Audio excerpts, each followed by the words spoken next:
o te whatala whatu i le atunu o le nei tāu fau, wha mālon whanau, tātou iai li whai unga nei masina. O le aso whareili o le aso tolu sfutasi o le masina o mati i tausanga rua a whedu sfuru tolu, o le amtaria fuli tautua le siu whongo le laumua.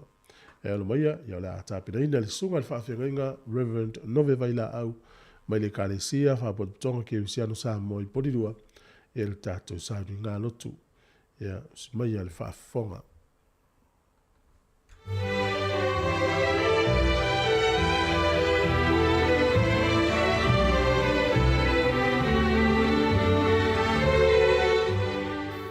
O te whatalofa ma whawhelo i atu i le maleifua mai o le tātou o tunu i le nei fuitai au fau. Ma lo le soifua maua ma le langi mama. Sa tātou momoe ma tō whawha i le pō ma vai.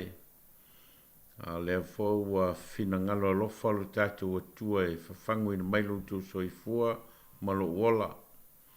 Ma ua fo ina mai se aso e whaapopo i aso lo tō soifua ma o tātou wola. Ia, ma lo le awa i mai e tātou tāpua inga a mata o le aso ma le aso i to tono le nei vai aso.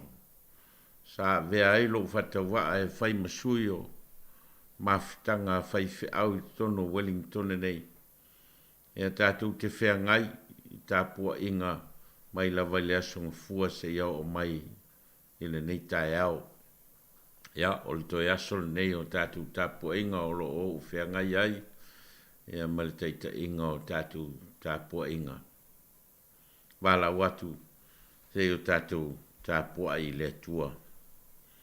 O le atua o lo tātou malu ia ma lo tātou malosi. Whai o ia ma whesoa soani sili sili i pōpua ngā. Mea le tātou te le whewhewhe ai. Pe a whali liu ina le lorangi, ma lulu ina maunga i toton mo le sami. Pe a ta lili ma sou sou o na sua sami. Ma whaanga e tia ina ai maunga i lona maolunga. Se o tātou stalo. O e lava o le atua o le fuafuanga, o le atua o malo. O le atua o tangata taito tasi o ma wala o fio, na e whaia le langi ma le laulangi ma meo tumuai. Ma e whaia fo le tangata i lo lava whatusa. Ma te wala whai mai le nei tae ao. E na ua whina ngalo alofa oilo mato o tua e te whawhangu ina mailo mato ola. Ma whao popo le nei aso i aso olo mato o langa. A o la mato tapo inga e whaafo i le vi inga ma le whane tanga i lau fio. A wai mai loa nganga e manu i ai. A waua mato te talo ma wala au e alai lo suafa Yesu. Amene.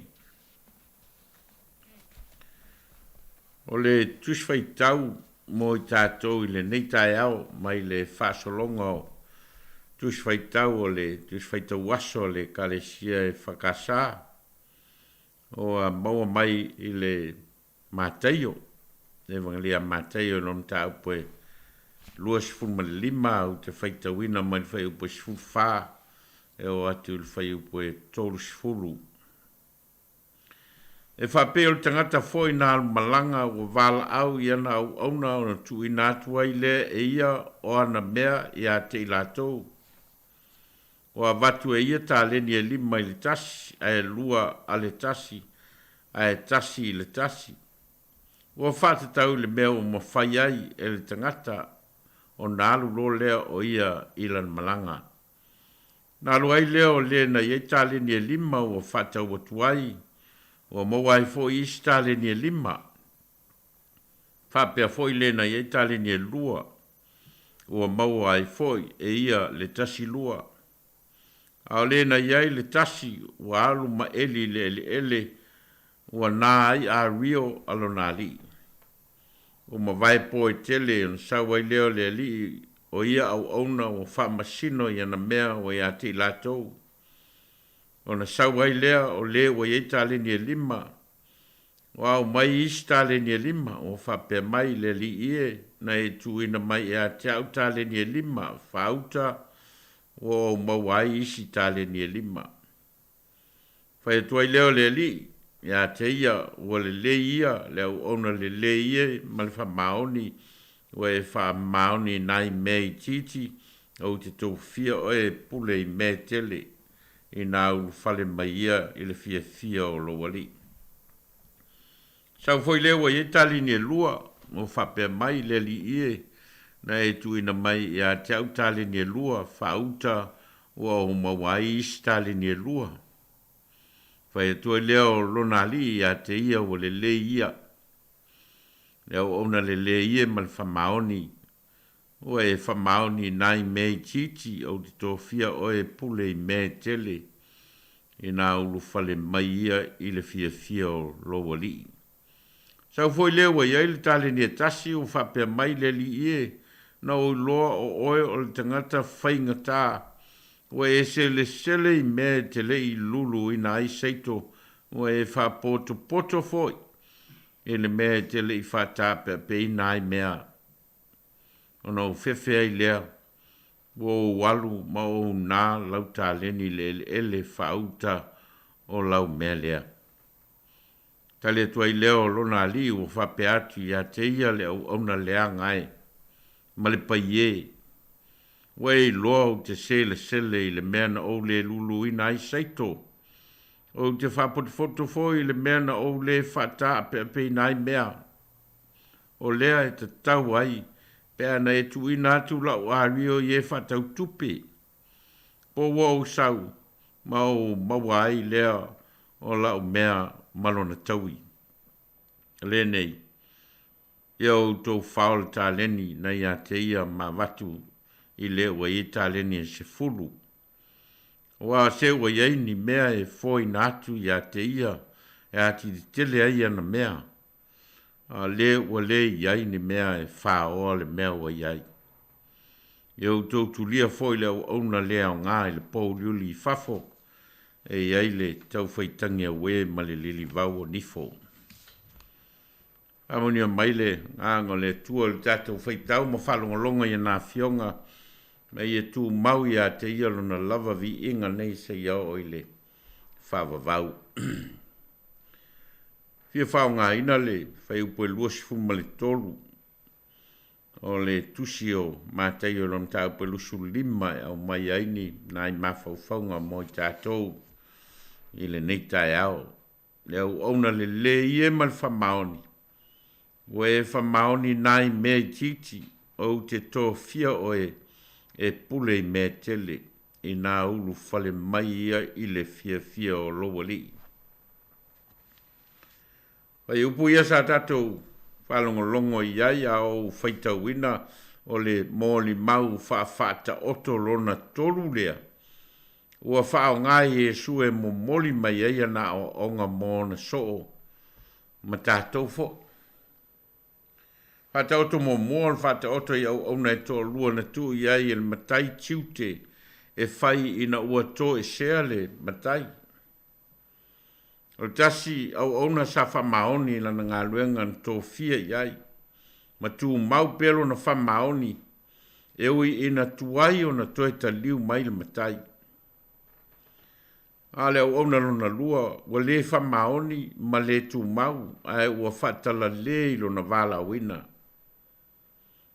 Whamanuia al matai le au auna na usi stai. A le isi au auna na whasalaina. Whata oto luna lua o whata oto i tau popo poto na au mai whaasilia lato suau i tuai o na tau nuu mai le whato a whaiawa. A tau po valea na mamate ane a lato moli. Ai wale aini a lato suau u whaasili. E toi utu ai moli a o te tali leo o mai o le whato a whaiawa. Foi mai la lato whatau ngā suau. O te puni le whai totoa ma o whaulu whale le whato a whaiawa. O le iunga na tāpunia i whafo tau po valea. Ma o le awai i whamanuianga o le tausamaanga. O le whāta o tolo na tolu la lea sa tātou whaitawina le tai au nei. O le tufa ngā tā leni ale matai i ana au na malwha moi moi. O le a latou wha au ngā ina le lei tā leni ise awala e mauai nisi whamanuianga wha asili mō le matai. Tolua au na sa wha maoni lo la wha au ngā ina o tā leni. Na wha soa atu e le matai i ai la ua. Maua toe maua mai ai isi wha asilinga fou. Maua tu ina atu i le matai ina ua toe taliu mai. Na wha manuia ina i la ua e le matai. Maua toe fōa i atu me tele le matai mo i la ua. Ale o ona to tasi sa iai le tāleni e tasi e le ngata ina ua i tanu mia le tāleni maua le whao ngā ina e sa ili ai nisi whamanianga whaasili. Ai ua ia whai tio ina foi le matai ma le pule wha matai i ana lava tamau a inga na whaasoa atu i au auna. O le whata oto lea, o le whata oto lo au mai ai ni fe au le lei e le ngata mo le au so ai whapea foi i tātou i le nei vai tau. Mua e i le atua le pule whaasoa i ona tamau a inga e fōa i mai mo i tātou taito tasi. Le ai lava se isi o i tātou e le ai se whaasoa tau tamau a inga mai le atua. Tu ina mai fōi e le atua i ai tātou taito tasi le whaita lia e te whao ngā le lei ai tāleni ma whaatupu tele ai tāleni o i e fōa i mai. A tātou nofo ma whaapai e le whaanga ina o mea lofa a le atua o fōina mai e le ngata ina tātou wola matitiva ma whalolo. Ai vale tu lima tāleni o fōi mai i o tātou lima e whao ngāta tau. Na matua vale tu lima la vale wha soa le matai na fōa i le au auna na iai le tāleni e tasi. Awa wane le wha tupu ina ma le ngā lue ina le tāleni. Pētele pēla i titi le tāleni o fōa i mai e le atua i au au. Wa ai i vale tu lima tāleni. O whaasoa mai e le atua i ai tātou. E onga nona rua, so stāreni e tū mai e le atua i a te oi, o lo i ai whaatasi malona whina ngalo ina ia ola ma whaatupu tele ina le nā tāleni. E i tangata e tālenia, e pai e whao ngā, mangalue ina tāleni o i ai lātou.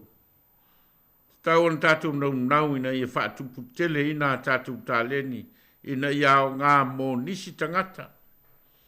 Au ngā mō isi au ngā tūpulanga. Au ngā foi mō le leilau tele o tangata. Au ongalo na tolu. Au a tātou te whai tio i le whaasoa le atua mō i tātou. E pule whai talia lava le atua i lana whaasoa. Ai a tātou me lea tāleni.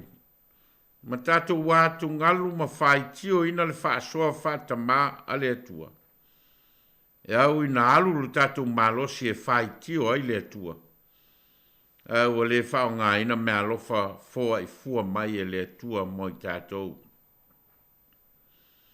Au e alo whaiwai le nei tai au le whao ngā ina o me alofa ma tāleni fōa i mai e le atua. Ia ieni me whaasili mō le atua, mō le nei aso. Heo tātou tālo. Mātou whalongo longo i lau whetala i mai, lo mātou atua i le nei tai au. E no mātou whaitau fo i au a fionga, ma mātou whaasoa ai, ma mātou sā ili ai, lo finangalo, ua e mo moli na mai mo i mātou. Mātou whaasoa i le nei tai au, ma o mātou langona ina le tā ua o lo whetala i mai mo i mātou. Ma o e awa mai foi, mo i mātou, ma o mātou o langa. le ngata o lo matou wola i le tino e whapea foi lo matou wola whale nganga. I lo matou whatu tua i lau whasoa, ma lau foai. Ma lau whata leni ino i matou, ma lau whao ngā ino i matou o au na mau mea whainga luenga. Mō lau a fio ma lau vi inga. Ala whai mailo nu le nei tae au. Ma o matou la ngona ina foi le whafo ina o matou wola. E na ua e whatupu tele ina lo matou malosi. Ma o matou la ngona ina foi. Le musu ngalo nganga pa ia e whao ngā ina o matou waso. Whao ngā ina foi e matou tā leni e tautua ma au nai mō lau fio. Haftai mo me alofa uma ua e whasoa mai. Me alofa o le tino, me alofa o le mawhauwhau. Ma whamanuianga ma outa mau a inga whalenganga. O lo e whasoa na mai pea. E la matou whaitau, ma la matou whalongolongo. A mo moli na mai lo fina ngalo mo i matou. Matou whaftai. O no le nei atunu o matou no nofo ai. Ma watia e ai o matou o langa. Atia e ai o matou a inga. Atia e ai lau tala li lei. Ma lau kalesia. Matou whaftai o no mea lofa o matou maua i tutono le nei atunu. Ma atia e ai foi lo matou lumana. Matou whaftai o no na whainga malo to file mu. Matou lea fia ai ni whalewe lave whainga tā. Ni whewesia inga foi po ni taua ma ni whawai vai inga. Au e au mailo to file mu i tono nei tunu. Matou whaftai e sili e mea uma no Yesu Keriso ma le whaoltanga. O le taulanga na o sia i lona lava so i fua ofo ina mai. Ina ia tōng i ola ina le tangatanga sala. Ma o te tala ina mai e lau a fio i lo lava alofa tūnoa. Le awa noa e toe maa futa i le tangata na e whaia i lo lava whātu sa ma oe. O le na whaia i mātou. Ia mātou whātu ese ma wha maulalo. O tofu le tangata maona whale tonu maona vai vainga i mātou foile. Fotu o le anga masei. Mātou te watu i lau fio oe mātou te mangalo ai. O lo mātou wola le ato toa, ma lo mātou wola whatau wa. Ma lo mātou wola le anga, mātou o atu lava le te mai. E whamangalo mai mātou. Mātou te talo mo au whamanuianga o le nei aso. Sao niuni ta ape atu lo nuu mau tangata. Le ulu fafo ma le ulu fale o le whetalo loai ma le whemalanga ia malutia le soi fua ma le ola. Mātou te talo mo sa i linga o le poto ma le atamai a mātou whanau. O tono whale a onga. A mātou whanau foi ma o tangata ngāru lue sa i linga o whamanuianga e atia e ai o mātou o langa. Mātia e ai lau e kalesia mātou te talo ia e whamanuia. Whamanuia le whafafonga anga alo watunu. Mai tono mauta malawa a le tapua inga foi o lo whai. A whea ngai ai i la tau o lo ngā lulue ma whea au matiute. Mātou te talo whamanuia le wa le si whasala lau nei mai la tau o lo ngā lulue ai. O le ngaluenga taulongolongo. Ma le ngaluenga moli o whe au. Ta ua mo le soifua ma le ola. Mātou te talo i e whamanuia. E le ngā solongo le nei vai aso. Ma le whaulu whale atu e lau e fio i mātou i le masina fau. A le vai aso fau i o popo ngā o lo mātou li whaola. Sau nia i mātou i le tino mafau whau a i e sili le nganga. Mātou te langona i naipea e te le o tū lafo ina i mātou. O ia mātou te talo. O mātou wala awa tuai. E ala ia Yesu Keriso le lii mal whaola. Amene. Tātou vi le tua le pese ua saunia.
Atu whai talo.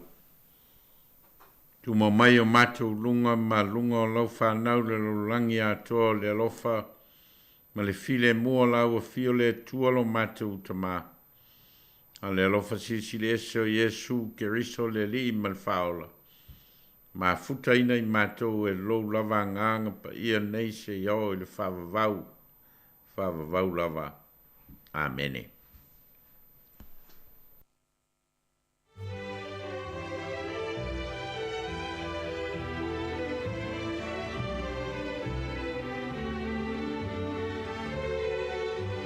Ua whafonga le tino uri tātou sanuinga loto le tai au, le ngata le tai au, le vai aso atoa na tāpina ina, sunga le whawhingainga Reverend Nove Vaila au, mai le kale sia, whapaputonga ke wisiano Samoa i Polilua, ya, mo le toele ngā whaftai, whatase mo le whaftai le tino, sai ma tāpina ngā le vai aso, talo la foi, anga le leile tua, ma fo ina pele mau tele, whamle ina pele tua, la songa mo le whatua, no whalo, so tapo inga le kalesia ia manuti le fo ile anga ia te le masina fo ia mtapenanga ona na spa ia mo fa tai tele lava o le vinga le tua mai le fakasa polirua ia mai ele ia tatu se tu le por kala le ata o le tai au ta lo fa lava ma lo so i fo le tatu tunu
Samoa, is Antitala here. Instead of Fifi Falo, ile Atua le taiao. Laugh of the morning. I'm at my apple feet to the Vanveal, so Fongalo Mua, Atua le taiao.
Ia fa malo fa tai le tunu le nei foi as fo ta tu tu velo ile lo fa malanga le yo le tua ta lo fa la.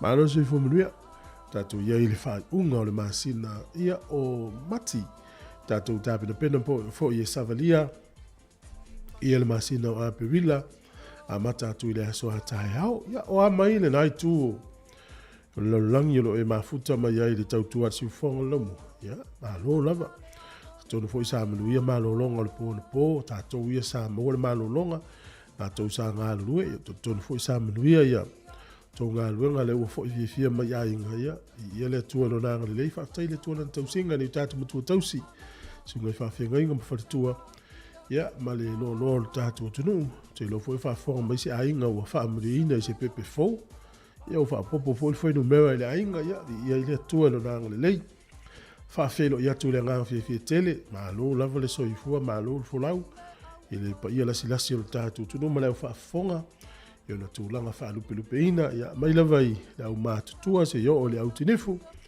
ia pe amata me fo isunga ia fa penga po fa fenga po tua nei tama matina ma tua fa solo mai malo se le tu no mala fa nau ia tu no foi ia o manuia le tu nai te mafuta mai ai Tatou New Zealand, Australia, Hawaii, Amerika, tutuila o Samoa. Ia o tala fia nei lau mua o lo mana. Ia le mawhanawhana o le tau nei aso. Ia o le fōringa mai na le wha manu nei le tai au. Ia ise timu o le taimina o sauai. Ia se i mau atu le tala o le tau nei minuto i ruma. Ia o le aso whareile le o tatou iai e umi fo le tau tua le tatou li tio nei tau lava le lima i le fiafi. I lunga o le tatou ala leo, tasi ono tesi ma le tasi wha mo. O le tatou api ia na o le Samoa Capital Radio, ia o le Facebook ma le YouTube, ia tango e whaaso atu tatou Facebook, pe share atu ia ilofo ia nisi, ele o maua ma le tatou tautua. Ia pe tango fo ia omi le mena o le subscribe i lunga o le tatou YouTube. Ia na velo o mpaanga o le tatou le tio. Ia o le temine, ia le la whanga sono o le tatou programe. Ia o le tatou pese ma le sunga ia i ono ni usale le FEU lati. Ia o tala anga vo ia o le tatou malu Samoa o le temine na malanga ta amilo me inei. I ni usila i nei tausanga po le tasiiva, po le iwa tolu, po le iwa lua, ia le ala i ele pese ele antusi ia ma nei pese.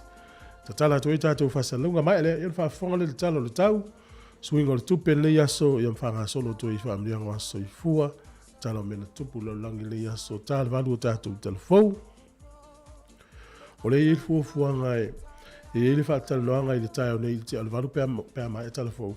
Ia male minister o tumoto le Pasifika ia Barbara Edmonds ava pea e taunu ule le talonga lea ia ona whaafonga lea la o tātou tala mai Samoa ia la whaafonga la le iwa i le tala mai Samoa ma tala i New Zealand pia le sunga le titi na ia ona o le vawe le taimi whaamalulua toa i le whaafonga ai usumele whaafonga le whaafifianga tautua amata le siufonga le lo mua le uto i lusu tolu minuti ona tālea o le valu.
Fire.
Malo tai ya moli lele yo fa fifianga mali tai mane wa te roa ya mali pesel na ya I ta longa fo tato manu Samoa ya usme fa fonga tanto tala tau mole ni tai fa melo official vai tau e langi lele le so I Wellington e au oni si o taimi o le so tai fa manu manu ina timu le tele o le sa pa o le sa o le so fua a manu le so fua I fo ina timu le tele fo ia leu valo ia l'official vai tau langi le tau le asolua soludo stofi mala sforilio le vaso fou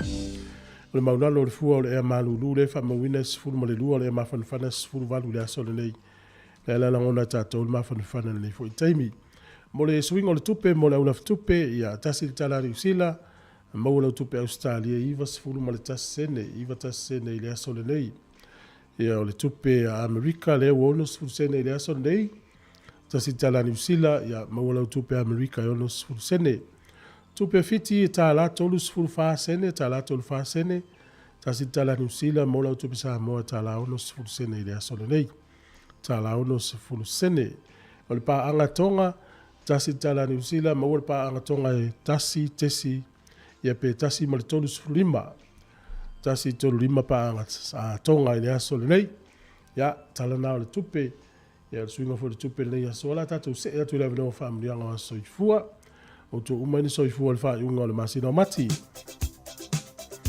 lo fa tu por la même family ya tu lo was fa na le so le na tu mo per tatu emaili aso fa na at samocapitalradio.co.nz ya mluia lo was so ifua ya tu so fa was fa na le ya so mo tu sila e per refafe u pes furono o le mele ia tātou whaalatala tuai ma le whaamalosi le nofo ali I o le lofu tūnoa. Na ia alofa ina ai o I tātou ia maua ai fo I le alofa tūnoa e so soni mai ai. E fe soa soni mai I o naso e tatau ai. E peru whaafe upa sifuruono o le mele ia tātou whaalatala tuai ma le whaamalosi I le nofo ali I o le lofu tūnoa. Ina ia alofa ina ai o I tātou ia maua I fo ili alofa tu noa e so soni mai I o na aso e tatau wai. Ia so ia ili alofa tu noa o le tua le aso I lona nofo ali e ala ili tatalo ma le anapongi. Ia marui tele ia la waso I fua ia la fo ili sa ili atu ila na fionga. Al pesende mai au ili ta vita. Ia e malatua I o tou so I fua le aso.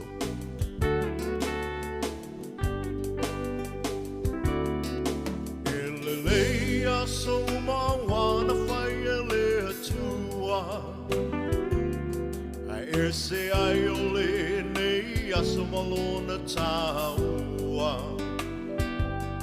Wa ato ai se si tau sanga wha au popo I lo so I fua Ona le lofa o le atua Malana pule wha a so I fua O Wai ele tangata wai a manatu mai ai. Le tele o nei tau sanga wai a foa i mai. Fohi le atua le vi inga le faa manu ma le faa fetai. Aua ua ono mea matatau wai. Ia Manuel o asa whanau. Ia Manuel o asa whanau. Ia wha Manuel e atua. I lo asa whanau. Ia Manuel to asa whanau. Ia Manuel to asa whanau. Ia wha Manuel e atua. I to asa whanau.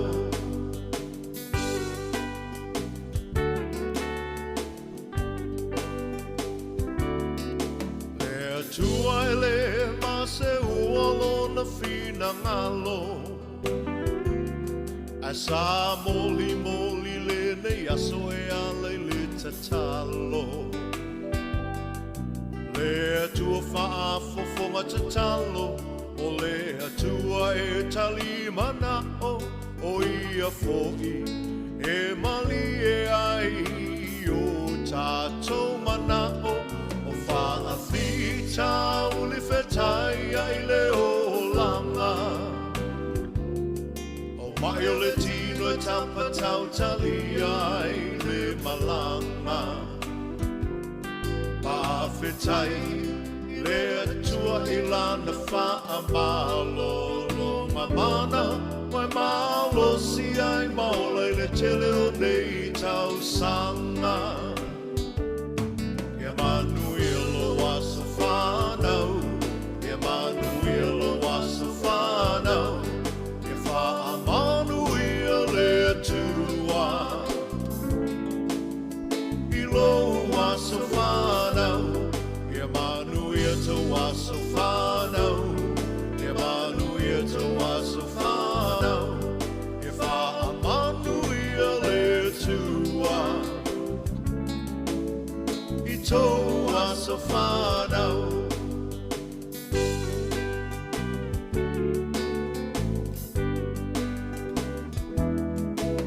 Ia fia la ia le tele o au me alofa. Ele ai se me alofa sili nai le mana vaola. O le fina malo le atua. O le tia e le maseua. Awa e wha i fo i le moto. Ai e toli fo i le matua. Wai le tau pati mai o ai ngana lua. Wawena wa ai ia e mamana le atua. Tātou tatalo ia wha o popo ina e le atua. O nisi aso na se mana o lau atua ia whai a pelo fina ngalo. Ia Manuel o asa whanau. Ia Manuel o asa whanau. Ia wha Manuel e atua. I lo asa whanau. Ia Manuel to asa whanau. Ia Manuel to asa whanau. Ia wha Manuel e atua. I to asa whanau.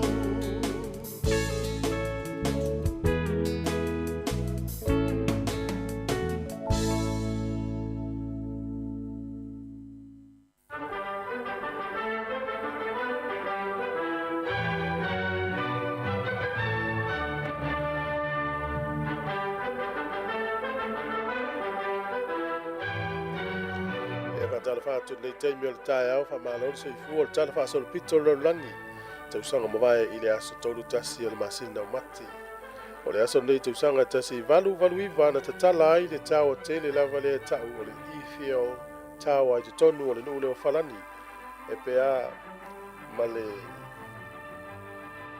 male tasi le afe fitu se lau se fulu fa stepu e te savali e ilunga. O le matua maulunga lava o le tawa lea. Na tatala i le aso nei tausanga e tasi valu valuiva. Tasi foi lea va ainga e ilonga i lea tunu fori neo falani. Pe foi o New Zealand la tau e pe o Sky City e ukilani e ilonga i foi a ukilani la tau.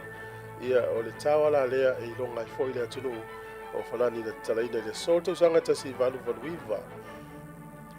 O le aso nei tausanga tasi iwa tasi valu o le taimi mua lea whatoa whamamalu ai le tunu leo Amerika ia le daylight saving. Ia le tātou te iloa le fwoi daylight saving a New Zealand la tau.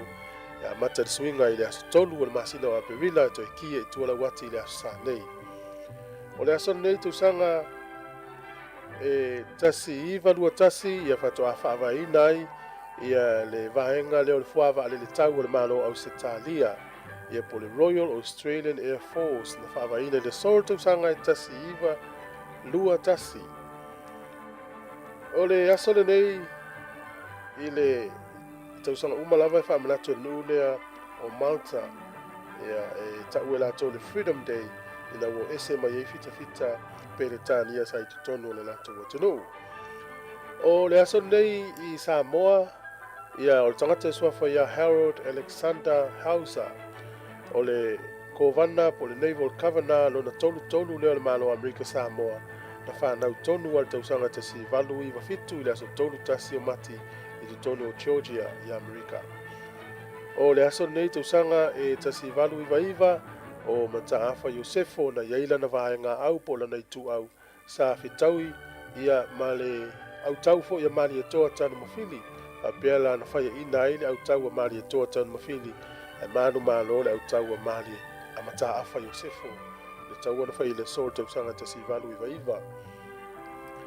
O le sol tausanga e tasi iwa valwha o le tangata suafa ia Caste Frederick Turtlek ia le tau whapupu o Cas Beetham ia po Freweti Misipati o le sona tu maloa i Samoa ia o le nei tangata uta ua i Samoa na vai tau sa avea o ia ma minista o tupe ale malo Samoa le vai tau o le tasiiva o le tasiiva o noiva sa avea foi o ia ma Secretary General o le South Pacific Commission ma tausanga tasiiva fitu tasi i le tausanga tasiiva fitu lima sa avea foi o ia ma Komisina sili o Samoa i New Zealand i se taimi mulmuliane ia o ia foi stangata e tauta ua tele i le tālonga le nei o tanga Apollo Maltenisi ia sa avea foi o ia masui o le vaenga le tau Legislative Council o Samoa tausanga tasiiva whavalu ia o le sola tausanga e tasiiva valwha na tu malo pe na maliwa o ia o tātou talana e tu maua whakoponga te masani i whaftai lava.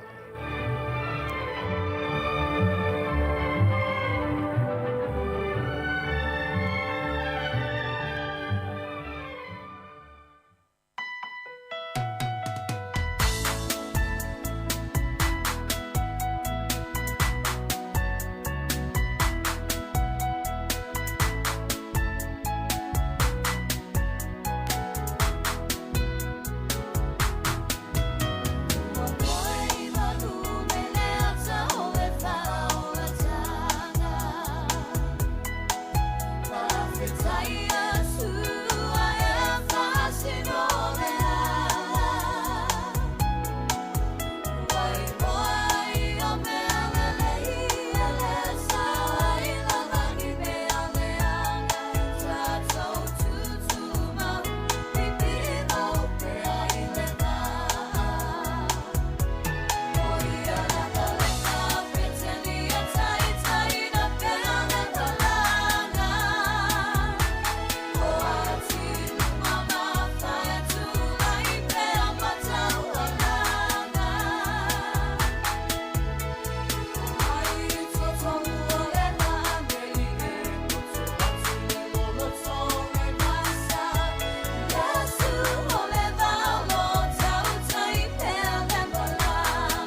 O whawhiwhianga le tai au, ma le sunga ia iau whaiwalu, ma le tamaita i o lau mata mea no wha ia o le pese, ia, pi maupe le waa. Toi lua minute o na tā leo le valu whaafonga i tātou tala fau. O le i whamu mo i statou whaatale tanoanga i le tai au nei, ia whamu tū atu i ne minute i luma. Ia, ua whailawa spisi o le Fiona Minister, Honourable Barbara Edmonds. Ia, lo tam whai mai, ia whamu nino fo le tātou tunu o nisi o vaenga o loo. Ia ful whainga malo ni sila le tātou te whai malo ai. Ia wha malo ale uspo ngā lunga matute. Ia o le vaenga le na usu le pola sape o le na oe whainga lunga le pola sape o nei le aso muli muli. E maa lava mai lo tamaia. Ia ti ngā lava le lava. E le tai to e malo. Wafo le umanga lunga le pola po nei tai au. Ia malo lo nei. Ia le asto nai. Ia le sato ato yo fo le pola whainga lunga. Ta mala ia mtua I whio iso no le wala. Ia mtua fia. Ia fia whaleia. Tau pen whaisi nau moe. Manu fo ia onga le whanau ne yaso tapo. Ia pele tunu wa onga tamaiti. Po whia lava le tunu ono wa onga le tamama le teni Samoa. Ia mana tua lava I talo nei to. Ina mana ilo matua ne yaso. Ia no whatu fo ile. Tole. Tatu tu asin sina whaftai telele. Tali aina o le tautua I uto mauta malawa. Ia amis foi. Ia o mauta o lo tausia I uto. Ia mesi lau whainga luenga la tolo. O whainga luenga le tausia ia. Nei mātua mātutua. Ia mahalo o tau atai. Ia ute ilo le lai whaafonga mai loi tātou telefou. Le la tāle valu. Ia. Toi Moses tātou tala. Ia pia uma tātou tala mai sa mom telefone yaso. Sima il whaafonga.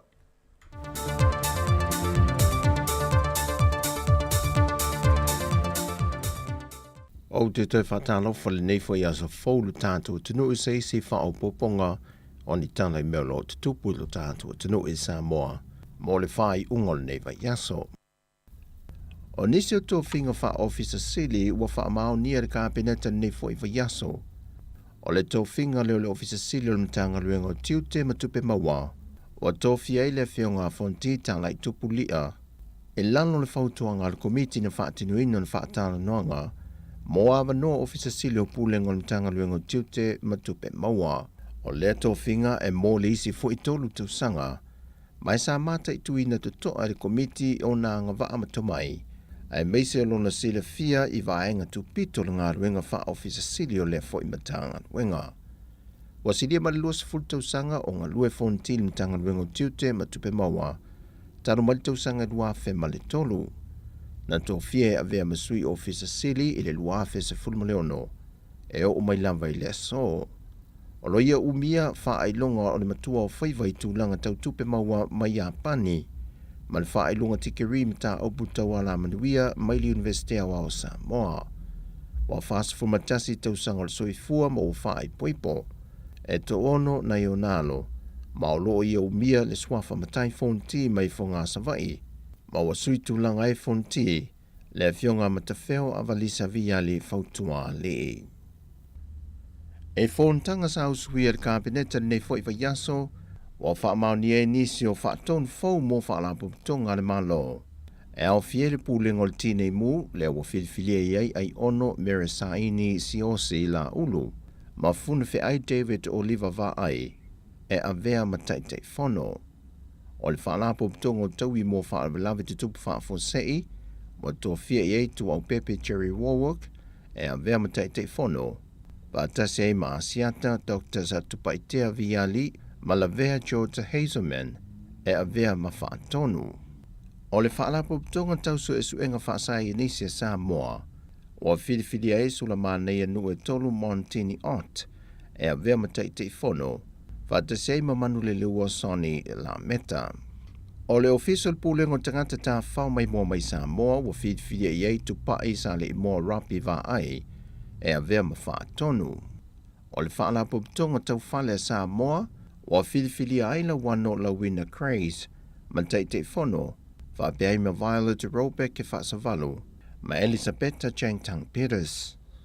Ma le pūlengo malai wa lele Samoa wa tofi aile I anta wa isi kuki puni valo, ma taitei whono le komiti whaatonu whaatase maisi sui e toa lua, wa whiriwhiria e vea ma whaatonu, Tina Ula Saili ma Claire Leota. E se lia ma le ono se la wafe tā la wa whaatunuina se whaai unga le whaamisinonga. E te tau on tutongi antu el faltupe le ANC te se tasi o ulunga li.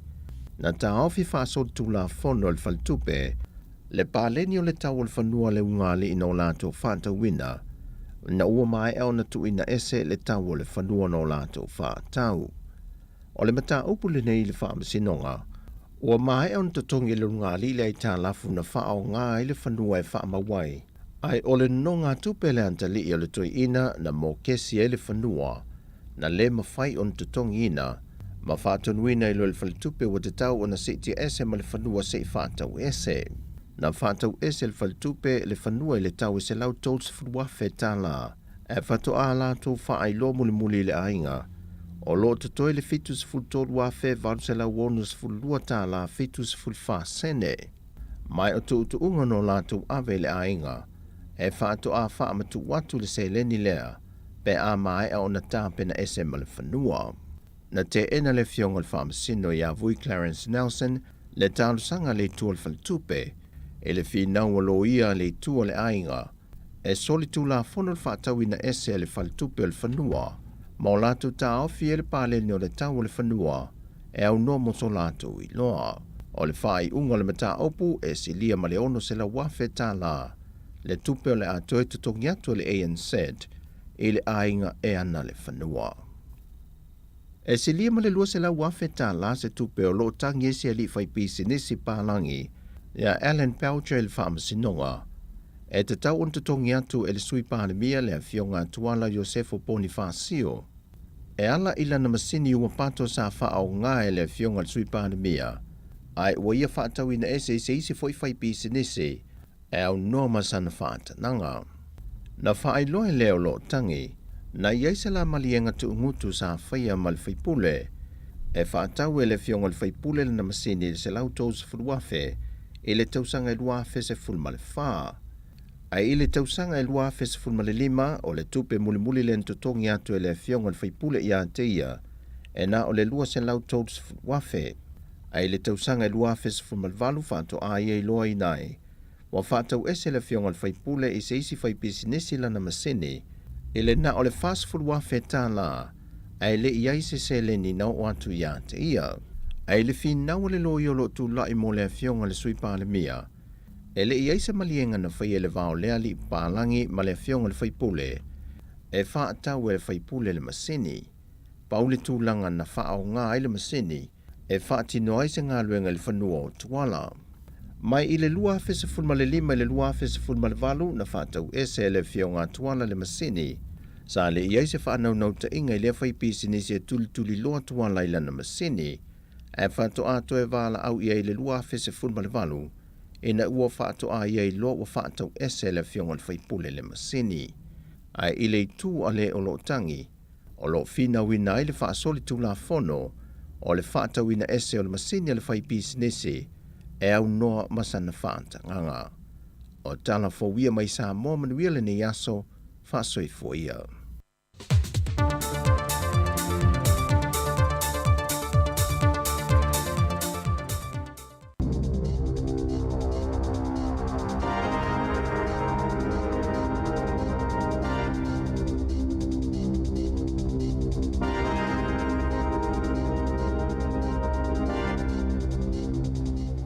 Falava o telefon mai lisi fufongo le lau mua mo le nei tai au, o le aso tolu sfultasi o mati lua a whelua tolu. O le aso ana nafina whaailoa mai ai e le pule ngā nuu o Wellingtone, se whai unga o la lato whanotanga, o le amawai se si itanga fau i tutongi mo ave pasi i le a ai. Sa toa tele whai pule i le pule ngā nuu, sa pā lota i langolangoina le si itanga, e mawhai aina si i le tasi le tā la, i le tolu tā la i le itu la, mo ave pasi i le tele o pitonu o le itu malo o Wellingtone. O ave pasi i le taulanga e si itia i le tolu sfulu tā la le tutongi i le itu la, ai lua se fulu valu tā la i le itu la, mo ave pasi i ka piti Mawairarapa. Na fautua ina malangolangoina e le Medland le suinga, ona o le toa i titi o ave pasi i le atunu o Atua. E se lau lua se fulu mai i le ono se lau fitu lima ave pasi, o loo mana o mia i le taimi nei, e toa se fulu ave pasi ua whaamawai mai le ngaluenga taluna a mata le tausanga, wha se fulu i lātou o loo whaia onga e anga wa ai mo le ngaluenga. E toa tasi le tangata i New Zealand ua whaamaonia i le whaamai o le rabies, le ana maliwai i aukilani i le asoana nafi, i se ripoti mai le matanga luenga o soifua malolo ina, o le tangata na afia i le rabies, e malanga mai i totono o la tunuu, o lea whaamai e pepesi mai i whaua o mea ola se itulou, pe a au se tangata ai tuwai na tonga fiti, na whaamaonia mai e le te whatuora, e le ai se rabies na maua i mea ola ma tangata i totono o la tunuu. Se iwanga na ai o loo whea vea ai mai e tangata malanga mai fafo. E le o iei se popolenga i le matanga luenga, i le ono pepesi ai o lea whaamai i New Zealand. E se fulu awhetala ua whaatonuina e le work safe, le pulenga nuua Thames i Coromandel, e totongi atu i le tamalia na whaina o na vai, ina ua pau mai i se slide, po o se whase inga tamaiti i le whangamatasa ma festival na whaia i le masina o te ise mai le luafe lua se fulu. E tusa ma le se fulu lua mita le mawalunga o le vaenga na pau mai ai tangata whaapea ma tamaiti, ma na maua mulmulia nei su enga le work safe, e le isaunga le mu le whaapipiina o le slide, e tolu se lau 5 awheta la le salatupe ua whaasalaina i le kamupani a le JTK Trustees Limited, lea e ana ina masafa apipiina mea whaasise e mo le porkalame. E se fulu awheta la e tutongi nā tue pulenga nuu i le tamana manu ati ngā ina. Ona o le le whaia le lei o siaki mō lea wha moe moe. O ana na whina tūla ai ai luma le wha masinonga le tama valus furu fitu tausanga, lea nā whaina i seti nā luas fulu iwa tausanga malana tama e wha tausanga, ina ua taia i lana ta avale, i le nufuanga e pakai ta avale a le New World i Westport i le tausanga taluai. Natalia ina e le tamai a Richard Alexander Skaden ona mulianga o le ave ta avale whaatamala, ma whaatonuina e tutongi atu se tino i tupe e se furulima wheta la mo e nā awhia. O le tamai a Skaden sa avea mawhitawhita mo New Zealand, ma sa iai whaafita au li ilana whaalongo, talu mai le whaalawelawe na awhia ai i Malaya i le awhe iwa se lau 5. Sa maua fo'i e le tama se whailonga tau o loa mai le tuputa mai tai ini tausanga ua tuanai, mo ananga luenga le lei e whaia mo New Zealand. Sa momoli le whaato e senga a le tama i ena awhia i lea whaalawelawe. O le asoe a mataina mawhai e tangata Maori, o na filifili pe sui le lola pālota, e pālota ai i le whainga pālota o lumana i nei. O le amawhai ai o na filifili le tangata Maori, pe resitala mo le lola pālota mo tangata lautele, po o le lola pālota a Maori. I tausanga ua tuanai, sa whaatali tangata Maori se ia mai a le tai whātausanga masuia la tau lola pālota, pe tai, o le tausanga taluaina pasi ai se tūla whonofou, e mawhai ai e le tangata Maori, na sui le lola pālota e tuu iai lona suafa, i le tolu masina ai le iwhaia le pālota, e awha miliona pepa o whaamatalanga, o le a matana lafo i tangata i le aso a tae au, a wale pālota ia o ke topa. O le tausanga i a whea walu se lau ono fitu, na amataina wawai ese le lola pālota whaapitoa mo tangata Maori, ina ua nofo Yesu i o Maori nofo e wha i le palemene.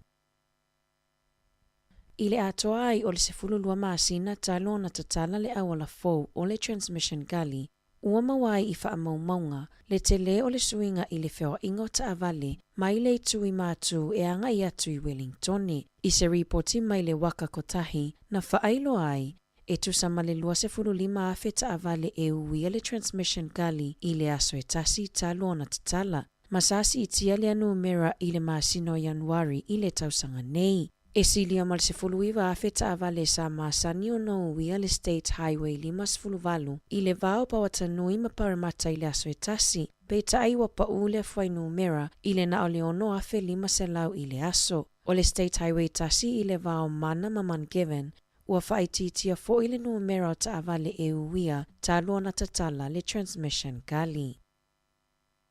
I se suesuenga fo ale Kantar, o le sailinga leo manatu mawhinangalo tangata, po o le ale popolenga o lo ofeanga i matangata, i leo langa waso umai le taimi nei. Na whailo mai i le ripoti, o le 7.2% o tangata na whai ai le suesuenga, O loo whaamua le taungata o le tau o le soifuanga I whaafitauli o le olanga wa so uma. Lona lua le puipuinga o whanau ma le whai o soli ngatu la fono na lisi e tangata I vaenga o loo whaapopole ina ai. O mata upu tau I whale, soifua malolo ina, masauanga, sa mawalunga foi I le tani mai a tangata, e toa a tangata I New Zealand na whai ai lea suesu enga. Na whai loe le minista mo le matanga luenga o whela ua inga Michael Ward, ni vaenga ta ua se lima e whirifili mai ai se fuafuanga, a wale toi fausia o se isi ala lau papa fau I au kilani. O Iuni o le a wha mautu ai se tonu mo le a wha moe moe, ma o lo fuafua e a matana wha ngai o ile ngaluenga I le lua afe lua iwa. O le ala lau papa o lo o iai le wha moe moenga, ina ia vave ai whewa inga ma wha iti ai ti o ta avale, inisio au wala I au kilani, ma vave ai whewa inga I le vama te wai temata. Na sau no award, o lo tatala lewa no mo manatu wha alia mo lea wha moe moe, ma o le masino Iuni le tausanga nei, e wha mautu umai fuafuanga mo lea ngaluenga. I ta alonga, o le vai asolona ono nei o wha ngā solo le supalakapi Pasifika, ma o le afiafiana nei I le 5 minute te ai le fitu, e ta alo ai le moana Pasifika ma le Highlanders I Aukilani, ai o le Reds ma le Crusaders I le lata alonga I Brisbane. O le afiafia tae au e ta alo ai le Chiefs ma le Blues I le malai ta alo I Hamiltone. O le Hurricanes e ta alo ma le awa le Force I le toe 25 minute I le itula e wha I le afiafi o le asosaa. Talafouia ma le siufofonga o le laumua mo le nei vaenga o le tae au.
O te whatalofa atu mona o whaalo alo whawhonganga le tino ule nei tai au fau.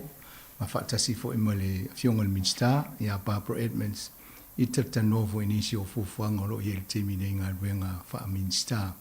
Es 15 minute le maua ila wanol tai au nei tau la fo le valu. Ia, se ima tata noa to I whaifo inga nei loa e whaingofie mo ia. Ta lofa whawhelo ia tu lo fionga le Minster nei tai au, Barbara Edmonds. Oh, ta lofa lava and manuia le soifua to everybody out there who's listening. Nice to be back. Yeah. Malo, no, I think you must be very busy now with all the changes in government. You probably got new portfolios added to your plate. Yeah, just last week on Monday, I've also got the associate immigration portfolio. So yeah, another portfolio to add. So in total, I have How many? Six now. So what have you got? You've got DIA, Minister of Department of Internal Affairs, Pacific Peoples. Associate Housing, Health, Cyclone Recovery, and Immigration. It's only been 58 days too. 58 days since being a minister. I'm counting. Well, we'll pray for you. Thank you. I need it. Barbara, let's talk about some of the things. Congratulations, by the way, getting all these. Obviously, the Prime Minister has a faith in you and trust in your ability to take all this on board. Yeah, I mean, it is a privilege, and you never say no to the boss when he rings. And it's very much a team, you know, wherever he needs me to go, then that's what I do. Yeah. In other contracting work, you know, if you get for a new job at a church, they give you a bit of money. No. still same paid like a community service, and you get plenty of. But that's all right. We don't do this one for the money. All right. Let's talk. I think tomorrow, 1st of April, is when some of the benefits the government already approved kick in, including the minimum adult wage, which gone up. Yep. So about 1.4 million people will benefit from increases across different areas. So superannuation has increased by over $100 a pay or fortnight for a couple.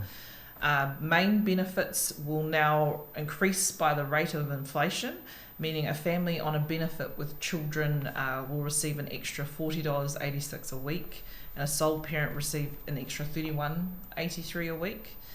Student support rates will increase. That's in line with inflation as well. And so with a single student under 24, you get just over $20.21 per week. And then the increases to the childcare assistance income thresholds come in from tomorrow. So that means that more families will be able to get assistance for childcare costs. So so across the board, there's also increases to the minimum wage that will also come up from 1 April tomorrow. And it's just part of the measures to try and help with the cost of living. We know there's a lot more that needs to be done, but we just needed to be able to provide that assistance from for those that really, really need it at this time as well. The other thing is the winter energy payment kicks in about 1 May. So that's for we recognise that for some people, especially our elderly, it costs more to heat your home during the year. So it is a very much to assist with that cost of living, with the cost of living. Yeah. Very good. I think everybody will be looking forward to their first. Yeah, I mean, I hope it's you know, obviously there's a lot more work that we need to do, but I think, you know, say if you're a family, you already get half price fares for your children if they catch the bus to school. You don't have school fees because we remove school fees. If you've got daughters, they get free period products in school. Some schools are available for food in schools, lunches in schools. So it's just bit by bit, it's just trying to help people make it a little bit easier at this time because it's really tough. And I know that. Yeah. Well, a lot been happening since we last spoke on air here, you know, when you became the minister, and then you had drawn into helping up the cyclone and all those things. And I thought I better leave you rather than sort of ringing you every week. That's all right. Allow you to carry on with your work. But you know, what's been happening in government, you know, there's a lot of this, like Stuart Nash leaving and all the other changes of portfolios. So unfortunately, in the last week, the Prime Minister had to remove the portfolios from Stuart Nash. So Stuart is still an MP. He's apologised to the people of Napier, obviously ourselves as his colleagues, the Prime Minister, as well as to his family. You know, when you do something like that, obviously, we know as Pacific people, it can be very embarrassing for your families and disappointing. So he's apologised for that. He's still an MP. He's still going to work hard to advocate for Napier, especially because the Hawke's Bay is a heavily affected area by the cyclone. Yes. So he will still be involved with that as the MP for Napier. But it's just he's apologised to the Prime Minister for it, and the Prime Minister had to act for the indiscretions. Yeah. Well, the opposition are calling for to sack him and then have a by-election. But I mean, it's only 2 weeks before. Yeah, you it's a waste of money. Yeah, it's an absolute waste of money. It'll be over $1 million. It's over $1 million to do it. But also, if they just wait 2 weeks, it's basically within this 6 months of an election. So New Zealand has laws which is, if for any reason an MP resigns before 6 months before the election, you don't have a by-election, which is another one, because there's no point with the big election coming through. Yeah. Okay. What about your one of your portfolios, your Department of Internal Affairs? What's happening there? So Department of Internal Affairs is the they look after passports, citizenships, births and deaths.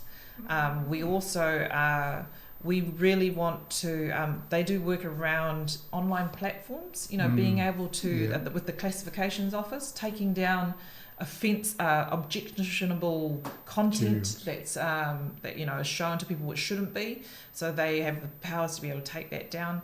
I also have the responsibilities for gambling, so the Gambling Act that falls under my portfolio, so looking at the laws around that, whether we need to strengthen them.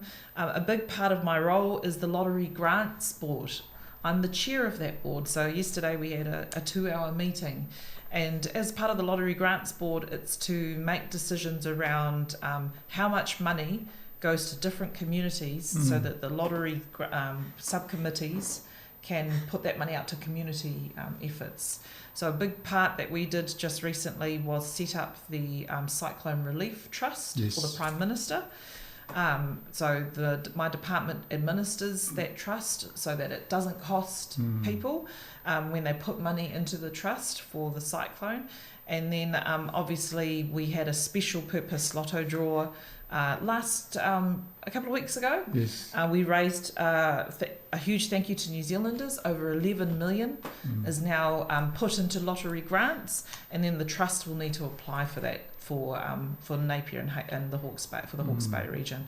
So just some little things happening in that area, and it's been keeping me busy.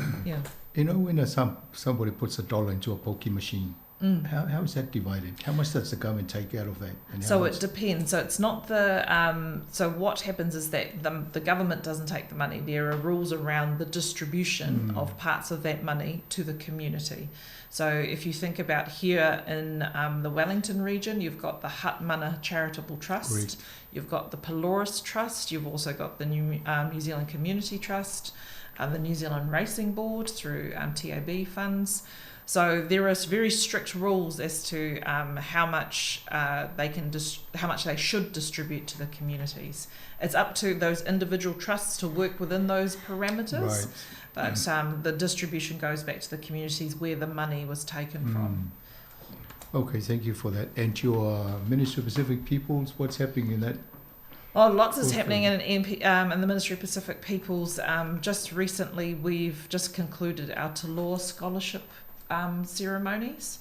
So that's been awarded over the last couple of years to over 600 young people.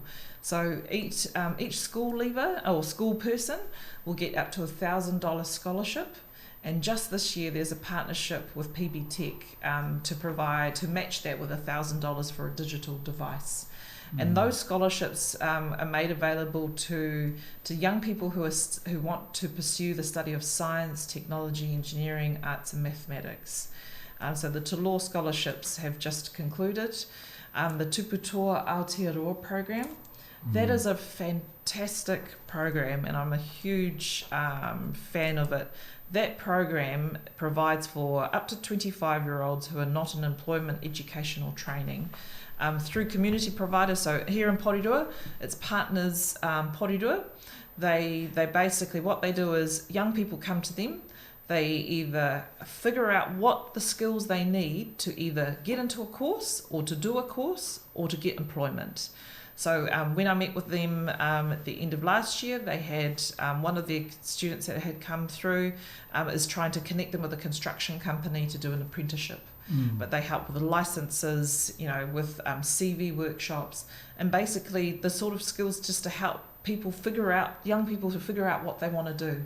So that is heavily for Māori and Pacific, for Pacific kids, but obviously with Partners Porirua, they're wider than just Māori and Pacific people.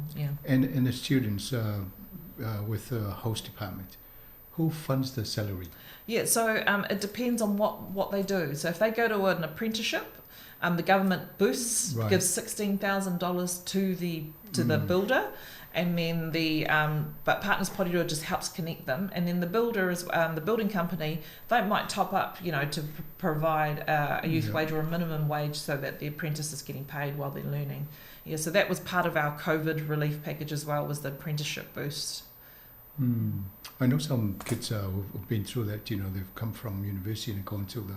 Oh, yeah, so that's they've done very well. Yeah, that's the Tuputoa Yes, intern program. So that's funded through, so government agencies, couple with Leadership New Zealand, with Tuputai, which is the interns.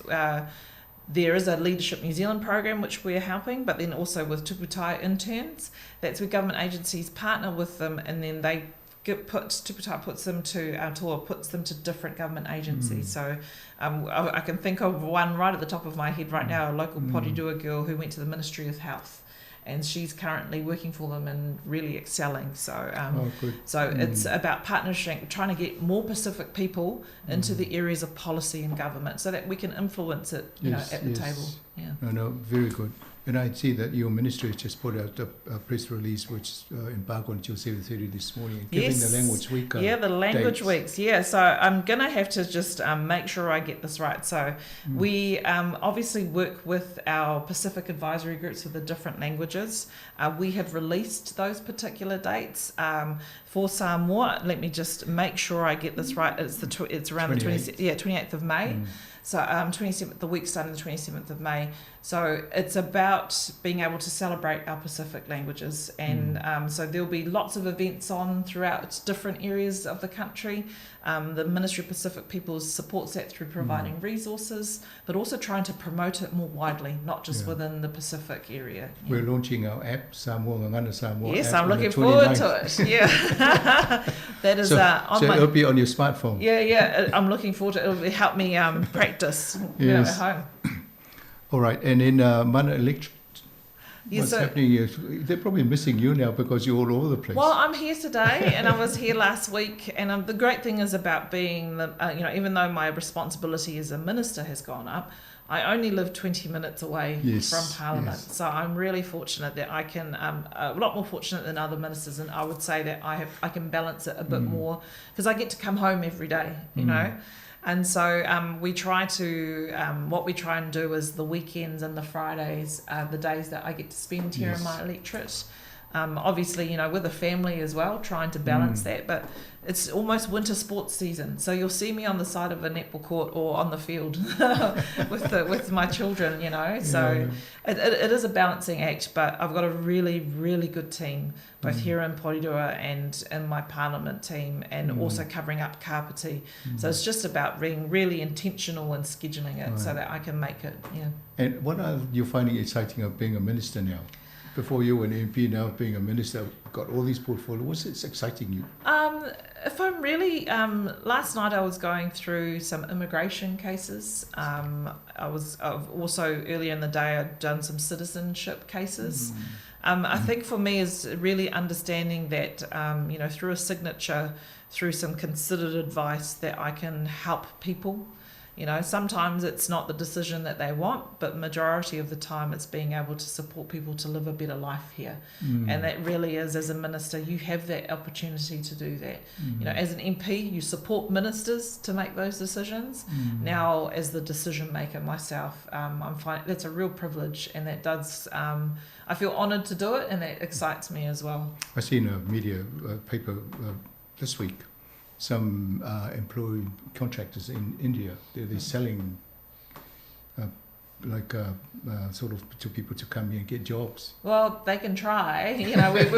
New Zealand has very strict immigration rules. We've got a very clear framework. Right. We've got an immigration department who is basically that they know how the cases go, etc.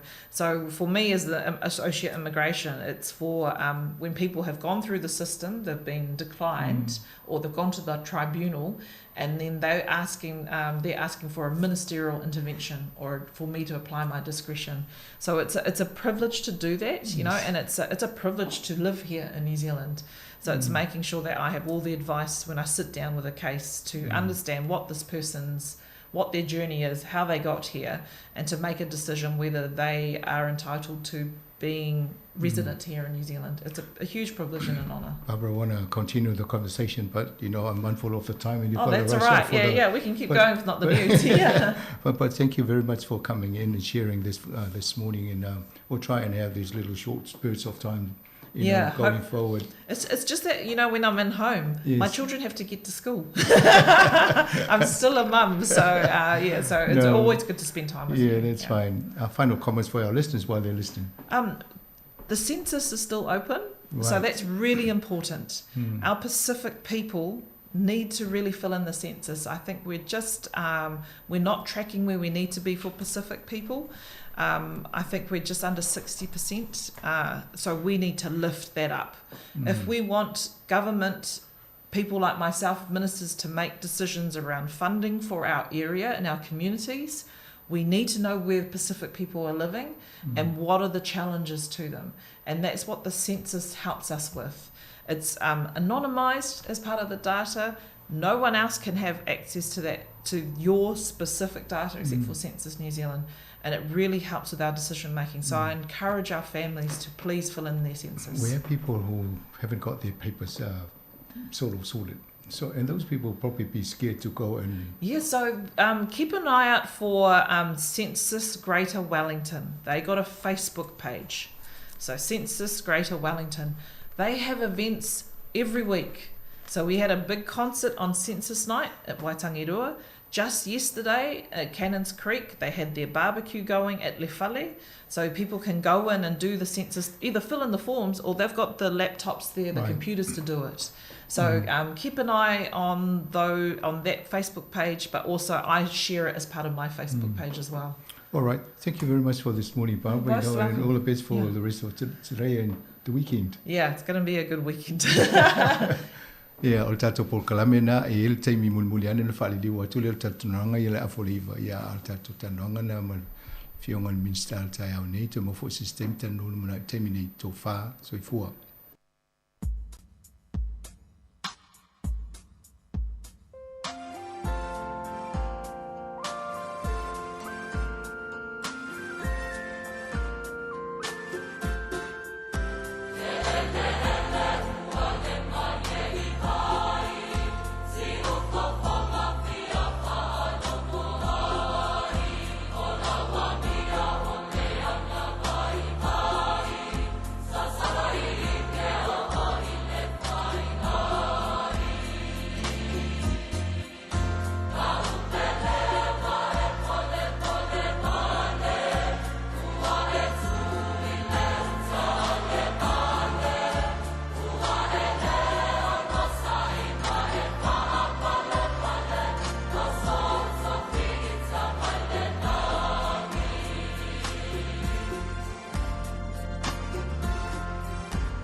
My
Interested in the future of Frank Kids Park? Wellington City Council have been asked to consider a proposal for a Whale Malai in Frank Kids Park. The Whale Trust say the proposed Whale Malai will be a national cultural institution that will substantially enhance the amenity value and public enjoyment of Wellington's waterfront. Share your thoughts on the proposal by Monday, 10th of April. Visit letstalk.wellington.govt.nz. O le whaasisilanga tā ua, e whaamana atu i le mamalo le tātou au whaafonga, e iaila wa ia te tau I lalo le tulafono o le Broadcasting Act tasiiwa valuiwa, e whai eisau whaasea po o se whai tionga I mata upu, tau I whaasalalau lunga le Samoa Capital Radio. O lo au ili lalo le upenga o sota inga le pūlenga o whaasalaunga, po le Broadcasting Standards Authority, bsa.gov.nz. A inga mo le whai o sau whaasea I se polkala me whaamanu alia I lau whaafonga anga. O lo o au fia I vaenga nei, o le ale te me mawhaiona whai se whaasea, o ai tu ainga polkala me mawhaiona o whaasea ai, o ai e whao o iai la o whaasea mō le taimi mō mua, whaftai. Malo whaftai, lea o te luas furu minuti ana tāleo le iwa, telefou tāleo iwa, mai ana tāleo ma le Minster, Papro Edmonds, e peo na whaasoto I mo le fionga le dipule. Whaua pia tātou whaasirisilanga, o le lotu o le ainga o le au salamo. I le awa tele ma le whaalolo e wala ua tuai I alo ma whanau umaru tātou ainga I le au salamo, e le au pepe tala ma tā vau. Na ia tātou au ai whaatasi le tātou lotu whaafitai I le atua. O le awhapeo na whaia le malumanu le Kalesia, PIPC Newtown, 55 Daniel Street, Newtown, I le aso tō nai, o le vai aso fau, le aso valu a perila, I le se fudu tasi le tai au. Le wha moe ala tātou wheloa I le aso I le alofa malanga le lei o le tātou li whaola. Ia monisi o wha mtalanga po wha fsili, wha mole wha fso ta I ane le sunga le wheleo tusi, lei se ane, wha le tolu I le olua tasi, lua wha tolu, fitu, lua fitu. Ia po le sunga le sui te teifono, ia longo siva lauvi, olua fitu, lua tolu, lima o lima. O lua fitu, lua tolu, lima o lima, whamule mole. Ia soifua ma I manuia tele, whamule tuina, o le mariu maratoe tū, le tātou li whaftai sei nia lau wā whono, o le ainga o le au salamo. Io, wa o mātou tātou whasesilanga, ia mo loutou si le fia. O le toi sifuru minu tele I wale tai o neia, ma ula vinoa tano le fionga la pep tele, sui titi sao le wafo le tau tua le whai unga le vai aso maranga I atu le maasi le fau. A perila le la tātou wau lia tai au, ioi. Ia, e ule vawe o le alu aso o le olanga o le tātou I nei. Ia ua whaasolo in tātou mātua. Ia o se talawhiawhia na, ia o lo tapu au ina pēlo so I fuamana uola I awanga le lei o le tātou li. Ia ua le melea le whamanu o le tausanga whapopo, te ua isi so tātou te whia le titi, ia le ai o tātou wanga I lawa I luma. Whawhiwhianga o le tai au marasunga ia waino, ia ai tāpena pena atua I leisi, tātou whatatanoanga le tāpena mai. Ia o le pese o le Hamo Boys, ia ai o le pese leo te mana o e tātu. Ia o le pese leo whaingoina o le tamasese.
mutau e fa asala e fa avavau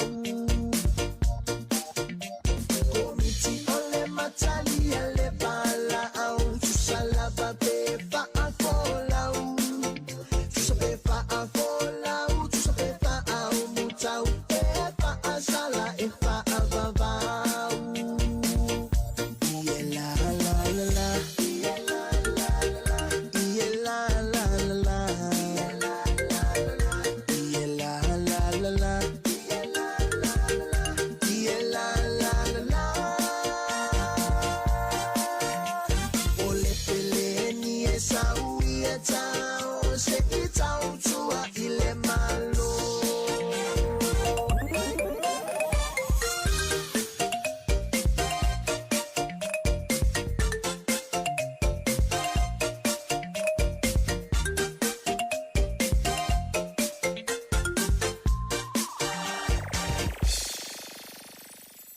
Talofa tam teni talavou wa utono pelongi a fayo te mafayo e te mafaya fo si ufonga lau mua I Wellington.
Fianga malisunga ya so fale moe ya malpese na fa taile tua le ya so tatu to feiloi. O le so muri o le masina o mati. O le fa manatu masani ai. O ne fa tinga fonga foi ya. O e mala inga ya pe o le whaingo le vaso nei le sui le tātou taimi le aso sa nei lea, mo le silafia. Ia toi ki e tua le vai o la wati i le tā o le lua i le auri, i le tae au le aso sa pe a tā le tonu. Ia o kometi na sui le vai o le wati a le telefoni, computer, ia maisi uma masini whapena, ia se vangana le wati voi le tau tau le pui pui o le fale, e vili vili e tātou. Ai, tā ua fo tira fia o taimi o tā longa le tātou au, o le fitu le Hong Kong, tōru aso le amata i le aso le nei, ia nā nei le fia fi lus fulu vanu minute te le valu tā lo isa mō mawhiti. O le asto na ia tāe au, o le sfulu ono minute te ele lima i le fia tāe au, tā longa sa mō ma Argentina, sfulu ono minute te ele lima le fia tāe au. Ia ma tā longa muri o le pulu le iei sa mō, ia makanata i le sfulu tolu minute te ele iwa i le pō tāe au. Sfulu tolu minute te ele iwa i le pō tāe au.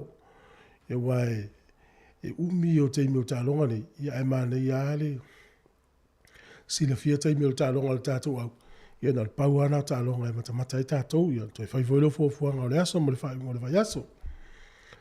O le tama lea ua whiriwhiria o le profesa e sua whai a rangi mata mua, po mata mua. Ia o ia na lea ua whiriwhiria nei, ia o le tangata o le ni usila o le tausanga e lua afe e lua sifuru tonu. Ia 2023 Kiwi Bank New Zealand Dollar of the Year. Ia o le sunga i le profesa ia rangi mata mua. O le li le o tele ilo le whai upos whai usa moa o le Maori tangata lea. O le li nei sa fina wina le peo o talanga wha mau mau. O le li Maori nei. O ia le sa fina wina le avea o le aso le o le matariki a Maori. E whai maso malo lo. Ia le ana tatou wha mana tuina le tausanga le te nei. O le la alualua ia whapea le aso le o le matariki. A Maori tausanga umarona winga. E alu aso, sau aso. E o maise au ngā tupulanga e le ngalo ia Maori le tangata le fina wina le mta upule nei. Le lava ua avea maaso malolo. Ia fia o maila e le whapea la malolo ina o Maori. A le aso whamelatu i tono le neatu e malolo umai tangata whai ngā luenga. Ia matamiti a onga. Ana ia. Le tau whai o si rei fo ieri. Ia, mahalo. O leo le a tāle tātou pese. Ia, ai tāpena pena mai tātou tolu fau. O ninga mai pe ua pese di sunga ia na pepe o le maua i se hawa noa. Ia e tala noa i le porokalame. Ia o whamanatu lava mo le anga i atu. I le amatanga o le mahasina fau. Mara tuai malanga i Samoa. Ia uni ngalo le tau tuati ti sao le te maua lava i le malai valele. Ia pe te maua na ofisa utu i pia. Sa o whaonga ina fo. O le tele o le, wal tele o tātou. Ia pe utau le whaonga ina le telefoni e vilima. Ia whaonga lava le messenger. E mo miera le tata vo i le o le telefoni. Ia te aluala ina ia whaila o telefoni i sau numela fo. A mesi lava le tangata malanga so. Ia malanga so o tā ua le i o lau numela titi sao. E whaonga ua te latu Samoa. E taunga tāpe e whaonga le telefoni le a numela New Zealand. Ia tā ua na le i o lau telefoni titi sao le whaingo fief so ta inga. Ia malanga lai Samoa na whailo atu malai vale le i whaleolo. Ia polo ofisa utu ia pia. O lo olafo i fo i tupe i numela nei. Ai monisi o whamtalanga. E mawhaina e vili numela le au pepe. Ia e so staimi a te vili ai. Ia le tali mai. Ia na tuu le i o le ta upu e te fia talano ai. O le olua tasi. 5 tolu whawha. Olua tasi. 5 tolu whawha. E i le si whaasala launga leo alu atu i tātou porokalame. Ia o le fale malai. O le fale malai le ngō le whaasisiranga le. E whai i Wellington e. Ia e le leo nā toi whafonga mai i whaasisiranga lea.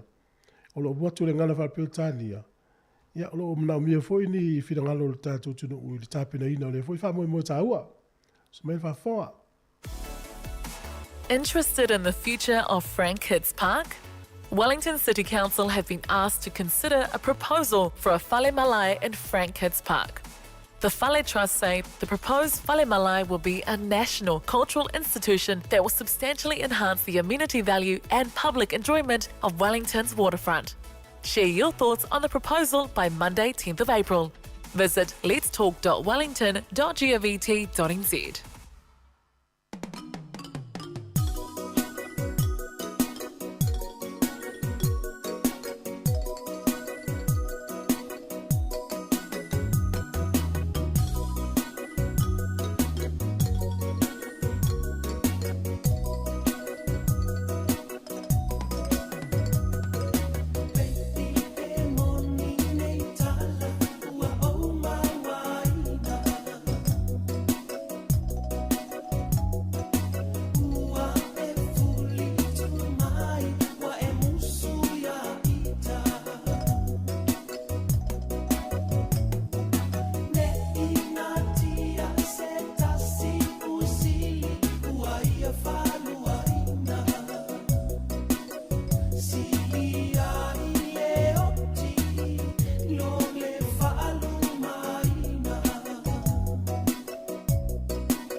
O te te whatalofa le nei fo i asa fōlu tātou tunu i se wha o poponga o ni tana i meo lo te tupulo tātou tunu i Samoa mo le whai ungol nei vai yaso.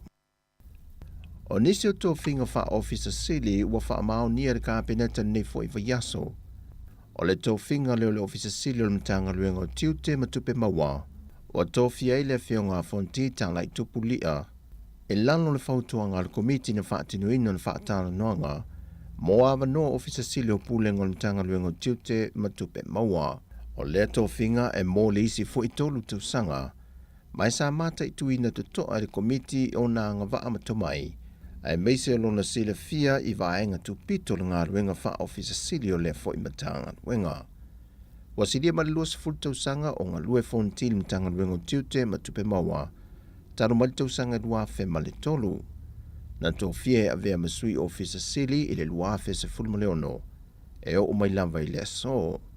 O loia umia wha ailonga o le matua o whaiva i tūlanga tau tupe maua mai a pani, ma le wha ailonga tikeri mta o puta wala manuia mai li Universite o Samoa. Wa whaasa fumatasi tau sanga le soifua ma o wha ai poipo, e to ono na ionalo, ma o loo ia umia le swafa matai fonti mai fonga savai, ma wa sui tūlanga e fonti, le fionga matafeo avalisa viali fautua le. E fontanga sa usui al kabineta nei foi va yaso, wa fa mauni e nisi o fa ton fo mo fa la tonga le malo. E au fiele pulingo le tine mu, le wa filfilie ai ono Merisaini siosi la ulu, ma funu fe ai David Oliver va ai, e avea mataite fono. O le fa la tonga taui mo fa lave te tupu fa fosei, wa to fie ei tu au Pepe Cherry Warwick, e avea mataite fono. Batase ma asiata Dr. Zatupaitea Viali malavea George Hazelman e avea mafaatonu. O le whaalapo tonga tausu e suenga whaasai inisia Samoa, o whiriwhiria e sula māneia nu e tolu Montini Ot e avea mataite fono, batase ma manu le lua soni la meta. O le official pulengo tangata ta whao mai mua mai Samoa, o whiriwhiria e tupai sa le imoa rapi va ai, e avea mawhaatonu. O le whaalapo tonga tau whale Samoa, o whiriwhiri aila wano la wina craze, ma teite fono, whapeai ma Violet Robeck e whaasavalu, ma Elisabetta Changtang Peters. Ma le pulengo malai waalele Samoa, o tofi aila i antaua isi kuki punivalu, ma teite fono le komiti whaatonu whaatase maisi sui e to alua, o whiriwhiri e avea mawhaatonu, Tina Ula Saili, ma Claire Leota. E se lia ma leono se la wafeta la wa whaatunuina se whaai unga le whaamisinonga. E te tau on tutongi anto el faltupe le ANC te se tasi o ulunga li. Na ta ofi whaasol tu la fono el faltupe, le pāleni o le tau al whanua le unga li ino lato whaatawina, na ua mai au na tuina ese le tau le whanua no lato whaatau. O le mata upu le nei le whaamisinonga, ua mai on totongi le ngā li le ta lafu na whao ngā le whanua e wha mawai. Ai ole no ngā tupe le antali i le toi ina na mō kesi e le whanua, na le mawhai on totongi ina, ma whātonuina i le whaltupe wa te tau o na seti ese ma le whanua se i whātau ese. Na whātau ese le whaltupe le whanua i le tau e se lau tōls furuafe tā la, e whato a la tō whaai lo muli le ainga, o lo te toi le fitus ful tolu a fe varu se la wonus ful luata la fitus ful fa sene. Mai o tu unga no la tu ave le ainga, e whaato a wha amatu watu le se leni lea, pe a mai a o na tāpe na ese ma le whanua. Na te ena le fionga le whaamasino i a vui Clarence Nelson, le tālu sanga le tua le whaltupe, e le whinau lo ia le tua le ainga, e soli tu la fono le whaatau ina ese le whaltupe le whanua, ma o lātou tā ofi e le pāleni o le tau le whanua, e au no mo so lātou i loa. O le whai unga le mata opu e si lia ma le ono se la wafe tā la, le tupe o le ato e tutongi atu le ANC, e le ainga e ana le whanua. E si lia ma le lua se la wafe tā la se tupe o lo tangi e si ali whai pisi nisi pālangi, ia Alan Poucher le whaamasinonga, e te tau on tutongi atu e le sui pālemia le a fionga tuala Josefo Bonifacio, e ala ila na masini ua pato sa wha au ngā e le fionga sui pandemia, ai ua ia whaatau ina ese se isi foi whai pisi nisi, e au noa masana whaatananga. Na whaai loe leo lo tangi, na iaisa la malienga tu ngutu sa whaia mal whaipule, e whaatau e le fionga le whaipule le na masini se lau tōs furuafe, e le tausanga e luafe se fulma le whaa. Ai ile tausanga e lua fes fulmale lima o le tupe muli le ntutongi atu e le fionga le whaipule i a teia, e na o le lua se lau tōts wafe. Ai ile tausanga e lua fes fulmale valu whanto a ia i loa i nai, wa whaatau ese le fionga le whaipule i se isi whai bisinesi lana masini, i le na o le fast food wa whetā la, ai le iai se le ni nau o atu ia te ia. Ai le fi nau le lo iolo tu lai mo le fionga le sui pā le mia, e le iai se malienga na whai le vao lea li pālangi ma le fionga le whaipule, e whaatau e le whaipule le masini, paule tūlanga na whaao ngā i le masini, e whaatino ai se ngā luenga le whanua o tuala. Mai i le lua fese fulma le lima i le lua fese fulma le valu na whaatau ese le fionga tuala le masini, sa le iai se whaanau nau ta inga i le whaipisi ni se tuli loa tuala i lana masini, e whaato ato e wala au iai le lua fese fulma le valu, e na ua whaato a iai loa wa whaatau ese le fionga le whaipule le masini. Ai i le tu a le o lo tangi, o lo fina wina i le whaasoli tu la fono, o le whaatau wina ese o le masini le whaipisi nese, e au noa masana whaanta nganga. O tala fōwia mai Samoa manuia le ni aso, whaasoi fōia.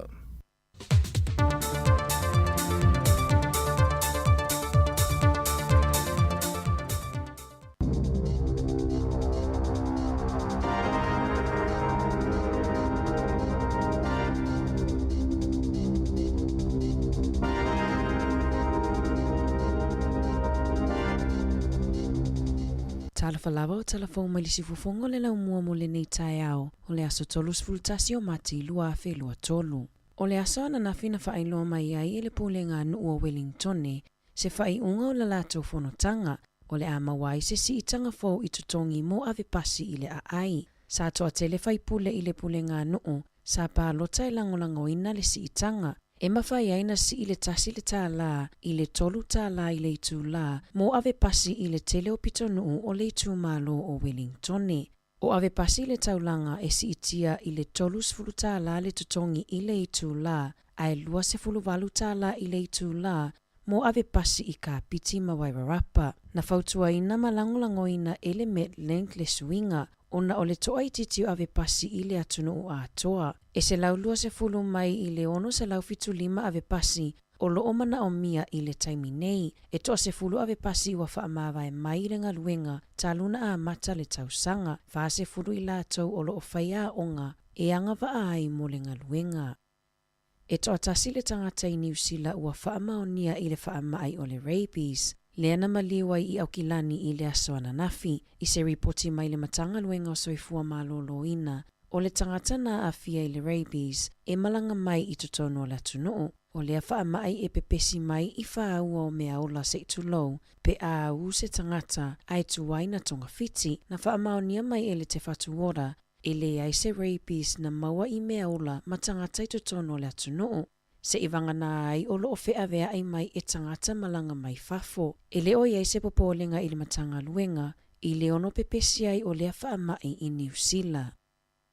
E se fulu a whetala ua whaatonuina e le work safe, le pulenga nuua Thames i Coromandel, e tatongi atu i le tamalia na whaina o na vai, i na wapa mai i se slide, po o se whase inga tamaiti i le whangamata sama festival na whaia i le masino te ise mai le luafe lua se fulu. E tusa ma le se fulu lua mita le mawalunga o le vaenga na pau mai ai tangata whaapea matamaiti. Mana maua mulmulia nei so e ngā le work safe, e le isaunga le mu le whaapipiina o le slide.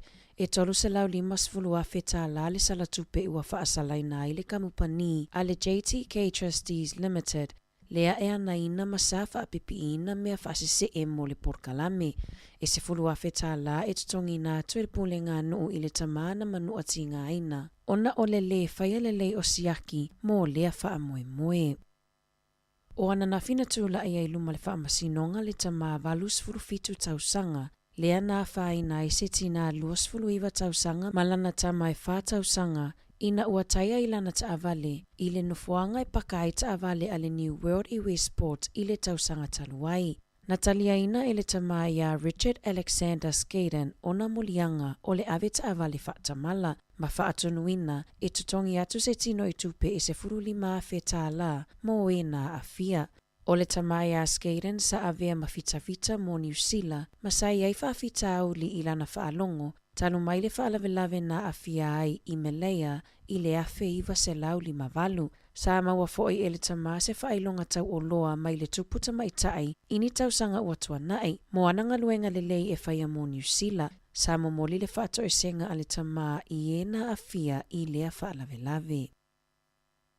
O le asoe a mataina mawhai e tangata Māori, o na filifili pe sui le lola pālota e pālota ai i le whainga pālota o lumana i nei. O le amawhai ai o na filifili le tangata Māori, pe resitala mo le lola pālota mo tangata lautele, po o le lola pālota a Māori. I tausanga ua tuanai, sa whaatali tangata Māori se ia mai a le tai whātausanga masuia la tau lola pālota, pe tai o le tausanga taluaina pasi ai se tūla fonofou, e mawhai ai e le tangata Māori, na sui le lola pālota e tuu iai lona suafa, i le tolu masina ai le iwhaia le pālota, e afa miliona pepa o whaamatalanga o le a matana lafo i tangata i le aso a tae au, a wale pālota ia o ke topa. O le tausanga ia whewalu se lau ono fitu, na amataina wawai ese le lola pālota whaapitoa mo tangata Māori. Ina ua nofo Yesu i o Māori nofo e wha i le palemene.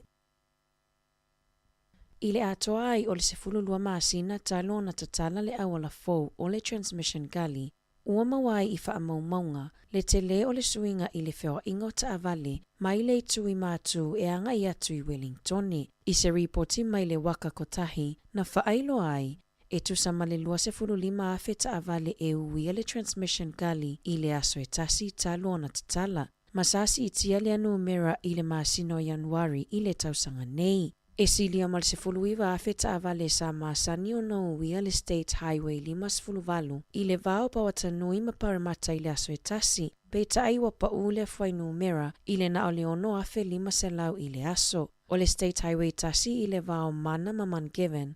Ua whaititia fo i le numera o ta avale e uia ta luana tatala le transmission gali. I se suesuenga fo ale Kantar o le sailinga leo manatu mawhinangalo o tangata, po o le ale popo o lenga o lo ofea ngai matangata i leo langa waso umai le taimi nei. Na whailo mai i le ripoti o le fitu se 42% o tangata na whaia i le suesuenga o lo ofea mua le taungata o le tau o le soifuanga i whaafita auli o leo langa waso uma. Lona lua le puipuinga o whanau ma le whai o solinga tu la fono na lisi e tangata i vaenga o lo o whaapopo leina ai. O mata upu tau i whale, soifua malolo ina, masauanga, sa mawalunga foi i le tali mai a tangata, e toa awhe tangata i New Zealand na whai ai lea suesuenga. Na whai loe le minista mo le matanga luenga o whela awa inga Michael Ward, ni vaenga ta awa se 5 e whirifili mai ai se fuafuanga a wale toi fausia o se isi ala lau papa fau i au kilani. O yuni o le a wha mautua i se tonu mo le a wha moe moe, ma o lo ofuafua e a matana wha anga i oilenga luenga i le lua afe lua iwa. O le ala lau papa o lo o iai le wha moe moenga, ina ia vave ai whewa inga ma wha aiti ai ti o ta avale i nisio au wala i au kilani, ma vave ai whewa inga i le vama tewa i temata. Na sau no ward, o lo tatala lewa no mo manatu wha alia mo lea wha moe moe, ma o le masino yuni le tausanga nei e wha mautu umai fuafuanga mo lea ngaluenga. I ta alonga, o le vai asolona ono nei o wha ngā solo le supalakapi Pasifika, ma o le afiafiana nei i le 5 minute te ai le fitu, e ta alo ai le moana Pasifika ma le Highlanders i Aukilani, ai o le Reds ma le Crusaders i le lata alonga i Brisbane. O le afiafia tae au e ta alo ai le Chiefs ma le Blues i le malaita alo i Hamiltone. O le Hurricanes e ta alo ma le awa le Force i le toe 25 minute i le itula e wha i le afiafi o le asosaa. Talafowia ma le siufofonga o le laumua mo le neivaenga o le tae au.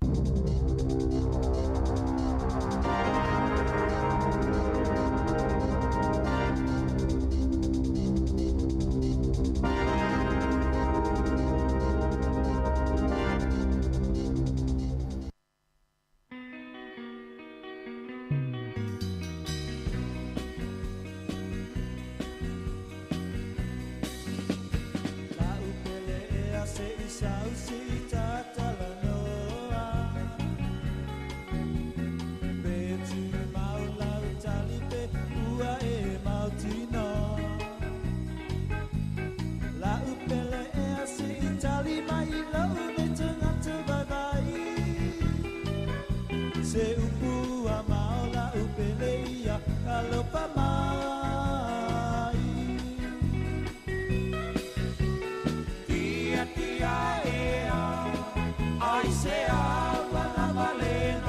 Ia, toi tātou al pese nā pia umal whatata noanga tu lau lau whafonga no le umaula vino ta no le fionga lau peptele. Ia le suifo te tisau. Suifo mniwe lau pepe maa non suifo le tai au. Malo le usu tu foi fatalo fatu foi panga le tātou po kalame. Malo fa malo si o le fo tātou tanu mai ngaluenga fai o le nei vai aso. Alo la vale. O sai malo fo le tautua. Ia, lele.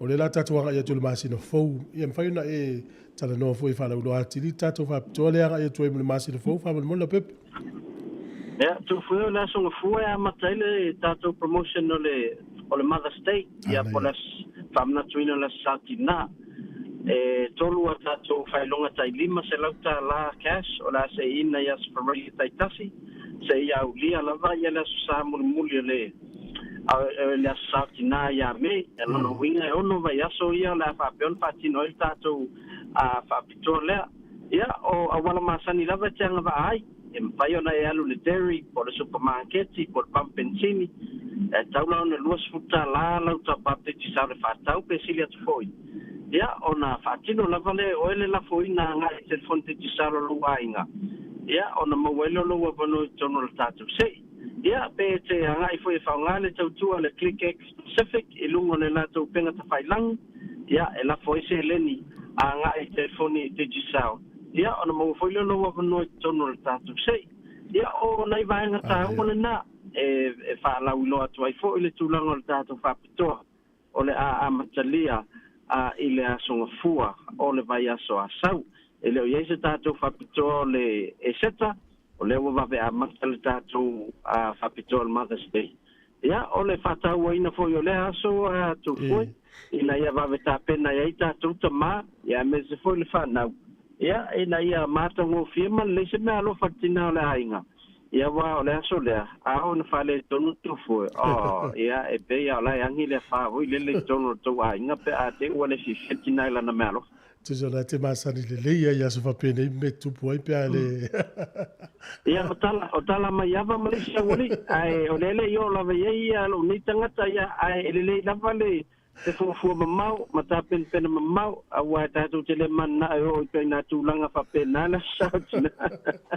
ia sa le ia ole tatu ole tatu fale tatu company ole o fe malanga ia le tunu o mo mai faina e tau fa mtala titi moni se fon fa no mai ele tatu ai sa mo pe malanga sa mo na ona tau no la valo fainga malanga e faleolo ia anga isa o falolo tatu titi sa o ina e mawhai ona mawai lau SIM card so soani le tātou au whenga luenga ia e porokalame foi tūlanga o le whaolaina o le telefoni ia ma le whaatauina foi o tātou pandos bea na ia le pando lea e tasin masina le masani o le matalo tu foi ia e ono sfuta la Samoa ai mawai le ono sfulu gigabyte e te whaongaina o lau internet mo le tasin masina ia e le ngata fulna e maua lau se lau minute ia e mwhaiona e whaongaina e te toe vili mai ai i New Zealand a po au se tālia ia whapena foi tūlanga o lau wala au whanoto i whali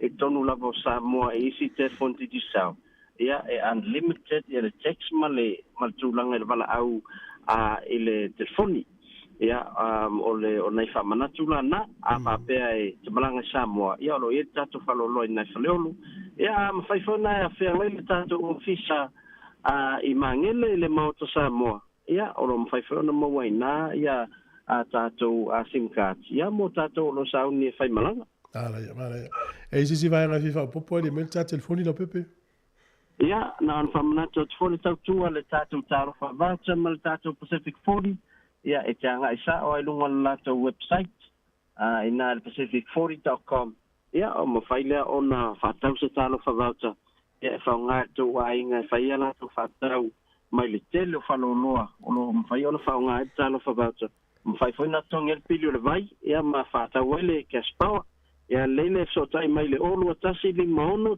tolu whawha olu atasi limono tolu whawha mo se sosoani a tātou nanga umana ai manu e telele Pai mo nei vai aso tu foi Manuel tapu inga tu au ai tatia mele au le chief sia ma tu le so tai au ya masalo le la ma wese la tu fai ina mo nei tau san ele na la ya tal si el to talonga wal talonga pile la faina nei ya lo fitele atu so il faut mo le ya ya ma mi tele le vai aso so il faut al fionga la tele ya mo tu tu al tu sa le pe fa la lo mai o le taimi le o te ale iva minute lus fulu e ona minuti on fa fon le programme on le tala la ulungo le vayaso le fa te le fiore le pule ya fam sanga te al mo si fa pesa vedina casiano o le afa se fulu el programme o le asisinga o le fa te le sunga e le to ina fa tonu le sunga le fa auto ina reverend fa tu setu ya mai le fa kasa le Heart Valley ai fa fo mai to fa wo tato pese ya mai lo vai pese tu ai le young lovers ya so ai whatever ya al pese dia ya la upeleia kalopa mai tia ea ai se ava na valena lo alota ele uma tia ea ai se ava na valena lo alota ele uma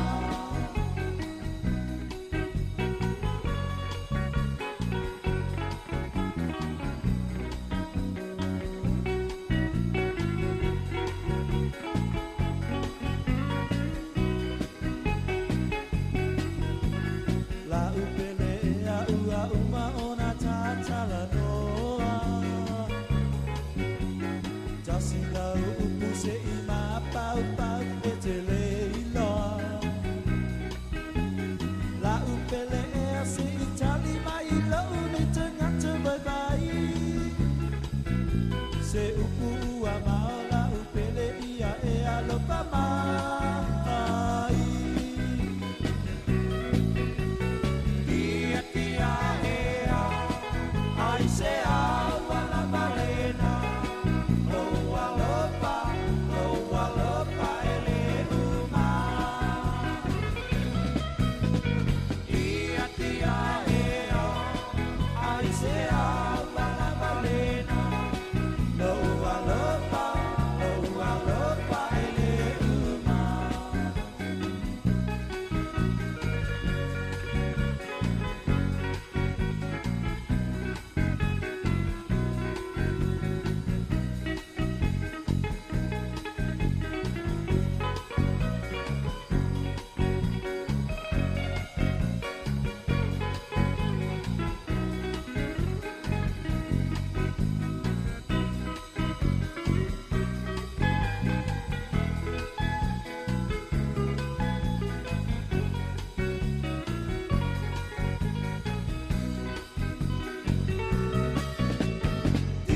tia ea ai se ava la valena lo alopa ele uma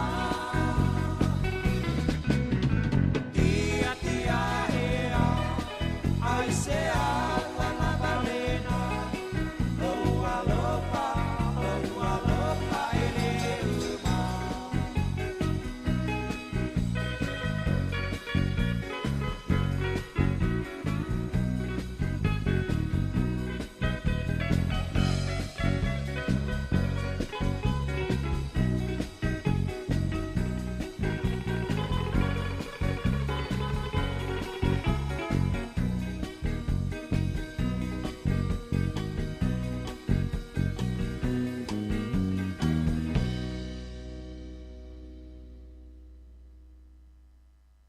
Tala Falava, Project Solo, au tatou fitu o New Zealand. Whafafonga mai pea, i le si ifufonga o le lau mua.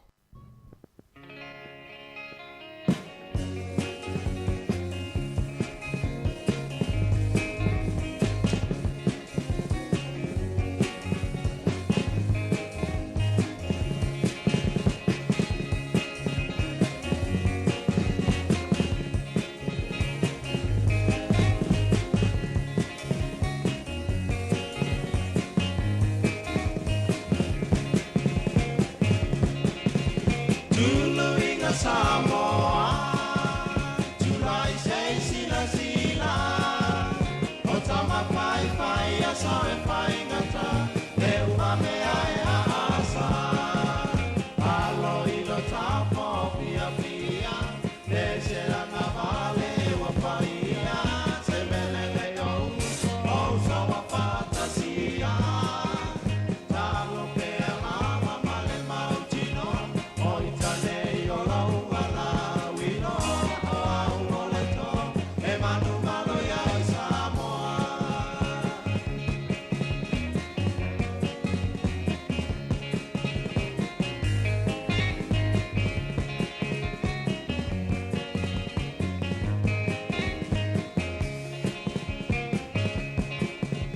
Salala winu si pepa. No wingo ai whaingata. Ele sao ai la mau se ma. Pe agi mai o apa. Alo ilo tapo pia pia. E se la navale e wapaia. Se melele o. O so wa fantasia. Talo pe alava male mautino. Oitane o la uala wino. O au moleto. E manu malo ya Samoa.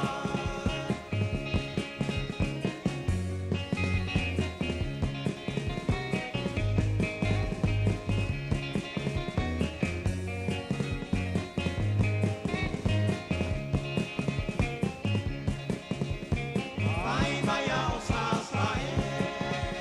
E fa bea masisi fo. Awane e si batau pele pele. E fai a so e winga ese. Alo ilo tapo pia pia. Mesera na vale wa paia. Se melele o. O sa wa fantasia. Talo pe lava male mautino. Oitane o la uala wino. O au moleto. E manu malo ya Samoa.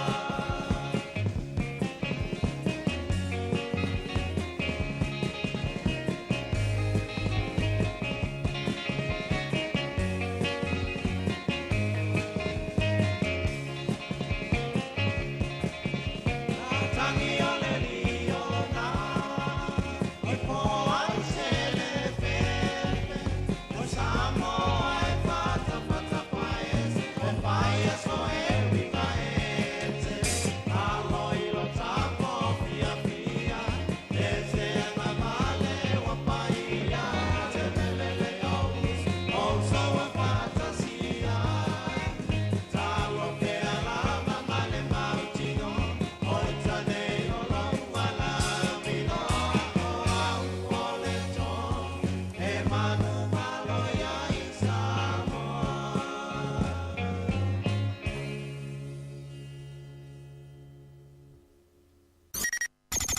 O le tautua le si ufonga o le laumua o lo iai fo i le langolango a le New Zealand On Air.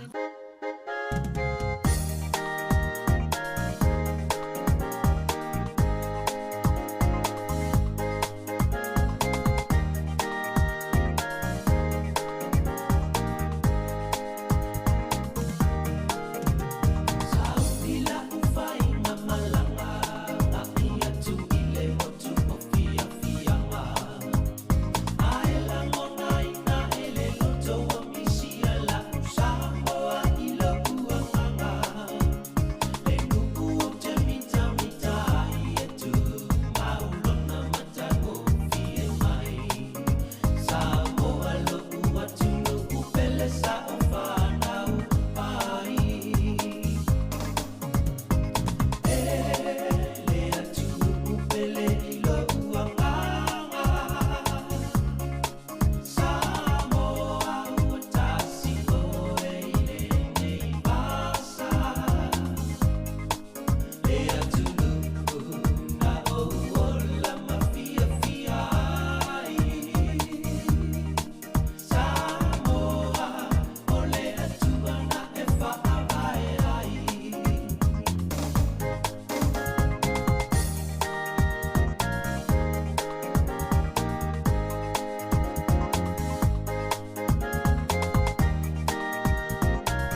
sili le manongi ta utino mai lo ta ofi mausalilo fa amaoni tu mau pea se io o ile oti ta la la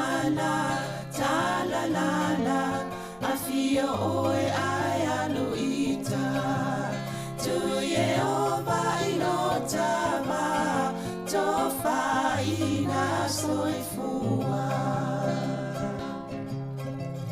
Nanga alipsili le sasana itu e fa o Samoana e fa atosina yo anganga ya te o e sumalete ine tausala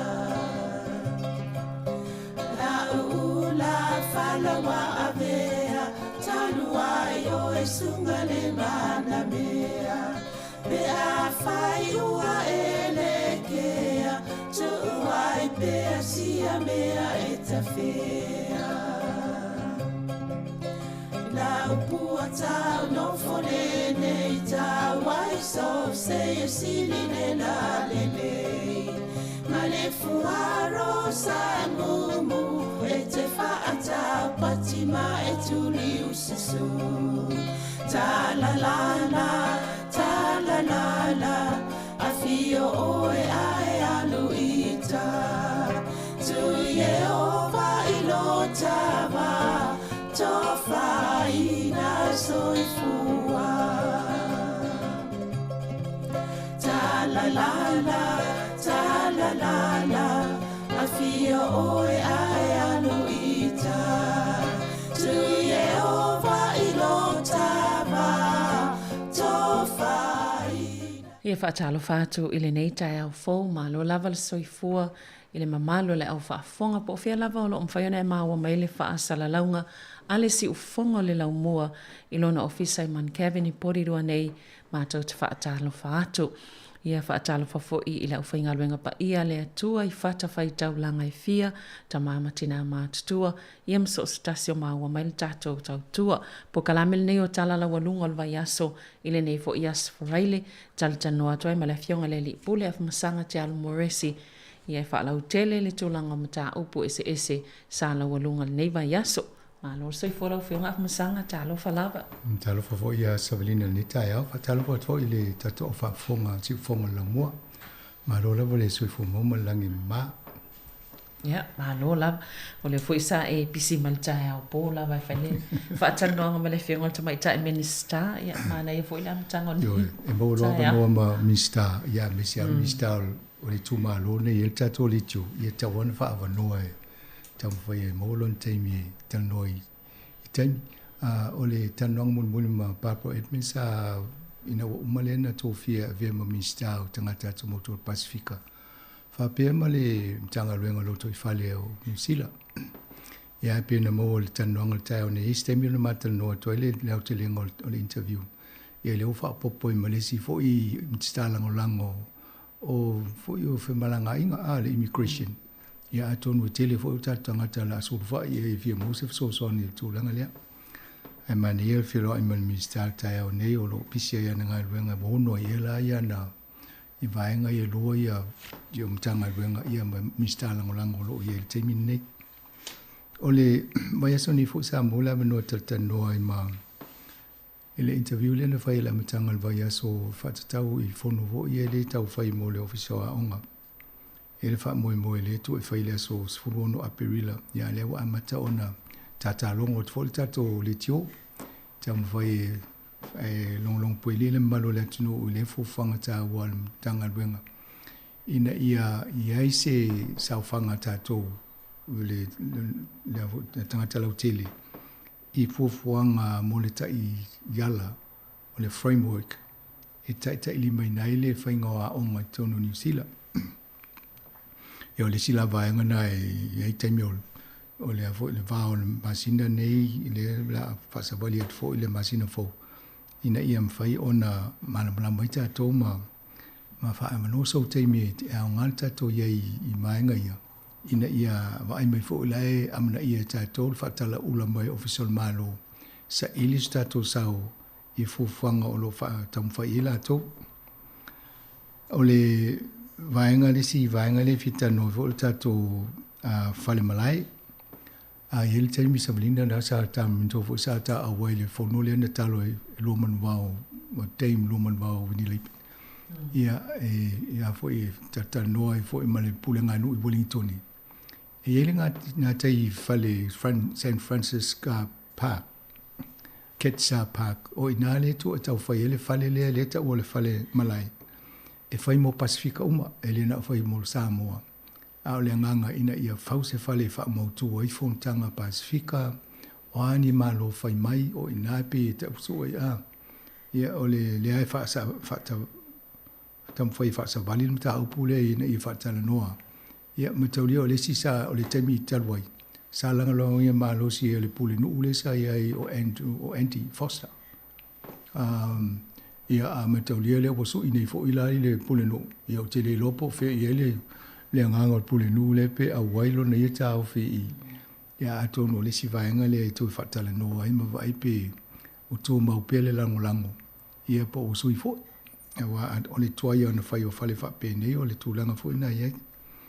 Ai mane se i mo se ava no sistemi mua e anto fa tanola i o le fionga ya lumo no vai ai pe po le arte tu langa vo ye e maltato api mon ngan Samoa ato no le ai fa fonga mele tu no le tam fai ma to fa tu langa uma me va ai le ia fo i spelanga upu o lo tam fai le ngaluenga ina ia va ai le spelanga fa ngai mo fa mafa ko maliliu e fe so sonia ila to ele malmalama tele la ngana mai lol fa nganga upu tonu foi upu le fa le nga sa o upu a tonu va ai nei fa pe o kele koma me fa pena ele o mato va ai spela nga sa o upu isi o lo a muli fa le spela nga tonu tu spaia le fa casa ma le katoliko ina ia va ai tulanga fa pena e manisio tu singa o le van fa ma popola tol va nga ia wa a maua lole ano o upu le wha leonga ma le tusinga ma le spelanga. Ia na pule ale o tangata po le ala na i spelanga muli muli. A la ua manino i le wha ongango o mtai tusia ma whailonga ia. Ia peo nale alu ele le wha ngā luenga le teimi nei. A le ua umalole vaenga le vaiaso nei ia le so o na se atulole i o le pepa i whailenga luenga ale developer lau amata fo ila to umone mata va ai le va o le vaenga mo le tato api le tu lunga o le telefon fia via e mana i al fo linga bang na le fale o lai tu si mal ma fo la to i fa pe le fale va penale lanwe e sa o lan muli a to le fale ia le va penale se lang no fale ena vaenga na la to fa sa ia mo lo tulia yo o tulia so a lus fu vol ma sino o me ia o nai fa ilo la alo ia lo le o tatu a fa fo fuanga le fa moi ia so lina to no vang bombona e vi o istal tai o nei o mana fo ile to fa manino le o tulanga po le o tatu fa le o nei le app po le application ile fa Samoa le api fa ngofi ia man tuai o le api ana o fa tau e yam tu sia na a tato va ai nei ele api le matala no to le app o le fa palangina le o fa ngota tu o le app o le api ia a tato manatula le api masani ia tu so e fa tau ia to inga app le wa fa nga ma technology e ma fa ina e fa tau wa e ma fa ina e fa va ai mata wa e mata o ata tu o to no e va nga tu e mo videos me fa pena e ma fai foi na lua e fai elenga luenga mi fa ambau ai e mo mai tadi tu se e view ia ma interact e fai na tala no e ma tali mai ia tu langa fa pena e fai foi na tala no e a fa pete fa longo se upu ma fa longo le upu e na no fole e tala no e ma po e foi lo si ufonga e ma to e ta ma e fa longo e po sa lo fa longo upu o le to nga luenga na le fa mo o le anga e fai ngole tatu apilia ia em fai na ta alo wa isi vai nga em fai na tai pese game vole po sa paso em fai na fa ia tu mai meta itus ia ale sa ola ia meta itus e tu spela ngole up ia So pe o vai ngana e fi ta mai tila i tie. Ia mai ia videos fa pito e tu e te mai mole le ia le il fainga mai o faitonga mai o lia po se foi upu po le ala se mea. Ia mai fa longo le fa nganga le ngana. Ia mai fa lionga upu. Ia pe o vai ngana e mane e fo lo fsili mai le api po le atonu al. I te o lo tu fa pe po fele tu sia tu o telefone fa ia po le e na te mai computer slide fo ia e pe o Chromebooks me va pena. E me fai fo na fa nga le Apple la le. E va vai la me fa pena me fai ona fa nga mo le nga iluma. Ma ele te konolosi. Vai nga la le a fa pe e tu ai tato ile fai ma fa ta ita em tau fa ma sani e te konolosi fo. Ie alu aso tua le mamma wa tato i tua. Ia e pe o. Sa le le. Te fam tato fa ma sani e le fai ngofie. Ia e fai ale le vai fai TikTok tanga Samoa.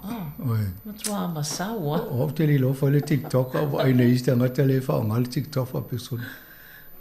E ma mu ia fo i e se ia tale ni mai le di tangata. O le se fie me ta alo, o le se fie fa ngata. Ia o si ma pa wal mem na o mem o i fa ngai le na luenga fa inga luenga. Ia wa nga telefoni le song ma i tangata na fa ia nei masini fo ma po kala me fo. Ia le o lo tele istanga te fa me mali fo istanga. Ia pina me mali te o ia no TikTok. Sa o le. Ia o le o fa sa i se tu no ia pa wana TikTok. Ia sa tata no e la o fa tonu ia katanga whenga luenga umal malo e Amerika o fa sa. Beltania lo muli ai. Ia wa pena isi no Europa le Union Europa. Australia o lo tawa ai tele o si foi vai ngal venga la uta office. Io tato io lo vai tot people town nero fa tonu defense. Le vai ngal military New Zealand o to fa ngale le TikTok lo ngola to fo i telefoni fa ia ma to la fa pena. Io tato litio ili fa stato tonu vai ngal ia. Wa tele o ai to tele ni si o ta alo ni si TikTok ili se me polevo. E mai ni me ono ngoisis. Wa pena lo fa ia fa mo mo il termine. Ia sa o pe o le polenga na o le tele o fa mo le mo e pa le stala o le tanga te fa mali TikTok. Ia o le te to no company nei o lo o mafai o na fai atu le malo fa to no malo Amerika. A mai u ma fa mo nei na ina pasile ia. Ele pe o tu langa i company la isi no i ta to ma Amerika. A fa to le malo company mai e lo se meto tino le auto mena mato. Ia la ngol fa ngoto inga pulenga i saina. E te lele ia nga malo e fai atu asus company ia mai a mei ia pe on mena lai po pole isi ia no e mau to e fa pe 4 miliona lai fa ngale TikTok o le fa fo na miliona tanga to lai mo ile ngata ia tale la alo i lunga e po solo mai ata o me lai fa ngale TikTok a le fale o le fa ngal ia mo tano ia pe tu ngana mela na wala pole le api wale api ele fa pe to e fa mo e to no na ole alwa ia e fa nga ma fa tau ia ma fa no fia a ole asole le te fa el tato fa mo la solusu li vole tala o la to uma le la ia le asole o la after song ne fa nga luenga tu e lunga male api le app i lo telefoni fa va ia man to ia fa le lo telefoni ia fanga le ma te lo tu pe fa pe o ina la e o se ava no te awa ia ma isi na tamai tata vo lele adela baba ai fo ese me o me fain fa ngale tata le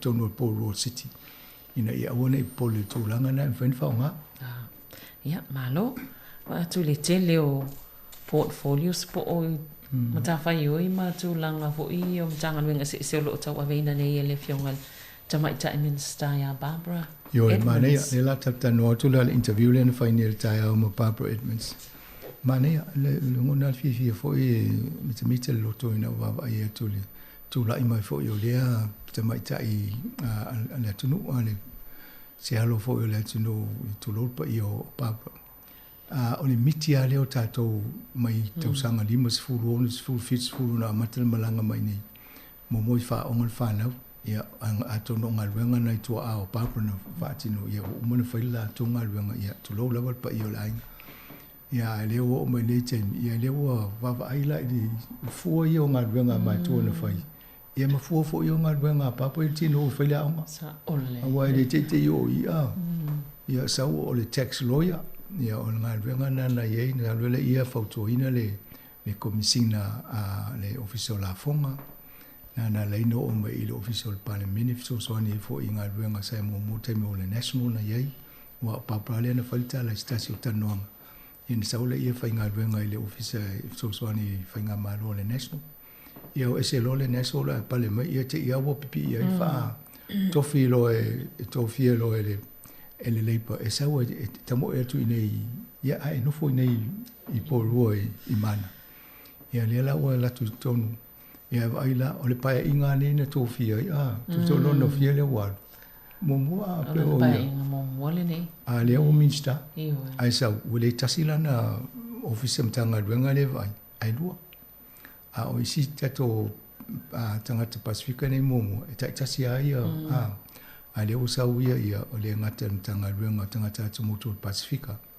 ia ai la ve ma le tanga luenga loto I fale New Zealand le Department of Internal Affairs ia on tano ngala tai o nei sa FCC di fo ia I le ngaluenga ia mele le papo le sa ofa mai ia le avelo tiu te fa tina o te alu avita mai tile a onga ia a umoro ia ta faile o singa le ia vai nailo ia le onga le ta wo muli o te matua va ita miti I tu langa wa onga ia ola ia la ia le lango vai me vita mai tile lango ia ia mata wo lola ia sa ola ia nga venga le o fa popo ia o le si minsta lango mo le immigration ia por vanga le va ia tato pepa malanga ma pe me fai ona no fo nei pe me fai ona malanga mai ia le la o ia pa por esi tofilia asa ia Chris fa fo o mo fo no matal no les fo nga va nga sa va ia Chris fa fo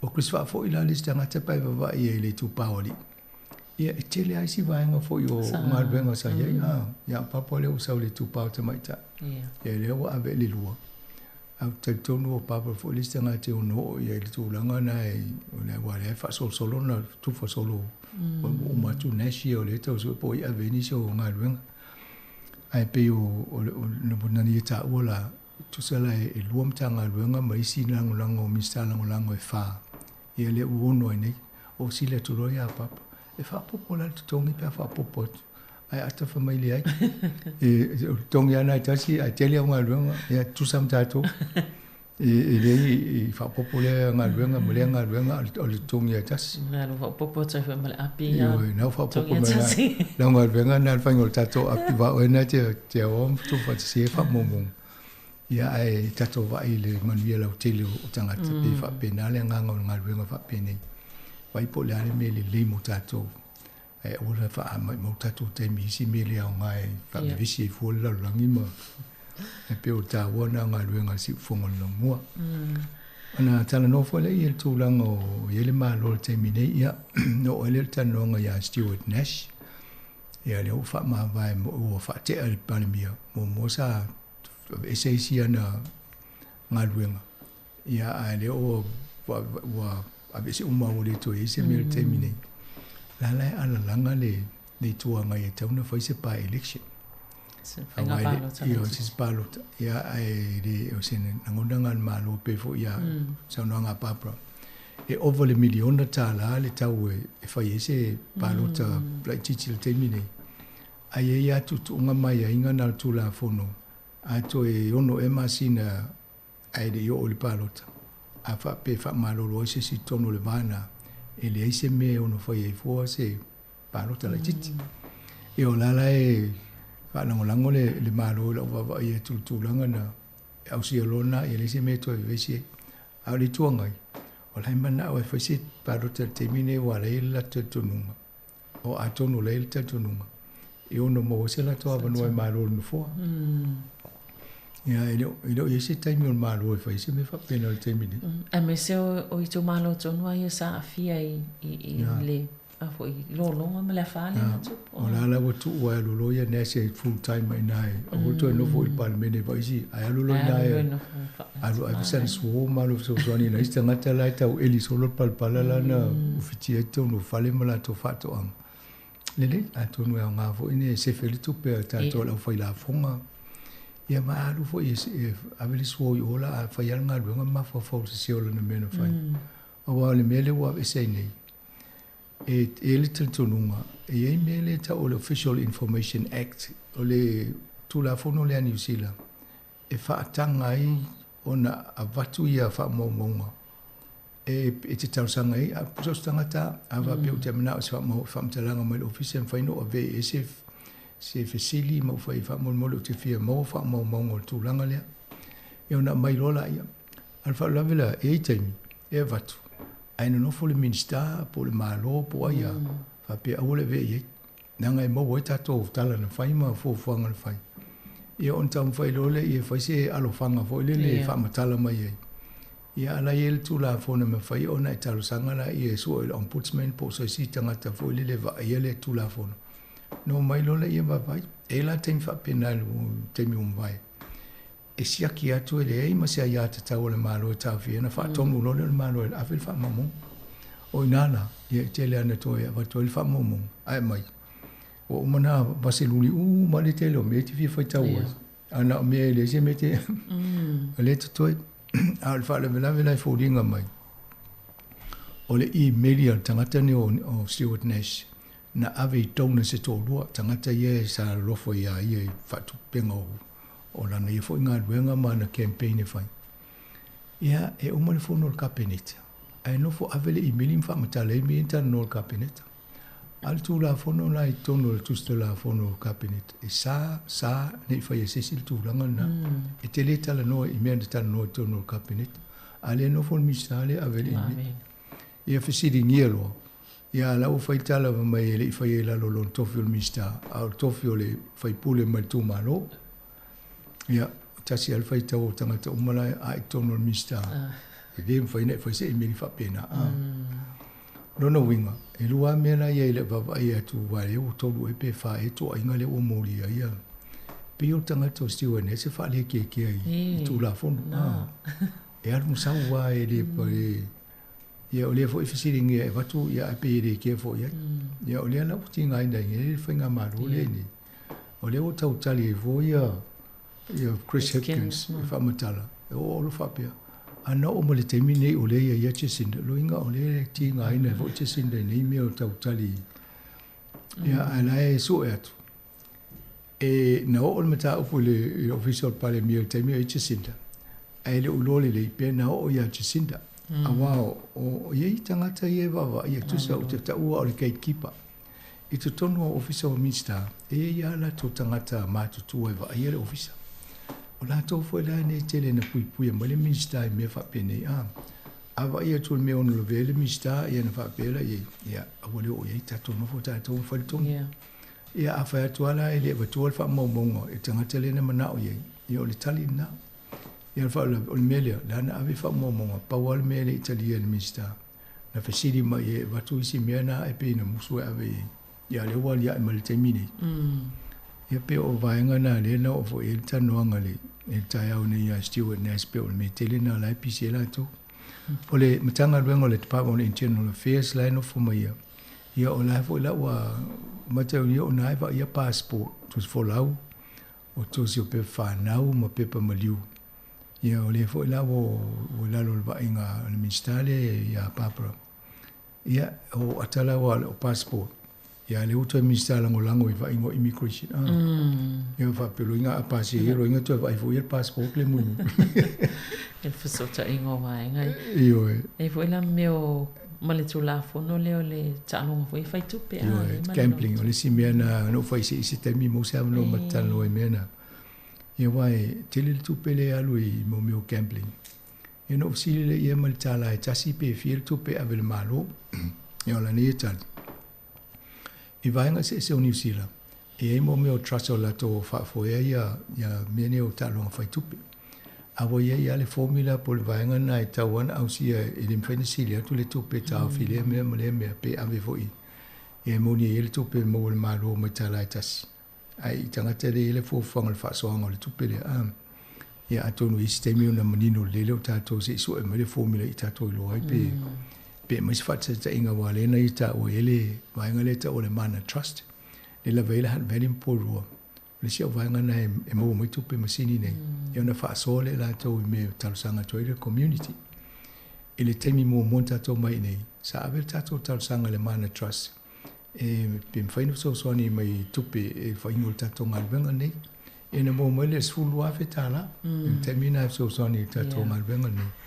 Ia talsanga umai faino talsanga ile vainga le mo to fa fonga mai fi faino talsanga nei la vai hat veli ma polua.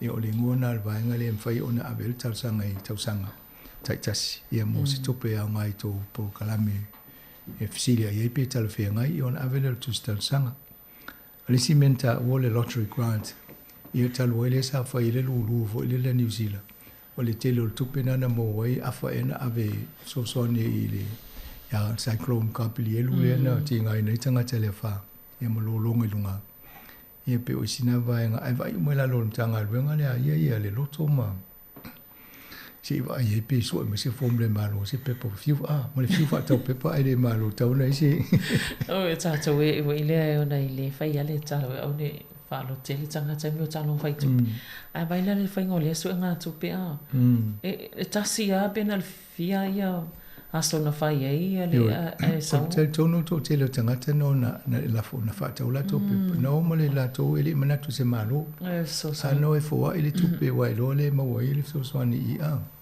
ia mani a to no el sa ona me a fa ia rai me fa pe tele o ta imagina mo se me fa pe ia na tele ale o tu pe mo wa tanga te so ni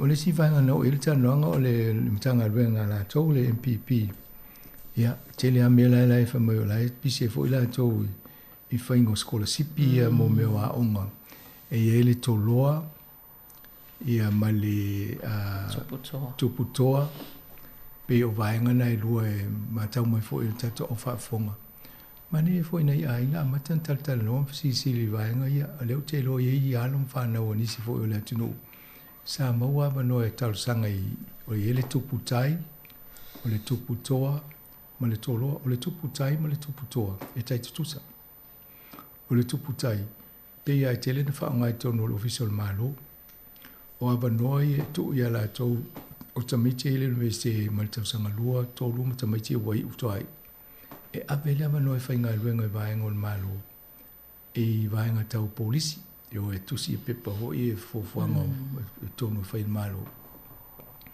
ai if e wa ia la e tele na la tu ia va pe o mole officer ia ma va ai la officer I lo ta lini mo lo wanga va oisi e maua mana tonga luenga a whaia te mio malolonga tuanga aonga e whainga luenga ai le uma fo ilo university ala umo malonga luenga tu mau o le leina o le tupu tola e au fia ima vaenga fo io whainga luenga I tua to le malo e la vea umaini usila ato il polkalamena le tupu toa so tele fo tangata o iai e ama umo weanga luenga I e no fsili le po I fa tu pele tongi o tamitia o ngale ye e ala fa mai mo le ava no e tal sanga ye fa fainga luenga le princess tu pe vo ye po kala mel malo le o ye lum fa na ngal luenga ia ai fa popo ile tu pele ofisiala to wala vo ia nga mo la to ia atu no le sina awala su e ngal luenga ta fainga luenga malo wa batu ile le la to sila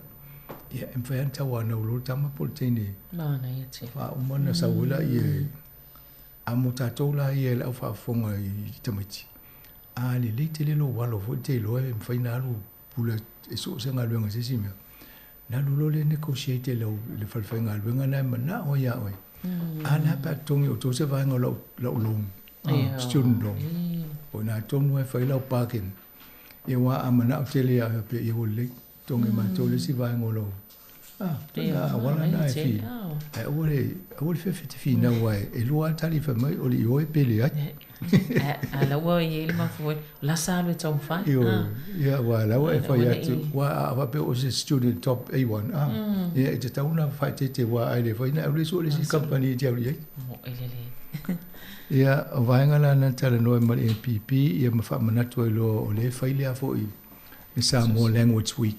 Yeah, o la amata le solusu valume o la sana o la songa fu o la solusu lui vol fa moi moi na tato e fa la lo ia lo tato apile fo e file terminate ia ma tato a wai whaatasi fo il wha manatuina whaata wailingan sa mol mai so atona ia liuta ue Barbara mau whaatu i o lau telefoni whea vea ina ia lue tonu mo tato apile pa umani a mai mana umia ia hao e malan wha sa mo ia o le se longa e tau tu ai mani fisiri man tari mo fai puli na lan tato tara noa ina fisiri man tari mo tamiti a ia langa le mo le fai puli a mana ia mana electorate ia o ia le ia tonu no fatu ia tonu tau le vai lo a tu malo talu le o tele o ngal venga o fai nei e falwa ia mai le o la songo fu ama le so for really le ia le tu malo e tawo ia tele ia mo le fai ngol vai aso ia mana ia tele fai pule a ele o alu te fauzi simi o le ai no fo ilo nei tu malo nei tu malo ia malai ele ava noa mo ila to fia tala no fo ele official fai pule le nei polua ia sa ili matala no ele fai ngal venga na e fo tama tai pena mai ile sita no talwai en fai tan no ia o se va sanga pe ole le nei ta waile me o benefits in family nga ia ma tai la so mo tai mo tona le foi fam tata no to tata po kala melitio a to ne le va ya so ma to to tala fo ia ma fa senga to itona to tele ia tanga tele e mo i benefiti e tasi tesi ma le family ona le fa tanga tai e mo to inga benefiti e sene o le la fa manu ia ina i ia va e tawana mo watu a fa pe o e mo me ai ati po le MST ngam tanga venga malo po ele von tanga venga lo ngafa mal benefiti na te o tau ona fai lo atu ya o po le swing o lo benefiti na la mo watu e manevo e tadi na po le altu fa popo e silia na mo fo na suswan na e male tongi maulalo a e o si lunga le minimum ya amata tu tayo o si lunga lo rate e fa ya sina mo lunga tala fi e na fa popo ele tung na ia e me se fo io le famanato tolanga le o tu singa ingoa le la ma tala to famanato mo lo tala pel va nga le mo to le tsino ingoa si on sa i fai lo tiuti o le pento e a mai le tato fai pule tai le minsta a lo le stala ma tu se o Samoa po o Pacifica mi se Pacifica o le afa ingo Pacifica le stala o inai fo le fas fuanga o le tupi ava pe o le pakiti Atua le New Zealand monita o sanga na vai le pe fieni me tauna ave maoli Pacifica e fo isto inga ese tono New Zealand refugees tanga tala utele fa pe nana tufa tupe e fo e fa mo bonga le mo tu singa ingoa ava pe la e mo ni fo ina le lusu limpa sene le la le tu sia la to ia la shuki fo ta to le e tu fa ngale la fo na sa ole ta wana vai ngana ia a tsana msang se fa sina malolonga ia ona to e fa wa wele ta nonga fa tai alo lo watunu Samoa ai wa ela le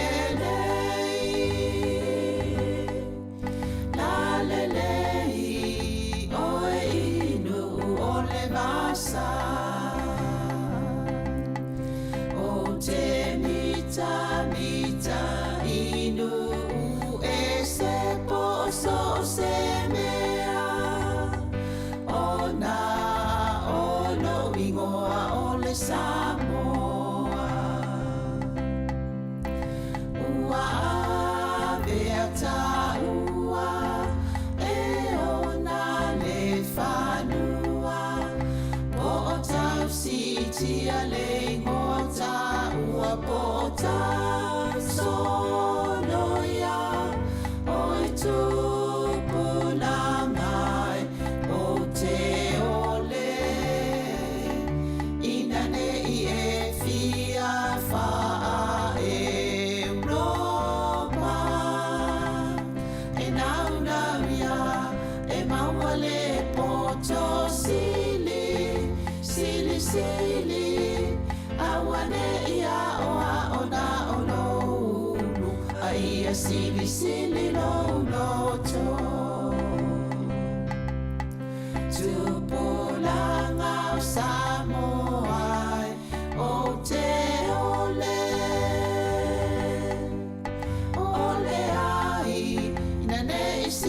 au tupe lo tiu te. Pe e te alu inu umama o po so se mea. Mana tua e ta ua o ta matua. O laua mi o lelei, ia whaile a mao sei. Tau fi mau laua nganu, ia whaile a mao la ei.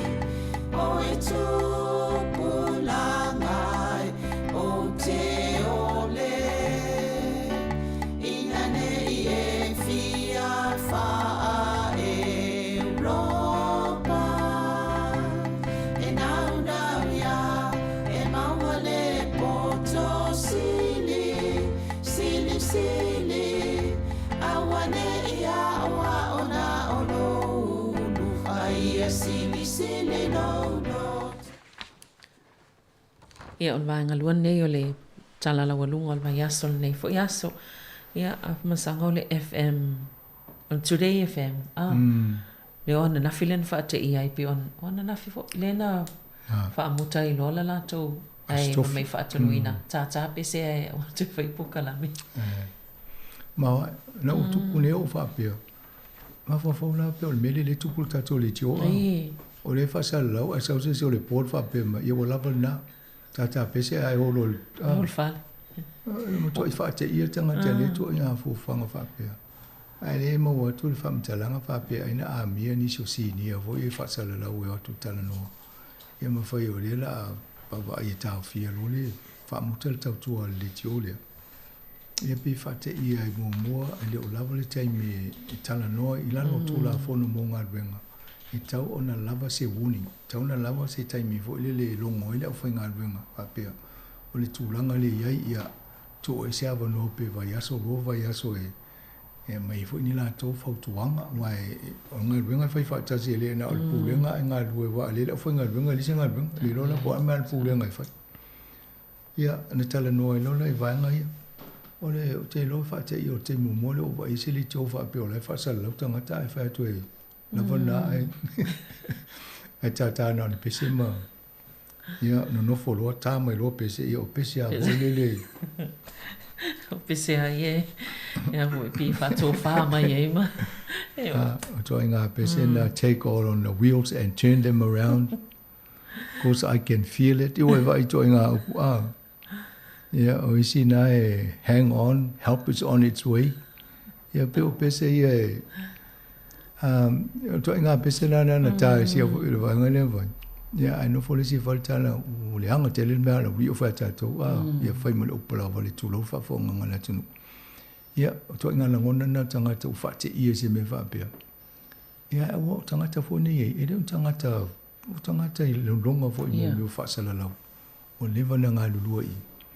Ai pe te baba ia tu le, you know so ele na uma no fa tau ele sai linga fo le tanga lango le tion fa tal vai ai mai elalo le lo paseni tanga lango ina pe fa lango le tio le a ya le si o va nga le tu se pi na o tu o lu se fu lu si tanga ta pe atu te o si o tu le o se fu paseni a i tasi te si male fia e paseni na no vai ti a fa pe la le lango na e atangia mo fo ina le to inga tu pe mo le revenue mo fa si silanga ono fa alunga i wai o me fa si le to fi to tanga te fa no ia na fika lo le paketi tu pe le va tu fa sala la fa pisinisi lo na winga la ba e pauli o le paseni le fa no e le telin tu pe fa au ni so tanga te fa ngal venga fa pe al mo lungo to e lo va kul pulenga le voi la o me si pe e de en tu pe o mo ina tu pe alu mal e paul me full ta fi lo le tu pe alu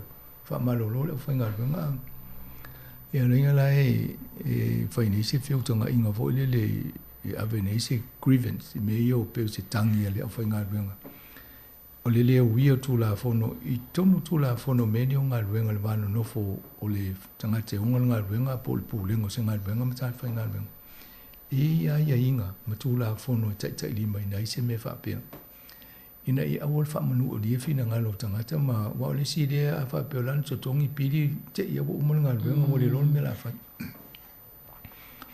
o vai ngala na o te roi fai ale le fai ngole I wa no o ile I fan fa fa masino ia na te le ale o le fa ino o le company ai mariela ale fa no o vai aso le o to fa o lo mele si station a e ta fine ai ele si le ti o le la fa ui mai tonu la le o le e inga ese le ngoa ese tangata lo inga mai ni tangata fona e le titi o la tutu ia na mfai lo le na fa anga yo ma fufu la un se le te le tongi o tangata e le atono le si mena le o fa pe le fa ngola fa ngalwe Mai pe e si tangata e to lua ia na fa pe na fa ma vai mo ese le pe ala na o amata na pa ua ia I lalo tu langa tangata fa ai le va te le fa vai le ti o le no mai tangata na fa vai le lua fe no school lo to sanga le te no mai man manat o I o le flagship tu so le ngona na fa o I le la fa tu se la fa fita wia le ti o le tu se pia ia so me tangata le tu I tangata tong ia fa mai le o mal tau sanga ni ai so tu e le te le se la olang ai te o ma tau dia e le se me te lo tu lo ese swinga tasi tau sanga ai o si e tolu le di ma tau sanga to ai o le me te tau na ia ia o le va ono sa ai o vai to a o le ai o tu fa tu pe to fa le overdraft se to ngeta fa me fa tu le ia lo ngo la me fa il puling tasi lo me o ta o fi lo nga ai ona o pe na e ta o tanga tai longa e Dungan kana matova oi O'Brien ye pe o tanga tai sa tanga tai longa yo le ia pe o le o stu langa fa le ton ia a o ta to le chulo ngo o sa u le ngo tu fu sa u tu fu ngai longa yo tu fu e ngoi no le ngo ta si sa u lu ye mo lo ngo le o te la mo o sta pe o la wi mo fa ma va le le tai tu pu le ngai ni mana o tanga tai misi le ata tai o so la ngo ta to ma sa ni fa ngai nga fu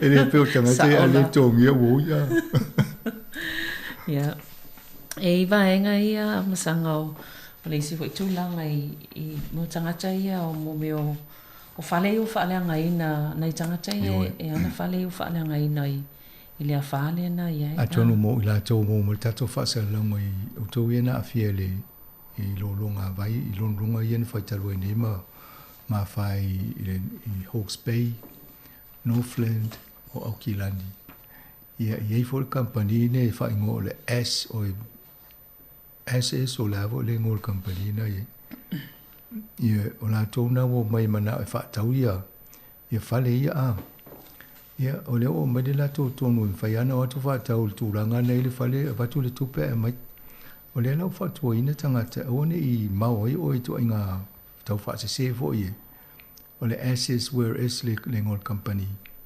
le wo mai mala to offer en fa ma to fa tau lo fale va tu le cash ma tau le la fa pe o le po le ala o stress ta si al me o fi fa te sa to fale ma su tu pe mo ai tau na ona sa I wala fa fi to nga inga le malo mo insure ia mo to ina ia fa le to nga tu pe mo ia to a fa ma tu o to la ia ai o te va o te to o le stanga te mo to I le to ke al te mine ta si al me o fi sa vali esi o le va io tanga tana na le apio le apili tanga tani faina o to ke sa ya lu ya ala tu ne ala va su ta mo la na saulo le tanga tele no fo ia afia ngai mo insure a saula le insure te le tu pe mo io lo nga la ke ia muli ala wa no tanga tele o na fali ai pe fo tuanga na ele mai e di mo se la o fa io properties ele no I vai nga o fale io la rich sticker o lono wing o fale na ele ma fa ia to fa yese to te de nga benga fa ye pa pe to fa ona no voina ia te la fa to tauna tala I lalu ia ma to no fa ni so ia a le si vai nga na lo nga lo ni le ma lo ma insure e va ai po mo me le retreat le managed retreat le ngole o le opulanta po la se wala fa ina ia to si tiel men no foi nei tanga tani ai fa tu langa le tau e fa I fa le me la nga ia Ia o me umana lo unga lue nei. Loina na a te mana ni se tupe. Afa pe o ele la malanga se atu New Zealand. Ia atono fitawina ia o e wa le lava. Ne pe mo lotu pe alu Australia, pe al puto fo Samoa, po va pe Samoa. E po fe lava le no. Al tulanga na au le nonga le company a te wala o te o le SS, where is. Ia, ma vau le pe tal fe ngai te o mai maulo fale. Ia. Transmission kali talu na tala te leo fai ngā malanga i fai tu sa tātou mai stanga te te lole ua pasi i le tono le valu siria mal valu miliona i o malanga i na tupu i le vale i tono le i lunga le awala le transmission kali tala le le fai le la to review testau sanga e pe folinga mai e sefe ai de telingi ta vale la vea i lunga i ia i le fo le awala mai la fo i mana ia le feo i tangata ia malisi vaenga na e fo fanga la to se fe ile si sfulu fa ti le taimi te malanga ile sfulu minute e mataulia se sfulu minute e le moto we o te le o le mamau le mete o ia na o fa mai la to le angana ai o le te ata o ai ne transmission kalim fa mo ngole mai le anga o le tau tala no lunga o kilani le faingoni awala fo le o to no show malisi vaenga o le moto matu na wo male malo e 5 options e 5 ia vaenga leo amatan fatala no ni au inga venga le transmission kali na amatan fatala no mai le tasiva fitu tasiva e over se lau tau sanga o fatala no le transmission kali left o mai tau sanga le ne te le no o lona winga la lunga ia wala le tano e o kilang ia leopo a babe ole afole se lau tau sanga i fa ia singa venga pa va tu le tele o wala tau vai pe fai ni tano so yo la lo ele e alu la lo sami tau le si lo ia pe fai si o wala papa ia pe o e di mala ia vaenga ia lo options po vaenga ia lo ba tu e va ia tanga te lau tele ia na fa le lo fina ngalo ia mangalo do e po la si tonu mau tu e fai ia na fa tala no lo le fai ngama ia o te tonu e fa mo le malo le ni yo tu tau sanga lua fero suluiva ne lua fero sul tolu nei lo mi ono tau sanga o le tau fatala noa ma va ai po le tonu ale e tasi e pe lua ni options ni vaenga e avo ini awala fai ngal ben e no vai lo le fatu penga e o te lo e o atu te mi fai ai tai pe le transmission kali le o se lau tau sanga ai o mal te mi fai o te le ale tau le o ngal ben i lo le mi tau na ye e me siri le wo mal ta tonga bengo mana ia fio ia sa o si te mi talo nei lo na wala se lo tau pe cha te fia vo le ma mitel man nei o tato wala le wo ni fia nei tanga tau mali liua le sa fia ile wala le e la kita to no ava pe se lo tau sanga le sin fa no ma to mo ni ula le va ni ia ale wo la ki tato ma to pulanga tato le o mo tato ai le tinga ina ni sanga te final pale mene tu merisi malo mai le se priority ele fa mo la to e to merisi malo e to final o le time ya lo opposition o mai lo final fai e mo i pa lota e to mai vole tonto tatia ya le mai ya le mai le te va ko John Kile no fo asuli so mo e di do afso fa no tala fa solo pito ni New Zealand se la ta usanga fo o le tanga tana e di mo pal e sa wole se John Key sa only have to aso lua fe sofa yo ai o se la ta usanga fo mai ai fa lu sofa valu ta usanga mul ya ana na umila ulua mataulia na temina na fa wona ngal le ai tupu mo le mafu ele lo kai kura ya Christchurch yo vai nga umana ta fi ni so ngal ia to yo mo le covid ia to ta fi fo ngal nga ia te de ala le tau ia malu ma le tau lunga na tau pe ai se fulu minuti le pe wa vave ai le a tau se fulu minuti to a te le wa fai vele wala le sa fai tono tau langa Wellington le fa pe 2 minuti a e tau e vave ai a le la se fulu minuti o le awala le ia ma tau le se fulu minuti na ala te alu se lau sa ole a te le ale te milewa whaititia mai malanga e whio ai. Ia, o le siwainga le wawatu ia Elon Musk lea, masanga le li iwele sa tau pito silin telen tupe pe ia le o ia lewa pito telen tupe pe o tūlua e pe tūlua telen tupe na. O le sa tata noa matafa ta iel whaonganga o le chat GPT a. Le Paul Kalame le iei nei lungo o le company na whaatau o le Microsoft. E se fulutasi e piliona pe fia le tau le tau lena le A1 a. E ele Paul Kalame na mo le artificial intelligence. Ia o le tu mai whaane ona po so nga vo e scientist o professor i mene o technology. O mawhai ei o nā whaatasi mai whaamomonga se e se alai lunga ne o le internet. Ai whau mo i e se mea te tausanga e te manatu e whai mai a. Whape se tusi ma se tusi nea o le fia tausanga e whaawaila o pisinisi po whio New Zealand. Ia na tu ulele i lunga o tofisia pe tusi ma sta proposal lea ai o mea o te manatu e a fia i. No folol po Kalame.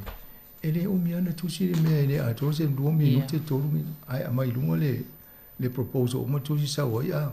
E mwhai ala na i titilo pe talawhengai e tangole e toi tau whaali lei lau. E me te tu o te tonu le so e mei wha mōma ana wha sa mai.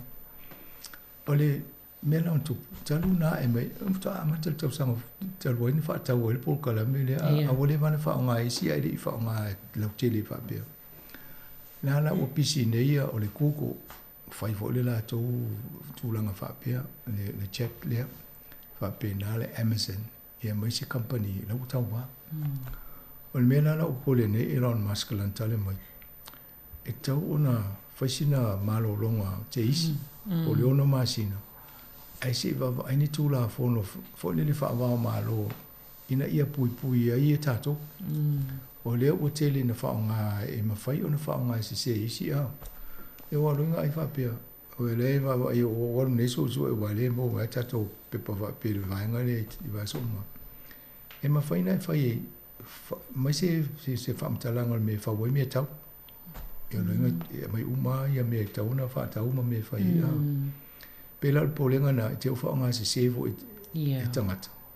Na te lea lo le awhianga o tātou. Ia, ma tau lea leo mo whai nei, whai mo meo robots, ma meo hoi a. Sini hoi whaatanga. Ia, a whai nei la robots, ai whai se toi ngā whaatonunga pole, hali toi ngā ngalwenga i whai no la tō whai. Ia, me whapena atonu e sa hoi pole se i tau wha a. A o te tau i malo.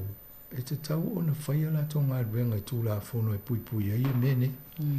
Awa e pei an tatano i nisi o te mutonai. E mua ma masau le alo le teknolosi. Ai tō ai le whai o tūla whono e pui ai tā tō mai a inga a. E fito a whiala e fo ilunga ni titi telo malo. Ana o lewa na pasi au tui o le. O la lai wawa e nei a tangata lea. Ia o le si nei milionea. O ia fo ile le whai mo loketi le o le vati e tea. Whai e ta avale e ta o whai ngō o le Tesla. Lea o le wana whai lantala e hele tausanga e whai ena e oso ta avale, avel ta avale ia ana o wadua. Ai te reto e, e o mai nei. E o lai le i mautu ato to ale, mo le wana na miti, ma ta o mele miti ai le i ato to. Maniela, o whanolonga nela le tipeita wana saulo le tala o wabea. Po lai me o whai tangata nei au tangata vo i o ia mo mua. Ia ai vai atu. O lea ua mai asi kampani, ua mai o sili atu ia la tau ia ia. Lea lau mana ai wha ato toi le titia, ai se tau wha. Se tau mai lunga ia o whaisina toi, ato no le si mea na e tau. Ina ia awane i masau no te le luma, ai tia i e tu ai. Ia alwhai ngā leo teknolosi. E sipa lo le fōwanga i la tau te ia kampani, le umea watu o so i lunga lisi. Ai tia i o i tua. Ia ana tau wāle wha pēnā le te minei. Ai tonu se me te tau ona whai e fōwhanga malo taitasi. I le pui ngal whanga. Ma tau lia le amatanga na o taptan lona tau pulea. E University i Australia o whaasana i whaanga e fo i nei o lo wawa i e. Whaanga le whainga le chat. Wai ma whai al tamiti le to whasia me aonga na o le pōbea. Tusi malta is e lea i a tau i e mea mana o mea i alu le computer program lea. Ao mai wha mo munga tu mai le pepa i alu avea. Ia len fai lor tala, o le mea tau na fai. Siaki pe wha whiana i loa, i leo se mele na tusi e wha, tamaiti a onga lea. Wala i te i loa le la vo le caliber, le lei o le tama ma le teini a onga. E sa Samoa lo le matua. se e o mto mana ia na fesilo a fina tu sila o ese ia po fena mo ia fa mo nga to nga fesili na foi le tamal tene na lo le na E lo pe mo wa man to venen tato fata ita ia fa to ese a fa mo le sau ese ale mele a.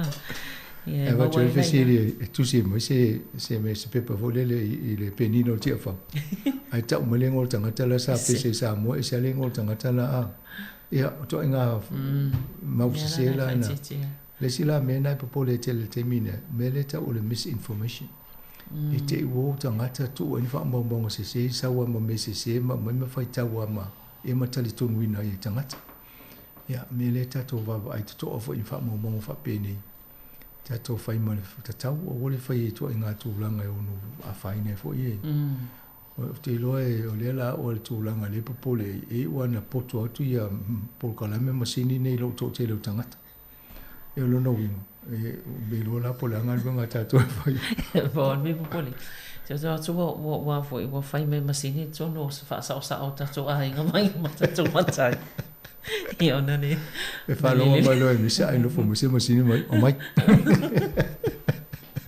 Paulana me fai te tato sa te le ala fiango tato pa fa le tum msanga wa ngo falani la vai fa nga solo ia la to sol te minei ia o no le pension tu sa o te le o le o tato le te pole tato pe si fia tu le ono li mo le ono fitu a falani le o mu solo si me o taulanga o no solo te o tangata le fia o mana o si fia tu mo le ono lo tau sanga le ono fa o vai na ne te le o e so la to tato ni ni si o le pisa tato pe si fia tu le ono li mo le ono fitu a o la mo to mu wa si va nga o sunu tangata le fia la leta na normal no si fi maliono le ono fa ala u famel tala plesin ele nga fatia ta tondo to ngi pele o telo tangata ne no vol pensione ya atono e fai ta pe le tiola te o tapuni fo ya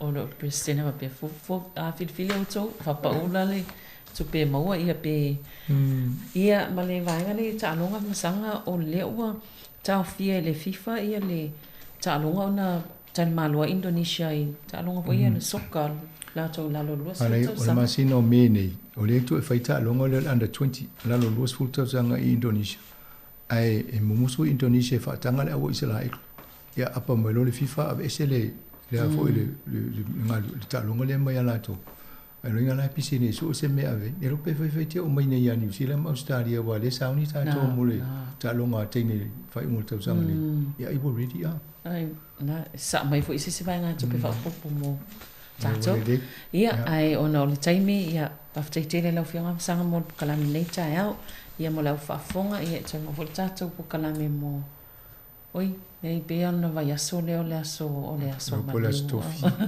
ia no winga la nei no ia pe pa wa tato po kala pe tu mai no ma ia fa te tele la vai la fa fonga mo nei tai au ia ai fa so fu ia mo nei tai ia fa so fu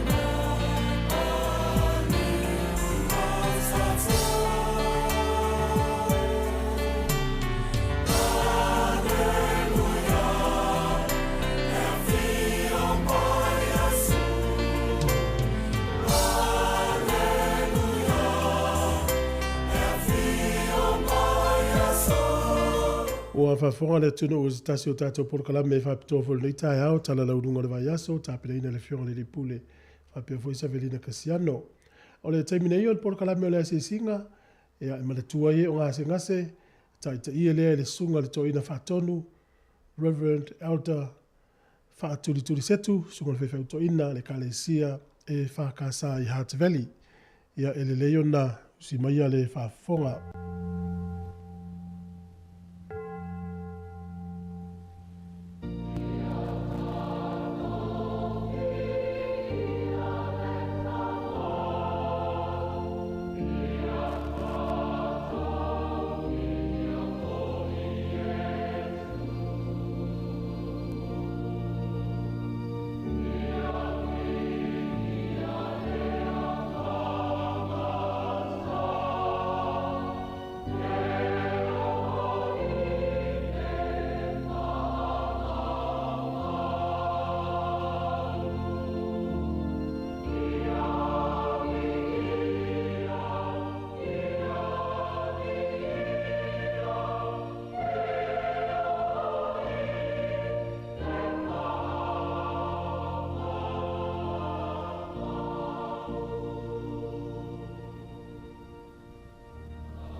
le suafa mamalu o le atua totasi pa ia.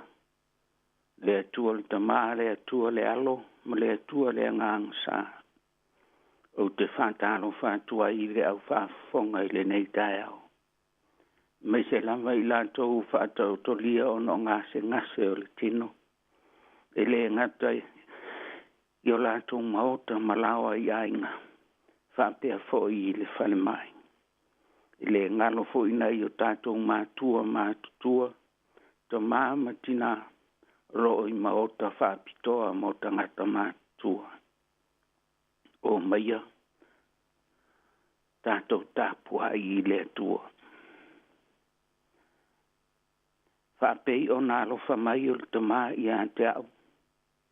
Whapea fwoi o no o whātu i a te au tau. I a tū mau pēr o tau i lo o lofa. A whai tau te tau sia au polo i ngau na tū mau leo o tau i lo o lofa. Pei o no o tau sia polo i ngā lo tamā. Mo o tū mau i lo nā lofa. O whai atu nei mea i a te au tau. Ina ia tū mau wailo ori i a te o tau. Ia ato toa fo i lo tau ori. Tātou te tālo. Le atua silisili e se. Le nei tai au o mātou mā futai lunga o ala o le ea. Whāwhitai i le poto ma le ata mai. O mawhai ai o na o atu sa mātou whamalosi. Nai o mātou ta māu tina o uso mātou whawhine ma whanau fwoi. Lo o maua i ti ngā e ngase o le nei tai au. A fio maia e ala i lo o nganga. Se e fusia whātasi o mātou loto umalama. Ia mātou tāpua i la o fio i le ori ma le fia. Ia fo i la vale vi inga i la o fio. O mātou tālo ona o Jesu lo mātou ali i whaola. Amene. O le a tātou vi i le atua i le vi inga ua saunia.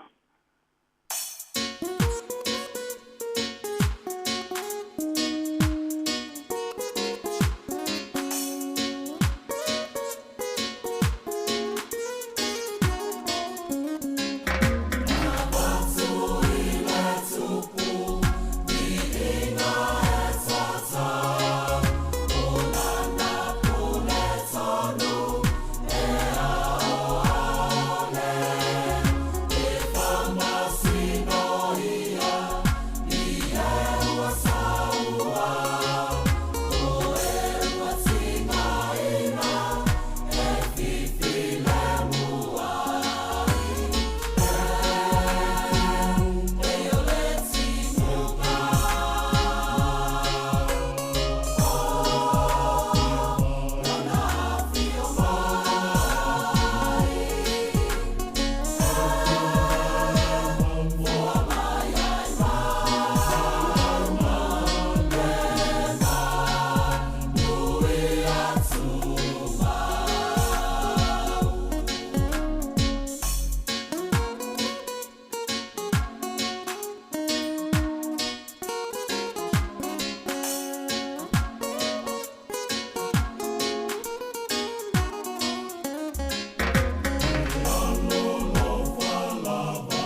le faitauina o le tusi pa ia.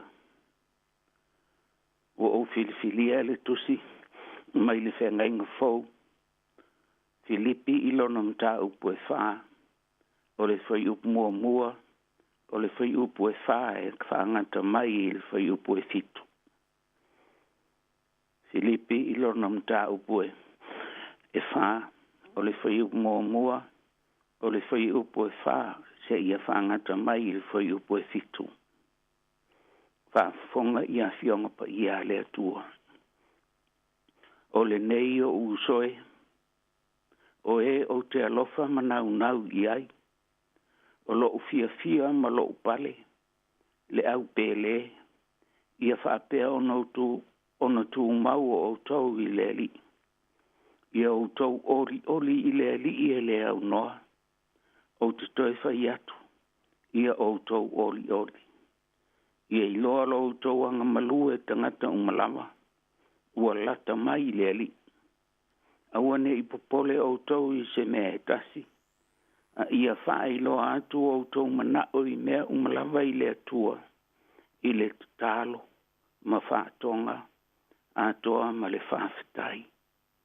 O le manuia fo i mai le atua. O lo sili lava i mea uma e manatu i ai. E leo i nai o tau loto. Atoa ma o tau mawhau. Ia ke riso Yesu. Whaamanuia mai le atua. I lo tātou whaalongolongo. Le whaitau hina o nā fionga pa ia. Ia tū maupe, ia te ia le vi inga. O le whaamanu ma le whanetanga. Nei e whaavavau lava. Amene.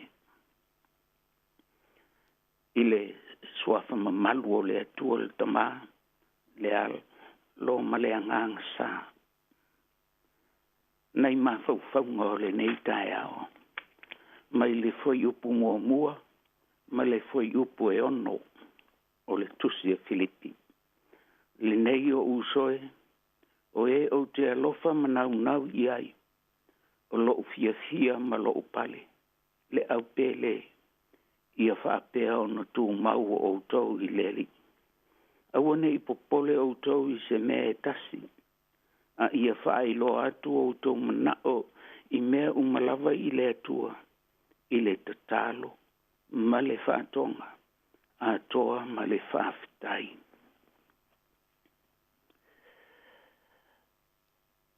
O le au tua o mawhauwhaunga o le nei tae au. I tū mau i le tatalo. Ma le whaatonga, ma le whaafitai. Tū mau i le tatalo, ma le whaatonga, atoa ma le whaafitai. Atono ni upuleia. E mawhaie i mātou o e o malolosi pea. O na o atua isa mātou fisoasoane. I ante o tau o e pele i ainga. Le ngata o ta māma tina mātua a e o lava i whanau. Ua whata o to lia o na o ngase o le tino. E se lava le tusil nei a Paulo. I le ngangana o lo o na whaong na inga. Na i lo le tele o ise tusi. E i lo le mtoe mta upule nei o le tusi i a Filipi. Lo o le ngana o lo whaonga ina. E ese le mawhanawhana. Pese i matua alu i lava Paulo i lalo. I le mea o iei tangata. Ma futa whaatasi ai ma tangata. Ua te lea ilo na ilo o tangata. I o lato malo sianga. A toa ma o lato vaivainga. O ia o se tasi o i tu tino le ainga. Eva ai i tangata o le kalesia.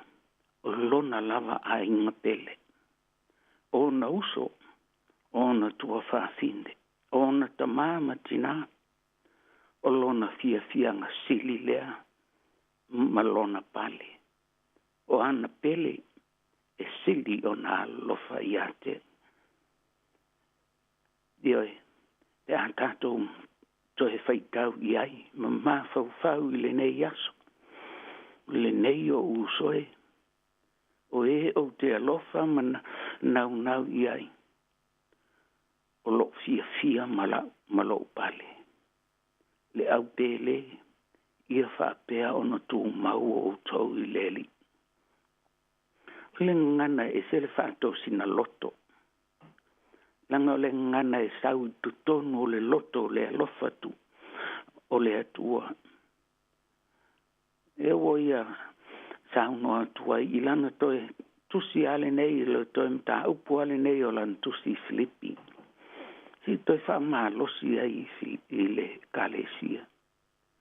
Ui ai na whalongo i se masenga i tono le kalesia. Ale ua, se i pai atu, le ua whai atu, se i pai atu, lona lofa whamahoni i a te lato. Ina ia lato la ngona, ma lato muri ai. Ina nei whai fua lana ngā luenga, ele ai se fua e mawai. A sila fo i le whai upu mua. Wai le upu tū mau. Ma ia whaapea ono tū mua o tau i leli.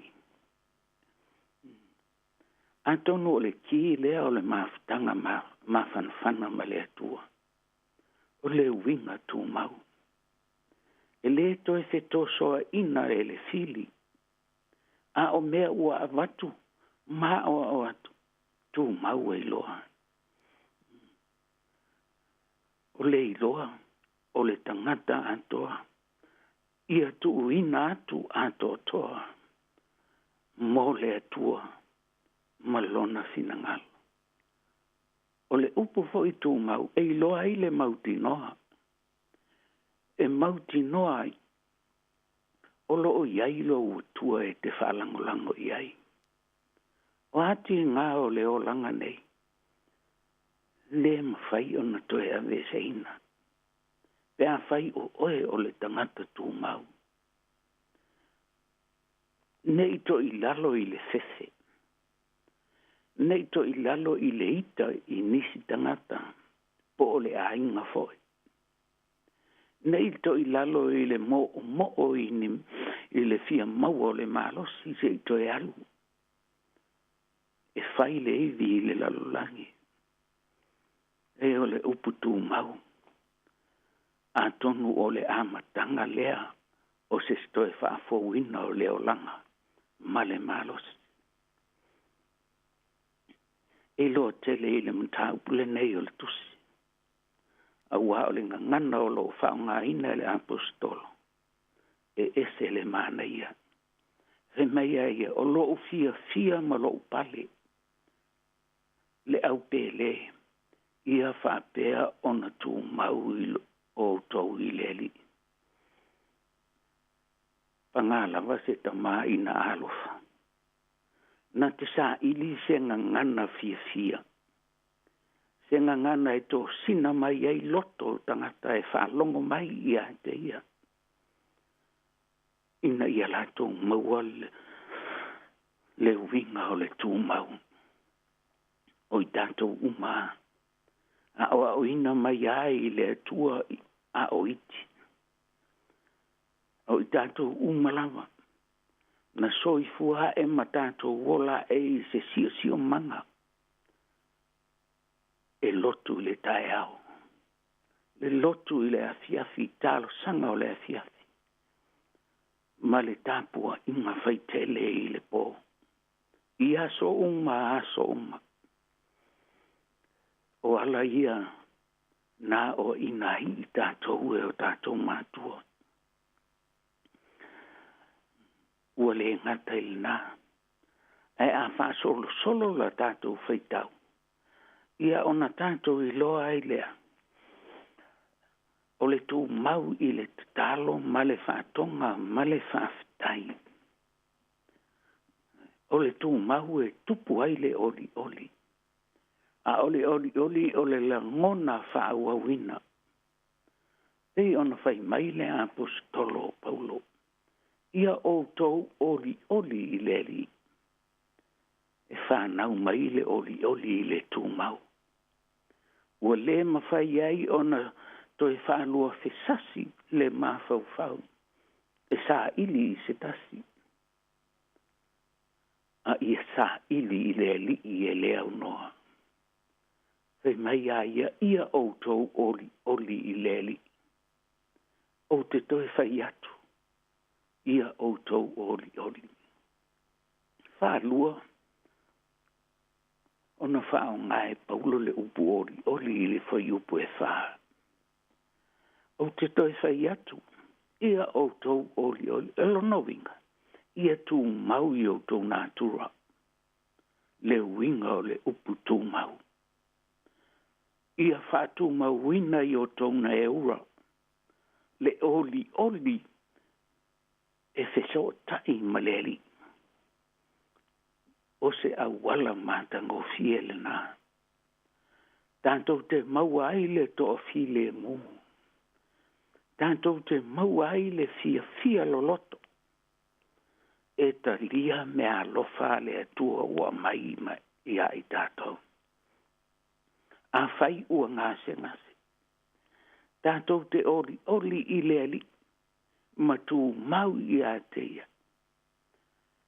E o mai lana wha mawhan whananga.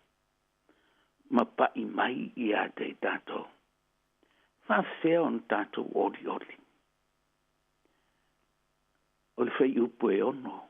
I le matua na whai atu nei. Aua nei I popole o tau I se mea tasi. A ia whai loa atu o tau manao I mea umalawa I le atua. I le tatalo. Ma le whātonga. Atua ma le whāwhitai. Ioe. Le au whāwhonga I le nei tai au. E whaingo fie upu. A wā ua tātou tau tatala ai I asoma. O le tū mau. O le amatanga le nā o le oli. A o le oli. E le to e ngalo ai. Le whaatonga I le atua. Aua nei popole o tau I se mea hitasi. A ia whaelo atu o tau manao I mea umalawa I le atua. I le tatalo. I le whaatonga. Atoa ma le whaafitai. Ioe. O le nātura lea o le soifuanga wha Samoa. E le ngalo le talo. E le ngalo le whaatonga. E le ngalo foi le whaafitai. Aisea e le ngalo ai. Au hafo I tātou te tū mau leli. E le ngalo ai leli I lau savali, I lau ta oto, I lau tō wha pe te moe. E te mawai le loto tele o le oli le nā. O hati ngae o mai. Ia tātou oli leli. A whai tātou te maua le loto tele e tū mawai I a teia. Tātou te langona foi. Le loto whawhitai I tono o tingā. Ma whainga tae o mai ia I tātou. Upo le mauti noa. A wā o Iesu whapea foi Paulo. Na whisanga I la ua maleoti. Na ono sa ina sa wanga. Mai 5 o tangata. Na sa ilia ia wha. Na ia whasi o tia I la ua. Ua lantou le talia. Ai ua lantou sasaina. Ma whasi o tia. Lo tātou ali I whaola. A o Paulo. I le taimilea o tū singa. I le kalesia I Filipi. O loo iai tutonu o le wharipui. Whātari fo ia lona taimi. e o mai ai le oti ia te ia. E ui lava i nei tū langa ma whaingata. Ua iai i le matui tui o sāwanga. Ai tau tala mai lava i le ori ma le filemo. Se talai le li. I le taimi o le matui tui o na tinga. Whai mai aia. Ua o whai atu nei mea i a te autou. Ia tū maulo ori i a te autou. Ia ato fo i loutou ori. Ioi. Ua le ngata i a Paulo. Ato nuolo kopi Paulo i upore a Yesu a te tau. Langa upo e tau na whaua wina. E te tau na kopi. A wā upo e moni. E tuwha i nātu mo i lantou e fiola. E fesoso ni antu i ante i lantou o e tinga ina. E wha mawhan whanatu fo i ante i lantou o whanonoa. O le tungtumunga lea. O le soifua au ono le tangata i le atua. E tū mau e le malue lono whātūtua. A tū mau le li. O ato toa le malosi e tali e tua i ti ngā. Ma whainga tā o le soifuanga nei. E ola ma le mauti noa. Na te maua le ori o le li ia so uma. Ma taimi uma lava. A whai o le nā. Ua maua le winga anga malu. E fesota ia tua i le alofa isi tangata. Ua whai ngofie i ante ia le vā fesota i ma le atua. Ia autou tū mau. Ia oli i le ali. Ia anga malu i le whaatonga atu i le atua. O le whai tutoa i le atua. E tali ai o tātou manaonga. E ala i le tatalo. Ma le whaatonga. Ma le whaafitai. Pa i ai o le au whaafonga i le nei tai au. Me se lava e olo. Maua i ti ngā o le tino. I autou tū mau i le talitonu i lo tātou ori. I autou tū mau matali tonu e moni le alofa o ke riso i ate i tātou. Wawhai mai ia i le apo, e ala mai le apostolo. Ia autou oli leli. Ia autou oli leli. E ala i le fesota inga maia. I le whawhitai. I le tatalo i taimi aso uma. Leo i nā i o tō mawhau. I hake riso Yesu. Alo whantu i a te auto. Alo whangia le tua. Ti ngā o lo whea ngai ma auto. Maua le ata mai o li imta mai tai foma. E o atua i se fesoaso ani mo auto. Tātou tatalo. Mātango fie o whaalinga mo i mātou le li ie le nei aso. I le mālulu na vave o somai. O ti munga fo i mamatangi. A o le nei tai ao. Le li ie mātou te ofo. Wala fa ia ele susulu malosi mai o le la. Ua la ngona fo i le mawhana whana i le tino. Ua wha tupu ina ilo mātou malosi. I le nei aso fau e whenga iai. Ma ngā luenga. Ua māsani ai. Whawhitai tele le li ie. E le mawhai ona e tūla fo ina i mātou. A wai le iso mātou malosi. Au noa malau fio. mātou te le I loa I lunga o le ala. E te whamala malama mai I a te mātou I mea uma. E te talaia fo I pāwai loto I o mātou loto. Ai whaafitai mō nei awa noa mātangofi. Mātou te soa soa ni atu ai. Ti ngā mawhaingata. O lo maua e le tō tele o tangata. I le sulufa inga mo I lantou e fiola. Whaafitai le atua. Ua le ngata I le nā. A o I lantou o ofo ina mailo lantou ola. A ua lava le poto ma le ata mai ua lantou maua. Ina ia whaafo I sia le malosi o mātou tangata ma. Whaafitai tele le atua. Whaafitai fo I mō loa tunu talo. Tāpua inga o a fiafi matai au. E talo ai mō I lantou o e mamai. Lantou o e whanoa noa o e fia maua lau fisoasoan. Ua mātou pulu lima whaatasi ai le li I. Ina se I e lofa.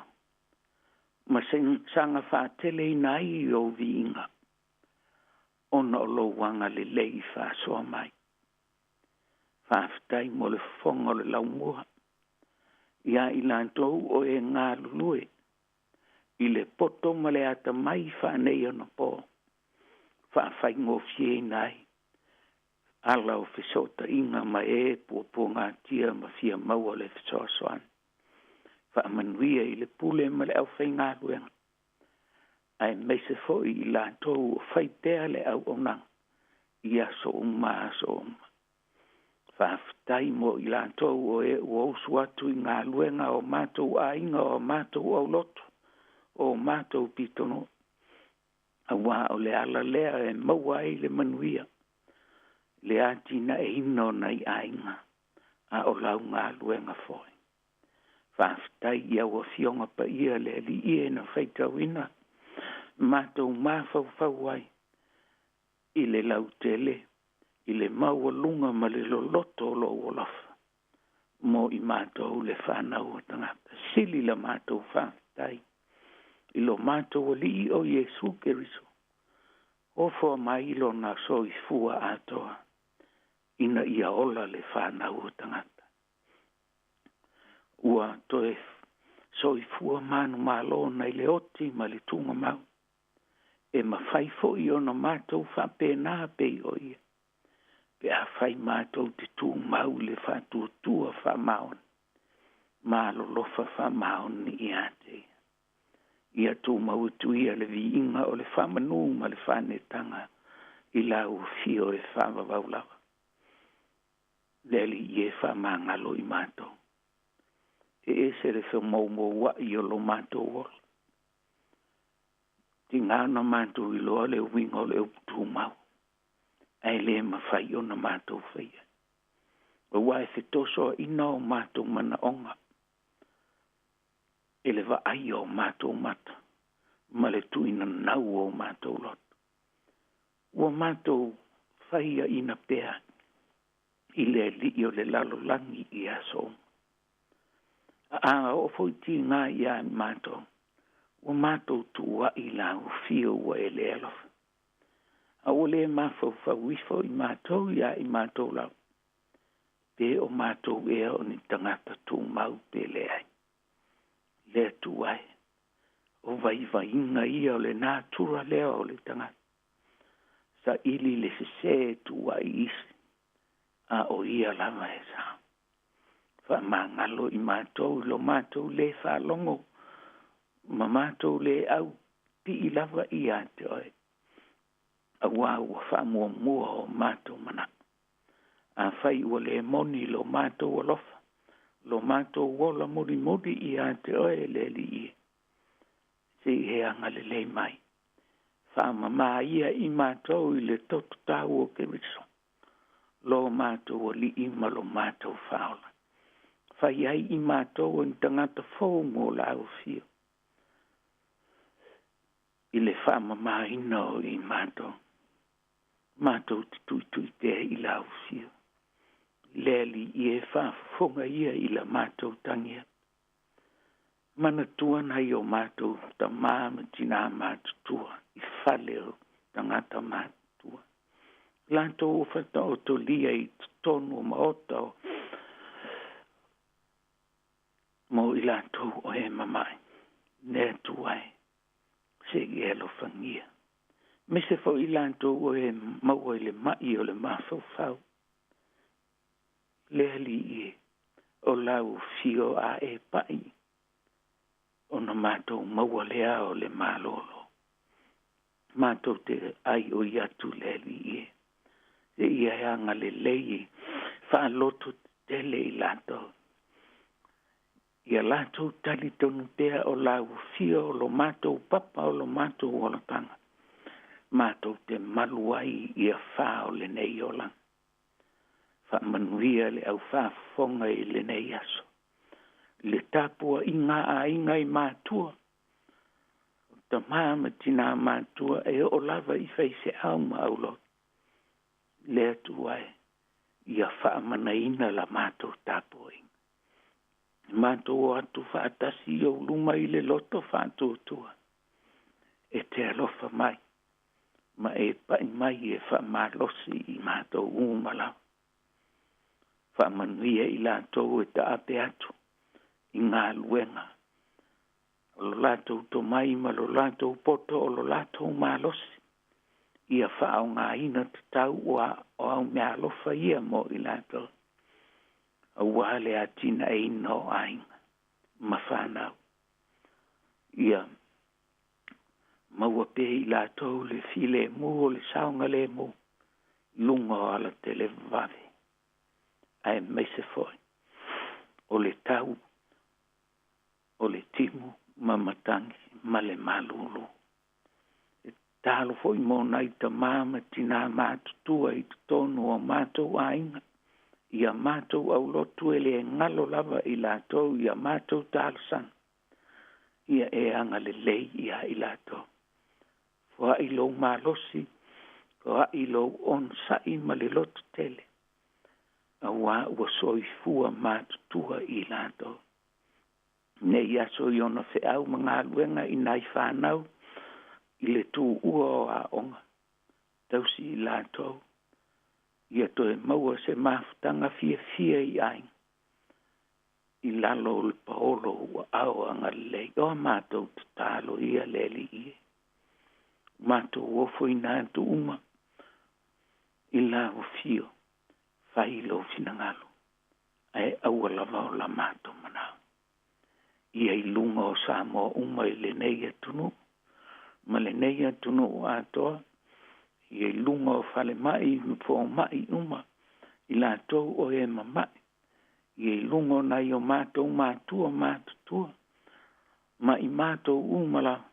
Le alofa tuno o tele o e le atua le tama. Le anga le lei e sili ese o ke risa o le whaol.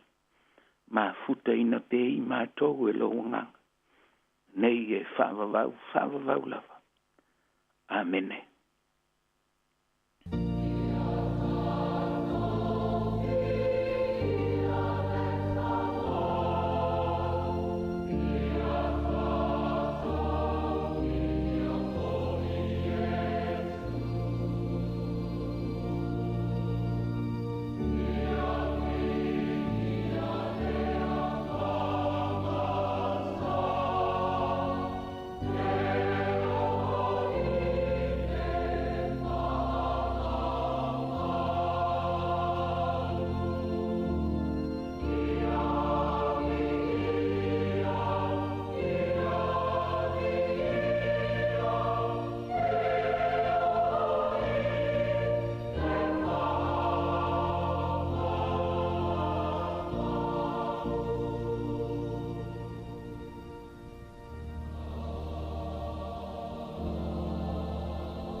O le na ua whafonga le tunu ul tātou por kalame o le ase singa.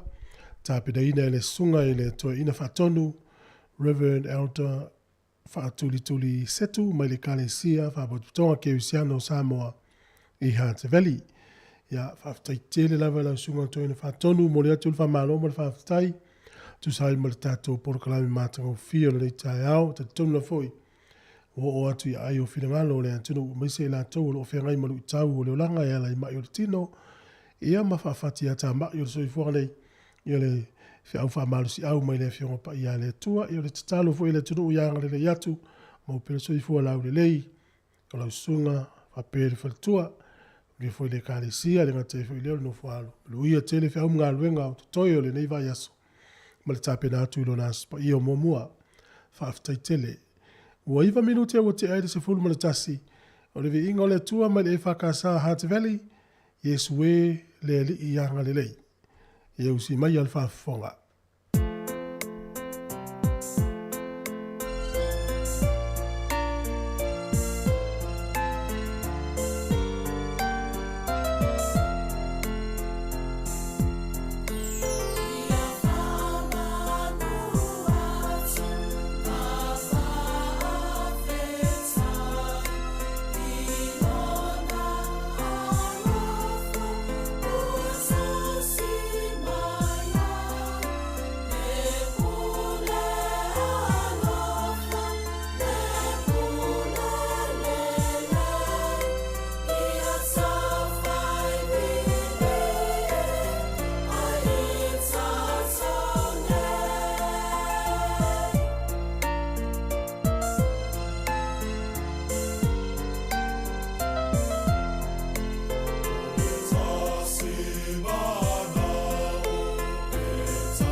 ua o mawai le sa o lo tonga.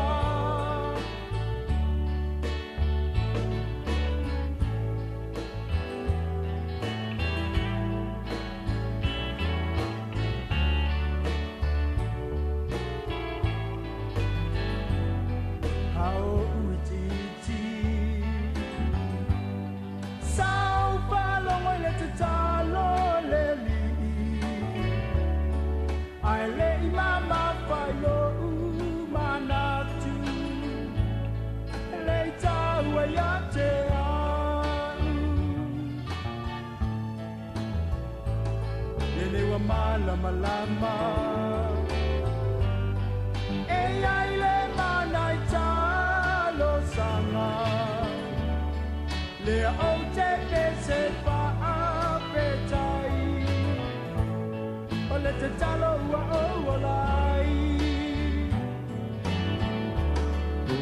io e taua le tatalo ua o ilo na sa taulo se ole mana talo sanga ua o mawai le o la tana ua e sai mai lo ua nganga I le lo tole amasala malave a ina lo une yola ua o mawai le sa o lo tonga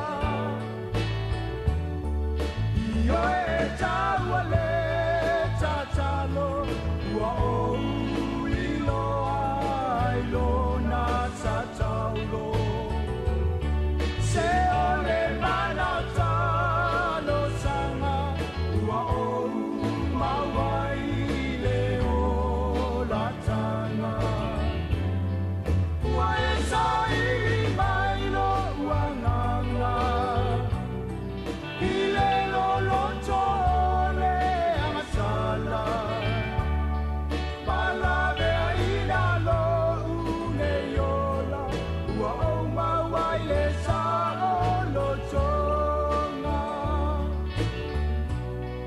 palave a ina lo une yola ua o mawai le sa o lo tonga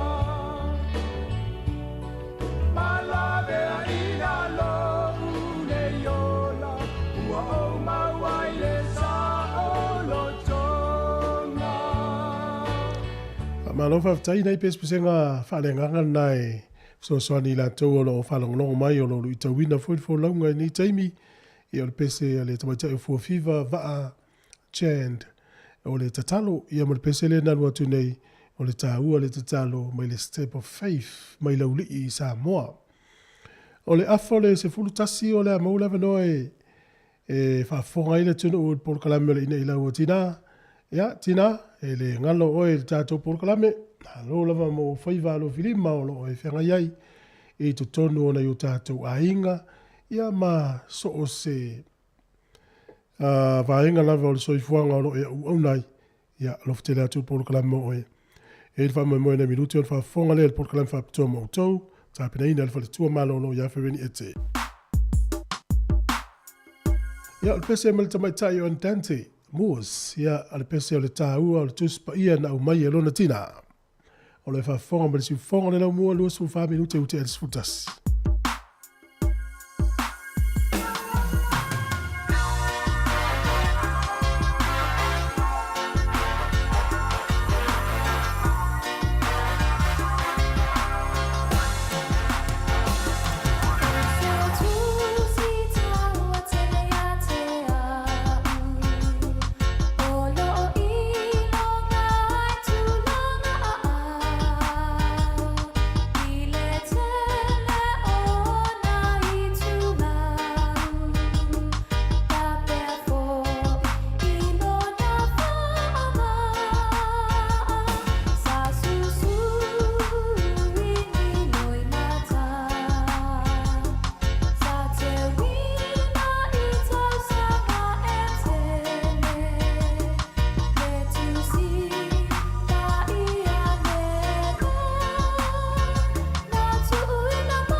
manu lenga ngā nai o le tai au.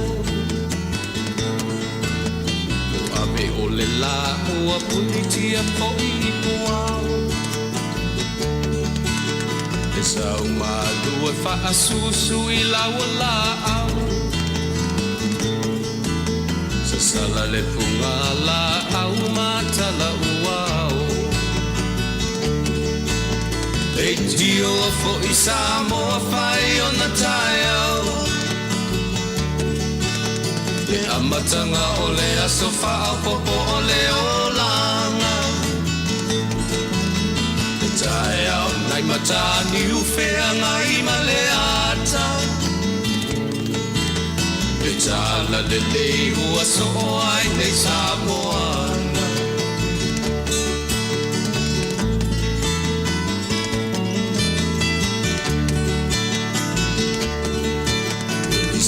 Tau whao le sua mani e o le vine ula. Mapau whaunga o le lupe lunga o le moso o I pula. Le langa ali ua pua ina mai lo na malongi. Le aso fo ua foa ina I le Samoa moni. Le tio fo I Samoa whai o na tai au. Le whamalurua tu lau whawhonga o le wall teimi o le sia tātou porkalame to e tātou le pese na isi teimi o le nei aso. Ia usi meil whawhonga le porkalame ia o le ina I launga tina a tāpira ina le whaletua malono ia whiweni e te.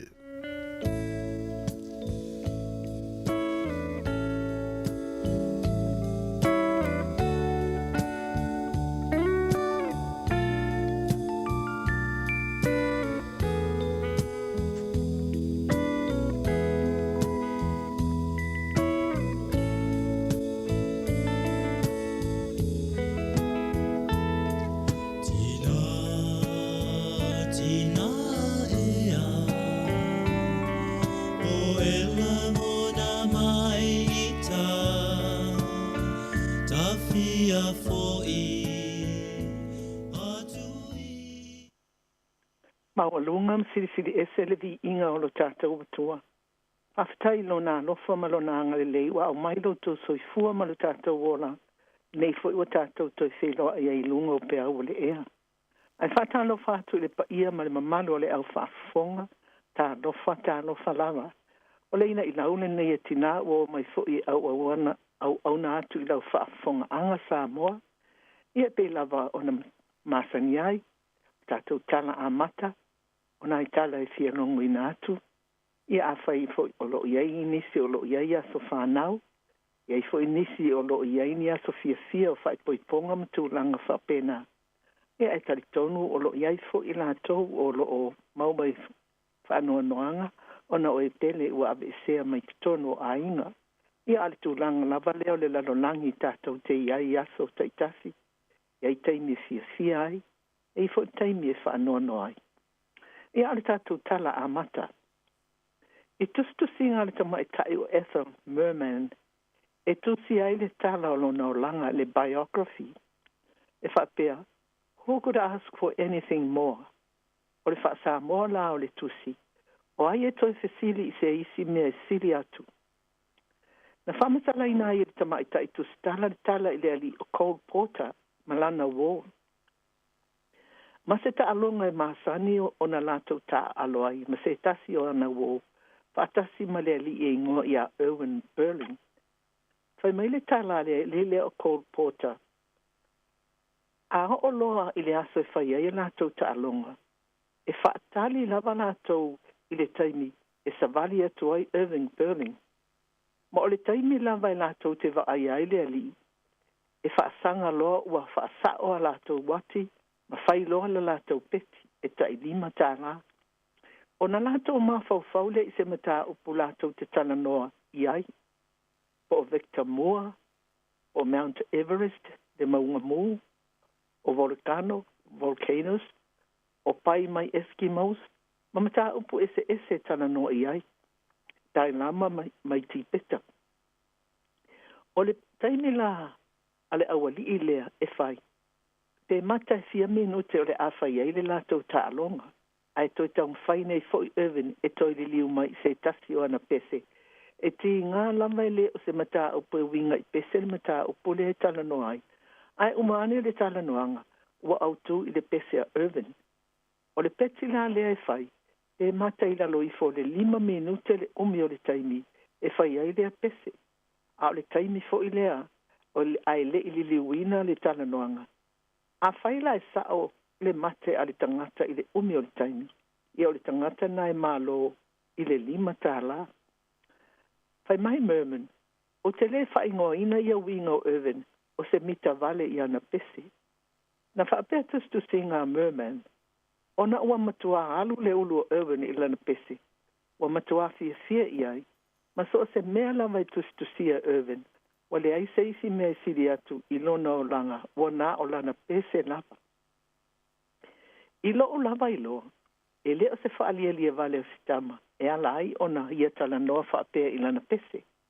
Ai o lona lava ma ele ngā, ele fatuina ma le tusiina o lana pese, o fia ai foi, e tala noa ia I lea tūlanga. O whaapunga la o tustusi ngā le tamai tae o Ethel. Ai o tangata la ne I tala noa iai, o tangata la ia I tala noa iai Ethel, o li whai pese tau ua o Amerika, pei o Cole Albert Porter, o le composer ma le songwriter o ia fatuina pese ma tustusia pese, na soifua I le soiva o iuni le afe valu se lau I vatasi. Ma o le tele o ana pese, o loo sa wai ata ti whanga le Broadway. O se ali ina soifua mai I se ainga mau mea I Indiana.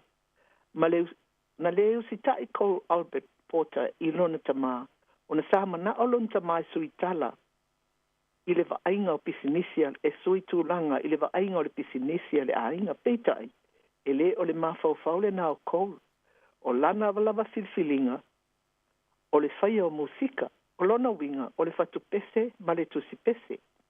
A whaia ta mai moise ata ti whanga mai Amerika, ta ngā ipa o ai e ona le musika. E whapena fo ila lea li I Irvin, Berlin, o se tasi fo I oli I fatu pese whai pese tau ta ua I Amerika. Na soifua I Rusia ai o le 5 o na tausanga, na malanga ai malona ainga I Amerika. Na soifua e ai lava le I Amerika, msa whaapea o na tele pese na te fatuina, o lo whaafonga ina nei nisi o pese pe o le Blue Skies, smiling at me, blue skies, smiling at me, nothing but blue skies do I see. Ta sina pese le o te manatuaina. Na soifua le asfulta si o mei le afe valu se lau valu sfulu valu. Aina maliu le aso lua sfulu lua se tema, I le afe iwa se lau valu iwa, I le se lau malitasi o na tausanga. E soifua o umia li I fai musika pea, o le vei inga lava o le atua, o na o ila atua tu sia ma fatuina pese o le nalulangi. A wai whaatumu ina ele fia I tangata, ma avea fo I mawai la awa o ngai nisi taimi, le whaafofonga I pese. A ita, ia tāle pese whaafia ai, a whaanoa, tāle pese whaamafana whanai. Ia, ai se tu atwai ila ia tufue, se taha mai se pese, o le hase pese fo I mana ia, o le a taina mai tufue. Ia ai whaafonga fo I ta, ia le au whaafonga ia, ma whaalongolonga tufue. Po a fo I tu ngā, o po a le a fo le winga le pese, ia o le a taina mai tufue mo tātou.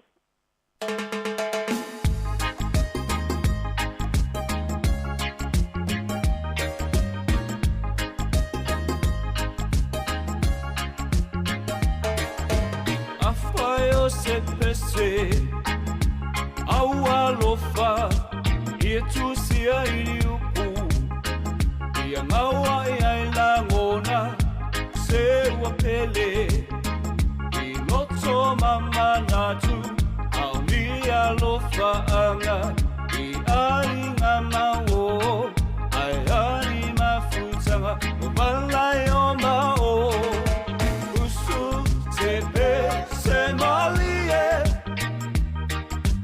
usu se pese manaya,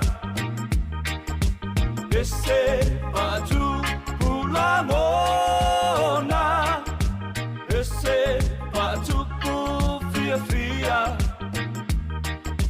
pese pa malu ai la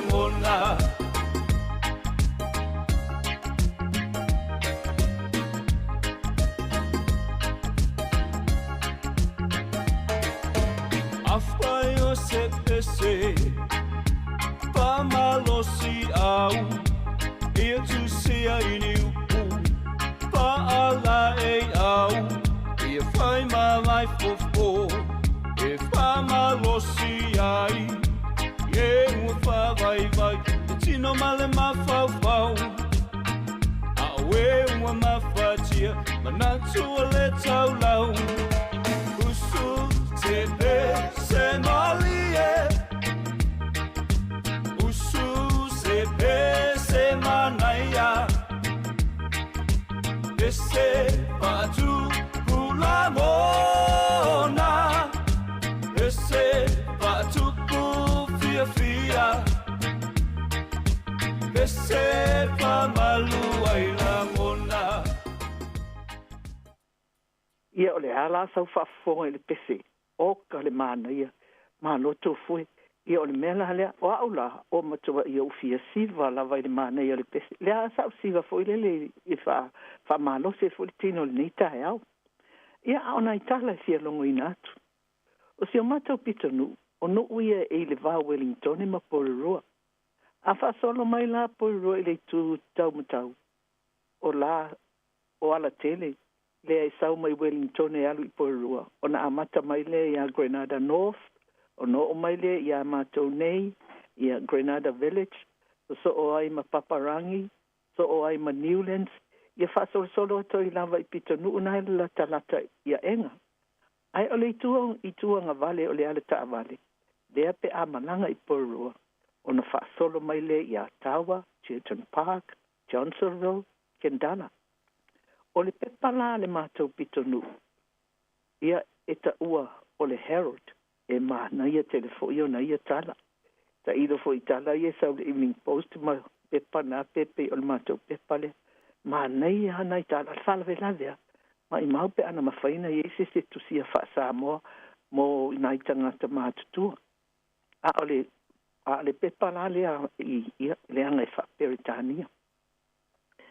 A o lea la, o tu sia Jacob Page, i o lesi tala lea o te whiwha amtalatu. O lea la se i o wha amtalatu la wha anoa noa.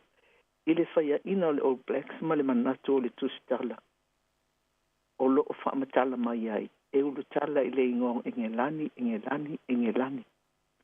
E matua whainga tā tele o na mawhauwhau le All Blacks i se taimina. Lami ai le isi au i a te ia. O le tala le whaia tu o whaisi leva. Fai mai le tala le i o Eddie Jones. Wa ato le lua tau sanga o to leni lavala na au mo le semi-final. Ma ua mautinoa ua talitonu ni usira i lea tala Eddie Jones. Masalo e o lava ia i nā tau o lātou langolango ina ma losi le All Blacks. Pe mata nā le ana nā lani se isi aso ma lātou manatua. Wale o toi mawhau nisi i le au sa lātou tāpua iai. O le fuluiwa ai le fitu, ai o le tālonga. O se matua manu malo sili esele ia Engelani. Ai o le matua to ilalo popo le ia ni usina. O le o te talano ia so motuana. E le ai lava ma se whaale tonu o le lau whali. E o se polo na fiti atu le lātou i tū. O le matua tele lava o le whaale tonu o le au. Le au e pito i stili o na whaalo alo i eila lo langi. La vea mai lava le All Blacks mai le amatanga. Mai le ai lava se taimina toi malosi mai ai. I o hau lava se tasitanga te matua fia tele le All Blacks mo tau stanga e los fulima. Ia mga o lea. Tātou uma lava tātou te aua e le All Blacks. Aua le taimi o te le aua e le All Blacks. Ia ma te ata alo mare tātou au fo i le ta alo e le Pasifika. Ia ai. Whape ea o le a. O le a sanga malo ia e taimi uma. Ia ai, e estele mānei o le vava ai atu i se tasi o au e pei o le mea lea na ova i le pole astona i apani o tele i manatu lava o le au o le ai e le All Blacks i le tūlanga tolu ma o se taalonga e le pei e winga pe a whai o le atonu o le taimi muli le nei lea o te talano o le taimi tūnai o Crotty ma Ben Smith i le All Blacks i wa o le lopo lama wa o talatanoa i fua o Scott Barrett o tangata o te matua fia tele iai. O le matua le aila mo se mea na mawhai ai le numera ono. E le whapela o whai atula o tala e le tūlanga o iai. ai na matua le ai lava se mea na mawhai i le tānonga. Ai le na oia, whapena fo isi tamata alo e siri atu ona tele la tau tomai i le tālonga na matua le ai lava Samoa Cody Taylor, Sam Whitelock, Jack Goodholt, ma matua le ai lava ma se mea na mawhai ona la tau whaia. Ia, o tala i le tua na i le ai pia ma nei fo e toi tatala noa i ai. E toi ma fau wai tūlanga o i teimi o tea. Ai wi i lea lava ua whai Engilani le mea na whai fo i le All Blacks le isi au le lusfulu, le au nei le lusfulu tau tanga. Ia o tala talanga lava na mai si o mātou vai panoa malo lātou whaafonga. Ai le uma lava le sai o tangata. I le whaia ina o le tātou au le taimi. Ai le a whaina wa o lava ia. I le whaingo whire tuonanga o whaafea ngai mana i tama. A tātou lava i mana na o e mano. Ai tawa aia tulo wa lawe vea mai o na pau le mea e o mai ai tau pe ai le whatu. Tau lava le toe ina, o ne mea stili lava ua skoa ati o le Samoa i le All Blacks. Ai sikoa fo i manu le awa Engilani.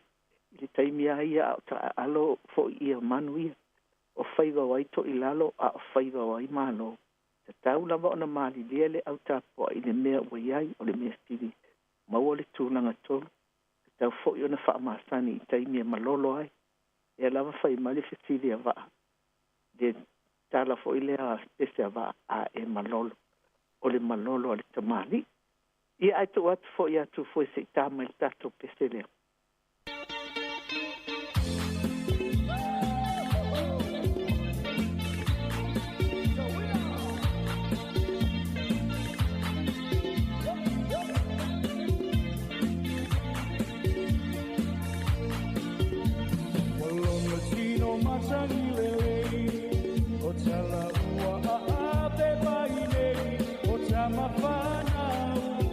Samoa ua pai no sei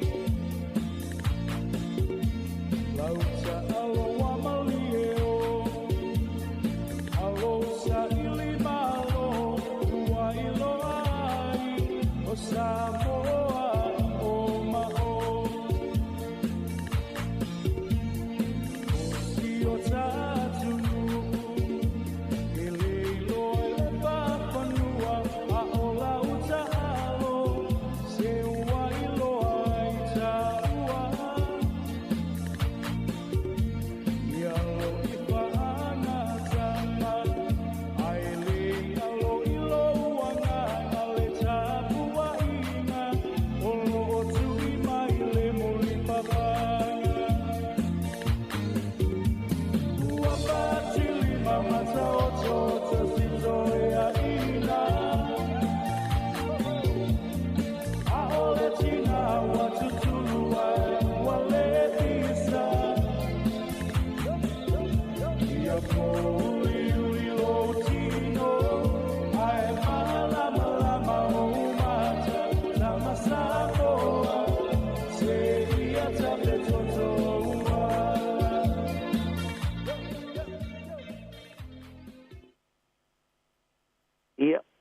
ala tele isi sa ala le si fonga mali o felisa va ia mai se ali tamalea pe ata mai le manu Samoa ia malo faftai ia tato taltana nofo ia tatifanga keusiano i Hollywood ewi lava o ata tifanga i Hollywood na amataina i le afe valselau iwa se fulu ai atoa lava le afa senituri ele i amataina lava ata keusiano wa amata ona e mai le whainga o tifanga i tala o le tuspaia. Masafa apena ona pūlea ele au whai tifanga le whaasoa soa ina wata. Ma walato manatu ele aini tupe maua mai i le whainga o ata i tala o le tuspaia. O le isi tue to e ona o le to tele o lotu. E wa ai lava i lato na o ata e maua mai i ata te tele o lo lato wa ai atu iai. Mai matua le si fia lava lotu i le whainga o ni atu tifanga. E o atu i le awhaiva se lau whase fulu, wa tele le suinga o iai. Ma i lātou na lātou amataina lātou ata lotu, Maxwell Kerr. Na whainga aluenga part-time Kerr i le taimi i a onga maua lunga. I le protectionist, whaisi whainga tau palai. Ma sa whaapena ona ia maua i le polo, le poto, i le whaali ina o ata na a matai ata lotu. Na liluina o ia e vea makirisiano i li tausanga e a whaiva se lau tolu fitu. Sa peila wa o se mea fua ia te ia lona fia. E whaia ata ti whanga kirisiano. E pei o se awala e whaali atu ailo na talitonunga wha kirisiano. Na talitonu Maxwell, o le whaia ata ti whanga i ata i tala le tuspa ia. O se awala le lei lea mamalosi e tala i atu aile tala le lei i a kiristo. Mai na ia amatai na ile baptism film ministry o si tamai company whaia ata ti whanga. Na whatuina Charles Octavia Baptist o le Latin American na urufale atu i Amerika. Ma o stangata o li liwe a vea ma kirisiano. O le tele lava lau ata tifanga na whaia ina o na e lava o ata komi fo ia e whaia i ata tustusia e tangata.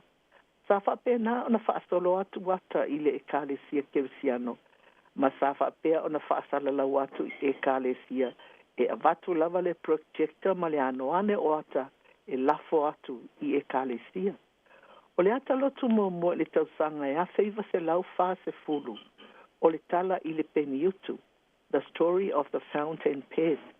Na whapena o na avea koe ma tangata whainga luenga mo le ituta wata ti whanga. Ma sa ele i tu mawai le company se i o ina avea o ia ma whainga luenga tu mau i le whainga wata ti whanga. Na whaasolo atua i lava i le whaia wata e pei o le tala whaalea awa onga. O le isi fo i tangata na taula mua i le whainga wata whaale lotu o Ken Anderson. Ma sa ia amataina le whaasala lauwina wata ti whanga. Ma ua whaatuina le studio ata uma o le tala le lei. Na whaatasi atu mai i le tausanga e a whaiva se lau lima se folu Dick Roth. Na ia whaia se ata whaasolo o le ngā luenga wha evangalia a Billy Graham. Na whapena o na whaasolo ato i lava i le company e whaale leia tiliina le whaasala lauwina o ata rotu. Ma i lātou sa ngā lue mālosi ai Anderson ma Ross i le ati na e o le company.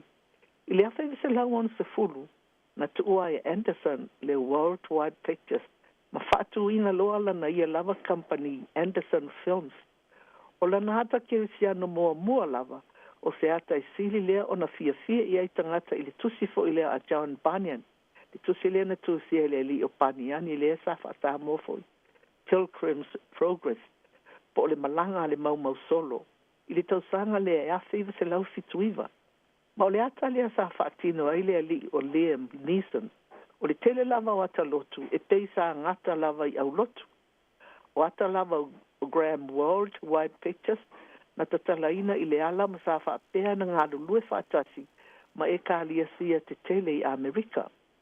Sa sawa i loa le ata kirisiano tele mua The Cross and the Switchblade i le awhaiva se lau fitu fulu. Lea na autu i le tama o Pat Boone, wa leo fo i tatu le toi whaalongo pesea Pat Boone. O le ola ma le manuia o ata lotu kirisiano, na whaapena o na whaatupuina i le fia o tangata, i ata lotu kirisiano. I le tausanga e awhaiva se lau iwa se fulu, na whaale tonu a fo i le alu le lei o ata kirisiano, ma ua whaasolo fo ina le fia i lotu i le whainga o ata tifanga, ai whaasolo atoa i loa. I ne tāpunia nisi o ata tifanga. Ia ese le mana ia o ata tifanga e alu le lotu a, mo tātou a ia pei o se mea fia. Lea lai sau le ilunga o TV a tonu o tau mai moa i le channel le nā le shine. Ia o le channel pito. Sili lava nana ta fia mata ai. Awa o mea whaakirisiano i sau wai. O tala whaakirisiano le vai taimi nei. Laina sau ai fo i tala o Yesu le tala i le whaalateina o lea li ia maisi a tala ia Yesu maona so. Ia ai se tu atu fo i atu fo e tā mai le pese lea.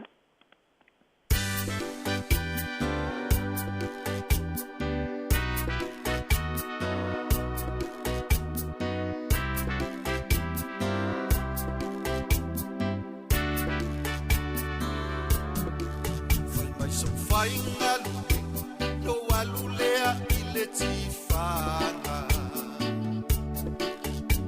Ua memo lima ua amataloa o leata. faali tala anga e ole la lolangi. A uva ayala pele malano usava valiane. Ai la tele o a usato fo itua. Ole no fona yo ulu manano no fo ailo ila. Somi ona folinga se manu o te oti. A ile o ngā totonu o le atamali. A matai noa no utani. Oh, hata whanoa noa. Lingi ai o loi ngata. Oh, hata whanoa noa.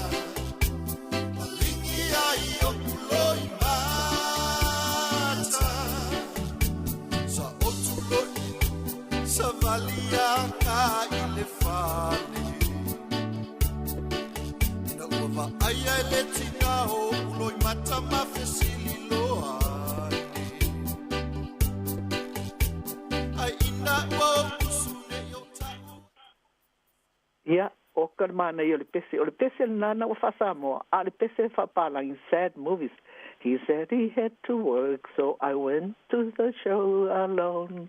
O le pese na fia mato tupulanga o a onga. Ia, lela o mana ia fo il fa. Toi fa manato mai tu fue wana o fa Samoa mai. Ia, pese na o istei meo ia onga. Tau le fea mea onga e usu pese. Ia, e ui lava la e pei ona fa amatala ina ato le ia mataina le lei. Ia ata kirisiano se ia o ile afi se lau fa fulu. Ai lei fa pea sa le ngau yo ia i Hollywood. Le ai fa pitoa lava mo ata tifanga. Wa leva lava ona ia i ata tifanga. Na au tu itala o le tuspa ia. E amata mai lava i le taimi. Sa ia i ata le tau tatala i le amatanga. Na tu ina atu King Vidor. Ma Cecil B. D. Mill. Le whātanuina o le ata Passion of Christ ia Mel Gibson. I le tausanga i lua fes mali wha atonu o tau sila i le ata. Le ata mata ngofia e se luta fefe le tawai atu i le tele o le sāwanga i tutonu le ata fo i leo le ali. Ai sa ato a tele lawa le aufai ata tifanga. Sa ato sina o lato loto le whatino ina o tala mai le tuspa ia i lona whenga inga tuai ma le whenga inga fou. Na whawasenga ina i Hollywood i vaenga i tolu le whainga o ata tifanga kerisiano. O tala i le whenga inga tuai, o ata i le soifuanga o Yesu Keristo, mai si ata i taua o le Sword and Sandals Epics. O ata i e whaatatau i le sawa ina o le au kerisiano i lalo pulenga sawa Roma. O le ata momo sa whaatonuina D.W. Griffith i le tausanga e a whewisa lausful wha, mai le whenga inga tuai, o le ata Judas of Bethulia. I leo se ata moni o le whenga inga tuai, ai o se ata o loo whaavai mai to tonu o le Apokalifa. O le Apokalifa na o le tuspa ia e whaasino i le katoliko, lato te whaonga ina. O le taime o ata le tau tatala, ma o loo whaatino ina i tangata whaatino ata tifanga i nao na po, Lillian Gish ma Lionel Barrymore, ma o le tau o le nā ata tifanga i le vai taimi lea, ia e tolus fulu lima afi. O asa na ana mua, na whapena fo i ona whaatino ina le ata 10 Commandments, i le tausanga e a whewise lau luas fultonu. Ma o le whainga o le ata e peisa whaasau whaatasi le tala i a Mose, ma le lātou tala whaapopo i ai, i le whawhine ua otila na tane, ma whaatino ai e le tina i le awa o ina o lana whanau, i le tau mawhai e muli tamai ti tūla whono i se fulu. O le tausanga e a whewise lau whahaiva valea fo ina whai ai le ata fo i lea, ta directed Demel, Samson and Delilah, Samasoni Matalila. Wa atonu wa utou sila ma fo iai. Lena sa waile tama o vector mature, ma le fai ma Samasoni, ma le teine hedi la ma, na sa fai Matalila. O le tausanga e afi se lau limas fultasi, na sa waile ata David and Bathsheba, le ali ata i ata vita ma patsepa, sa director pe fa atonu Henry King, a sta mai ele tama Gregory Peck, fa Solomona ma le teine Susan Hayward, fa patsepa. Sa wai fo ile a feive se lau li maiva le ata Solomon and Sheba, po Solomona ma le tupu pa ita i se epa. Sasa wai le tama o Yul Brana ma fa Solomona ai sau fa tupu tama ita i se epa le teine o Gina Lolo Brigida, Director o King Vidoa. O le afe se lauli maono, le ana toi fai ai le ata the 10 Commandments po tu la fone se fulu, o le matua manei a lava la o le whainga whaalua le o le 10 Commandments. Na director ai de Mill, sa waile tamatele o Charlton Heston, na whaamose, ia mali to tele o fitu pula o nao na po, Yul Brana, Edward Robinson, ma Annie Baxter, Yvonne DiCarlo le sa sau wha a se pora. I le afe iwa se lau onu lua, na toi whai ai le ata lea o so toma ma komoro. Ma sa whaatonuina po le director o Robert Aldrich, ia le whaingtanta le ngō le tamalo, sa sau wai whaalota le tama o Stuart Granger, o le tausanga e afe iwa se lau onu sfulu ono, le na sa wai le ata the Bible, po le tusipa ia, ma o le ata sa tau mawhai sa so o mai e le tala o le creation, po le fuafuanga o le lalangi, ma le taimi o le lolo. O le ata fo ilea sa direct fo i de Mill, ma sa pei lava o le whainga o le 10 Commandments. O le tele o fitu pupula po stars na o mai ai le ata, o le au top stars i a tonu o le latou poto masani le whaatinoina o ata tifanga. Le asa iai i le whainga o le ata le o Gregory C. Scott, o le peia o le director le na. Ia le teine la le lei o Ava Gardner, Stephen Boyd, Peter O'Toole, ia na whaasau fo ile ata o mose i le afi se lau fitu lima le na director ai, Gian De Bosio. Ma o le ata la le o mose, o le the law giver po le whaitu la fono, po o mose le whaitu la fono, sa fitu pupula mai e le tama o Burt Lancaster, sa mana ia le sau i lona musika, ma sa whapena foi o na sau i screen te tele fo ia. Tau sanga ia se se lau ia se fulu. Le na sa wai loa le ata o le tama o Iosefa malona ofu lanu ese, na se tu pupula mai e le tama o Donny Osmond, ma o mai ei whaatasi ma Lloyd Webber, ma Tim Rice, ma o se ata lava e fia tele e tupulanga talavou, ona o le tu ai ngā musika le e sawai, e fitau i lava malatou ma contemporary music o pop music i neo na po. Na whainga taa na whaatino ina i Hollywood i atau Yesu i le tausanga, e a wheu se lau lima se fulu, ona e matua po pole tele lava Hollywood, pe whape whea ona whaatino ina ngai o inga Yesu, e au noa male a whaina i o manatu maloto o tangata kirisiano. Se i wanga nā la i le tausanga, e a wheu se lau lus fulfitu, na whaatino ina i le King of Kings, ma sa direct e le whaatongtonuina, ta whaatongtonuina de Mel, e ato lava le vals full tausanga, e le aise whaitionga nā li ali ai. Ai o le ata, sa tele ina whaonga ina misionare, ia lato ngā luenga se ia o mai lava i le taimi nei, tausanga e awhiwa se lau ono tasi, na toipu e ina le ata lea, sa director pe whaatonu tonu e le director o Nicholas Ray, ma toi whaafawina ai le nei lava ata, ma sa wha Yesu ai le tasi fo i fetu pula i nao na po, i le tamo o Jeffrey Hunter, ma i le tausanga e awhiwa se lau ono lima, na toipu e ina ai le nei ata na whaatonu tonu ina George Stevens. Ia, o tele ale si alua tolu tātou ai ongo leo o whai malito ina o tās fulu lua. Ia o le mea lea, ia ua o fo i le taimi e ngata ai le tautua a le ina i lawa tina, whaafitai lava tu fue, alofa anga i tamama tina mātutua le au whaafonga o lo whaafonga mai, ia meise i lātou o whianga i ngase nei taimi, ia meise fo i le mamalu o tina, o i lātou e whaatatau e nei por kalama i o tamama tinama i lātou uma. Ia o le taimi nei, o le a whaatou whaatu le ina i lau, tō whaatou i fua, le mamalu o le au whaafonga.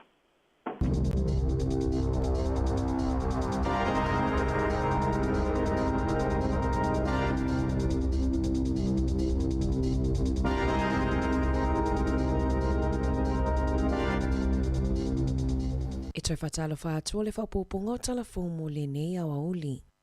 O le tai awana le ilana whai ai se whatala noanga, a le fionga le lipule o le litio a whamasanga te arumo resi, ma le fionga le tamaitai minista i a Barbara Edmonds. Sa whaaso ai inisio fuafuanga i ngā luenga wha a minista, ai mai se fuafuanga a le malo. O le asonga fua le vai aso taluai pe ona saunoa Edmonds, na toe whaupopo ai le isi ana matawhai oi wha minista. Le avea ile o ia ma minista lango mo le matanga luenga o malanga inga. Ma ua ono ai matawhai oi wha minista o loo tau aveina e Edmonds i le taimi nei. Na whesilingia Edmonds i le toe wha maninonga o suinga fou po o wha manuianga leo le a maua e nisi a matatu i laso mua a pirila. E tu sa malitasi te si male 5 miliona tangata o le a maua se wha upoponga i a lato tupe maua e au fia ai tangata i anga waa i le supa anueta e wha upopoina le silia male se lauta la mo runga lii. O si itanga i benefiti e fua i le tau o le soifuanga. O le awha lawa i te lewa manu i anga tau tupe e langolango ai i le tutongi inawa o nga amata mo whanau. I se saunoanga Edmonds, na ia wha manino ai le whainga tāma wha awhita auli i le tau o le soifuanga ua iai nei. Ma o loo tau mawhaile maa lo e whaia whesosoani e tau wha mama ave ngai mo a inga. O loo wha awa upea le awha o pāsese i whewa inga lautele. Te leo a onga ua maua le porkalame e maua fua i e tamaiti tau mawhai a onga. Na whisilingi e le fionga a whamsanga le tamaita i minista. Po ani waenga tā ua o loo ia fia wha loa i ni fuafuanga ale matanga luenga mo tangata Pasifika. Na saunoa Edmonds, e te le waenga tā ua whaataun uina ma wha moemoenga mo le lumanai. Whatoa mai a se sauninga na whaia mo i lato na wha manuiaina i awa noa sikola sipi mo le toloa scholarships. Sa wha manuiaina i le toa ono se laua tupulanga talavou e ile wasenga se fulutolu ma ole atu ua le kolisi. E ia ile porkalame ua whaingoina o le tuputoa Aotearoa e mo tangata i 25 tausanga nga ilalo e le o iainia nga waa mo ngaluenga. E iai au nanga ale malo e mawhai ona wha awhiso o taai mo whiso soani. Pe au tau sa ilia se ngaluenga. O tutonu o porirua, o loo iai le ofisa e tā ua o le partners porirua e mawhai ona whiso soani i le tusingo CV sa ilima tā upu mga luenga e whetawi matomai o tupulanga talavou ma e whiso soani fo'i mo le whainga o lai sene. Sa tawalunga whaatala noanga ina ua whesilingia Edmonds. Po o le ase fianga tele mo ia i le suinga o lananga luenga maana matawhai oi i le taimi nei. Ma i le taimi sana o le tofi whai pule na ia tau aveina. O le fianga tele mo ia. O le mawhai leo na maua tofinga minista e mawhai ai o na whaia ni whaai unga a wale manuia lautele o tangata ai mai se tangata Pasifika. Sa toi whamanatu e Edmonds i le lautele. O loo te tala pele wanoe whaatu moai pepa o le tusinga ingoa mo i lato ile i whaia lato census. Ele i o ile ono se furupasene le numera o tangata Pasifika o whaia lato tusinga ingoa. Mai ta ua ia te ia o le minista e whaafai ai fuafuanga ale malo. Mai lo ai whaafita auli o whea ngai maa inga taitasi. Ina ia maua mai ai whesosoani mai le malo, e ala lea i wha maunga e maua mai le tusinga ingoa. O le wha moemoenga i le sifufonga le laumua, o le a maua nisi wha atala noanga ma le tamaita i minista i le lumanai. O le aso sa nei, aso luo a perila, o le ato e sui ai le taimi mo New Zealand, o le itu lai tolu i le vavea o le aso sa, e toi tuua i tua le taimi i le tasi le itu la ma wha mai ai le daylight savings. O masini teknolosi ko me piuta ma telefoni o ko me tilava le swinga se iwanga nai wati e tau i tutonu o fale e mo o mia le tangata e suia. O le asa na nafina whaailoa mai ai le pulenga nuu o Wellingtone se whaaiunga o la lato whanotanga o le amawai se si itanga fau i tutongi mo ave pasi i le ai. Sa toa tele whai pule i le pule ngā nuu, sa pā lota i langolangoina le si itanga. E mawhai aina si i le tasi le tā la, i le tolu tā la i le itu la, mo ave pasi i le tele o pito nuu o le itu malo o Wellingtone. O ave pasi le taulanga e si itia i le tolu sfulu tā la le tutongi i le itu la, ai lua se fulu walu tā la i le itu la, mo ave pasi i ka piti mawairarapa. Na fautua ina malangolangoina ele Medlink le swinga, ona o le toa i titi o ave pasi i le atunu o Atua. E se lau lua se fulu mai i le ono se lau fitu 5 ave pasi o loo mana o mia i le taimi nei. E toa se fulu ave pasi ua whaamawai mai le ngaluenga ta luna a mata le tausanga. Wha se fulu i la tau o loo whaia onga e anga wa ai mo le ngaluenga. E toa tasi le tangata i New Zealand ua whaamaonia i le whaamai o le rabies. Leana maliwai i aukilani i le asoana nafi, i se ripoti mai le matanga luenga o soifua malolo ina, o le tangata na afia i le rabies, e malanga mai i totono o la tunuu. o lea whaamai e pepesi mai I whaaua o mea ola se itulou, pe a au se tangata ai tuwai na tonga fiti na whaamaonia mai ele te whatuora, e le ai se rabies na maua I mea ola ma tangata I tutono le atunoo. Se ivangana ai o loo whea vea ai mai e tangata malanga mai fafo, e le o iei se popolenga I le matanga luenga, I le ono pepesi ai o lea whaamai I New Zealand. E se fulu afe tala ua whaatonuina e le work safe, le pulenga nuua Thames I Coromandel, e totongi atu I le tamalia na whaina o na vai, ina wa pau mai I se slide, po o se whaase inga tamaiti I le whangamatasa ma festival na whaia I le masino te ise mai le luafe lua se fulu. E tusa ma le se fulu lua mita le mawalunga o le vaenga na pau mai ai tangata whaapea matamaiti, ma na maua mulmulia neiso e suenga le work safe, e le isaunga le mu le whaapipiina o le slide, e tolu se lau limas fulua feta la le salatupe ua whaasalaina I le kamupani a le JTK Trustees Limited, lea e anaina masa whaapipiina mea whaasise e mo le porkalame, e se fulua feta la e tutongina atu e pulenga nuu I le tamana manu atinga aina, ona o le whaia le o siaki mo lea whaamoe moe. O le asoe a mataina mawhai e tangata Maori, ona filifili pe sui le lola pālota, e pālota ai I le whainga pālota o lumana I nei, o le amawhai ai ona filifili le tangata Maori, pe resitala mo le lola pālota mo tangata lautele, po o le lola pālota a Maori, I tausanga ua tuanai, sa whaatali tangata Maori se ia mai a le tai whātausanga masuia la taulo la pālota, pe tai, o le tausanga taluaina pasi ai se tūlafono fou, e mawhai ai e le tangata Maori, na sui le lola pālota e tuu iai lona suafa, I le tolu masina ai le iwhaia le pālota, e afa miliona pe pofa amatalanga, o le a matana lafo I tangata I le aso atai au, a wale pālota ia o ke topa. O le tausanga ia fe valu se lau ono fitu, na amataina wawai ese le lola pālota whaapitoa mo tangata Maori, ina ua nofo Yesu I o Maori nofo e wha I le palemene.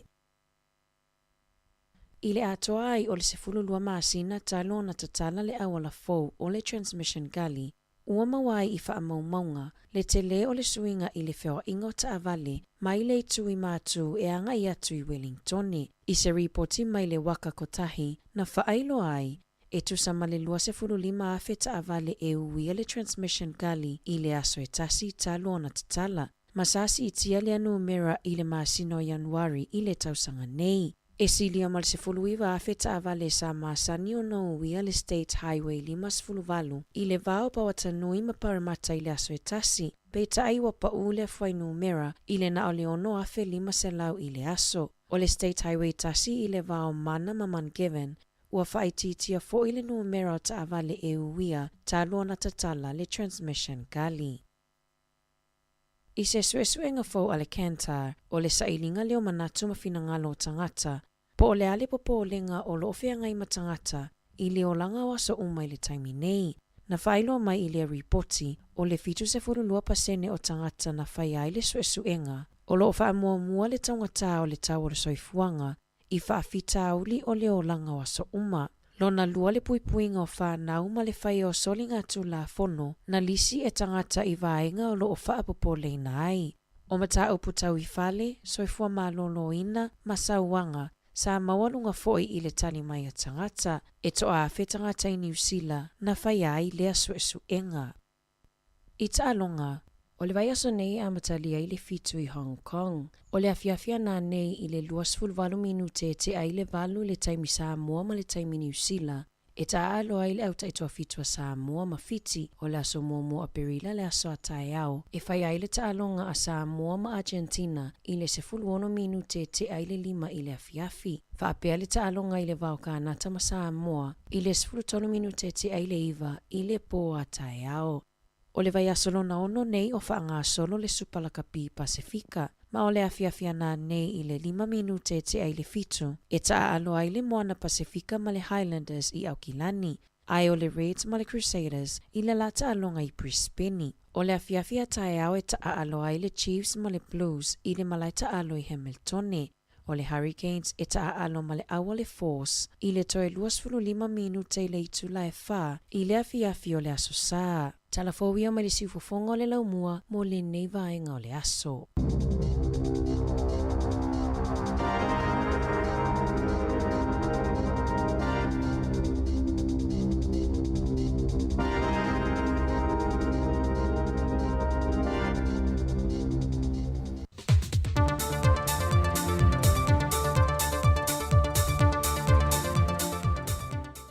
O te te whatalofa le nei fwoi aso fōlu tātou tunu i se whao poponga o ni tāna i meo te tupu lo tātou tunu i Samoa mo le whai ungol nei vai aso. O nisi o tō whinga wha ofisa sili ua wha mao nia le kāpeneta nei fwoi vai aso. O le tō whinga leo le ofisa sili o mtanga luenga o tiute matupe maua o tō whiai le whionga fonti tāla i tupu lia e lano le whautuanga le komiti na whaatinu ino na whaatana noanga mo ava no ofisa sili o pūlengo le mtanga luengo tiute matupe maua. O lea tō whinga e mō le isi fo i tolu tau sanga, mai sa mata i tuina te toa le komiti o nā ngawaa matomai, ai meise lona sila fia i vaenga tu pito le ngā luenga wha ofisa sili o lea fo i matanga luenga. Wa silia ma le lua sifuru tau sanga o ngā lue fonti le mtanga luengo tiute matupe maua, taro mali tau sanga lua fe mali tolu. Na tō fie a vea masui ofisa sili i le luafe se fulmaleono, e o umai lava i le aso. O lo ia umia wha ailonga o le matua o whaiva i tūlanga tau tupe maua mai a pani, ma le wha ailonga tikeri mta au putau ala manuia mai li Universitea wa o Samoa. Wa whaasa fumatasi tau sanga le soifua ma o wha ai poipo, e to ono na i onalo, ma o lo ia umia le swafa matai fonti mai fonga savai, ma wa sui tūlanga e fonti, le fionga matafeo a valisa viali fautua le. E fontanga sa usui al kabineta nei foi va yaso, wa wha mauni e nisi o wha ton fau mo wha la putonga le malo. E au fiere pūlengo le tine mu, le wa filfilia iai ai ono Merisaini Siosi la ulu, ma funa fe ai David Oliver va ai, e a vea mataitei fono. O le whaalapo putonga o taui mō whaalawe te tupu whaafosei, wa tō fia iei tu au Pepe Cherry Warwick, e a vea mataitei fono, Patasi ai maasiata Dr. Zatupaitea Viali, ma la vea George Hazelman, e a vea mawhaatonu. O le whaalapo putonga tausu e suenga whaasai inisia Samoa, o a whiriwhiria e sula mānei anu e tolu Montini Ott, e a vea mataitei fono, Patasi ai mamanu le leua soni la meta. O le official pūlengo tangata tā whao mai mua mai Samoa, o whiriwhiria iei tupai sa le imoa rapi va ai, e a vea mawhaatonu. O le whaalapo putonga tau whale Samoa, o a whiriwhiria aila wano la wina craze, ma teitei fono, whapeai ma Violet Robeck e whaasavalu, ma Elisabetta Changtang Peters. Ma le pūlengo malai waalele Samoa, o a tōwhia aila i antaua isi kuki puni valo, ma teitei fono le komiti whaatonu whaatasi maisi sui e toa lua, o a whiriwhiria e vea ma whaatonu, Tina Ula Saili, ma Claire Leota. E se lia ma leono se lau wafeta la wa whaatunuina se whaai ungal whaamisinonga. E te tau untutongi antu el faltupe le ANC te se tasi o ulunga li. Na ta ofi whaasot tu la fono el faltupe, le pāleni o le tau al whanua le unga li ino lato whaatawina, na ua mai au na tuina ese le tau le whanua no lato whaatau. O le mata upu le nei le whaamisinonga, ua mai on te tongi le runga li le ta lafu na whao ngā i le whanua e wha mawai. Ai o le no ngā tupele anta li o le toi ina na mō kesi e le whanua, na le mawhai on te tongi ina, ma whātonuina i lo le whalitupe wa te tau o na siti ese ma le whanua se i whātau ese.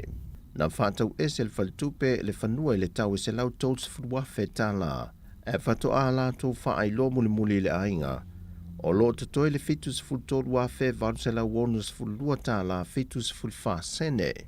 Mai o tu unga no la tu ave le ainga, e whaato a wha amatu watu le se leni lea, pe a mai a ona tā pena ese ma le whanua. Na te ena le fionga le whamasino i a vui Clarence Nelson, le tālu sanga le tua le whalitupe, e le whinau lo ia le tua le ainga, e soli tu la fono le whaatawina ese le whalitupe le whanua, ma o lātou tā ofi e le pāleni o le tau le whanua, e au no mo so lātou i loa. O le whai unga le mata opu e silia ma le ono se la wafe tā la. Le tupe o le ato e tutongi atu le ANZ i le ainga e ana le whanua.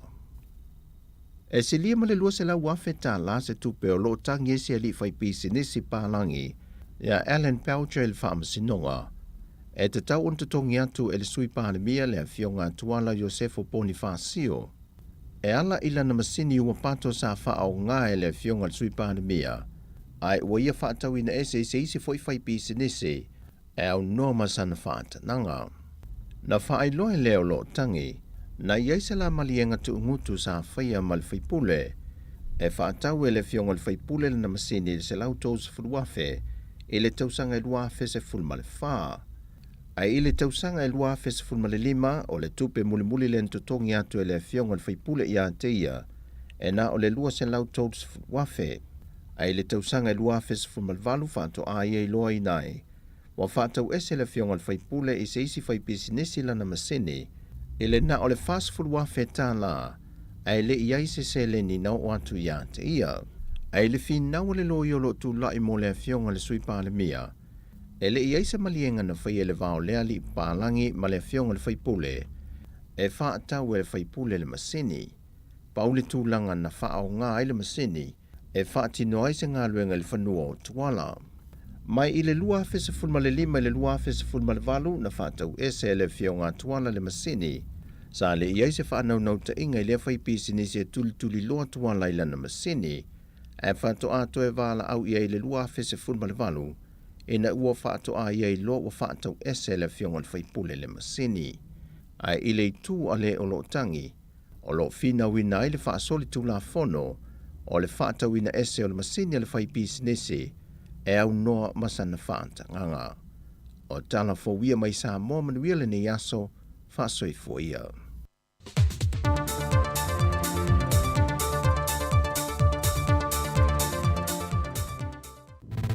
Musika o malo longa matau mawhitanga o leo au li si ufofonga o le launua.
Lai waviang malisunga ya paunga tai longa ipule ya malipese o maafutanga i ona ipese vave amatai fo i tātou maafutanga le neia vaenga o lea uli mai le tautua la wana leo le sifongo le lau moe Wellington i lau le itiopo lau la au whaalongolongo le tasi o no tesi ma le tasi whamo ia whape fo i lungo o tātou upenga tawhailangi ia epe o le tātou Facebook ma le YouTube ia awa fo i lau whaafonga malau mai mo mai ia le ngata i tono ainga ia whape fo i tono ngā luenga le ni taimo le tātou tautua.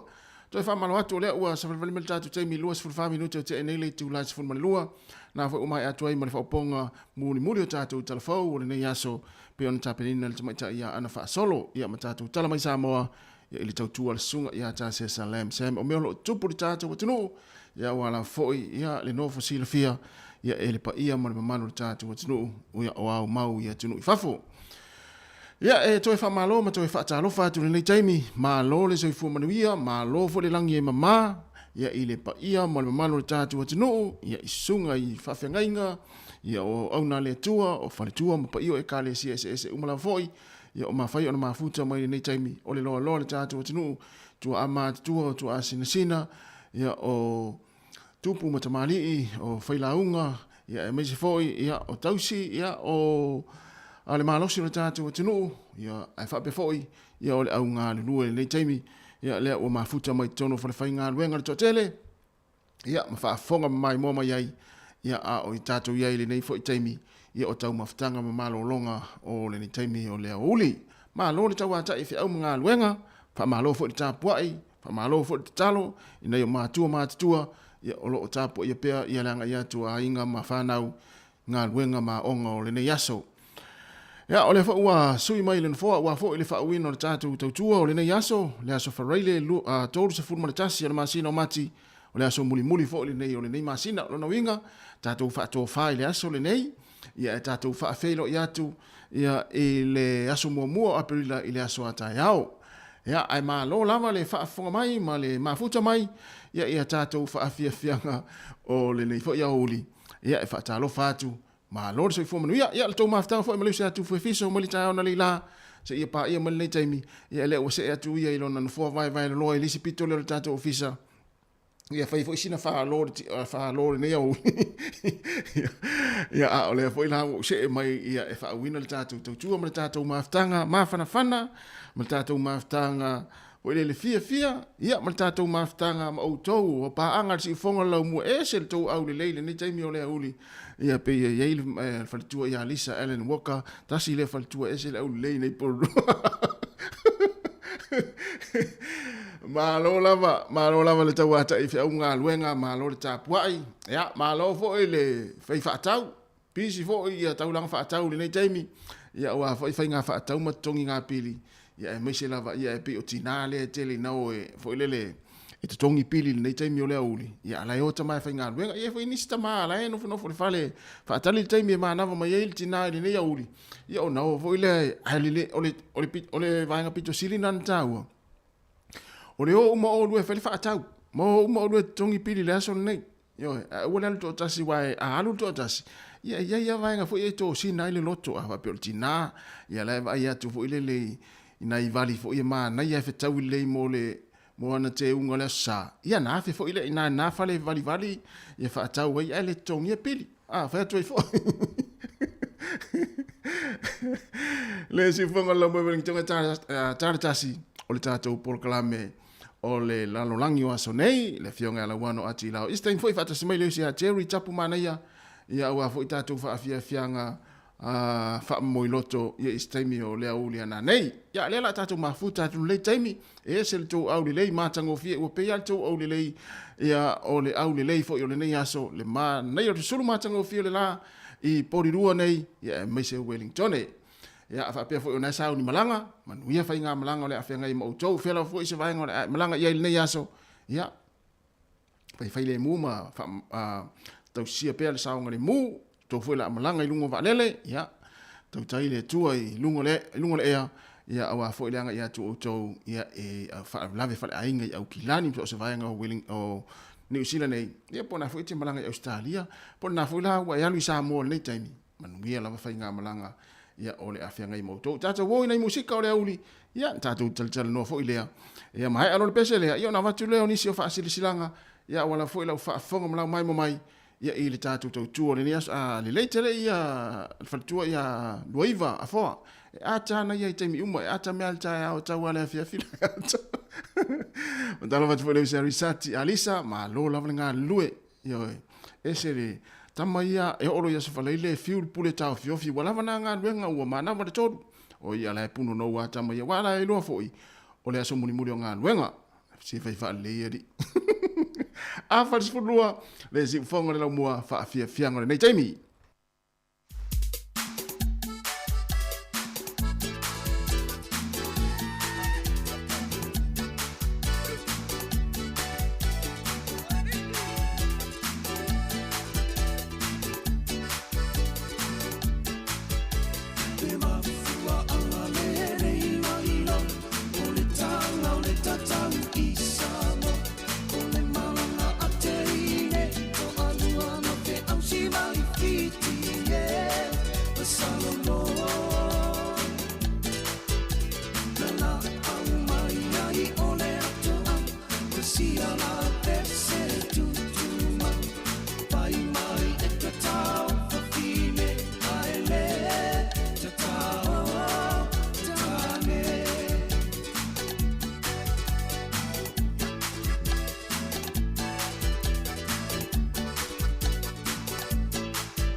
Malawa tai o nei whaasisilanga nei taimi o le whaasisilanga mua lotu ale ainga ale au salamo i le awa ma le whaaloalo tele e wala au atuai i alo matamba whanau uma le tātou ainga i le au salamo le au pepe talamata vau Na ia tātou o wai whaatasi le tātou lotu whaaftai i le atua.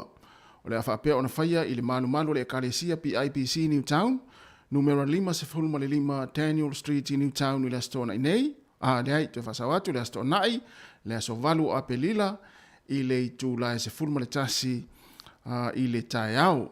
Le astona i aso valu o apelila lono ingo le astona i o le vai aso le la sau. E wha moe o le a tātou whailo iai i le alofa ma le anganlei o le tātou o li whaola. Mo nisi wha matalanga, wha mole, wha afsota iane le sunga a le whailau tusi. Le se ane whale tolu le telefoni o le orua tasi, lua wha tolu, fitu, lua fitu. Po le sunga i le suita i taifono, longo siva lau vi i le telefoni o le orua fitu, lua tolu, 5 o 5 wha mole.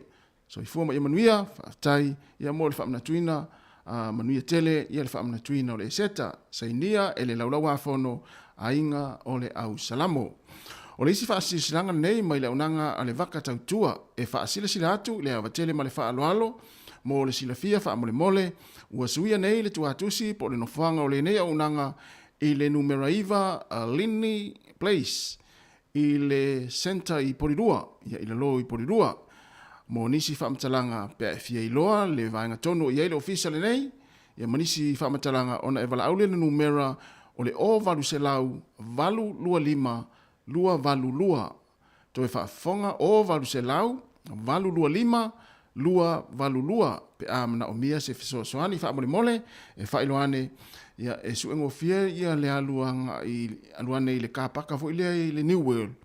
Ia, i lalo na kapaka ia il fatau si unga lava fa sanga i le alu le countdown ia no na e savali vali mai ai lungo le stepu ai sa o mai loa i le sign le na ia po le fa ilo na ale vaka tautua le nai luma o le ofisa ia e suengo fia pe alu kapaka i lalo New World ia e fa sanga lo e taluanga o le countdown ia nai no na e Atua le stepu ia e va ailoa i le fa ilo na ale waka tautua. Ia, ma le isi vaenga mulimuli, o le aso sa nei, ia o le atatala isi tasi o fale einga.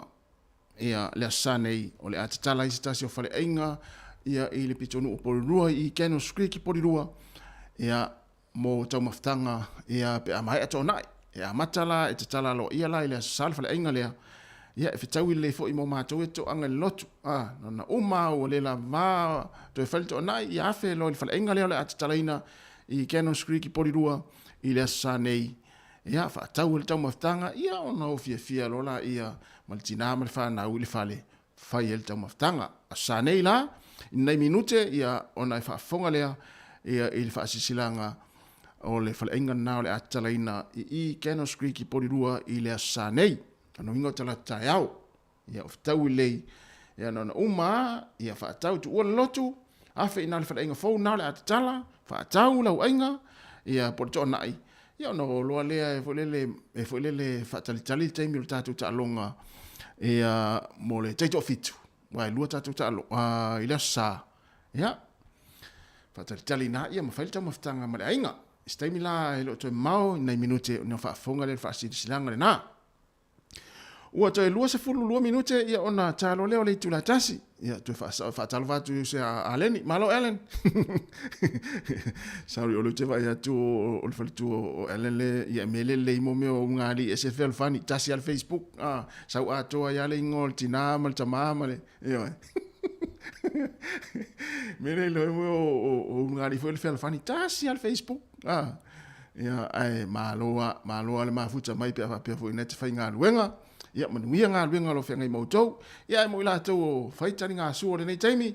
Ia ua fwoi nei whamalo stino. Ia ona toi amata i fwoi leo ngā ruenga i le tūlai tasi. Ia talitari maria le sua mwhaafonga mai pēa. Ia tātou whaafianga. Ia ai mālo lava le mafuta mai. Ia a pei uma tātou o le sunga a Leni.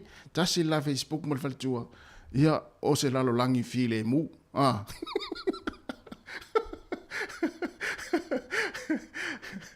Ma foi ona vivesi laulangi. Ia ona wolua Facebook. Ese Facebook o tina. Ese Facebook o tama. Ia ona fai lo nga me foi lele. Mo ma sano le si po ai. A pei umon se le sunga a aleni. Ia, man fa tu tasi al Facebook. Ia, ma lo lava. E fa pena foi lua iva. Lua iva tasi fa la Facebook mo te mala ai. Me na fia ia lua iva le telo time. Ia wale ia ni messe o fai. Si fonga la mo i Wellington e. Ia o le pesel nei. Ia, i fa yo tatu io nai fo le o nei musika ho ia o le uli ia fa e vai va tu le time ia so balula i va nga le ia pe mosta tu pese fo le ia se video ia ono to mai mo mai le ia awa fo ile nei time o le tatu proclame fa fia fianga le ia uli mai le si fonga la ia le lau mo tatu pese le fa de videos.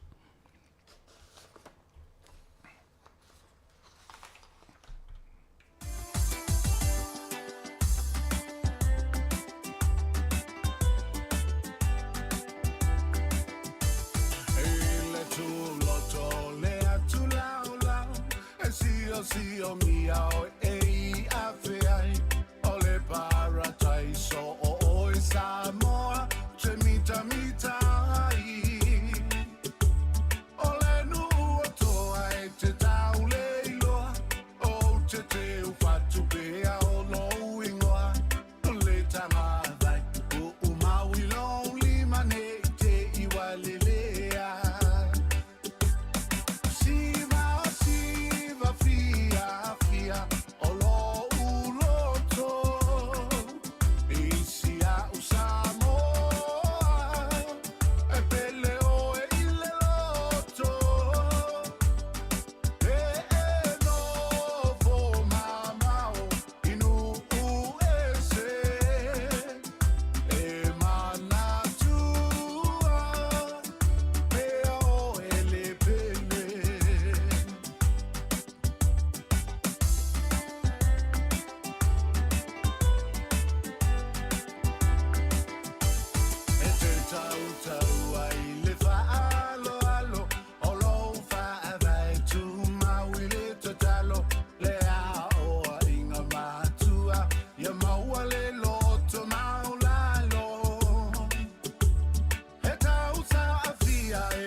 musika o malolonga ma tau mawhitanga o le au auli si ufofonga o le laumua.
No one on the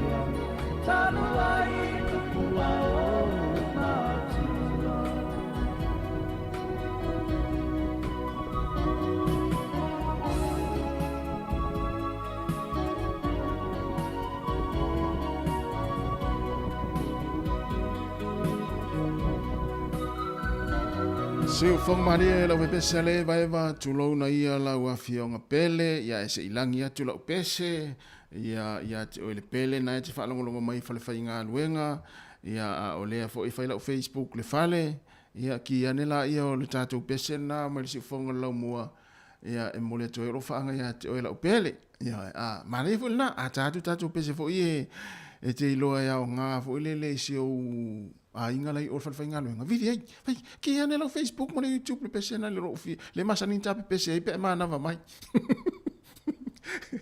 to es fulu minuto na tale o le tasi ya msalo le sa fa ilo le sa tu fu le tau na le la ya po na fa ilo atu fo il taimi tatu ta longa te to fitu le manu Samoa ya le ama tele fia na nei tatu ta longa mua ya msalo na o si le fia le taimi ya tu fa manatu atu pea tatu ta longa mua le fia na nei tau te ta aloi male au malosi fiti ile luas fulvalo minute te ele tula valu le pona nei e pola fia na nei e tasi la tata ta alonga na nei na ta alonga mafiti ia ile luas fulvalo minute te ele valu ile pona nei ta yaola e lua tata ta alonga e tata ta alonga Argentina au malosi te le au nei Argentina ile se fulvalo minute e te ai le tula e lima taimi New Zealand ia mal tatu talongo muli i le po lava tai au se fulu tolu minute te ai le tula e vai le po tau te ta alo ai ia male au kanata io e malosi au tatu pulu fiti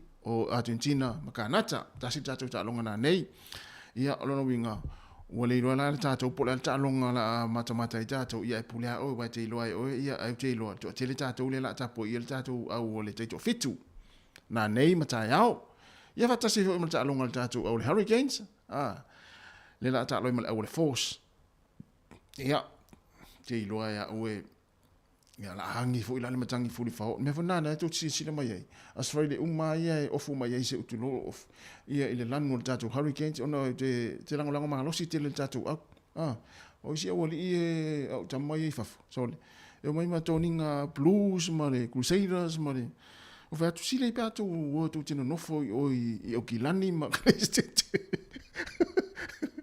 ia le ai ona eu so ia lango ma lo sia ile tatu o fa tu se o fu mai tatu o fu lan sam uli uli pe o te mio ya sfori level le support del tatu ia tu te lango vol tatu o mo na Pacifica ia ai fa blave ia tau le ni ma tu o fu lan ia ai manuia fo ia le talonga tatu on one Pacifica yo tauni tatu malo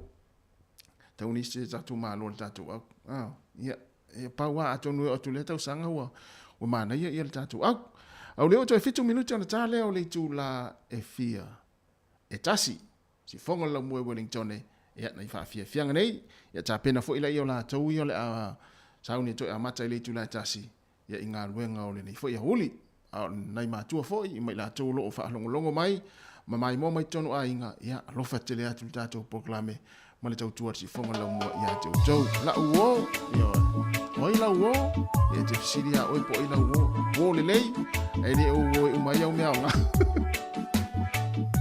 Richard Parker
time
se umalo wale choe ai ni tinga ele neo lang fang ta la belle tau tala mai se ta mai o wasili se ta si la vai ame amate la lo nei alo fa fang ta wa tali tinga. Baby, I'm down on my knees and I'm begging you, please talk to me, tell me that you're the only one for me. They want you to be life and they want you to be art. They want you to be happy, they don't want you to be sad. I'm not the kind of guy who buys you flowers every day, but I guarantee you'll make me smile, baby, on rainy days. My love is true for you, my darling, always says the same. Even when I know I'm right, I'll always take the blame. Tala mai, se ta mai, o wasili se ta si la vai, ame amate la, lo nei alo fa, fanga ta wa tali tinga.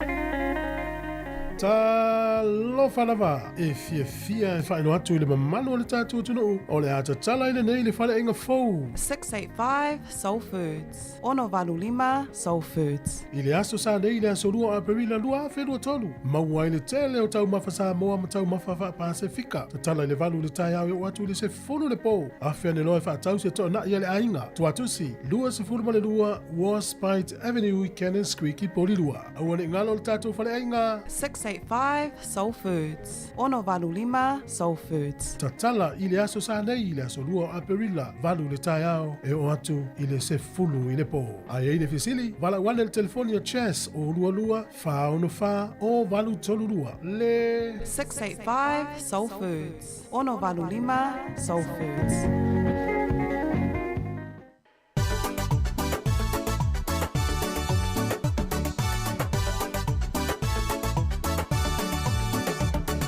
Ole mea ai na tatou a masalai, te ulu ai te ngata na toi la loai. Ua o mai lava i nei o na po, ua a vea pea ma mea wha pisa pisa o. Alu i se wala me la vena o le fata fata, ai mana o e pule i mea tau mawha. Nana mea ai ai ua le tofu ta ngata. Alui le vale o le amo nga male fa fa fa. Ole ke i le ano si ama. E tu sa pe tinga ai le manava ia ea. Talo fai si fana ua ai ma ona. Ae leilo le afue ona. Tali vai fai ma i si tamai titi.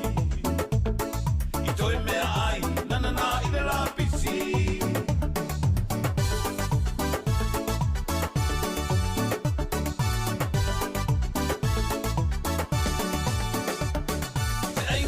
Se malipo se fai poi ponga e mua lama fatu ole tanga pepa ole ai ua na ole fuge sa ale sa masuile ato tutu pe me sindi atu i ai po ala mea me ai se pe au o me ai ala na tangi fau a o isi tanga tape fa pe pea ai foi mai ole mata malea tato alo alo ese me ai fa pea awa e ai fantasi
fai sau tupe Tatou alo alo e se mea ai whapea Awa e ai whatasi malota umalea Ae pula ma oe lo fina alo A fai se e wha manalo Fai mai isi e matanga Ae fai mai isi e le tina Ole ke ile ano ano siamba E tuta petinga ai le manapa ia ea Talo fai si whanaua ai maona Ae leilo le afue ona Tali vai vai ma isi ta mai titi I toi mea ai nanana i le lapisi I toi mea ai nanana i le lapisi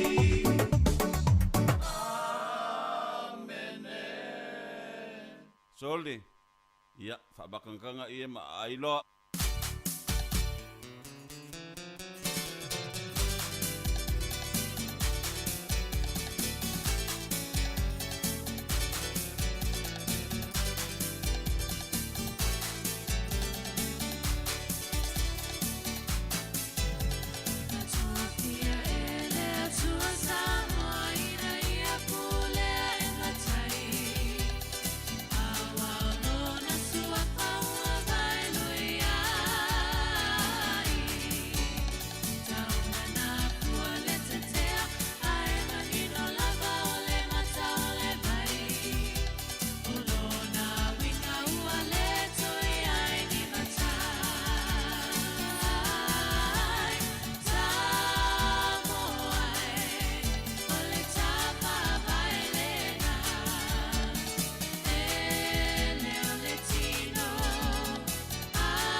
Samoa, July say sila, o tama pai pai, a sa e pai ngata.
Ia, mo mola fo i ona whaatalofa ma whaafeilo i atu i le maru lau whaafonga i le nei fo i vaenga o le aso, le tautua le nei le si ufonga le lau mua mai i Wellingtone, tātu ofisa whaasara lau au tū i nei i le ai o pori rua.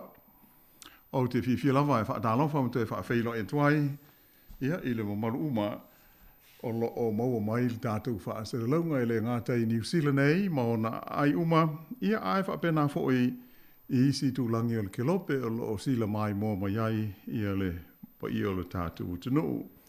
Whaamalo lava le langi o ma le soi fua manuia, o le nei o tātou tū vai mai i le aso whaai u le nei o le masina o mati, o le masina lona tolu o le nei tau sanga lua afe lua sifuru ma le tolu. Ia, mai te li tonu le auna o launga te sia i tātou umai le lofa ma le anga le lei, ma le tau singa le tapa au i le langi lau tu soifua ma lo ma te wola.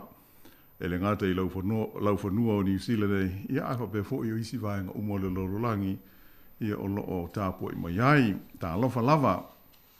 Ai, i le nei ho i whaapoponga o le tātou polokalame le nei, le lalolangi o aso nei, ia o te whiwhilo fo i e whaailo atu o le sunga i a tasi tu i talowa, ia le o le a mā ngā luet fo i a wale tu i nātu o le nei whaapoponga o le tātou polokalame pe o no māsani ai as whareile te tasi, il melea, ia whaatalofa ma whaamalo atu i lau sunga tasi mālo le soi fo mnuia. Ia, whawhelo ia tu mwenga ngā whaalolo i lau whiongara wano, ia, te fo iwa, mo fo i tātou maaftanga nei aso, ia wa fo i whaawina tātou polokalame. Lo lava, ia o lo o o tau wheo lolo tu langa o le tau i le mai tau watu i whafo i le so, a me se fo i le whaimalanga mai le mātou pita nuu. Ia sa maru lua na ia so e lua pe tolu o mawai atu nei le lo mua. Ia tu e timu foi. Ia pita i le ua i lunga le mātou le la. Ia mai tāru si o le a moni foi ia walo anga la ua ai tau. Na whapea mai e te tau o na la, ia le whaai unga o le so. Ia wha solo to ia foi i le whaai unga o le nei vai aso. Ia ai ele mai lo lava wa o te la o te imi sau wha o punga o le a le lei mo to a maalia le tau. Ia e moane o timu ma malulu. Ia ai i le nei wha apoponga o le tātou porkalame. Ia o le a se i amatatu se wha amtalanga le nei. I me le tupu i le tunuu i sa sae tu tonu i sa la elu. Ia malenai tu o le kelope, ia wha sola nei i Europa, ia ona wha waileo le tātou tala. Nā mai tau wina i nai vai aso ua mawai atu nei, le tele ma le ano anuai o le mau vevesi, ma fe ese a inga tau upufai o ma lo, i nisi tu langi o le kelope, e le ngata i do tonu o Europa, ae whape ai fo i masa sae tu tonu la tau, e pei o na tātou mōri mawina i whaasara launga mai whafo, le matau tia o solo te te, mawinga pā a ua whaalia tangata lung tele, e whaasanga i le whainga mā lo sa so whaatasi o loo iai neia le tunuu o Israelu. E tele mea o ngā sa whaalenga i nai solo te te nei e tangata i tu tonu o le laumua i Tel Aviv, ai whape ai fo i le ai o Jerusalema, ma isi a ai ma nuu te tele o Israelu. E whaari ai le matua le fia o tangata ma lātou le talia ina o se fuafuanga le whainga mālo sa so whaatasi o lo o tū nei le foe le ta ina o le mālo Israelu. Ina ia toe teu ma whaia ni suinga te tele i le tōwhia lea ia po le whainga i tōwhia ai sui a wai o le komiti filifilia o le whaamasinonga le tunuu. Ta ue le ngana Peretania ia le whanapoktonga po o le komiti le nei ia le mālo o le Judicial Appointments Committee. O le komiti au tū lea e whea ngai ma le tōwhia ina o alii matamai tai whaamasino ia mō whaamasinonga ese a le mālo o Israelu. O le au tūla o le te ma le talia ina e le tōtele o tangata o le fuafuanga le nei ale mālo, ona o lo lātou manatu, a whai nei o le apasia i le tūla whono teu, Mo le tō fia o sui o le komiti le nei, o lona winga, o le a mawhai e le malo, o na tofi ma fili iai tangata e lango ina ia le pāle mia ma le malo. Ia mai o le a whaina i le tūlanga sa o loto, ma whainga ma sani wha temokarasi, e le tau o le tausi sia e le wha amasinonga o le tunu. Ai wātili ai o na whewheu ia le mata upu, ma mata ita le o tele o tangata o Israelu. O le li pāle mia o lo iai nei o Israelu, o Benjamin Netanyahu, o lo o tālia ia le aso o lona wha amasinonga i mōlianga ia ua whaia e whaasanga ia te ia. O lo o tu ua inai lona whaia o ni winga pio, ma ni winga whaasoli tu la fono. Ia i le taimi o nisi fo ia na nofua inga ua mawai i le taita inga o le malo Israelu i le tofinga pāle mia.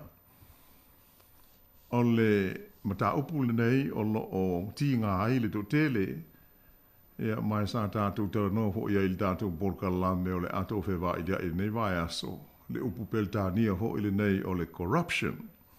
Le alai whea ngai ma le pāle mia o Netanyahu i luma o le whaapsinonga a Israelu.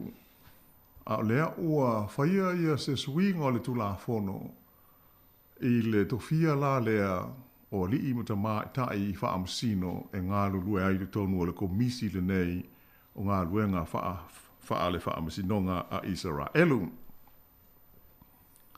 E pei o na sile fia fo i o le whai ngā malo lea iei nei le malo Israelu. O se malo e tele ia vaenga whai po o pāti o lo o iai le tonu. Ia po o se coalition government. O na taruai e le iai se pāti se tasi na lātou maua pe au sia le whainu mela o whai pule e ma whai ai o na lātou pulea to tasi se whai ngā malo. Mai o le pāti la a le li pālmia o Netanyahu e au pito to tele o na suia whai pule lea o mafu ai o na toe tula e mai i le nei taimi i le tofi pālmia o Israelu. O le po lea sana mawai atu nei lea taluai sa ilonga o na vevelai ia solo te a tangata o Israelu e whaasanga i lo lātou lava malo maona tai. Mai na fiu leo e tau tonga fiti ma tau whaafile mū le mae ma le fia te leo tangata. Taruai, ona hape o la songa fua lea sa wha moe e pāsia ai e le pālemene ia le whaitaunga whaatolu o le tūla whono to e teu le nei mo le komiti filifilia o le whaamasinonga. O le vevela o solo te ma vevesi sa moli ma winai le pole sa ai moise o isi vai aso ia ua tuana i atu. Na mafu aio na whaia ia se whaasaralonga alo ia ale Palestine o le malo Israelu. O le li iswa fa ia Isaac Herzog. Lea na ia whau tua i nai le malo. Ina ia tau fia e aua le whaaua wina ia le swinga o le tula fono i le asunga fua e pei ona sa fua i nai. Na whaali ai e le li Palestine le tūlanga matautia o solo te ma vevesi e pei ona ali e mai i le pole sa. Ma ia talo sanga i nai le li pāle mia ma le malo ai whaapea ia sui awai uma o le malo so o whaatasi po o le coalition government ina ia whaautangia le tūlanga whainga tā o le mawhatia o la ngona ma manatu o tangata mai ua lamatia ai le saunga le mū ai moise le awhai nai o le tamau ainga ma le nofo le lei o tangata o le tunuu. Na whaama mawhaina fo e le li Palestine i lea whaasira silanga e le tau na wha tāua e le malo a maise o na tai lo lātou tiute mo le tausia o le file mū ma le nofo le lei a maise o le tuu whaatusia o tangata uma o le atunuu o Israelu. Na whape fo iyo na whaalia a loa ia se manatu o le taitai o le itua ngai o le parlimene o le tunuu o le li fo ipule e ngoa ia MK Iea Lapet, le ana ia ta wai e te tawi le parlimia o na toe sui sana whaai unga na whaia, le ana ia tuli ai pe wha malo lo mai lo na to finga, ia le minister le pui puinga ale malo o le li e ngoa ia Yoaf Kaland, ona e manatu ia le taitai o le tua ngai, e le o se taimi le nei de tau ona suyai ia le minister le pui puinga o le tunuu a o whenga iai mawivesi e pei o nā ri mai. Na ia whaalia e te tau i le malo ona toe fo i whaatasi ma whai pule o isi pāti uma o le parlemene. Mōni talanoanga ma le pele stene o le tunuu e toe tau whaatu langai se whaavai fau o Israelu e whaalangolango lea i lungo o le tautinonga mō lona malo tūto tasi. O isi pāti o loo iai le tonu o le whai ngā malo so whaatasi le nei a Israelu, ai moise o pāti e lua e ngoa o le Otmsa Yudit ma le Religious Zionist Party, e pei o pāti au tūua ia o lo o tū malo si maunai e ta tau o na wha wau pēle suinga o le tū la whono, le pei o na vevesi ai nei fina ngalo, malongona o tangata o Israelu.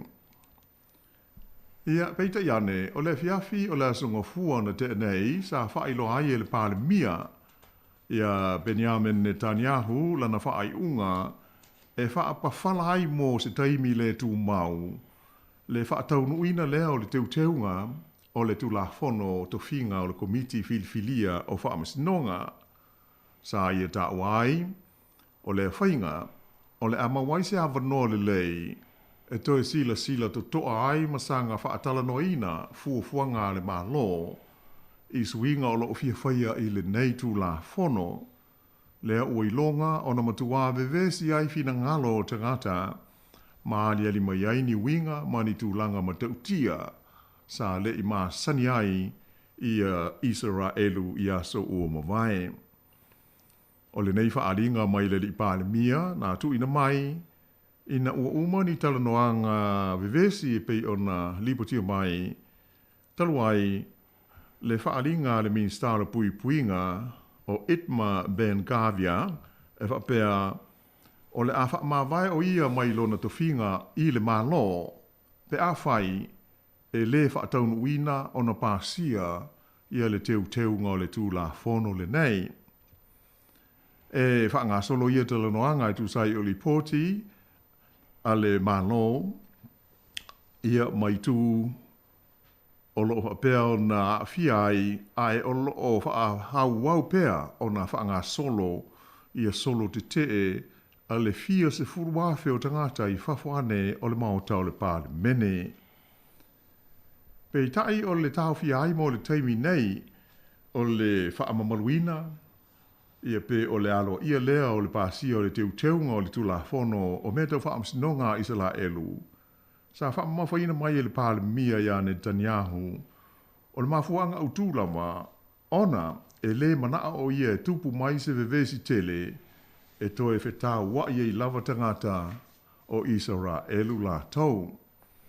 Ta o fo e le li pāle mia o se awala matautia lea ua mai te wina le o atu iai o Israelu, mai o lona tiute le tāwhia e aua ne i o atu iai i se tūlanga e tupu mai e se taua whaaloto i whale po o se Civil War e pei ona mai te wina i winga, maanga, a tangata di te e lea ua fōlinga ai o le apa u atu Israelu i se tūlanga vevesi e siri atu o na whaale tonu i lona tala whaasolo pito. Na whaafetai o fo e le li pāle mia tangata a toa mawaenga o le tunuu o lo nau i le file mu ma le nofo le lei o tangata uma ma ia whautuai nai ia tangata a lo whaatau te epea ma a i tui fuafuanga ale ma lo. Ina ia whai fuafua ma whaataua le māpo ponga o tangata ma ia whaataua le lumanai ma le saonga le mua tūpulanga whai mai o le tunuu. Na ia whautua i nai tu ma vaenga e leo fia ina ia awa yana i ni talanoanga male malo e sa ili aise fo o whaafitauli e pei o na mafuai vevesi ma fe te ena inga nei i tu tonu oro lātou o te nuu. O lea sa ngafua fo i lea na whailo mai ai le pātia le Labour i tu tonu o Israelu i alo lātou taofi e whapea ua te tau na whaata ape le pāle mene o le te nuu lea e whaingoina o le Neset e awana lea i se pili po o sa lātou lafo alo ia ua whaatu. E mafua lea ona e manatu le nei vaenga whaabufai, le vaenga lea po le pātia le Labour, ua pu lea to tasi e le malo ia le fono po le pāle mene e awala ia na fuafuanga mo ni suinga o ngaonga o tula fono e mai ta aufi le Labour o te tau na whaamuta ia i tu a ingo whainga mai siliai o na toi whaata ape ia le pāle mene ina ia mawhai o na toi maua ia le tūlanga māsani le whaatino ina ono tiute i le pui puia lea ma le whaia whaai o ngā mō te ngata uma o le tunu. Ia ai usi mai pēr lau whaafonga.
Whaalave ma vevesi nei te tonu o Israelu sa maitawina le laua lunga iai o li poti ma whaasara launga i televise, le itio, newspaper, a toa ai fo ima whesota inga telewa vave i te tonu o te nuu ma malo alapi i sa sae tu te tonu.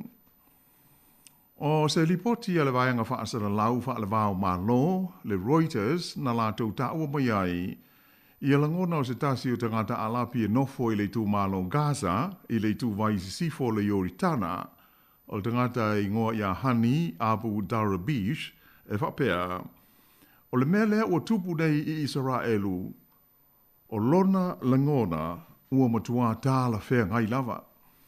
O lea ua o iai i la tau, i le mea na la tau whaia ia mātou o te ngata alapi, ma te ngata Palestina, o le whaavevesi ma whaata ape solo, a o lea la ua maita watu le whe misai ma le whe vai hai foi o Israelu la tau maona tangata. Sa ilonga o na whaasolo atoa i whaasara launga malo alapi ia solo te tee ma vevesi ia na tupu i lea sa taruai whapea ma lea songa fua i Israelu. Mai o la tau sa ave iai le whaamamafa i le te tee o te ngata e whaasanga ini fuafuanga le malo o Israelu ini swinga onga o le pulenga ma le whaafoeina o a lātou whaamasinonga. O whale televise a lapi e pei o le Al Jazeera, whapeai ma le televise o le Al Mana, lea e langoina malosi e Iran, sa le motu ala ua whaasara launga o whaalawelawe nei ma vevesi i te tonu o Israelu. O nisi o tangata a lapi na o lātou whaalia, e talo sia o le a ave ia vevesi mo mea e ave e se ai le li o Benjamin Netanyahu mai le taita inga o le malo Israelu. Ai o isi fo i tangata alapi o lo talo. Ina ia ave nei vevesi ma faale tonu o te tupu mai Israelu ma amatanga o le malepe ai o lea malo tele ma le malo si isa sa e tu tonu. E pei ona si la fia o tele taimi ua tau ai le malo Israelu ma malo Arapi talu ona whaavaina le malo le nei o Israelu i le tausanga e awhi iwa se lau whaavalu. Mai ele ia ia se tau e whapea ua whaia ina pe ua tō i lalo ai le malo o Israelu. O mo'onga o le tangata ingo ia kasi mai i Oritana, e pei ona ta ua i li poti whaasa launga, e pei ona mou mai, sa ia whaali ai, e talo sia i le Atua, o le amatanga le nei, o le iunga o le malo o Israelu. O le malo i Oritana, na saini se la whengainga o le file mu i le vama Israelu, i le tausanga i tasi iwa whaa. Na ta ua fo i le tangata lona fia ua tupu mai le nei tūlanga i te tonu o Israelu. O ia langona, sa whape fo i ona matuma langolangoina, e stasi tangata ingo ia Mohammed Abdulatev mai le tunu o Lucia a Suria. Io e Suria lea na whaoa mo iai ele malo Israelu, ia le o ngā ele fo i le nei mātu maunga ingoa o le Golan Heights, i le tau o le tausanga e awhi iwa se lau ono fitu. O le langona lau nei ali ina ia whaali e whapea, o le mea ua tupu maadiri mai i Israelu i le nei taimi, o se tala fia tele, mo so o se tangata alapi. O le manatu fo i o le au mai tau laulu i mata aupu e a ai tangata alapi, ma tangata Israelu, na la tau whaali ai, o nei vevesi, a tonu o se tūlanga ua tau mauai se toa mō le toa tele o tangata Palestina. O lo o tālo sia e Palestina, ina ia awana i wawe maua se toa file mu o vevesi nei ma solo te tee i tu tonu o Israelu, ai ia wha pea, ma wha solo ina matua wha te tele ina. Peitai, o lo o iei fo i ma le polepolenga o lātou nei, i le ono whaia lea le malo Israelu o se ngā yo inga wha fita. E tau ta tai e se ai langona ma manatu o tangata Israelu ia o lo te tee mai i le mta upu e pei ona vevesi ai le atunuu i le nei taimi. Ai e pei ona au ta ua mua o le fuafuanga le malo Israelu lea o lo tu nei le foe le lato coalition government ina ia wha malo sia le pule le parlemene i le whaafoina leo to finga ma mata upu tau le whaamsinonga le snuu na mafua mo yaini vevesi ma ni solo te te au pito i onga ma marolosi talu le fitus fururima tau sanga o le tala wha solo pito o le malo o Israelu. O le manatu o nisi o lo te te malosi i nei fuafuanga o se lui tau tele lea e fou vale ina ai le tūlanga o le saolotonga, ma le tūlanga wha demokrasi i tu tonu o le atunu a toa. Na tili o na wha te tele le fia tangata, ina ua tuli le li pāle mia, ia le li sa ave talua i nei ma minister o puinga e ngoa ia Yoav Galant, ona o sana wha upunga na whaia e whapea, o le teutewina o le tula fono wha misnonga, ua lama tia ai le saonga le mu o Israelu. O se vaenga la o le whaaringa alo ia le li pāle mia i le fiafio le sungo fua, sa ia ta wai le wha moe, e whaia ni talanoanga i tūsa o le mata upule nei, i le wā maisi pāti, maisi vaenga wha au whai o malo, ona o atunga lunga i le ono malepe ai o le whainga malo so o whaatasi, lea lo o ia ta ia, ma wha solo atu ai ina wha tupula ia vevesi, ma le whi misa i tangata, e pei ona mori mawina i le nei taimi. Na wha lima fo i se li poti le televise o le El Mana, lea e pulea ma whaafoe le vaenga o le Hezbollah a Palestina e whapea o solo te e ma le tau fia o ngā ruenga tangata whai ngā ruenga i le tonu o Israelu ua matua i longa o nā whaina ai le tamau ainga ma awhia ai le soifuanga masani o le tunuu. O le amtanga o le masina o mati, sa i longa o na le fia ai ia le tele o malo a lapi a ngai i le malo Israelu. Taruai ia le whaapunga na whaia i lono minstau tupe o le ali iswafa ia Bezalel Smotrich e whapea o Palestina e le aiso na tala whaasolopito po o sana ngā nuu mai e lea i fo ni tangata e ta ua o ni tangata Palestina. Ai ila tu nuu mau o loa fo ile nei e ngoa o le UAE, le United Arab Emirates, se tasi o tu nuu alapi o lo o le lei pea lo la tu sotanga ma le vafea lo loa i ma le malo o Israelu na whailo mai ai e sui wha asana lau.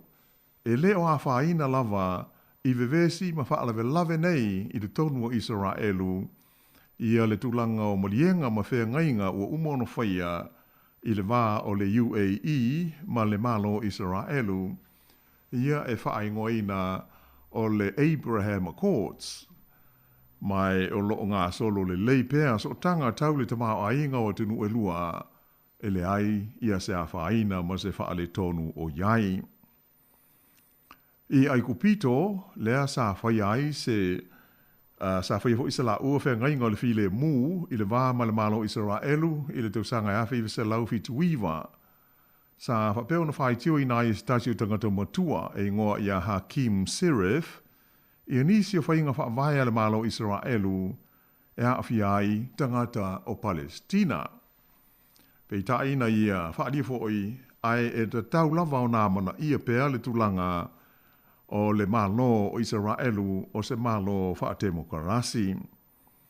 O ia langona o le Leo Serif sa whaalia i le ai o Cairo o le lau mua leo ai kupito lea sa taita ia ai e le fita ma le vaenga aua ai kupito ia le fōu vale whaasanga i le ulua i Palestine na whilifilia i se pālota saoloto ai kupito i le tausanga e lua awhi se ful tolu. I le taimi sa whaiai le mausolo de tee, ia sa whaingoina le nā taimi o le vai taimi o le Arab Spring.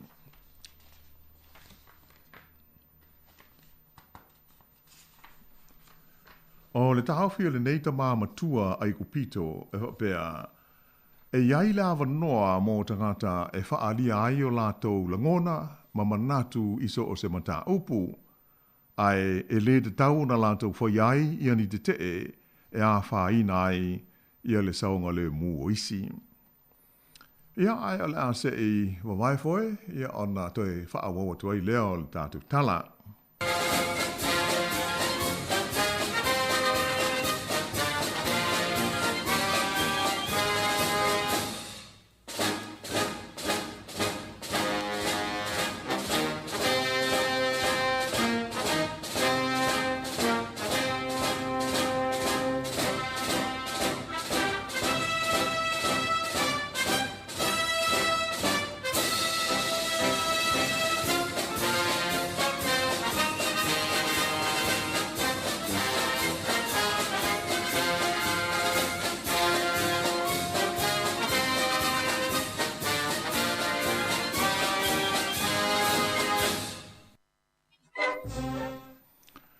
Ia a o iei pēa e sa sae tu tonu nei whaapoponga o le lalolangi o aso nei.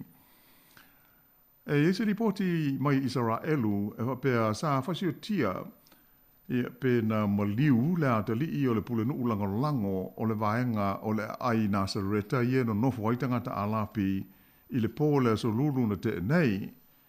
O li poti a vaenga whaasara laua Israelu na whaalia mai ai ia se taua i ngā whana i le vā leo tangata whaatupu whaalawe lave i le vaenga leo Nasareta ia mwhapea na whasio tia ai ma le taule lea le nei luas furu lima tau sanga le matua e ngoa ia Royd Mohammed a Wisa.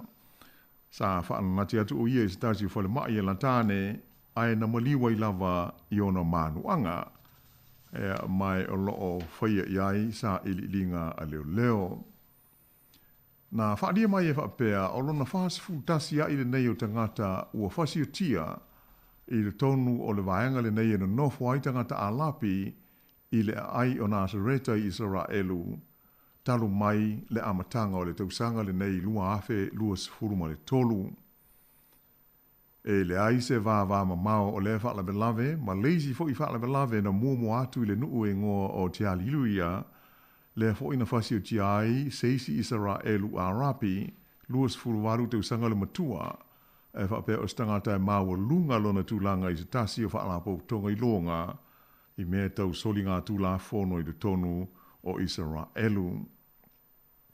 O le nei tangata e whaapea sa whanaina o ie stasi a o samvali le awala, mai le o mauti noe leo, pēna whaapea whio na o atu I lea vaenga le tangata na ia whanaina o ia, ma vave ona toe mou e se mai ai. Ai pei o se ata lea, e pine ai le mau whaafi tā uli lava, e pei o na tātou mōli mawina I nei o na pō, ma ise le nei vai tau, ma le nei vai aso, I whaalawe lawe ia, I to tonu o le tunuu o Israelu.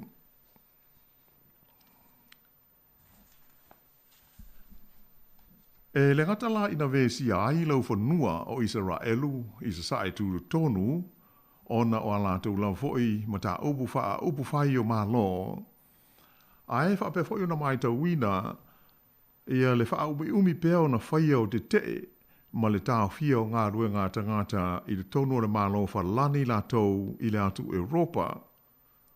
E ese mai I le taua Lucia mo Ukraine I le tūlangi I sa sae o Europa, a o le tūlangi I se sifo, lea o lo o mai tau wina ai, ia le whainga tā pēo na wha amalie o le ita ma le fia o tangata, ia o lo o solo te e whaasanga I wha ai unga whai a le malo, I lalo o le taita inga a le I Palestine o lo tū nei le foe, o le whainga malo a whalani, o le lii o Emmanuel Macron.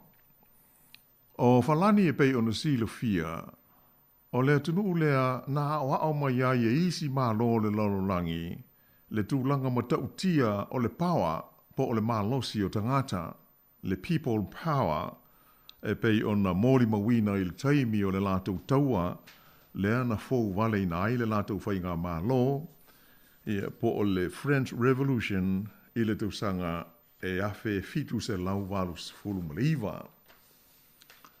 O le taimi nei a maise I nai vai aso ia ua mawai atu nei, sa toe wa ai I mga awala I le tele o nuu ma ai te tele o whalani, ia fōlinga o se atu nuu ua matua whaatumulia I le ita, ma le fia o na tangata.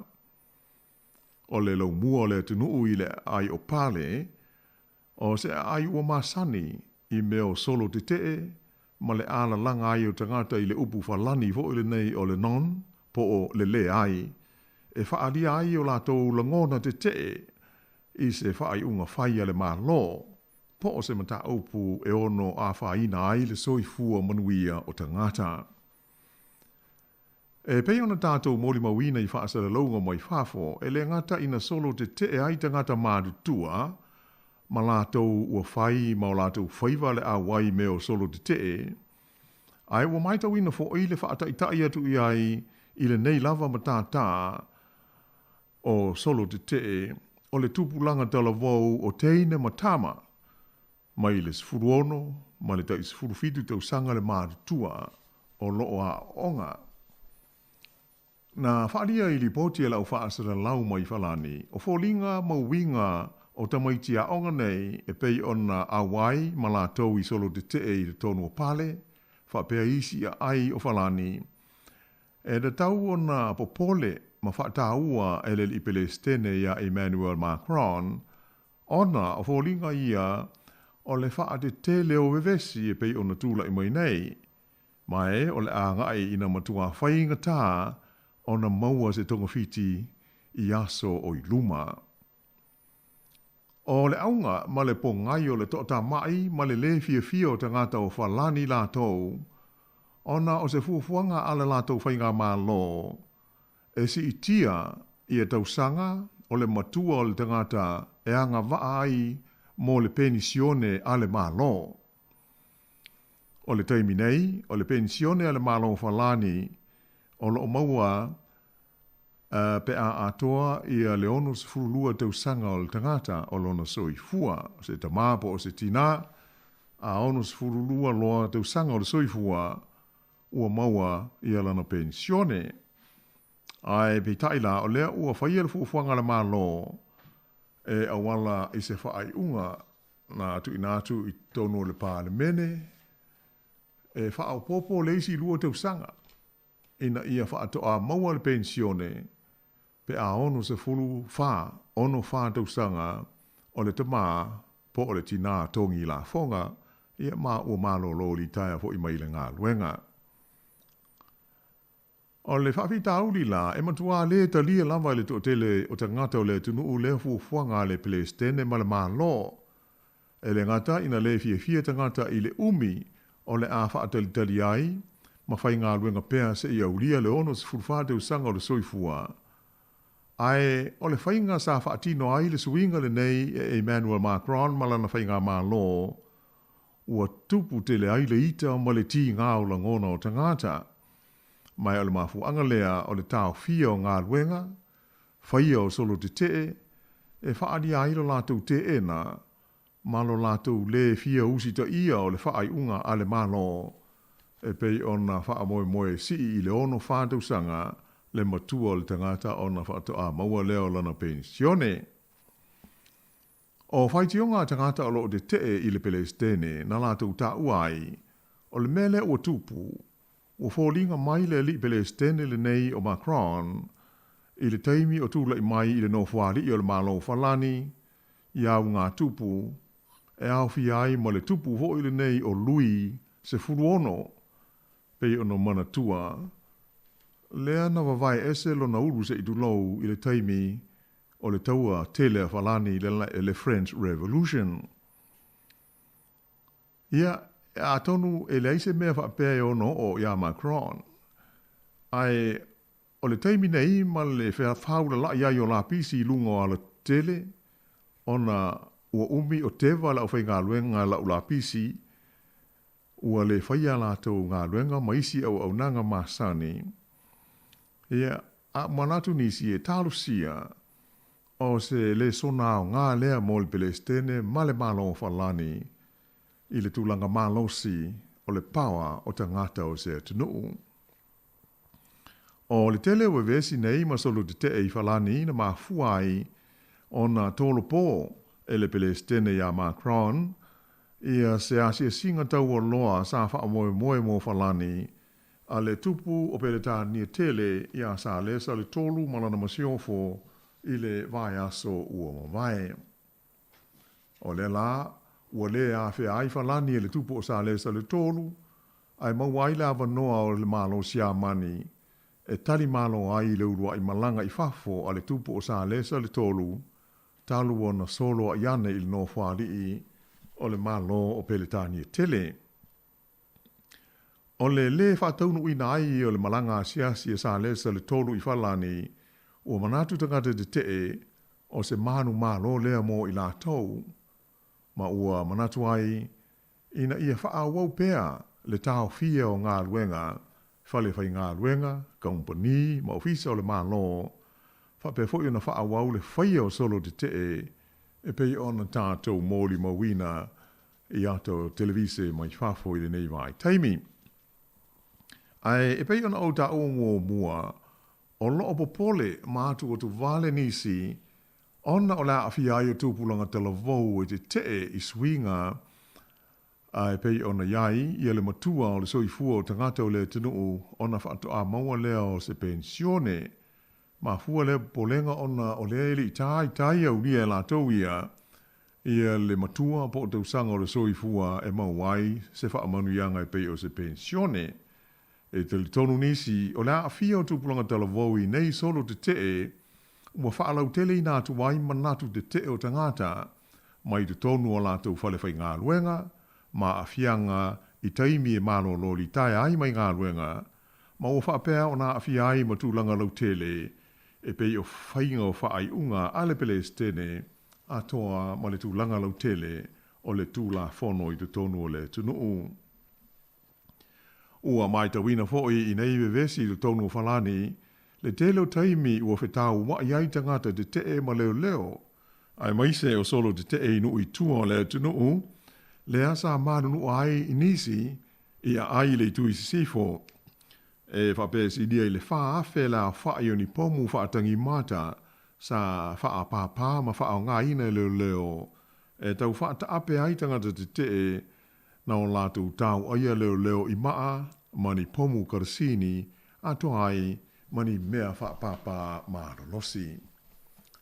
Nā whailo mai e li nā vetur waima pele stene o Falani o François Holland, lea sa sui tulanga atu i ai Macron, e whaato awa ai lea o ia ini solo de te e matau tia i te tonu o le tunuu. O le whai unga Macron e tau fia whai pule mai le pālota ina o suinga e pei o na manao iai i le suia leo tau sanga o le tangata e anga wa ai mo le pensione e manatu tangata te te e o se mea le tāla whengai, mai e le tusa ma le tūla whono. Ai usi mai pēr le whafonga.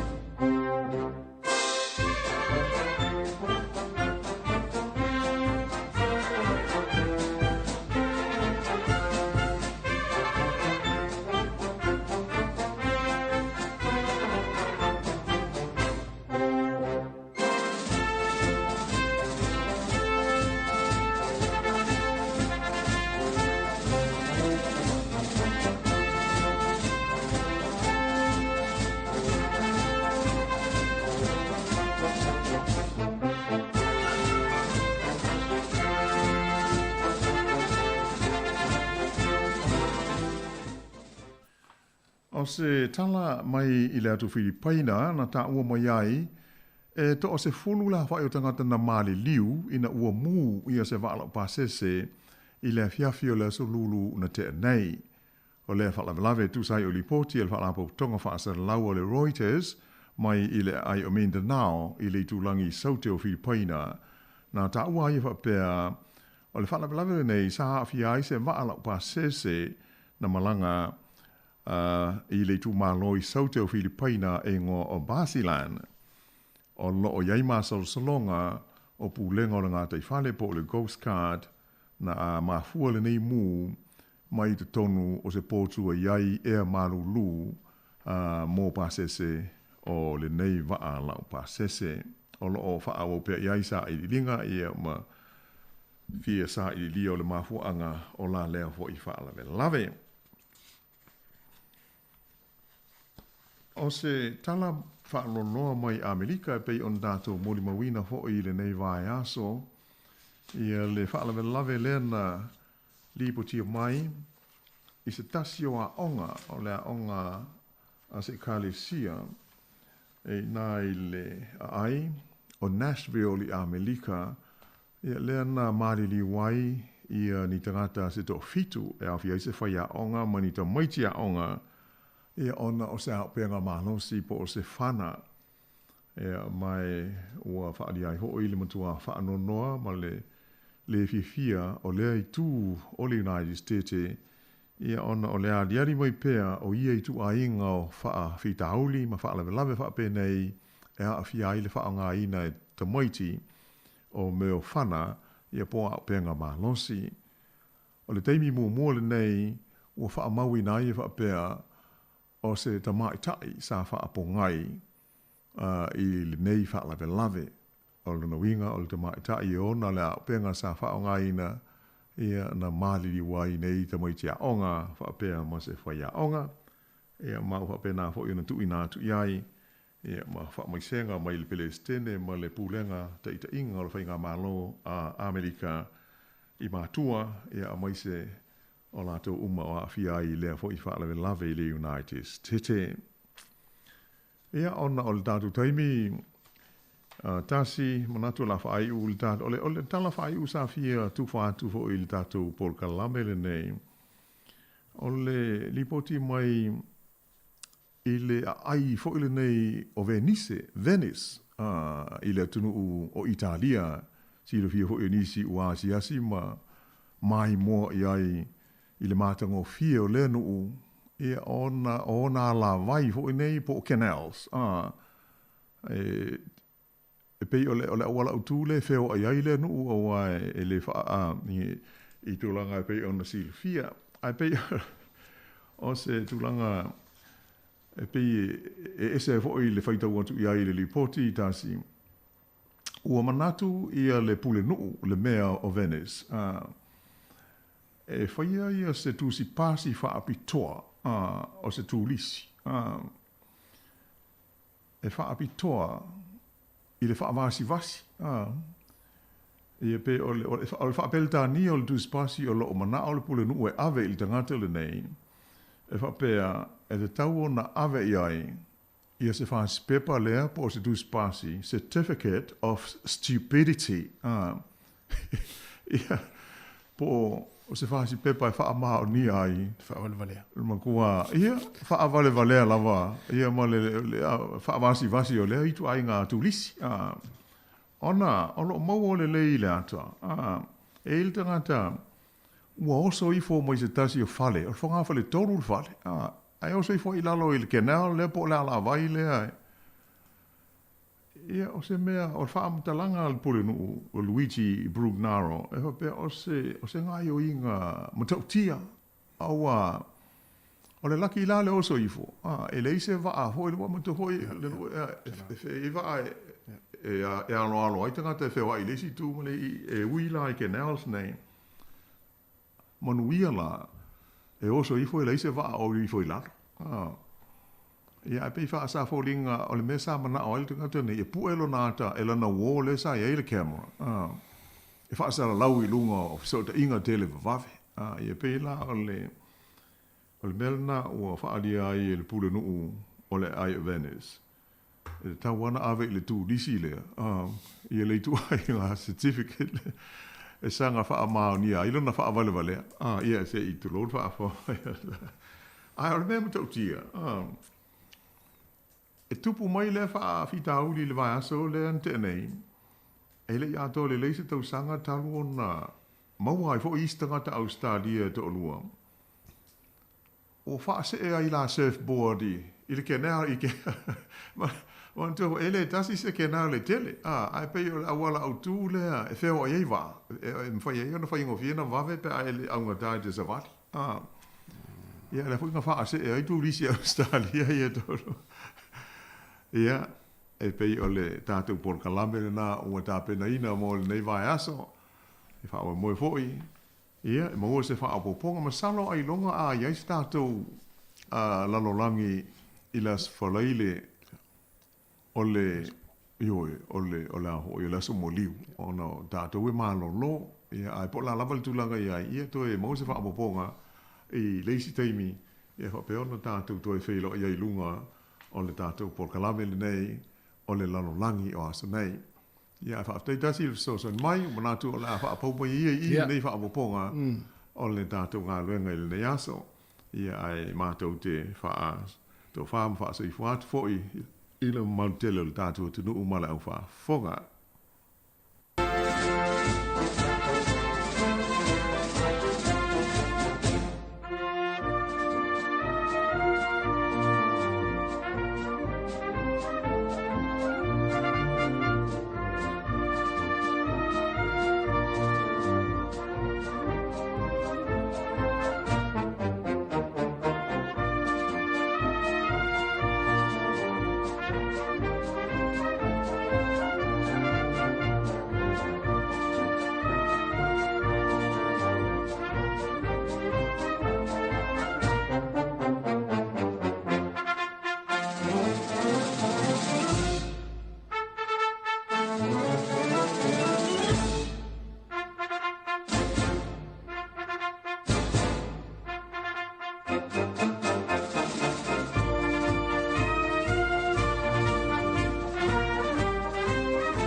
Talofa lava e fia e whaino atu i le mamano o le tātou tunu o le ata tala ina nei le whale inga fou. 685 Soul Foods. Ono valu lima Soul Foods. I le aso sa nei le aso lua a perila lua a whenua tolu. Maua i le tele o tau mafa Samoa ma tau mafa wha Pasifika. Ta tala i le valu le tai au e o atu le se funu le po. A whia ne loe wha tau se toa na ia le ainga. Tu atusi, lua se funu male lua Warspite Avenue Cannons Creek i poli lua. Aua le ngalo le tātou whale ainga. 685 Soul Foods. Ono valu lima Soul Foods. Ta tala i le aso sa nei i le aso lua a perila. Valu le tai au e o atu i le se funu i le po. Ai ei le fisili, vala wane le telefonia chess o lua lua, fa ono fa o valu tolu lua. Le 685 Soul Foods. Ono valu lima Soul Foods.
oi. Pa whaftai le anga lei. Ao le anga kongo le kako kai au fasisi le whai le ngeu ma vaonga ma kou suia I vai. A mawai le lupe ma le upenga o o le a whasa so. Wa usi la ua le whasa so. Kulai se Samoa e la ua la ngā upu. E mamai le taba e yona fulu. E avatu ai se pautuanga. Tau fi maulau anga nuu. A tau nuu ni malo. Le au manga wa tau whai mio. Ali I tai au o le nuu. E tofu le matai ma le ava e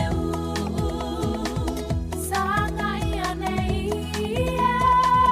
le teina tau sela Vale le tomai I le palunga o le ava O ngai o ingai a mataina Awa lava nei sasi o lima A whai ua usi Le tuwhava na se whaasoaina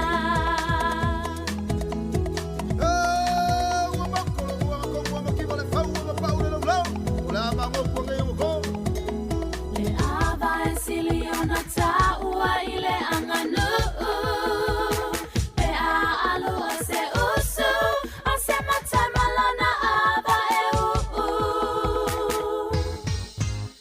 Ai a te a le inati Le au manga I a whaanati nati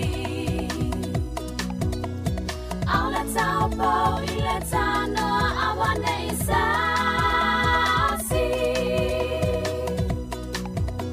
Le palo ava I popoto ai uma o tamaitai Le fola fola ava Ia e mana tua Inati o le tanoa Ia te amua mua O oe o le la atasi Whapea ma le lupesina O ava o ipu E ipu ipu ia o whetalainga Samoa e la ua la ngā upu E mamai le taba e yona fulu E avatu ai se whautuanga Tau fi maulau anga nuu A tau nuu ni malo Le au manga wa tau whai mio Ali I tai au o le nuu E tofu le matai ma le ava e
so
Ia o le nau whaafonga mare tātou tunu le nei vaenga o le holi no sumariwa ne minu te o te ele tu lai lua.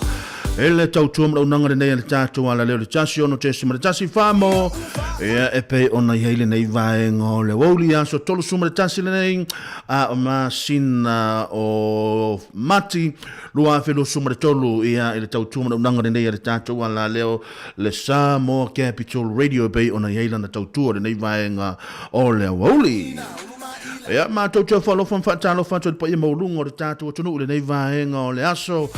Mālo le ngā lulue, mālo le tau a tai, mālo fwoi le ono sai, au mga ruenga tau wha mai a hea le nei aso. E le ngā maulunga o lo solunga le leipe porkalame wha ngā solo le ngā te tono o maota malawa. Ngā ta fwoi le o whale whai ngā ruenga o lo pena, ona e ngā lue mai le nei vaenga o le aso. Po o whea lama fwoi se mea o lo e tangata i mai e le tangata le nei iyo e. Na ona lunga mai o lo lima farms up mai whapea mai seki tātou ea ma lunga fwoi o le tātou ala leo ea ngata fwoi lea ia o le tātou tasi ono te sumare tasi whamo e pe o na whafafonga mai le toa tele mre mamano tele o le tātou tuno. Ea, mātou te whaatalo whātua leo mau whalo whātua le paia maurunga o le tātou tunu na e tātou ta māma tina mātutua. Ea ngāta fwoi lea i o tātou whaafia ngainga tau langi mo lātou whale tua. Ea ngāta fwoi leo le mā losi o le tātou tunu. Ea lo whapena o na ngā lulue le nei vaenga o le asa ngāta fwoi lea. Na ia tātou ta māma tina mātutua le lātou tāpo inga whai. Ea i to tono maota malawa. Nisho na ia tātou ta māma tina mātutua. Ea o lo whapena o na whaatasi mai mautanga se ngase. Ea ngāta fwoi lea ia o whale o ta ngāta mātutua. Ea ualisu e ngā o le sa ilinga mālosi.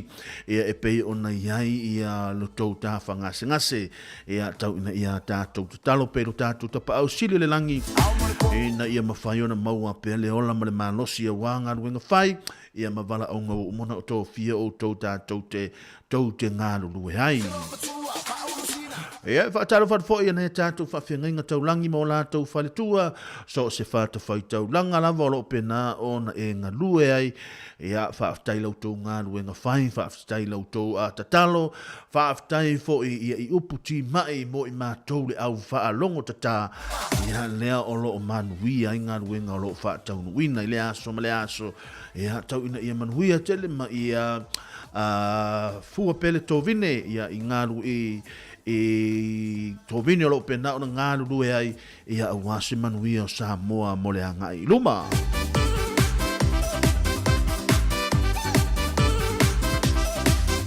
Ia ele whangaroina fo ne tātou uso matua whawhine pe o na malanga mai Samoa. Ia o le ua malanga mai vai taimi nei o tātou mō ngā ruenga wha vai taimi. Ia o le tauina o le apu, ia o i la taule whai ngā ruenga ia i le taina o le afoi. O le vine e le sivaenga ia mai la taule e whai ngā ruenga i le whale whaasimanu. Ia mālole ngā rue ia te utou, mālole on sai ia te utou, mālole wafo i le tau a tai fi au ngā ruenga, mālole manatu i Samoa. Ia a whaapea fo i lewa e malanga mai le nei taimi. Ia a olo iai ia a inga i Samoa. Ia o le tua lalo lava ne tātou ala leo. Ia whai mai wala au Samoa. Whai mai wala au Samoa. Ia ina ia i loa Samoa. Ia olo solonga le leinga ruenga olo whaatinoina. Ia ma e wala au ia nalo vai a mami. O le oke ia tulango ngā ruenga olo ia i mātou ni New Zealand. Ma e fai iai, ua matua i te lea le suinga o le tau le vai aso le nei. A wha pia fo i te ufa le tono fo i se tupere nei vai aso. Ona e fai le mami te longa oi, o te usu atu te whai ngaruenga le asonga fua. O le sau o le malulu ia io sau o le malulu ia, ua sau le suinga o le tau, le ua o ia mati. Ia langa o le aho o fo le teime sau o le tau malulu. Ia ona e whai le malia mami. Ia se ito e lewa mana ia mai le lao nei. Ia le leopo le ava iaso i le taupu le ola i tātou tapa au sile le langi. Maua le ola ma le malosi. Maua i fo i le malosi le vai aso fau. Ia ona maua atu fo i leo se se leni. Ia wale tau si eino o lua o oe. Ia ma le tamama le tina. Ia e mese to ina ma le loma tua. Ia e mese o ne tātou whanau. Ia malo mo nganga ruenga le leo lo tau whaia. Ngā ta whai lea mana toina pe al tātou wompa anga le tātou ala leo. Ia pe ona whaatasi mani nei vaenga o le woli. Ia o le ātatalana ia tātou whaafisianga le nei vaenga o le aso. Ia a mai ia ona tu inatu whai leona ia tātou porgalame. Porgalame maasandi ia tātou le nei vaenga o le woli. Nai whaafisianga mo o tau. Ia a wale whea ngai o le tātou tunu i whi au manga luenga pe ona maasani ai. Ia a mahea ia tātou whaafisianga. Ia ma le iai fo inisio ni tātou porgalame o lo muri mai. Ia o le alongolongo puia li e pea leo le tātou tuno. Ia ai o fuafuanga ma porgalame o le nei aso. Tau ina ia manuia lava fuafuanga o le tātou tuno. A le ngāta fo ilea. Ia o le mamalu lau tele o le tātou au whaafonga. O lo whaapena o na whaafonga mai le nei vaenga o le wauli. Ia alo whaatu le tātou porgalame ma o tau mana tua i la tau niso fo i o nei tātou o ma. Pa anga fau o lo pena on mai moa mai le nei taimi ia sistemi mo fo nei lo ilungo le tātou wala leo ia o le tautua lava le nei male o nanga le tātou wala leo le Samoa Capital Radio ia na whaavaina le tausanga e lua afelo suma le lua ia lea o lo iai peala na tautua ia i le taimi le nei ia o lo whaau au pea e pei o na iai ia le nei aso ia matulanga por kalame wha ngā solo le tātou wala leo lo na winga ia ua tolisfuru nei o ma tolisfuru tausanga o tautua le tātou ala leo ia e pei ona iai ia le Samoa Capital Radio ia i le nei vaenga o le aso ia nai whaafisianga mo o tau tala aloa ia le tātou porkalame le nei vaenga le aso ia le awhai le tātou siwa Samoa ia whai le tātou siwa Samoa ma e sa ama le tātou siwa Samoa ia ma e alo le tātou siwa Samoa ia o na mata lo leo le tātou porkalame. Ia mo tātou pesmusenga mo i lātou, ia lo whapena ona whea ngai whi au manga ruenga e pei ona iai.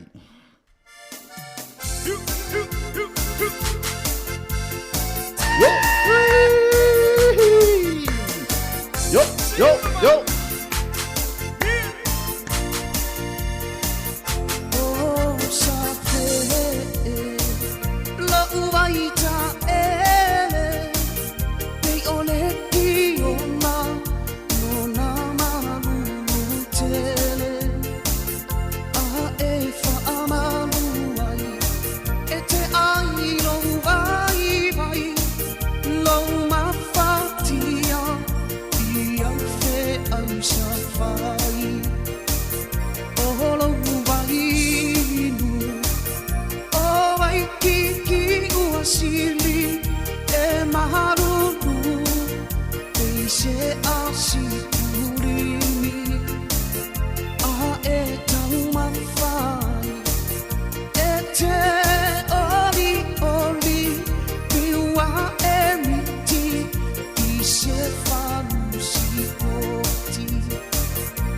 sili lava finao I mea talunga Ua manana ia tele o na wharesa Ua whaafua tonu mai maunga Sa e isi sifa Le meko isi la mosa Maleka koriko Alô, no, viva.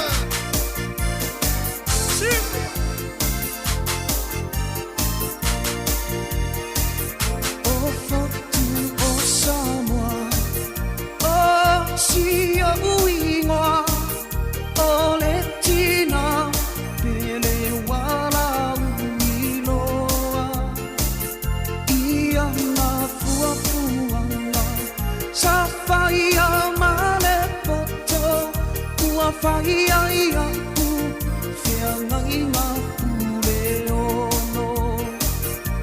Solo I totonu o la umai moana e te maia o malu sa o fale longo ua fai mata pasa I va alo I alo fala Ua sili lava finao I mea taurunga Ua manana ia tele o na wharesa Ua whaafua tonu mai maunga Sa e isi sifo Le meko isi la mosa Maleka koriko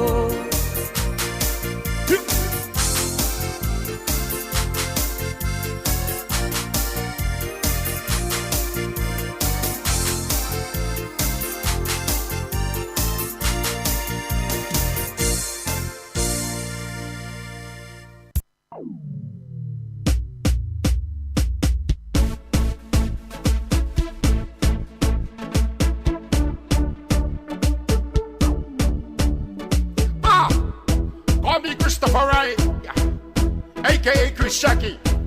We want to serve special to the guest. Sir Walter. Number one in the world. The middle man sit there. Sherry. Give me a little bit to let me feel it. We want to do this right. Exactly right. You know what I mean? Listen to this now. Yeah. Baby girl, when I see your body move kinda hot. No way. Make you better than the queen and dance. Your way. Wind your button on, move your button on. Shake your body, let me feel the vibrate. Nande. No way. Baby girl, when I see your body move kinda hot. No way. Make you better than the queen and dance. Your way. Wind your button on, move your button on. Shake your body, let me feel the vibrate. Nande. No way. Try to turn to the way of happiness. No stress, you might be a real success. Now I really was selected to be real, my reflected. Be a number one person, never rejected. Do your fans and reality strong, human being. Walk into your abilities. So put your hands up high. If you really wanna try. Baby girl, when I see your body move kinda hot. No way. Make you better than the queen of dance. Your way. Wind your button on, move your button on. Shake your body, let me feel the vibrate. Nande. No way. When you walk into the club, look left to the right. The girls stop whining. Slow wine for me, girl. I wanna go big to your word. DJ Aaron, play the track. Turn it up right there, turn it up right. So I can hear from the back. You wanna know my name, you better buy the dread. They will wind it back like a shake of Max on the Cadillac. Seguida se quede capao. Sanko ne kako sanka. Una le sanko sanka. Una le sanko sanka. Una le sinka yeah. Una le sinka yeah. Una le sinka yeah. What's the gonna make it move a body girl? Cause everything's gonna be alright girl. You should be proud of yourself, don't stress, who cares if they everything will be okay. Be yourself, everybody gonna love ya. Then every dream that we feel you desire. Then to the peak, feeding my prayer. To the floor, baby girl, let's go. Drop it to the dance floor, and you see your body wine. Baby girl, when I see your body move, kinda hot, no way. Nai vafi fiangara nei vaenga le maulina ua te anele afo le lua I minute lua. Ea e pe ona ile tau tumuna unanga le tātou ala leo le tasi ono te sima le tasi whamo. Ea ile nei vaenga o le mauli tālofa lava. Ea o amai o tau le nei vaenga o le mauli. E ile nganga maulunga o lo solonga le leipe porkala me whaatino tono ngā ruenga. Ngā ta foi lea e so se vaenga la molo pena ona e fa tasi mele nei vaenga la woli ma lo la ngā ruenga ma lo le tau a ta ia te o tau. Ngā ta foi lea fa talo fa tu tātou wompa anga ma sani ngā ta foi lea ea o leo so ia taua tu I maolo le pena ma puta mai ea o la tamale tasi a lasi leo so ia Ellen Solomona ea ngā ta foi lea o le Master Upholstery Expert Limited leo so ia Bell ia tamasao ea tamai ia po le ale tūlanga vo le o vaenga o le suino no folta vale tamasa sa o alata mai nei wai nui ia te mi mo foi le lua tatou fa tasi ai foi ia fa tai la ver ma futa mai ngata foi le so ia mare ko la ftanga ia le so ia Lisa ti yeso ngata foi le ia o to umala wa pena ma futa mai nei vaenga la woli nai fa fianga mo o to ia na o talalo ia tatou programe ia a fa pe o le na te fe ngai fi au manga luenga mo o to nei yaso ma lo le ngā lulue ma lo le tau atai ma lo le wafo le ono sa ili nei vaenga o le woli tau tua labra nei tātou ala leo e pe ona iei lana tau tua ili nei vaenga o le aso ia mai le fungala au le na iyo le fungala au lea le fungala au ale no fai atu o isati e amatu iyo le fungala au lea le fungala au imesi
Nai whaafi fianga le vai ngole wau. Ia mena no whai atua ia. A whaapeo le nau e whenga i se au mga luenga o le nei vai ngole mauli o le tua lalo le tātua la leo. Le funga la a wale ia e. Le funga la a wale de che.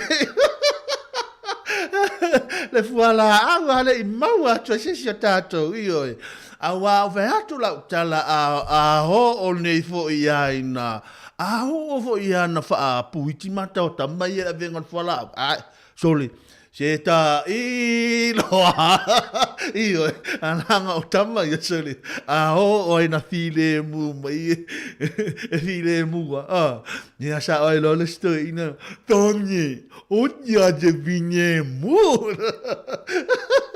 Io nai fa fi sianga mo tau ile nei va ngole oli.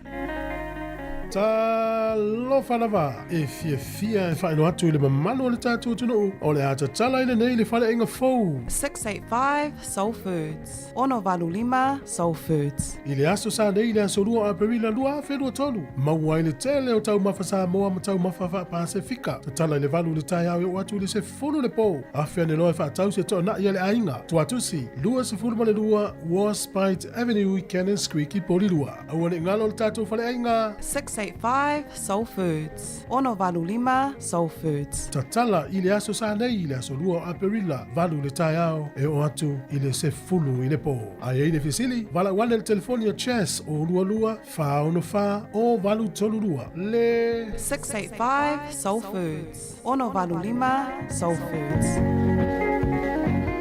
Tātou whale inga le nā le ono Valu Lima Soul Food le nei a tātou i porua. Ia o le nā ui e nana au nanga nā so se tūlanga o mea ai a tātou le tātou mea ai tātou Samoa. Ia o lea ui e le tātou whale inga le nā. Ia a whaapene te ua e alu e le o nei tatalai nei te whiwa sau se tiu soli. E le ai e le o nei whaasa o le lainga o tai. O lea o le a whapena o na longolongo puia li e te pere tātou o tuno o. Ia tātou lango o fo ina ia tātou a whale inga Samoa ia. Ia a wala fo ia le fonga tau mafa o le tātou tino o. Ia, a ngāta fo i leo nei a tātou ta mama tina mātutua. Lea le atala ina le aso pota iau ea. Lea lau whaalongo atu ai pota aso lea se i toi tātou app. Ia o le tātou ad. O nei loa i la ia o le tātou vaenga le nā le ono Valu Lima Soul Food Pay ona iai lua sumare lua Warspite Avenue ia mātou nei pōli lua. Lono winga o se vaenga le leitele ia mō le tātou. Tunu al ngāta fo i lea. Ia, niso na ia tātou company Samoa pei on wha iei fo lātou tau tua tono le tātou tono ia whaaftai lau tō ngaruenga whai ia mālo la vole ono sa ia te o tau. Nai whaafifianga nei vahanga o lewa huli whaafifianga mo o tau en mānawa o ngaruenga ngā ta fo lea niso i lātou na o le apikina nei tātou whanau le nei vahanga o le aso mo le atu le nganga le whaaftai tere lava ia tātou mātua i lau tau ngaruenga whai e ngāta i le pikiina ma le kolopuina o tātou walam whanau i le tae au a o le toi piki ina fo i o le whanau le fiafi por taimile nei e leo se ngā ruenga whai ngōwhia la tau ngā ruenga o se ngā ruenga e whainga tā i eile ngā mawalunga a ngā rurue whaatasi le ta māma le tina e o le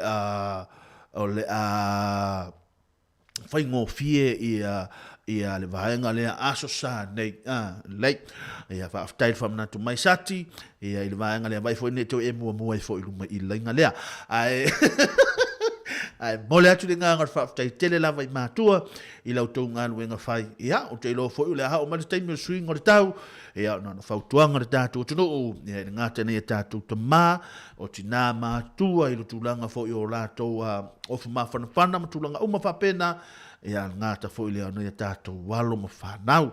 Talo whaat foi le uso ia to fina Marcelino, nasa le pena ma futa mai na West Hapa ia ina o kilani ia whaaftai la wale whaafonga mai le tulanga o whia i tulanga le tato tautua e le nganga mawalunga ia o lo solo ngale lei fo ia fi au manga ruenga pe ona yai e le tau tona unanga le nei le tatou ala leo le tasi o no tesi ma le tasi famo e pe ona yai le nei vaenga le aso nai fa fisianga e a mo le tatou tonu ai le ngata fo ile ia e la tau ia o le ale asa o ni tulanga i fi au manga ruenga pe ona yai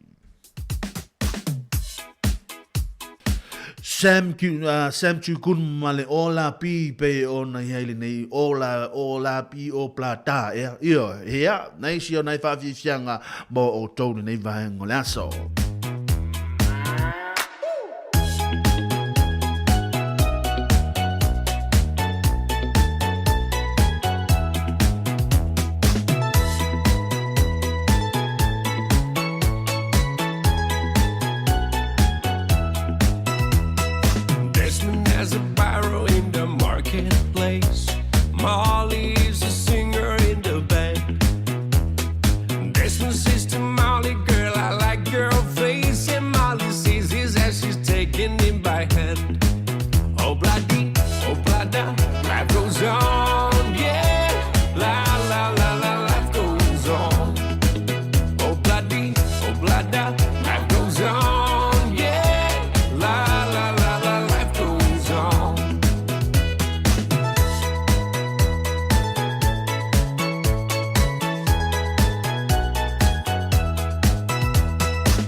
Takes it back to Molly waiting at the door, and as he gives it to her, she begins to sing. Oh blada, life goes on, yeah. La la la la, life goes on. Oh blada, life goes on, ooh, yeah. La la la la, life goes on. In a couple of years, they have built their home, sweet home. A couple of kids running in the yard of Desmond and Molly Jones. Happy ever after in the marketplace. Desmond lets the children lend a hand. Molly stays at home and does her pretty face, and in the evening she's still singing with the band. Oh blada, life goes on, yeah. La la la la, life goes on. Oh blada, life goes on, ooh yeah. La la la la, life goes on.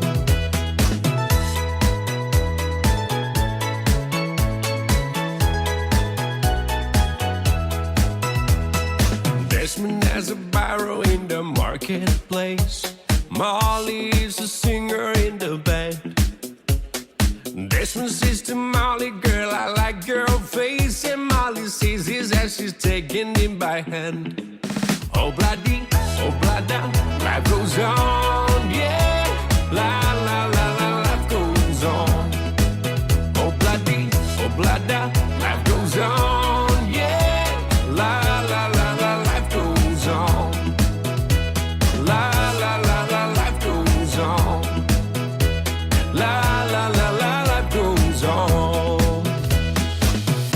Nai whaawi whianga nei vaenga o le mauli au whianga i whore tātou tono o e ai whi au manga ruenga pe ona māsani ai mā lore ngā lurue mā lore ono sa i mā lore tau a tai le nei vaenga o le mauli e ana o malanga mea nei le mauli o sau i nei a mātou i nei porua whai a sina mā nei o le tūlanga o le tau mo i au tātou langona ina le tūlanga o le suinga o le tau le taimini nei le tūlanga o le mālulu mai le māwhanawhana sai ai ia ai ua tātou langona lava ia ua tatau ona iai le fuafuanga le porkalame ia whaatatitia mo i lātou o loo iai fo le tūlanga fo i lea i le suinga o le tau lewa iai tātou le taimile nei ia a whaapea fo i la o lea ua iai le suinga o le tau mātou i nei le mānai a lava le tūlanga o le la ia pei ona iai aso le aso ngafua ma le aso lua ia le aso lula le neiva i aso ia sa whai asina timunga ia ma tūlanga o le mārulu te sa vili ai whaaftai o le umo le nei tau mo langi lei mo tātou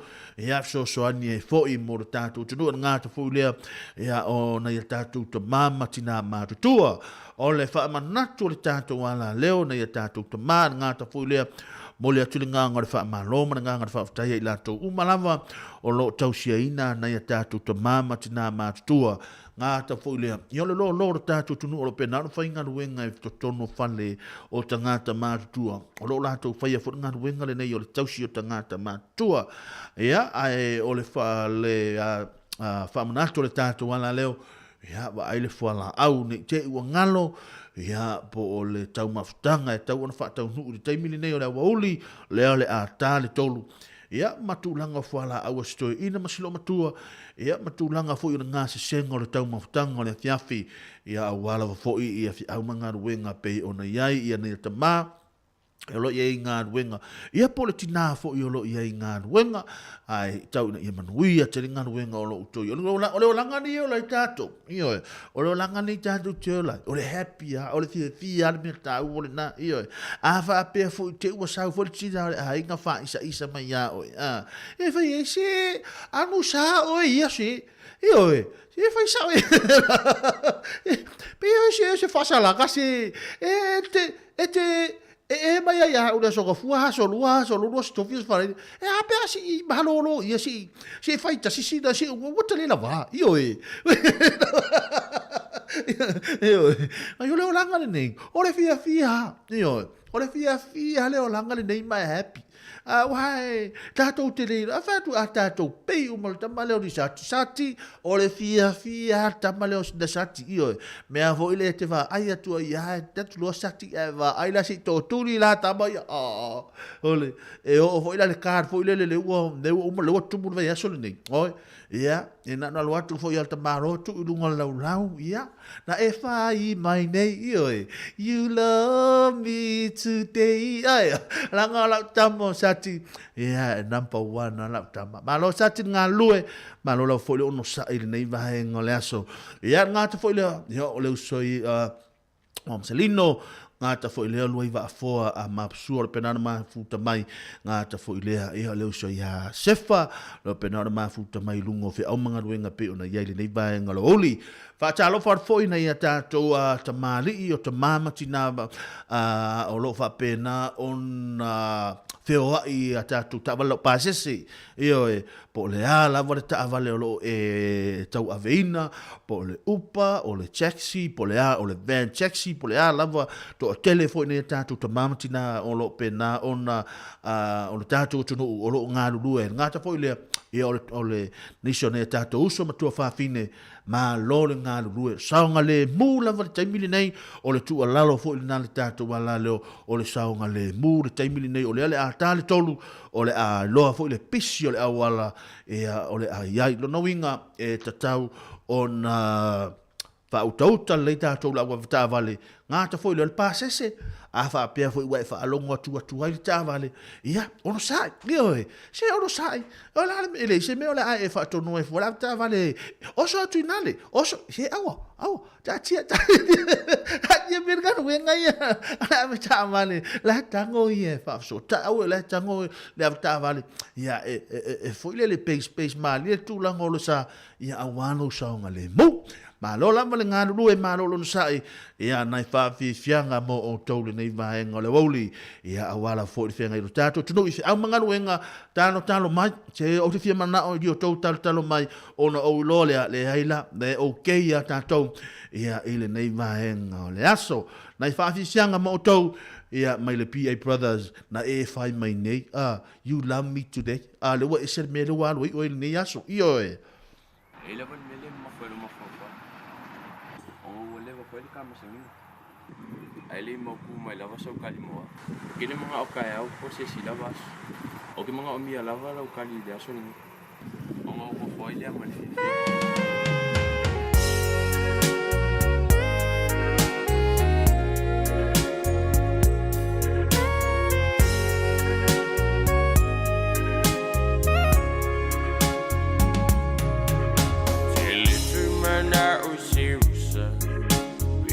Fire malula, chili tree mana uni.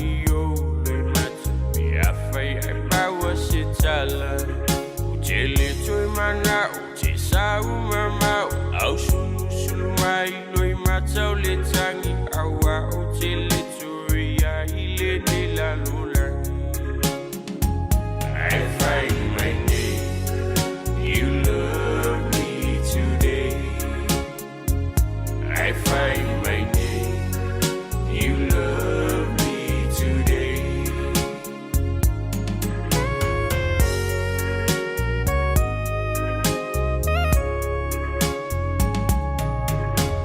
Apai o te fatali, o te fia I lo pea sautali.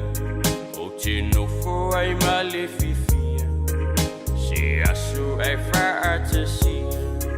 O te le toi mana o se yo o se aso ne to e suia o lo fina ngalo alo fa mai ne ua umalo masalo salo. I find my name, you love me today. I find my name. You love me today.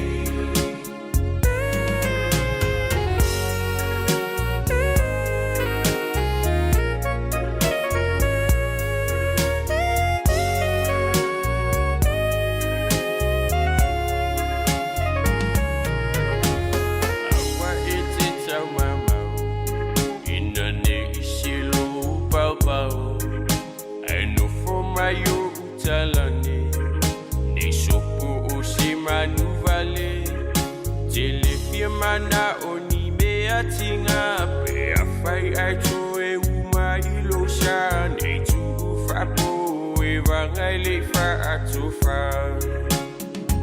I find my name, you love me today. I find my name, you love me today.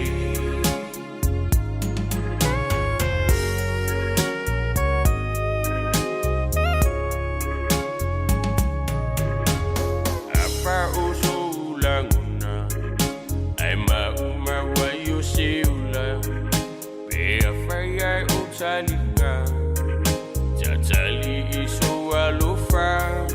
O tele tui mana o se yo o taya o alufa mai ne ilo sa umama o awa o talinga o le fili o lo ta fafa o. I find my name, you love me today. I find my name, you love me today. I find my name. O te mau alava oe. Nā nei, nā nei. Nai whawhiwhianga mo o taule nei vai ngole wauri I oe. E whai mai, e te whai mai loa nei o te toe maua oe nā nei I oe. E te maua, e tasi fo I halo mawanga oe nā nei. Iana e whai mai lea e te longa oe li. Te longa oe li hani. Se na usau a na ua maa nawa mai longa ruenga. Ai usau ai whai mai li sia ua mai. Tau tata whau. I oe, tata whau nei las foreile. Mata mata ia tala kapi ia ma o alu watu wa ia oi ai tasi ale tala o tina e fai vai a fa pe lona we mana o te alu o le ato lele ta pena le ato le ato le ato lele ma ato pa lele tu mai fafo wa ta ona e hat alola no fo yo ale no fo yo oi a we le si fa alonga mai ia te ale no fo yo e awa umana tu ai lo nei asa e tasio se wo fai nei vo ia mo meu wo vile to inga me ale o le mo le usta wa halu ni to ina wa halu ni tama alu wale fai ngaruenga fa atale atul tina mata maiti a li fo tama pi o nei o ya sa foi le excuse ya mai tau a tu sala lo e tama o le sa o fai tina a o la vili mai ana wo la vili mai wo tina vai mai ia lele wa ya senge wefa lele tu mai le tu oi ia sau ala ia o tama mai ia mami, ia o le fa to a manava. O ka se pisi ia o le fa to a ova o male ova matua I pisi ya. Ia ai le lo ia lai lo le man tua lo man saule news. Ia tangola ia o le fo ide si aso.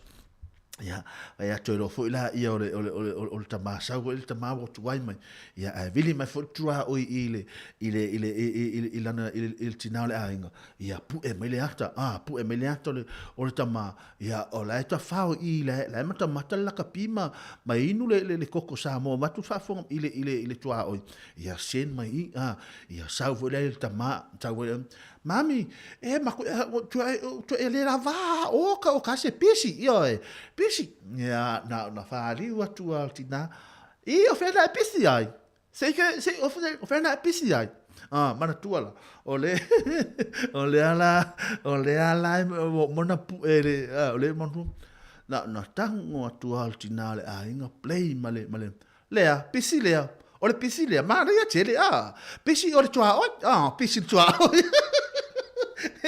io mana ia chele fai ngala pisi or falo tua oi inu koko oi mata TV oi fia fa feta mai tia fa feta mai tia la me feta mai tia sole ngal wenga ta wa fa io wa ma ia ale sa o I nei tina io fia ni meari sole pe yari ole ova ia sa le pe ele o feta ia la mantuale o le te fa longa o tina ta wana le tulanga na tu fa so ino se le o ta to la ya ele solo mona so le ta masa io ta masa o pa wala le tangata wa ai tangata le so le to el tino wai fo o Kevin me alamu io ma lo ele solo mona alo fa tu mo to le nei vai ngalo wa uli na ya ta tu ta ma nisi foi o lato o lai fai ngaruenga nei aso ma navalo ngaruenga a sa o le fale na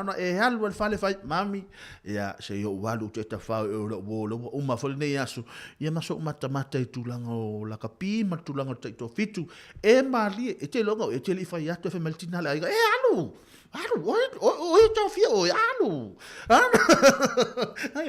alu whatever no mana te alu io au ha no fo mai ia o telefo ia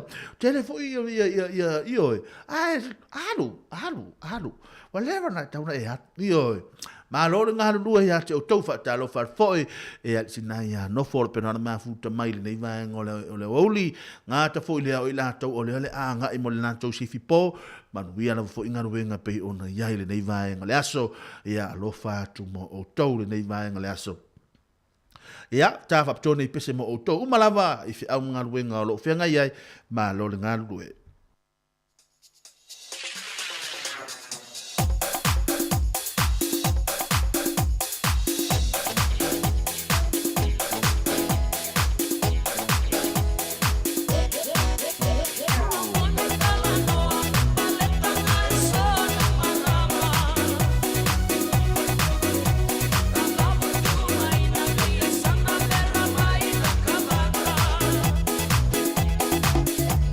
I'm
Talofa lava e fia e whaino atu i le mamano o le tātua tunu o le ata tala i le nei le whale inga fou. 685 Soul Foods. Ono Valu Lima Soul Foods. I le aso sa nei le aso lua a perila lua a whenua tonu. Maua i le tele o tau mafa Samoa ma tau mafa wha Pasifika. Ta tala i le valu le tai au e o atu le se funu le po. A whea ne loe wha tau se toa na i le ainga. Tu atusi, lua se funu ma le lua, Warspite Avenue, Cannons Creek i poli lua. Aua ne ngalo le tātua whale ainga. 685 Soul Foods. Ono Valu Lima Soul Foods. Ta tala i le aso sa nei i le aso lua a perila. Valu le tai au e o atu i le se funu i le po. A e le fisili, vala wane le telefonia chess o lua lua, fa ono fa o valu tolu lua. Le 685 Soul Foods. Ono Valu Lima Soul Foods.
Nai whaafifianga le nei vaenga o leo wauli na usuma lua ne minute wa te aile tu la ia e tolu ia i le tautua mna unanga le tātou ala leo le tasi ono ia te si ma le tasi whamo e pei ona i aile nei vaenga o le aso ma lo le ngāru rue ma lo le tau hatai ma lo le foli ono sai se au mga rue ngapira mansani ai ia nai whaafifianga mo o tau i le nei vaenga o le wauli suma le lua ne minute ia ua te aile tu la e tolu ia nei tātou whanau a onga ia a whapeo le nā ua taunua tu fo i tono fale i le fale ia wa aipo fen me tauntu ele o fua onga ia a wala fo i ia le a onga le a songa fua ia wa aisina tau maftanga lai titi ia ma faisina malo longa malo la vrenga rue malo fo le ono sai se au manga rue ngata fo le ia o onga sa to fe ngai le nei va yaso ia tau langa ino o tau le tai hao ngata fo le o fiafi au wane i le taimie e taimi e pita tau ai fo ina le fana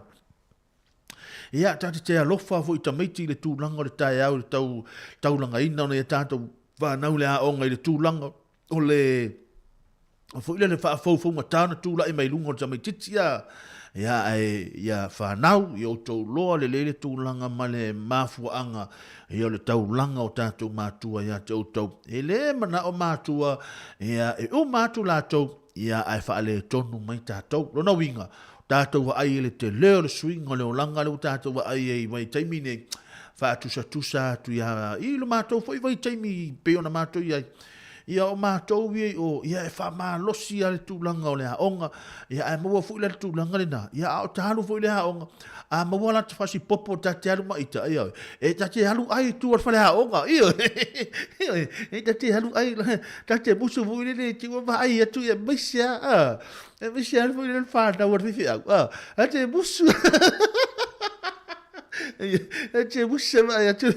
E ai whalau a mai fo i io. Ai sa tu fas popo male mar fasi esi ta masa o tu ole a foi e tu al fale a onga io no na mana ai avalinge solo na mama ina foi o mo vatu foi fa fonga mai ia ai vai peiere se men tu ia sa rola ia e peia lai matua e peia ala tau samir fala o i le a onga io le swinga le wa ia o tol temi nei mat fana ia wa tau sami le tau siwi o le tae au, ia wa whaile mo le meo le whaatu. Niso i lātou, ia o fu ile le wa avea lātou, wa whaia lātou kār, fu i avea lātou tupe, io, ave tupe whai ele, o le kentina lātou, ia wa whaatau, le mea ai le tae au, le mea ai le wauli, ia ma le mea ai le fiafi, ia o mātou vai taimi, ia le si la fiere sunga ia sati, ia le mātou vai taimi, ia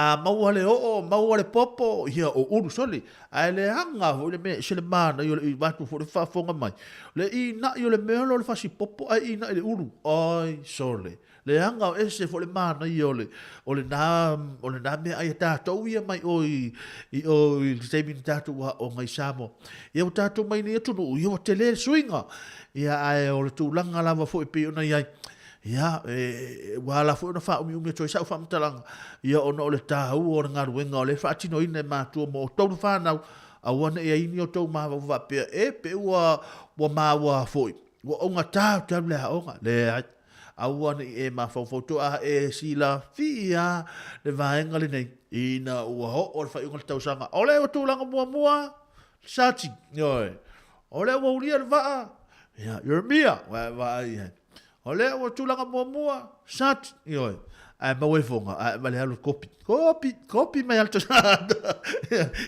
o ma le tau sanga le ia o le na alo fa tu mo to fa na wa onga ma lo la bolon sai alo fa tu mo to ne yaso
Malore ngā nunue malore tau a tai nei vaenga o le holi na ua lusu me nei minute o te ele tula e tolu.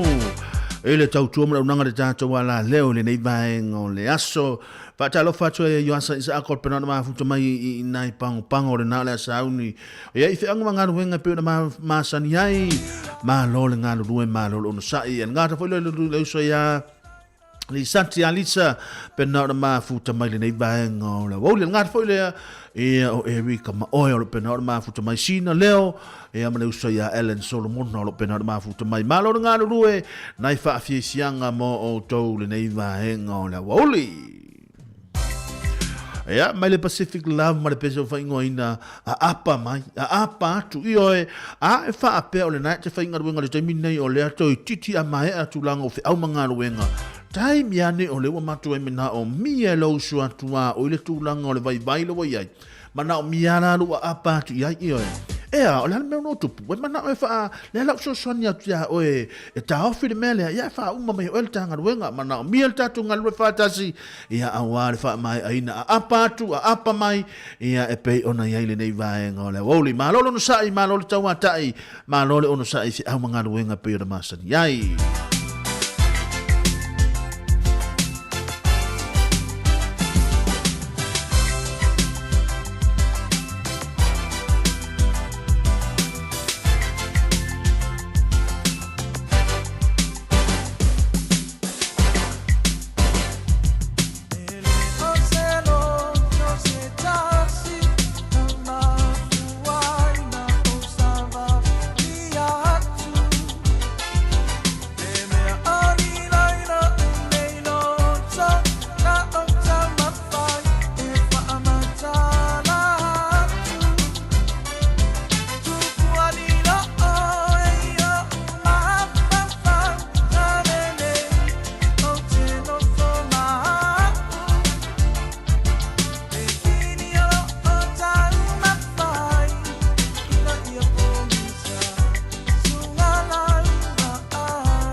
Talofa lava e fia e whaino atu i le mamano o le tātua tunu o le ata tala ina nei le whale inga fou. 685 Soul Foods. Ono valu lima Soul Foods. I le aso sa nei le aso lua a perila lua a whenua tolu. Maua i le tele o tau mafa Samoa ma tau mafa wha Pasifika. Ta tala i le valu le tai au e o atu le se funu le po. A whea ne loe wha tau se toa na i le ainga. Tu atusi, lua se funu ma le lua Warspite Avenue i Cannon Squeaky Poli lua. Aua le ngalo le tātua whale ainga. 685 Soul Foods. Ono valu lima Soul Foods. Ta tala i le aso sa nei i le aso lua a perila. Valu le tai au e o atu i le se fulu i le po. A ei le fisili, vala wane le telefonia chess o lua lua, fa ono fa o valu tolu lua. Le 685 Soul Foods. Ono valu lima Soul Foods.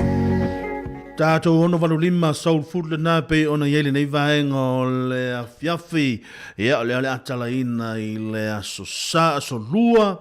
Ia i le aso talatu tai au. Ia le ale atatala ina i le tātou whale ainga le nā.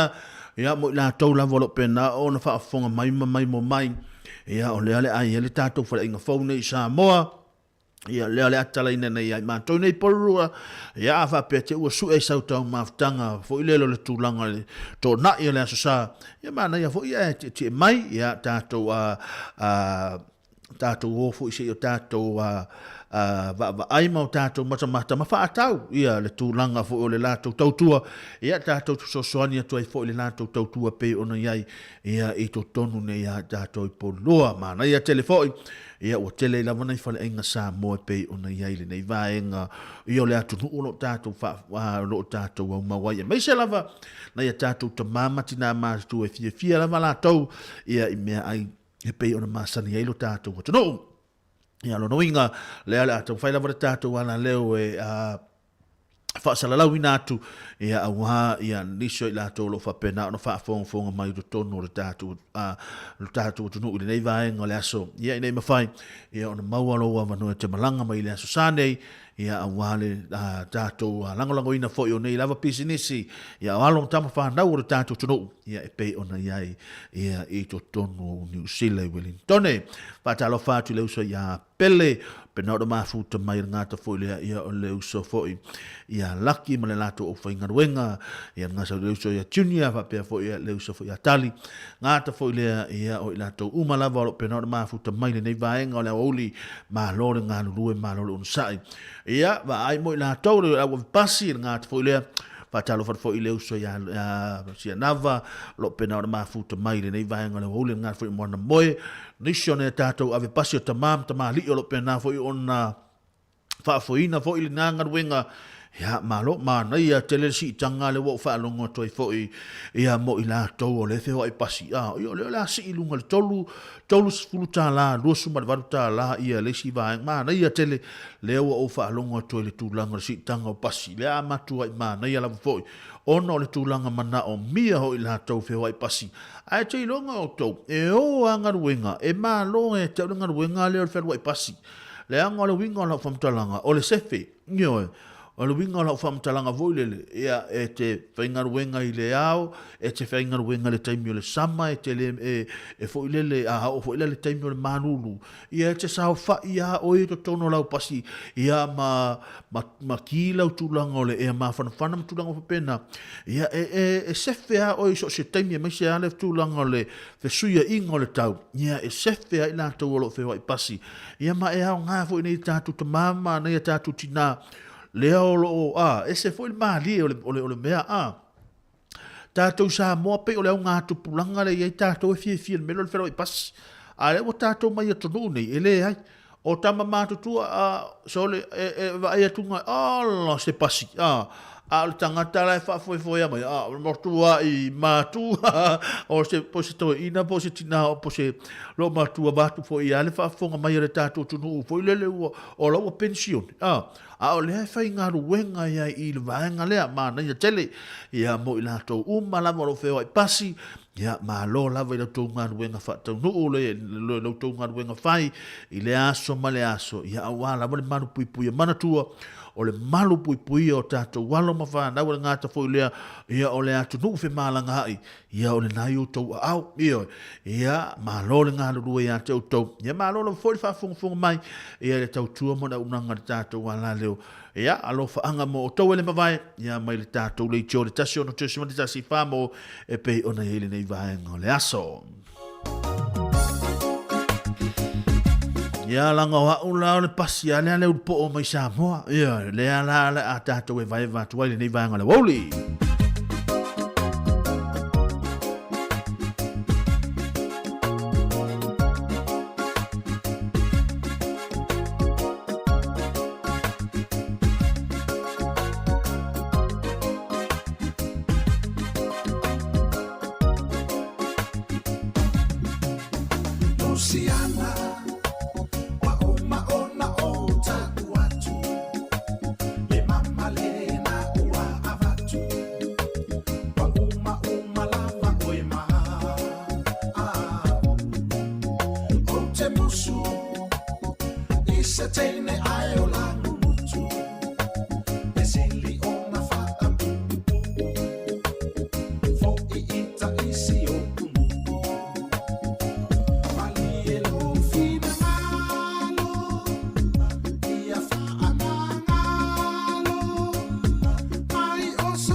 Pesare ala tamo sati pesare ala tamo sati e ti e ja mo ya so ya Malo sa tin nga luen nga ta folea ia o le usa ia yo asa isa akor pe na mafuta mai ia nga ta folea na ia tatou tamali nga ta folea ona ia tatou tinalo pe na foi ona fa tau ia tulanga o tatou pasi i nei New Zealand ma lo nga lue ma lo sai ma na ia tele si tanga le wa wa ia o tau le taimili nei ia o nga mo ila tau foi le le fa to a mata ia ai ma na ia foi mo ila tau o le wa le no fe wa pasi wa pe ole le wo fa lo tolu fruta la le tau si tanga le wo ia matua i se lau pasene ia o fe tau ia foi mana tau nga ruenga fa ia wa lau tau nga ruenga ia mata le fa ngo fia ia te auto ia a le ai mato ha le ia fainga tala tau nga ruenga ia nga ta foi le o le malu pui pui ona ta tu tanga ta fe hai ia pe ona ia le nei aso ia nga ta foi le aso umalava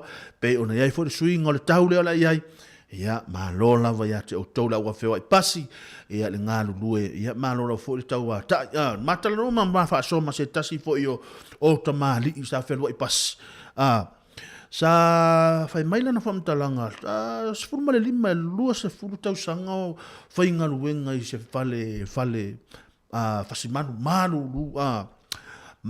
lu le taimi o le malo si taimi fa to mata to malanga mai Samoa ia sa rola ia fa mai o le taimi ana mau era nga luenga i le fale fasimanu ia ona nga lua i rola ia fa mai lana fam talanga ia i le taimi o na malosi sa ia fa longoina ia a ola le taimi e ave via vatu fo yo le te lola fa fonga mai na to o le fa nga luenga i le mele e le taimi fo le malu luina wa ta ona fa fulisa le fa mai fa longoina i la to tino le malu ia o le taimi o le malosi e la to te le fa longoina le tulanga le malu ai ua halu le soifuanga ua se fulu tausanga lua se fulu tausanga me whaalonga atu ai ua mauana le mena ua tale tasi tale lua ia ua baua le vahenga le na ua amata o na te lele suinga le whaalonga le tino ua amata o na peye mai o no le tūlanga le suinga le tau ia o na whamaila le tausanga lua tausanga taluai na alu loa avela te tusi whaamawai ma ia whai atu lo le lipuli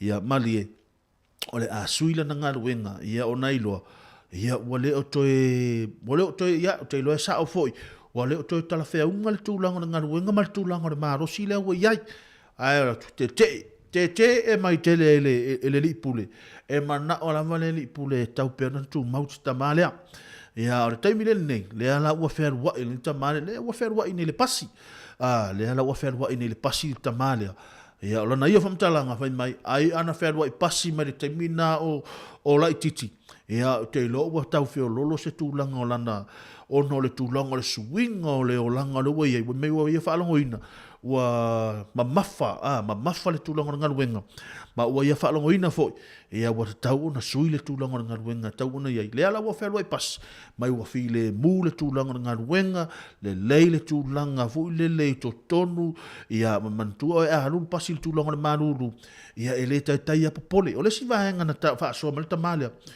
vai mai o pasi a tatou nei New Zealand e pe e ita pe ale se pe e pa sesi io ia e ta fu tatou Samoa io Samoa e alu le pasi su e mai pa sesi ia o nei ia vai mai alu atu e le se tanga te tu mai ia pe o tau ngasi a soli ta fia ave pasi fo ia la le pe mana io volevo pasi at mana ia la meglio pe ta te follow atu tu le pasi vole le alu e pikir pasi si ta te le lo o le sa o la follow le pasi le lu ala fa mal pasi le lu mai fa tali le pasi la sa tu no e fa pena ia malo pe walo le tu pe wala tu fo se fa mtalanga ia ta tu pas ona o le toa tele o te mali ia nei tātou te mā, ia mātina o lo pena, ona wha foi le tūlanga o tātou pasi, ia ma le tūlanga foi o le lātou foi a ngaruenga o lo whaatino, ia mālo le tau ngaruenga whaatino, le aso ma le aso, ia wā ale ai o tau, ia ele mawhai ona whimalanga, ele tūlanga o malulau tele le atunu,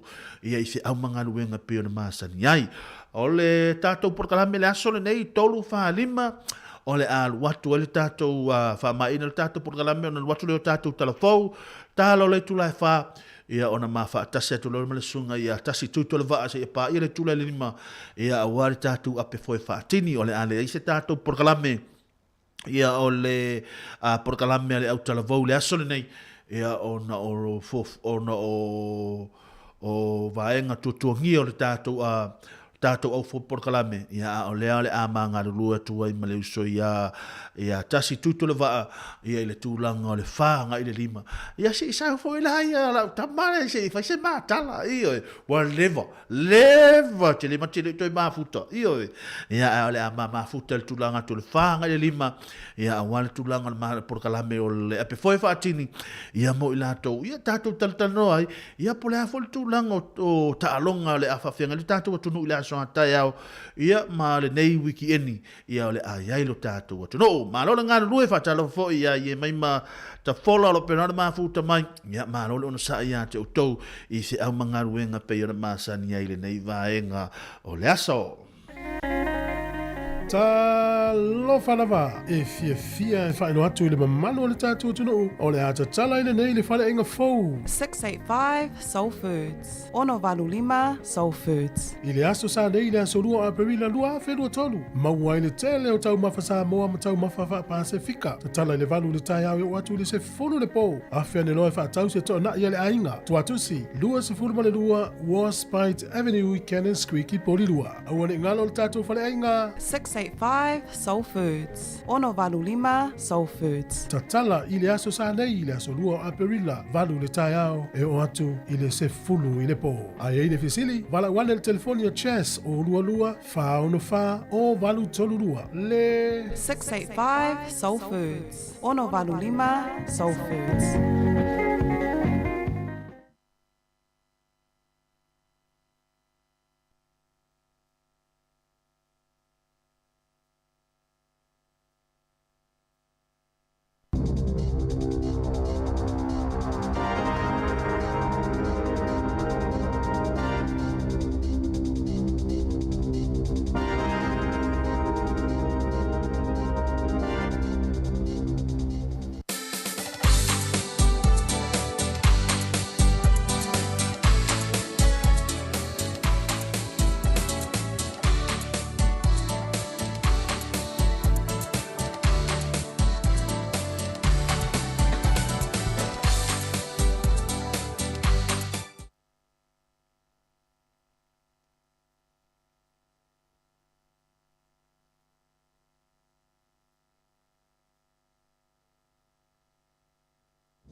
E toi whatalo whātua le whapoponga o talafomu le nei au auli. O le tai awana leilana whai ai se whatala noanga a le fionga le li puli o le li tio a whamasanga te alo resi, ma le fionga le tamaitai minista i a Barbara Edmonds. Sa whaaso ai inisio fuafuanga i ngā luenga wha a minista ai mai se fuafuanga ale malo. O le asonga fua le vai aso taluai pe ona saunoa Edmonds. Na toe whaupopo ai le isi ana matawha ioi wha a minista. Le avea ile o ia ma minista lango mo le matanga luenga o whi malanga inga. Ma ua ono ai matawha ioi wha a minista o lo o tau aveina e Edmonds i le taimi nei. Na whesilingia Edmonds i le toe wha amani nonga o suinga fau po o wha amanuyanga. Leo le a mawe nisi a matatu i laso mua a pirila. E tu sa malitasi te si male 5 miliona tangata o le a mawa se wha upoponga i a lato tupe maua. E au fia ai tangata anga waa i le supa anueta e wha upopoina le silia ma le se lautala mo urunga lii. O si itanga i benefiti e fua i le tau o le soifuanga. O le awhalawa i te lewa manuyanga tau tupe e langolango ai i le tutongi inawa o ngā amata mo whanau. I se saunoanga Edmonds, na ia wha manino ai le whainga tāma wha awhita auli i le tau o le soifuanga ua iai nei. Ma o lo o tau mawhaile mā lo, e whaia fesosoani e tau wha mama ave ngai mo a inga. O lo o wha awa upea le awhau pāsese i whewa inga lautele. Te leo a onga ua maua le porkalame e maua fua i e tamaiti tau mawhai a onga. Na whesilingi e le fionga a whamsanga le tamaitai minista. Po ani waenga tā ua o lo o ia fia whaailoa ini fuafuanga ale matanga luenga mo tangata Pasifika. Na saunoa Edmonds, e te le waenga tā ua whaataun uina ma wha moemoenga mo le lumanai. Whatoa mai a se sauninga na whaia mo i lato na wha manuiaina i awa noasi kola sipi mo le toloa scholarships. Sa wha manuiaina i le toa ono se laua tupulanga talavou. e ile vasenga se fulutolu ma ole atu ua le kolisi. E ia ile porkalame ua whaingoina o le tuputoa Aotearoa e mō tangata 25 tausanga nga ilalo e le o iainia nga vaa mō ngaluenga. E iai au nanga ale malo e mawhai ona whaafeso o taai mō feso soani. Pe au tau sa ilia se ngaluenga. O totono o porirua, o lo o iai le ofisa e tā ua o le partners porirua e mawhai ona feso soani i le tusingo CV sa ili mata upu mangaluenga e whetawi matomai o tupulanga talavou ma e feso soani fo'i mo le whainga o lai sene. Sa tawalungal whaatala noanga ina ua Fesilingia Edmonds. Po o le ase fianga tele mō ia i le suinga o lana ngaluenga maana matawhai oi i le taimi nei, ma i le taimi sana o le tofi whai pule na ia tau aveina. O le fianga tele mō ia, o le mawhai leo na maua tofinga minister e mawhai ai o na whai ani whaai unga a wale manuia lau tele o tangata ai mai se tangata Pasifika. Sa toi whamanatu Edmonds i le lau tele, o lo o te tala pēla wanoa e whaatu mwai pepa o le tusinga ingoa, mo i lātou ile i whaia lātou census. Ele i o ile ono se furupasene le numera o tangata Pasifika ua whaia lātou tusinga ingoa, mai tā ua ia te ia o le minister e whaafai ngofi ai fuafuanga ale mālo, mai lo ai whaafi tāu li o whea ngai maa inga taitasi. Ina ia maua mai ai feso soani mai le malo, e ala lea i wha maunga e maua mai le tusinga ingoa. O le wha moemoenga i le sifufonga le laumua, o le a maua nisi wha atala noanga ma le tamaitai minista i le lumanai. O le aso sa nei, aso luo a Perila, o le ato e sui ai le taimi mo New Zealand, o le itu lai tolu i le vavea o le aso sa, e toi tuua i itua le taimi i le tasi le itu la ma wha mai a i le daylight savings. O masini teknolosi ko me piuta, ma telefoni o ko me tilava le swinga, se i wangana ai wati e tautau i tutonu o fale, e mo o mia le tangata e suia. O le aso ana na fina wha ailoa mai ai e le pulenga nuu o Wellingtone, se whai unga o la lato whanotanga, o le ama wai se si itanga fōu i tutongi mo ave pasi i le a ai. Sa toa tele whai pule i le pule ngā nuu, sa pā lota e langolangoina le si itanga. E mawhai aina si i le tasi le tā la, i le tolu tā la i le itu la, mo ave pasi i le tele o pito nuu o le itu malo o Wellingtone.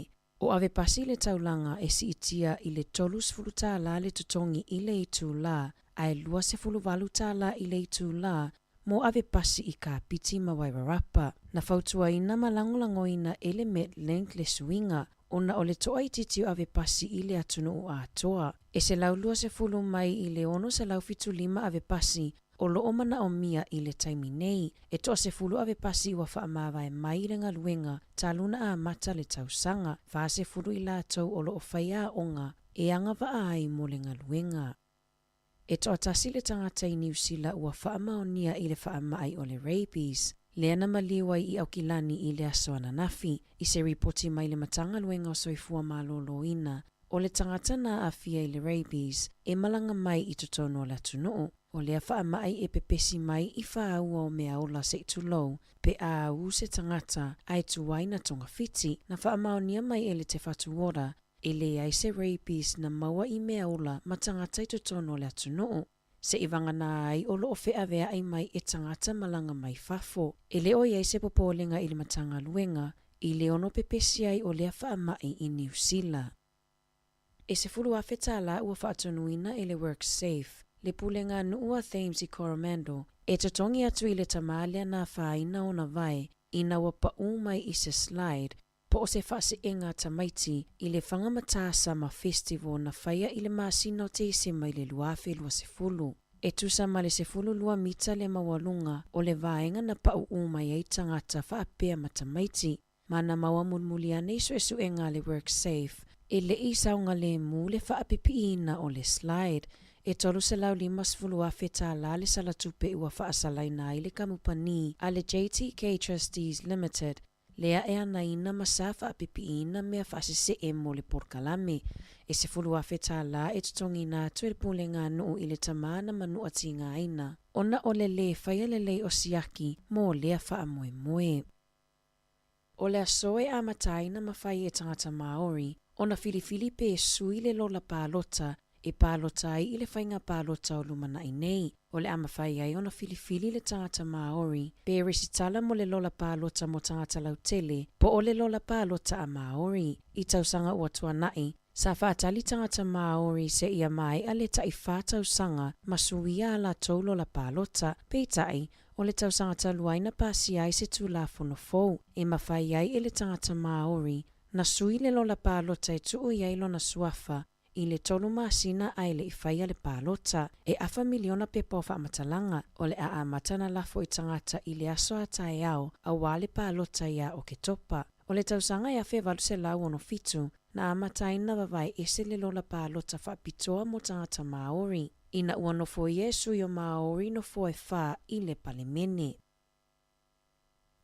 I le atoa ai o le sefulu lua maasina talo na tatala le awala fou o le transmission gali, ua mawai i wha maunga le tele o le suinga i le whea ingo ta avale, mai le tui mātu e anga i atu i Wellingtone. I se ripoti mai le waka kotahi na whaailo ai, e tusama le lua sefulu lima afe ta avale e uia le transmission gali i le aso e tasi talo na tatala. Masasi i tia le anu mera i le maasino Januari i le tausanga nei. E silia mal sefulu iwa afe ta avale sa maasani o no uia le State Highway 5 i le vao pa watanui maparamata i le aso e tasi. Beita aiwa pa ule fuainu mera i le na ole ono afe 5 selau i le aso. O le State Highway tasi i le vao mana maman given, ua whaititia fo i le numera o ta avale e uia ta luana tatala le transmission gali.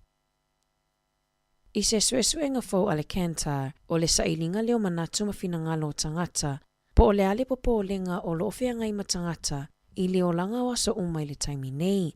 Na whailo mai i le ripoti, o le fitu se furulua pasene o tangata na whaia i le suesuenga, o lo wha mua le taungata o le tau o le soifuanga, i whaafita uli o le o langa waso uma.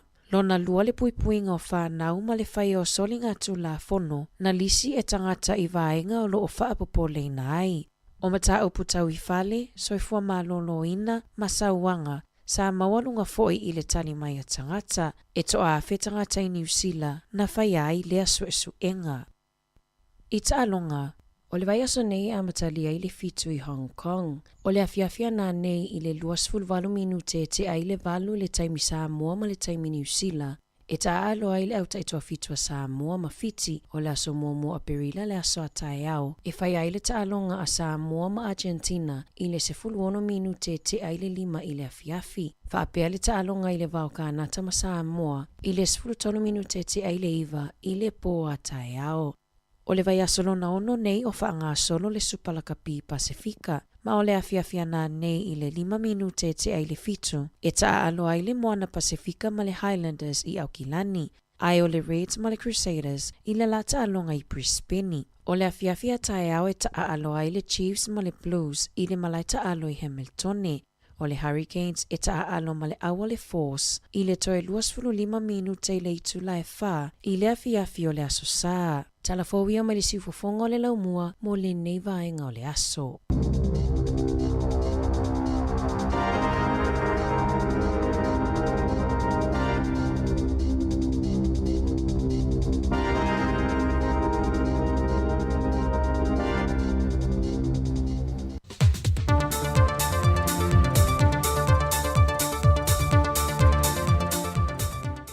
O te te whatalofa le nei fo i aso fōlu tātou tunu i se whao poponga o ni tana i meo lo te tupulu tātou tunu i Samoa mo le whai ungol nei vai aso. O nisi o tō whinga wha ofisa sili ua wha mao nia le kāpeneta nei fo i vai aso. O le tō whinga leo le ofisa sili o le mtanga luenga o tiute matupe mawa o tō fia i le whionga fonti tala i tupulia e lano le whautuanga le komiti na whaatinu ina na whaatana noanga mo ava noa ofisa sili o pūlenga o le mtanga luenga o tiute matupe maua. O lea tō whinga e mō le isi fo i tolu tausanga, mai sa mata i tuina to toa le komiti o nā ngā vaa matomai, ai meise o lona sile fia i vaenga tupito le ngā luenga wha ofisa sili o lea fo i matanga luenga. Wa silia ma le lua sifuru tausanga o ngā lue fonti le mtanga luenga o tiute matupe maua, talo mali tausanga lua fe mali tolu.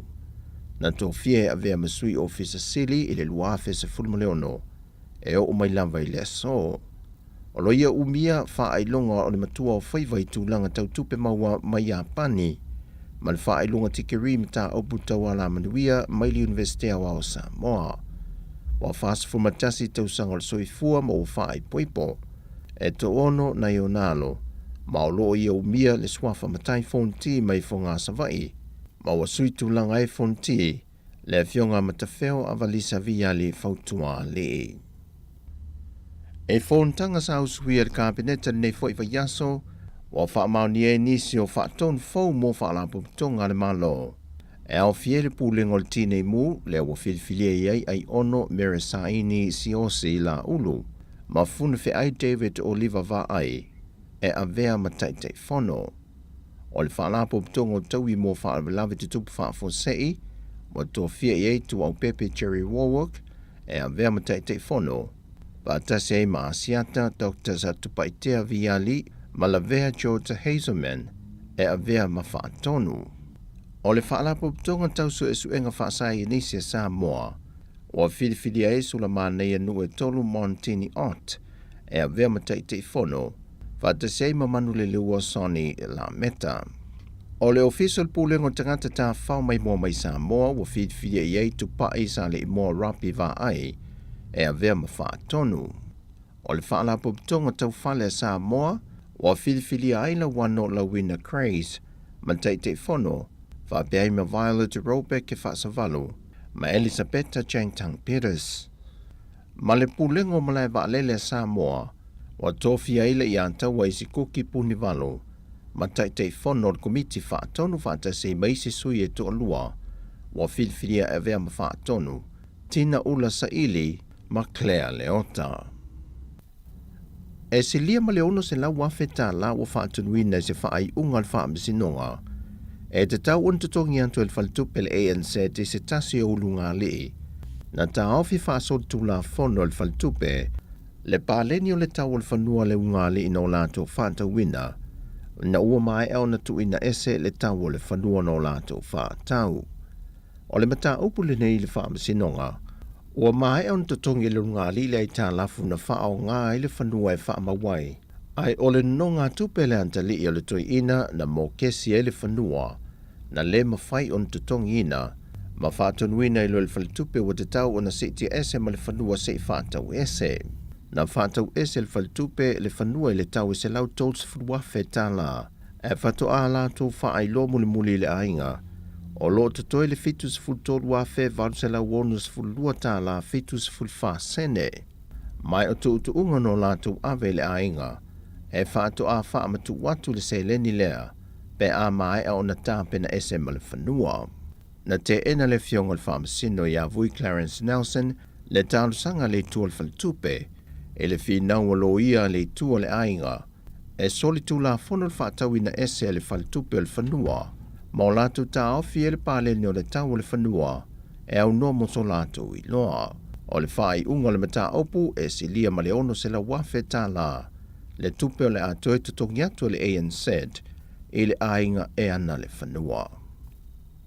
E se lia ma le lua se la wafe tā la se tupe o lo tangi e se ali fai pisi nisi pālangi, ia Alan Pelcher le whaamasinonga, e te tau on tutongi atu e le sui pālemia le a fionga tuala Josefo Bonifacio, e ala ila na masini ua pato sa wha au ngā e le fionga le sui pālemia, ai ua ia whaatau ina ese i se isi foi fai pisi nisi, e au noa masana whaatananga.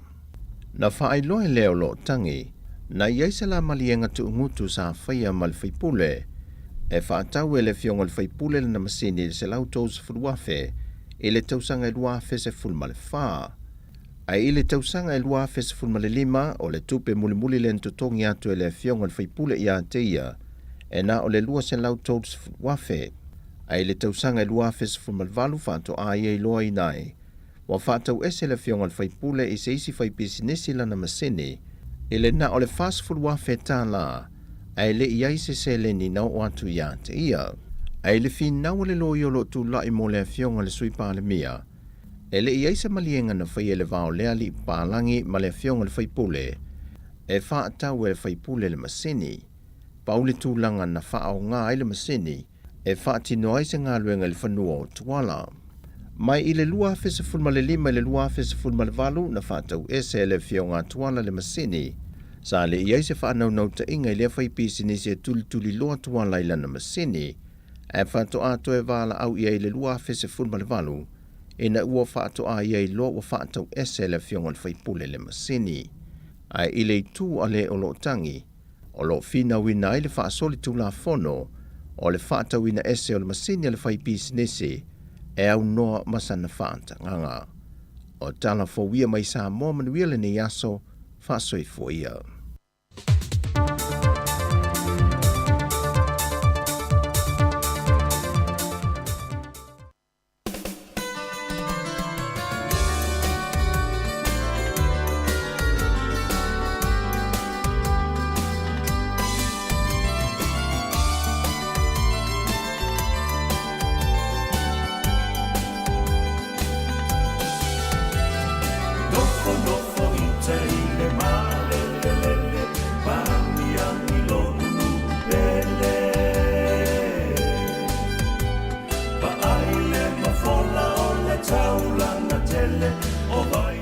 Ya, le nau whaafonga mara tātou tunu le nei vaenga le whiawhina o tolu ne minuta o te ele tu lai wha.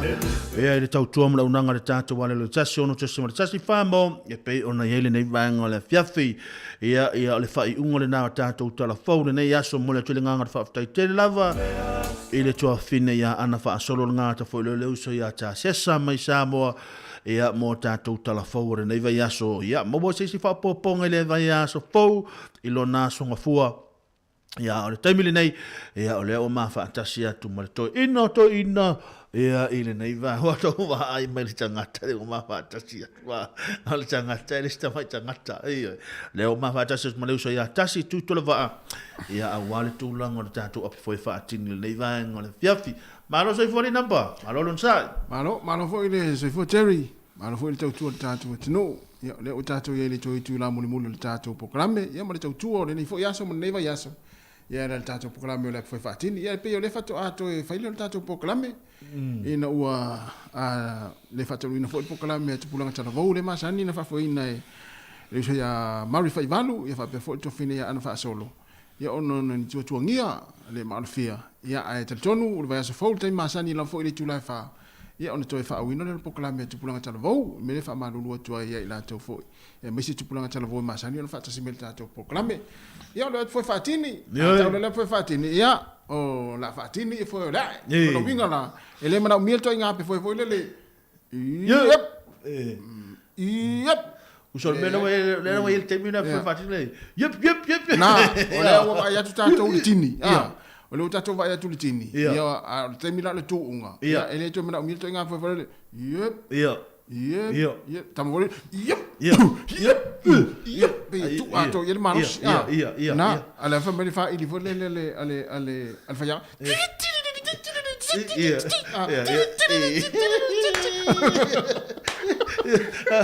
pa lo tata no ya le tato il neten lo no vingo a fa pe ona te tam fai te tulturi il fale ia fa mo sa ngani mu ale pit la na tato na sa o mana ia te vanga so lo tala no ni vanga le mo fa ya onga mo tunga va ia na le ola ai oi ia no le tatal no le pe fatin ia o tulanga na e tau ona tope le o foi va na ia te pela o fa ya onga pela o fa ya onga o ia le va ia ia nari wanga o foi le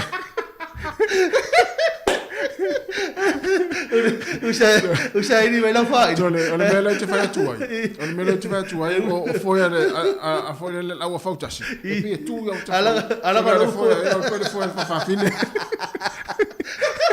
Tu ga fa fine la luita u ali te. Ya e se me ya. Paula para me ia o le tato po maftang foi mal tato tu no proclame o le foi fatin. Ya. Ta fa malo foi ma ta fa malo atu ia le tato proclame. Ya ila tau ya sanga lulu le yaso ma lo ta wa ta i o mga luenga le fo wa tini fo ia fo le fo yaso ya wanga fo to tele nga i ainga ya o fa manatu la vai te masani fa pe nei e mesel fa ingol yaso fa mo tātou sa mo le wala naia naia te tūlanga le we tātara no ia putalu e luata le tūlanga le whewhati ni le tātara no le tūngava o mana tua ia le stoi ina le matou pitonu i o o to ina la wa hita ni le to ina wa fa me to ina ta yao fa mo na ele tatau ona e va to ina la sa fo ile sieri la le fa longo me to ina le ile le sa uni ta yao na va ya to le to ina no fo fierva pe no fierno fo osso no fitu to fitu va o le va alle ye to fitu o le mele wa ngalo o le mele no so mara fa ili anu so mara fa ili man to fo fa ya on mo mele tu nga fo ta si fa ili o le lona po fe il fa ili ya le po la tu maltata ma le po le ili fa ili maltata ma le pitu le spot ya le se no ya stai mi fa pe fo ye te fo wa stai mi maltato te tua po se nei fo i se asol mas no fo ia te mi as fari le no ai fo ia ma le fa te ni po klame tu po ngata le asu e maltato fa ili tau mai la se fa ti non me ta o le ape fo fa ti wa le au fa longo pe fa e pe lima va ai la fa tu ngari sa mo ia le tu nga fo tas ia le na to e fa mata le tamana ia ta mai lo la ia ta fa tai maro yo ia ai o ta tu nu la tu fo wa ta nu ia inga de nei fo ia fiafi ia e fa malo atu le nga lue nga luengo nei va yaso ia a mo ila to ia o lo nga lue nga luengo si fipo na nei ia fa malos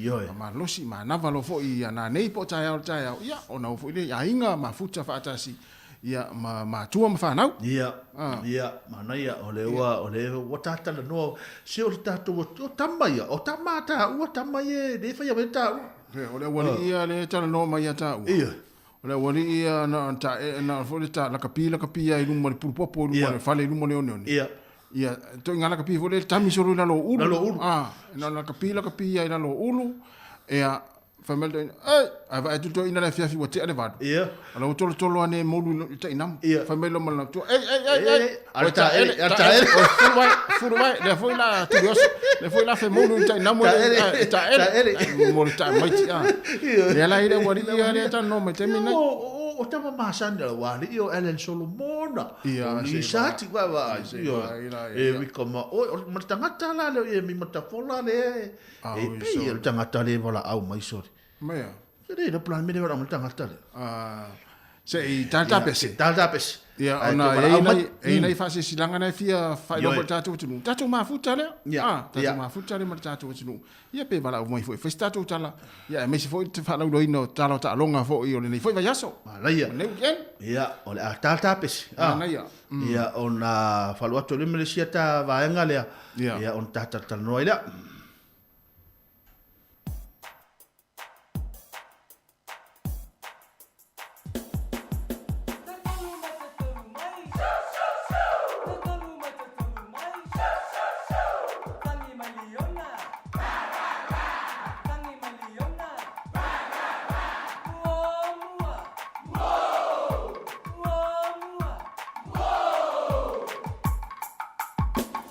Oh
Talofa lava e fia e whaino atu i le mamano o le tātou tunu o le ata tala i le nei le whale inga fou. 685 Soul Foods. Ono Valu Lima Soul Foods. I le aso sa nei le aso lua a perila lua a whenua tolu. Maua i le tele o tau mafa Samoa ma tau mafa wha Pasifika. Ta tala i le valu le tai au i o atu i le se funu le po. A whia ne loe wha tau se to na i le ainga. Tu atu si, lua se funu ma le lua, Warspite Avenue i Cannons Creek i poli lua. Aua ne ngalo le tātou whale ainga. 685 Soul Foods. Ono Valu Lima Soul Foods. Ta tala i le aso sa nei i le aso lua a perila. Valu le tai au e o atu i le se funu i le po. Ai e le fisili, vala wane le telefonia chess o lua lua, fa ono fa o valu tolu lua. Le 685 Soul Foods. Ono Valu Lima Soul Foods.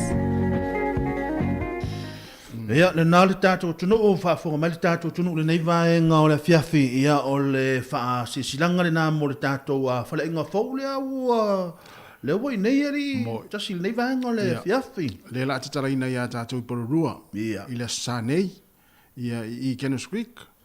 Ia a whapeo nei te masani nei pororua i Cannons Creek i whale o loa le Cannons Creek. Ia o lo i whale ia ina. Ia.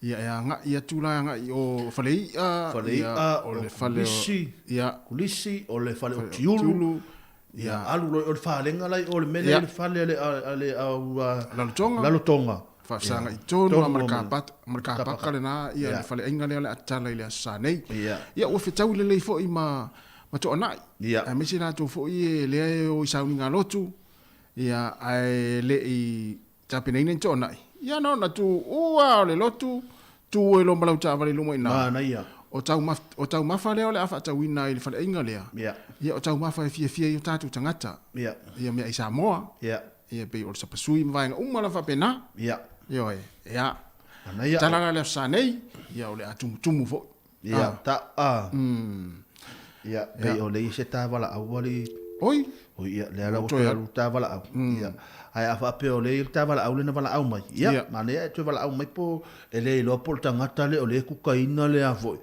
o la fa longo le fa alifu o tangata le o le pinginga fa alifu le la sa ai lo por mena lo vidi me te fa fena fa alifu no inga ia wale tatal no le tulanga tau maftanga ia wo me aina la fe me mo wai fo ia o me ai po tau mafai fia yo tatu tangata Samoa ia le ala te fa longo tangata le vala au mai pe o tangata o le vidi mai e fa fe fena fa ile e fa fena fa ali ma ti no tangata le vala mai le no fa ali lo na 685 o lo Valu Lima o le soul food ia nisi fo io nei tato wompa angal tato wala leo ia mana ia tangata fo le tato tunu ia tato lango ie lango i la to vo business la to fainga ia na fa tawina o vainga fa pena to maftanga ia ai ola so mo fo a perila li man o taiao le aso mo perila ia o le aso tau fa valea io le aso mo perila le anu sa fo di nei mela so tau fa valea ia o ia se aso o ia se me fa pe wa tu ya eri e o lo ia so fa pe ia e o lo ia so fa pe ia e masani fo ona le fo masami mata lom tu fue ma si fo tu fue pe o le aso mo a perila ia tele o tatu programa tal e o lo ile aso le ia ia e fesilia ia le tu fue po e fo mate tutil taimina e fesilia te o pe mena tupu ia te au le aso mo le o perila ia e te fa mataraina pe le vaenga na ia il men tupu ia te foi o waonga ai o lo te e tili te tu e fia mana tu ia ona o le aso o le e la so mo le sto fa valea ia mo vai foi le te no fon fa valea isi ia ona o pau ringo le aso le aso o tele foi tangata o mau i to inga so fa ia mai se foi la wa le sto na itai au ia ina te foi wa la sto fa valea tai ia le wa mata mai fa foi ia vai nga ia le aso le ia ai o le vai nga fa pena ia i te ua foi ia fai nai o tai au te foi hita i tai au so to tanga to le fie meno le sto fa valea le yo te foi le fie i tai au ia ona o pau le ngo le aso a wene i tai sis ai o foi la te ua to fa valea to foi sis tai au ai te foi le fie foi ia le na tonu ai te foi mo pe se aso foi le ia pau o le ngo le aso ia une le fie se te foi ua fa te fa pe ua o fa se sel ta martina o fa se sel tina ta ma pe te foi halu ia le ta ma na nei Fato as ele se tau fa varia la me na. Pe fa pe le la alta mana ne fato as alta el ta ola sa. Ele tau fa varia me na me tu na tau fa mo ia. Le me tu na tau su excuse ya. Me te mo fa varia se sta ya. Ya, au te tai pa wa ni ngore aso. Ala nga ye foi le se ma nga le fa fonga mel ta tu. Ne te foi wa man tu la sta fa varia ta ya. Ne te wa tanga fa tangi lo nga ta ia lu ta fa wa le sia na wo. Na. Ese a wala fa ye tanga te foi le aso. Ia pe te o fa tama tina, ia pe te o fa tina tama. Ia tau, pe te o fa pel tama. Ia te o fa pel tina tama.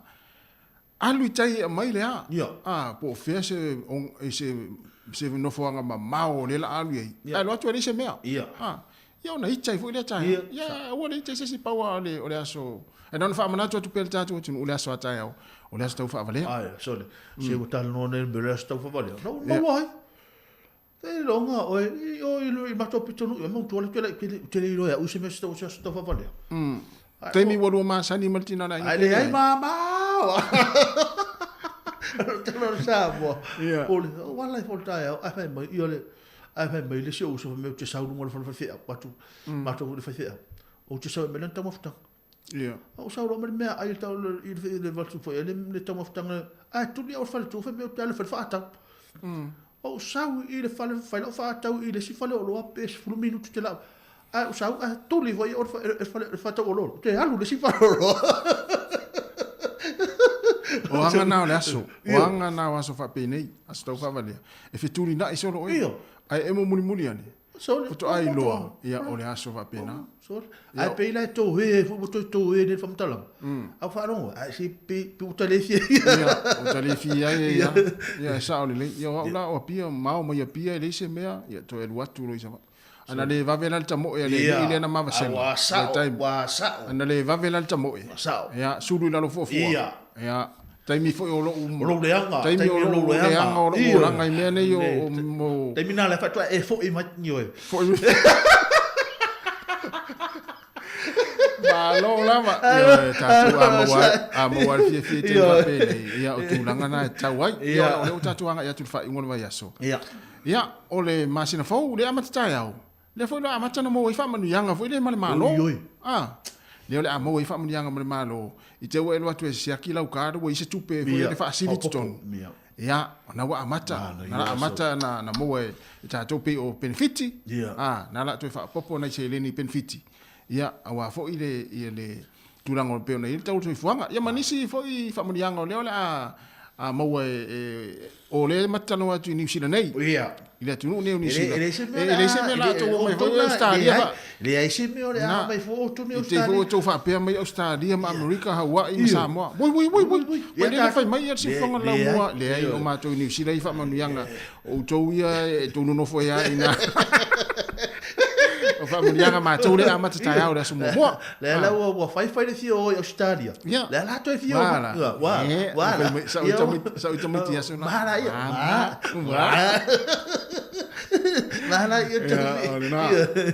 fa mana tu ia tato o tunu ia da lo mau ni sila ia tai au le amata fa murianga amata ona mau fa murianga mai le malo ia so ani fo o tato tangata ma so se ma tangata fo le wa yang va ai fam yang va per to e la benefiti ya na la to fa popo na se le ni to benefiti ya wa fo ya o tu langa e pi ona nga i fo ya le la nga i fenga palota wa ai ya tu te agali li tas ma tu fa fo men o wa ai ya to te le tu pele la lu il meno benefiti ya la to e me il au tama il mele ola la to e me il meno benefiti si ya wa e ja ya la me mo la me mo ma sfina mana ya o se famia ngale leite o le siba ngale no mai tau toni ngana tu le por kala me fo le tu lango me ai ya tamiti do fai ia mana tu la o ngale fo ia nisi fo fa na sa fa por kala me na ai tu solo me na tu na va tu toma ftanga wa va tu fo tu mafu oi le proclame foi le sa ave fua ave le me le malo le me malo ia me ai ave i ya oma ia wa watu tu sole fainga mo sai na ave me ai te o watu wa mo me no fa longo tu ya wa mo fa ya o ele o yo ni me ai watu fo ya me ai to toi le o to ya mai mo le si aso te langa la swinga fo ro ile o ngale te mini le si o fana wa matu ai fa le ya le fa tau sa o male o nga umu kukare me ai kukare le me ai fe le si ana ya so uma tonua on sa onga tonua na o fainga le tau se tata fainga luenga ku ina me ai fa fa to fo le tanga ta lo to tong e kukale me ai tu sa le winga lo fun talanga le na a mata mal por kala me mo le malo ma na ye so ni ai ale na ye fo nei va nga le na ta to ti lo ngai le lo te lo fa le a o le ho bai lua le le a fo le ho fa mo kuka a fa kentin luma ia kuka umma to me ai I ro felesi na me ma na ia a o ina o nga umma le to inga ma na ia vainga na ma na ia fia fu chamiti ai wala felesi ma vainga na ya Jerry me sta pese ma na ia ala alwatu da pese ole a pese fa longo pese wosi pese ya se pese te mana io teni ne o tele lo fainga luenga tanga sanga lu ia wala ngona le vai o le tino mana mi pese malos manu ya pese foi le ta lu me tiro oi o pese la no pese le kisi mama kisi loki pi le langona ia tanga oi o le pese fa silo pe fa silo fa pi le pi lo mia pi fa la lo mia la tina ta o tama pi lu fa pele na lu fa e mai le tonga luenga nei ya so lo mi mai le sta mo ya te vai ui le ma si el pito le fa me tama tina na na foi le ma si el pai la tai lo mi uso na pi si me pese va pena wele ai paulo le angalitas de te wata tu pese va peltina le ala mo wangale le ya mo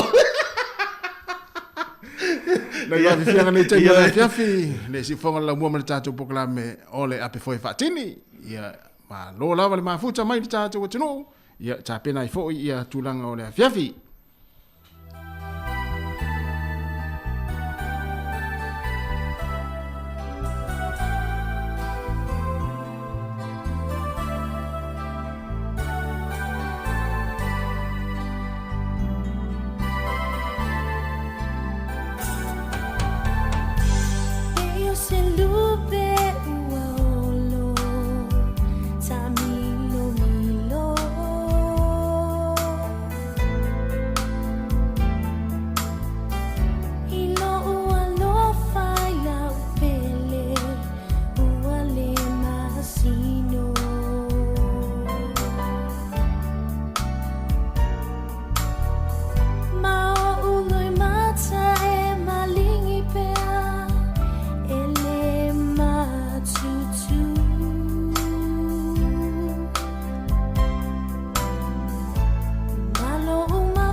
Tasi. Ia. Ia o le ua talta pese. Ai pe ia o te langol tangata le ana le fale inga le ua wala au mai ata ua. Ia mana ia. Ia si ta fa talo fa twat. Talo fa wala au. Talo fa la walu sunga. Malo se fua. Kasi tu tolo va mal sunga le mia. Malo so fua. Malo se fua. Keo. Kau le mawale malo sia ke fa longo lo le bo por kala me se. Oi, le sa o. Mala ia le. Tamo le fiafi. Tamo. Ko e fa vi ya ko ka ki nga fa longo ko lua mai.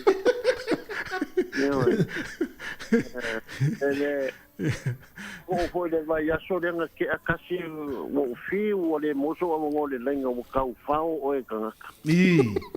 Le mangai o lo va kulanga mai o por kalame man. Ai mai sia kai mi o la fia ki o fa solo nga pe o kolela. Ia, madam. O fia video kwa na vai so lenga ke akasi. Ia. O ke fia mori mau ho ila u sawanga nga fai mai ai o lo koleanga se si pe nga va ai ko da ke mo e mai malai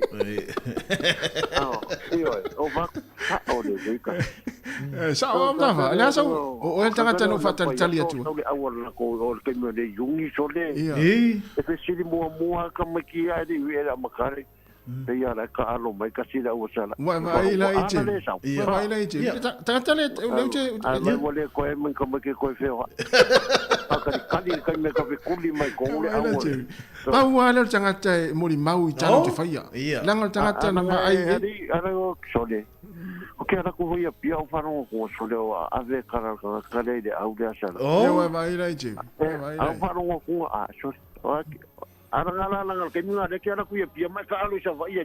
Vai la ite. Tata e tele fu tara le wali ya. Ki le fango lo ulu de ka minga ngai ka. Fa umi voi de dia. Vai la ite. Tata le no fia mo. E ka lo po ai mai ka lo nga mua. Uma ka lo nga sidi ma msa pai ke e di kumu ho nga. Ia. Pe kuli ma lo le awa sala e ka alo ma si au so. Wale solo ko kongo ka mo kubulanga. So, mo sa fa ya uta fa de o mana. Pa ka ise va ka alo ya sola. Ma sa o le ni mta fa. Todo lo ka ko sa va e mia. Ia. A ka alo ise vai pe ia o ka ka mo ile le wa. Wala tu ne ya. Tem speak on. Não, não, que não vai dar. Uma só essa você vai com o malai. Ia. Speak on no voi. Ia. Não, vai. Sa olen kala kasi nga fai vai aso de. Fio lai pe nga o kasi lo koleanga fun kanga kai makamaka. Sa ole le yam ta fa. Karikong. Alim ta fa. Paula yo mo karikong. E ke sa ua mai kasi vaso nga va pe. Mai mo pe nga mo so vango. Nga nga makan lai dunga. Na, sa ole le yam ta fa. Ke kambo ya kasi ko fa longo mo fe e yo ka. What? Pase polo. Pase. Sorry. Aduh casi. Mengisi vai ala kamu kemana? Sorry. Sa oleh la vai o dia dia lá o marcalo. Andu am ta fa na sa we. Sorry. Aka fa lo ko wa sole. Se wa kani marka mo kikio. Asia. O sa lo makua. Asia. Agora ko ke lo makua ko se vai la kalo se vai la tamaso.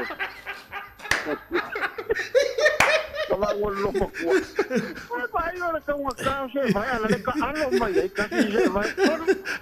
Ale fainga la tambalo se vai pi o nga se vai a tim ta fa.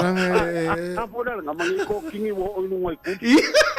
Tata vole e moni mau ta fa de polo tango koropu. Oh yo. Koropu ma le va pe chala se vai. Se pa wa lo ka se nga kile ume ka me fa me ka mal polo lenga ro li ba. Pa ova. Pa ko ko soli e mo se vai mo.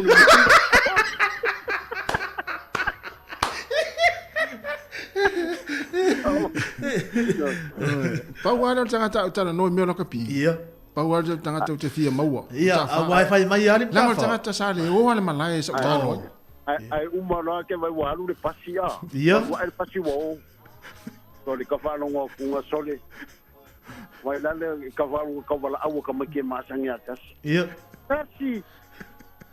Ele no foi ngai o inga.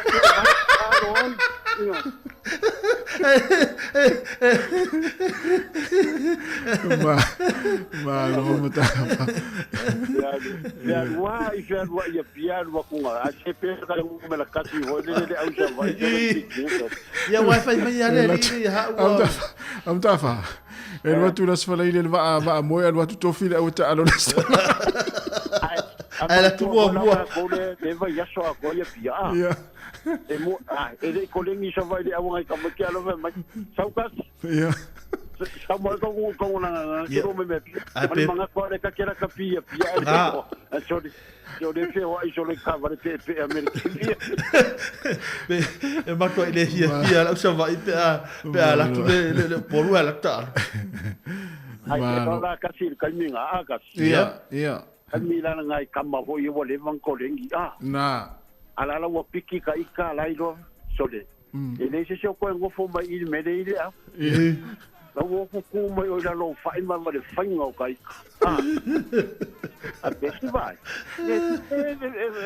ka ko chiri ngale sa wa le di la di fa ka wa ngi ko yo ngo fo nga ngi ro nga fa o nga le wo di la de di ale wa lu le ya so ka ko lengi mo no mata lo ngasi am tafa no mata lo ngasi ya sorry fa la o funa ta o le pi no mata lo ngal pi fa mai fa la o funa do lo ngapo sawa be sui la bula be aki tambo ya kweli so wa fuara ka kala man mi kia fo le kia ti dai o fo si kamala la be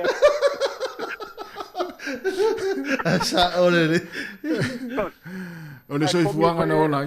Ko mi mai ko ke fa o ma fa ti e si de aporta. Ma li ora so pe ato to mana tu e tai o ta longa ya stona. Ya sa ole li ta ringa mta fa. So ele tai ringa lona. Ya le me vola ya wala le ku la sko ya. Le ku la le ole e ku le sa ya la ku fa ya ingale au o aku yonga nga umare lokule via feme makoi in fa fiele umori alo va evo que eu povo ma e makalo le mukaya ma walo yunga e makalo le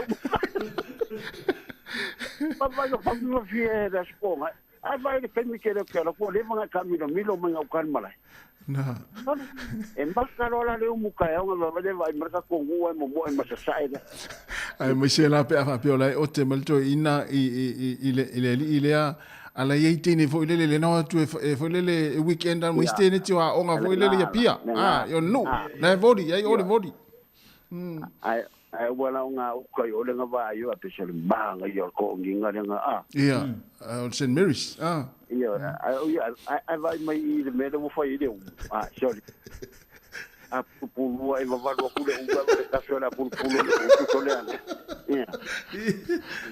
yo wa ni da wo sa man lo makua okay na tonua wa va e ku le ubula le ale asu le se mumu o dia e fe al wa i mai ngai pe yo va pe fero mai ni ka mai yo wala uma lo makua le fa lo mai ni malanga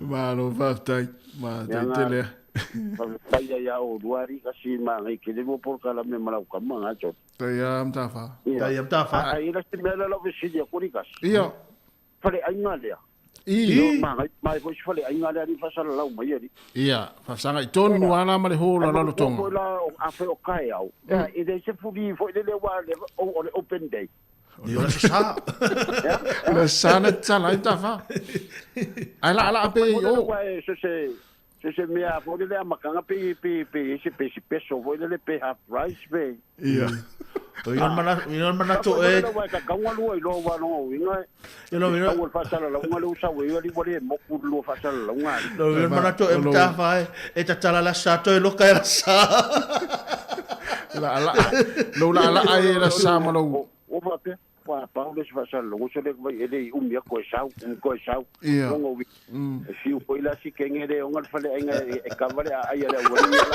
ai no ka yo ke pe fa de ka si mai le o la ai ba le pe te wa va o la ai malo i mu vo le malo na sa la o le pe ya le te le vo le fa yo le ya fi no ma te ro tu no mo fa lo ma va fa pena kusa la saa. La saa tarai. Alwa. O kule maka kole au kule ku mai ngala leo ai leo se. Kainyanga oleh foi la kasenge alo va va. La lo le que senge la lo va ku mo fa lo loam.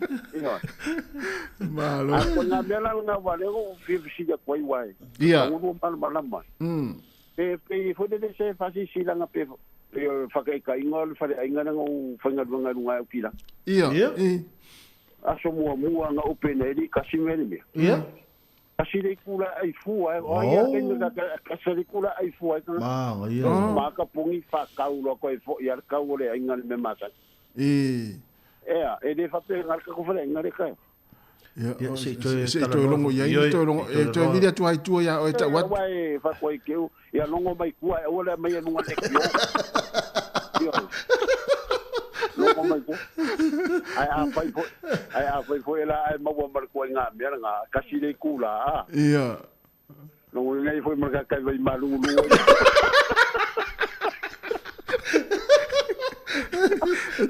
tu tu vai mata ma del fare mai io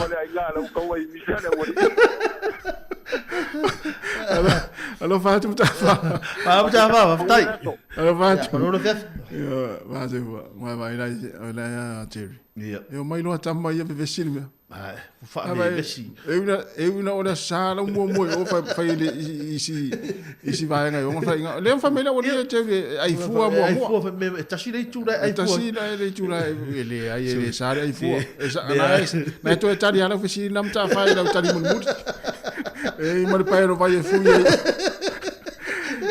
ya sta pese sta pese vai fu le Jamie ciao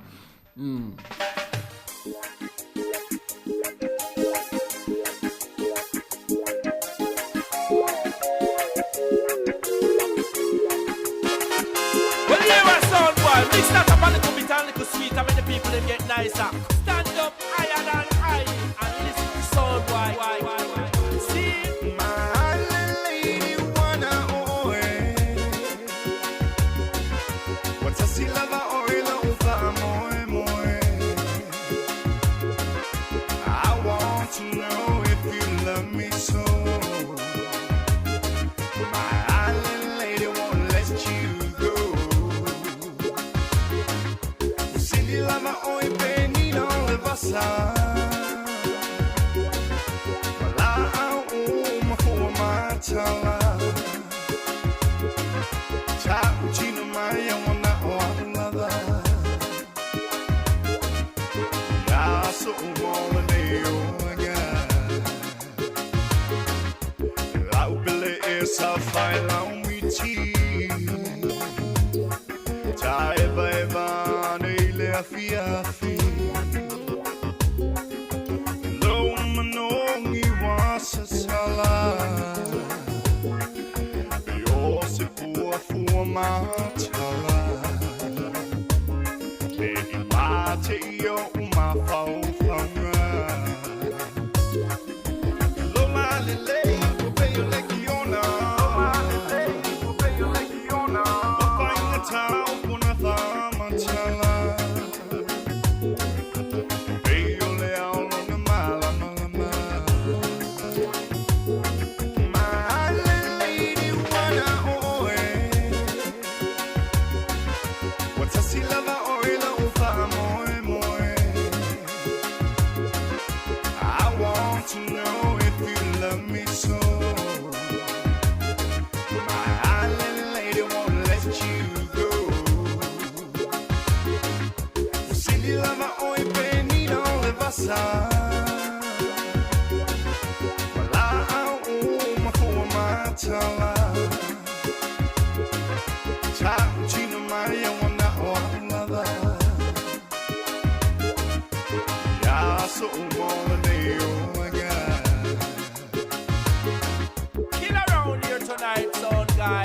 Sugar honey make me feel so great. I love for you so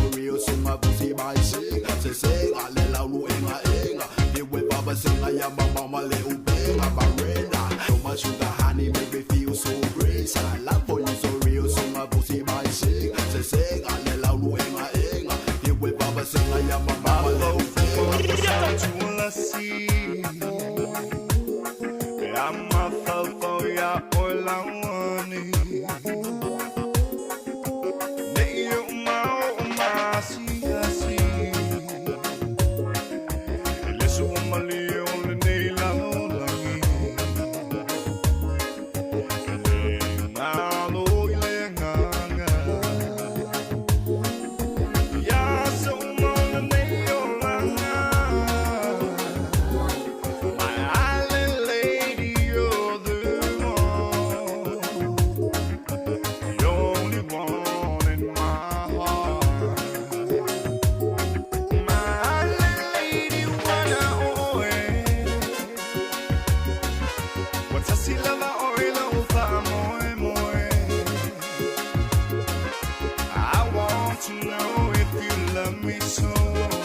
Fianga mai le sunga Richard Parker ya mana i pespesenga fo yo nei vaenga le fiafi ia le poklame o le apoi fatina le sifonga le mua i lan tau lunga tata wala leo por tata frequency le tasi ono tesi mo le tasi fa mo fa pe fo tata unanga ma tata mai moanga i lunga tata upenga tfa ilange pe ona ia le app le tata app ia mai se fo le tata Facebook mo le YouTube ia i le tau tua le sifonga ia o le mua nei vaenga le fiafi Jerry ia o taim fa pene foi masani on tato fa mani ai ia ila to le a fa poi potai au ia manuia lava fa poi ponga le fa ngai ma ila to le so tai au ia o a foi ia anniversaries fa mantunga ia o lufu tasi o so fa nau lima se fulu o so fa nau fa pito foi ia manuia tele lava o to so fa nau mo to fia fa pito lava ia tato fa manuia ya ila tau le atu fa ta sia sakramento pa ia fa ponga le so ta ia le to man tu atu e sta sio o atali fo ia ukilani ia ele tanga le o Paulo Toilolo ia a me le fianga tanga ia le le fa po malana mana me le fa ingol va yaso nei ia i le kalesia fa poptonga Cristiano Samoa ina i te atu ia o le fa ingol va yaso nei ia leo la fai ele la fai ponga ia malan mana mea ia manuia ia le as fia na ia ta ia mo auto umala la fai poipo mo le taimi mua mo le taimi lona lua la ai tu ai mo le taimi lona tolu la ai tu ai mo le taimi lona fa ia ele ai se va ele se afia ngona vaenga ia la fai beli sto ina mato to ina jet mato mai a wal fai si o o foi timo o na mana ia pa me ia fa pa ina ia matua fusi le alofa le mama le alofa mama le alofa ia manuia ai nga fo ia ma ai nga toi fa fo ia ma ai no le a 40 fa fo ia ma ai nga toi man na toi fa fo ia fa pe na wa lu fa lu fa tolu ia manuia tele fa lu ma fa tolu ia ia le fa mai seta ia manuia fa so se nei tangata o seka io mala to fa ta unga sosi le fai tai au io na ta ur kwa ka e ka ya ma lo lava ta mai ya wa really stop pesiteri o ia ta pese ya pese o le pese le al watu o ma tu wale ngali le tu fai poi potai au ya ma tu e fa te me vesi ai la fa vesi te mini la fa pe ne tama no fa pe si fai poi po ia tai au alo fa pe fortina le tama ia ia fa pe o te kia tu ia na play to al pesere ala te play mai ai la ia o man to o tele foi baby ia alo fa me martina ma tama tai ia tiri sa pungi sa ia tiri sa pungi sa ia ai tu foi le ia na isa foi na ta e foi ruman ma to fa le mina sa na tung i ma le o ka se fo le to Tau ma, tamai ma. Manuia se fai peponga tai au. Manuia to aso fa peponga tai au. Ia me mau to tas. Oi. Ia le mo ini e se uma fo por pese. Pe o tio no savali pese le ma so fia. Le ngoro to, le to sta pe to tu di lo to e ala to. Pe o no moli ya ul pese le. Ala pese le para boli. Se tai fo pese na pe o no moli ya. Se mo ini mo ma fo por pese. Pe o pese siu kule.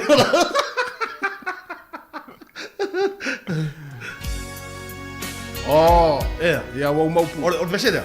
Ele isaur pese a wo mana o pese le. Han, se han fa lo mo pese le la tama sa va di luma.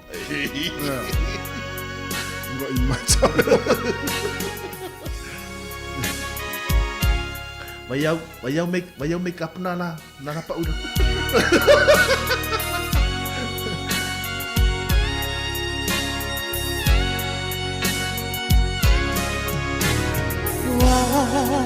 Pocho mahine aufia Moni mawina ailenea Sofia Fa'atasia ilamua Le fai poi e mahine Atua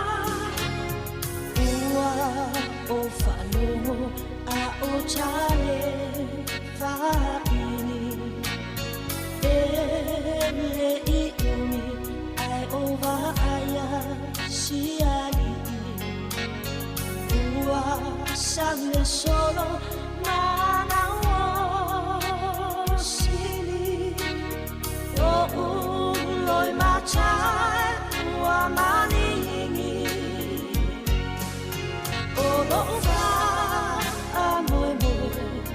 Yesue wana oi o chenolo fo fatali se topi na mailelani o la uchachalo ia fama nuia le aina ia mawale fi ya fia for the new now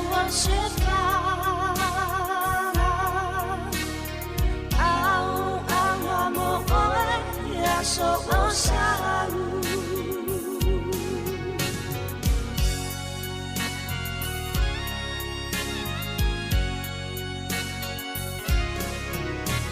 Sale umi ona fa'atali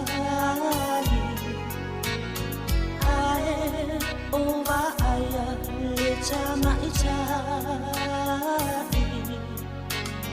Ona la wasina sina Ola na veli ua ila Te fuala fela nula nua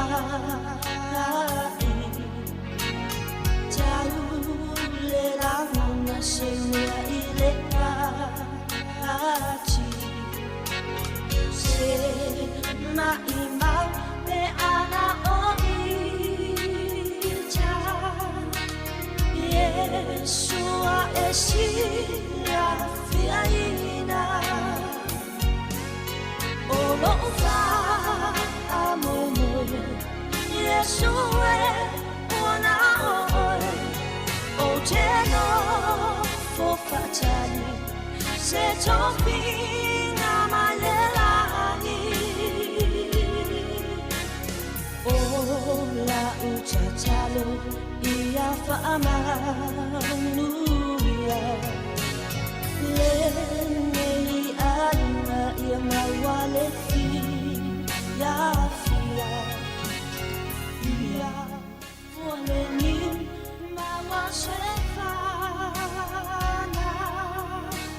Yo e mana ia upol pese. Ia fuole ni mo se fa nau ia o famdianga mana mai tua.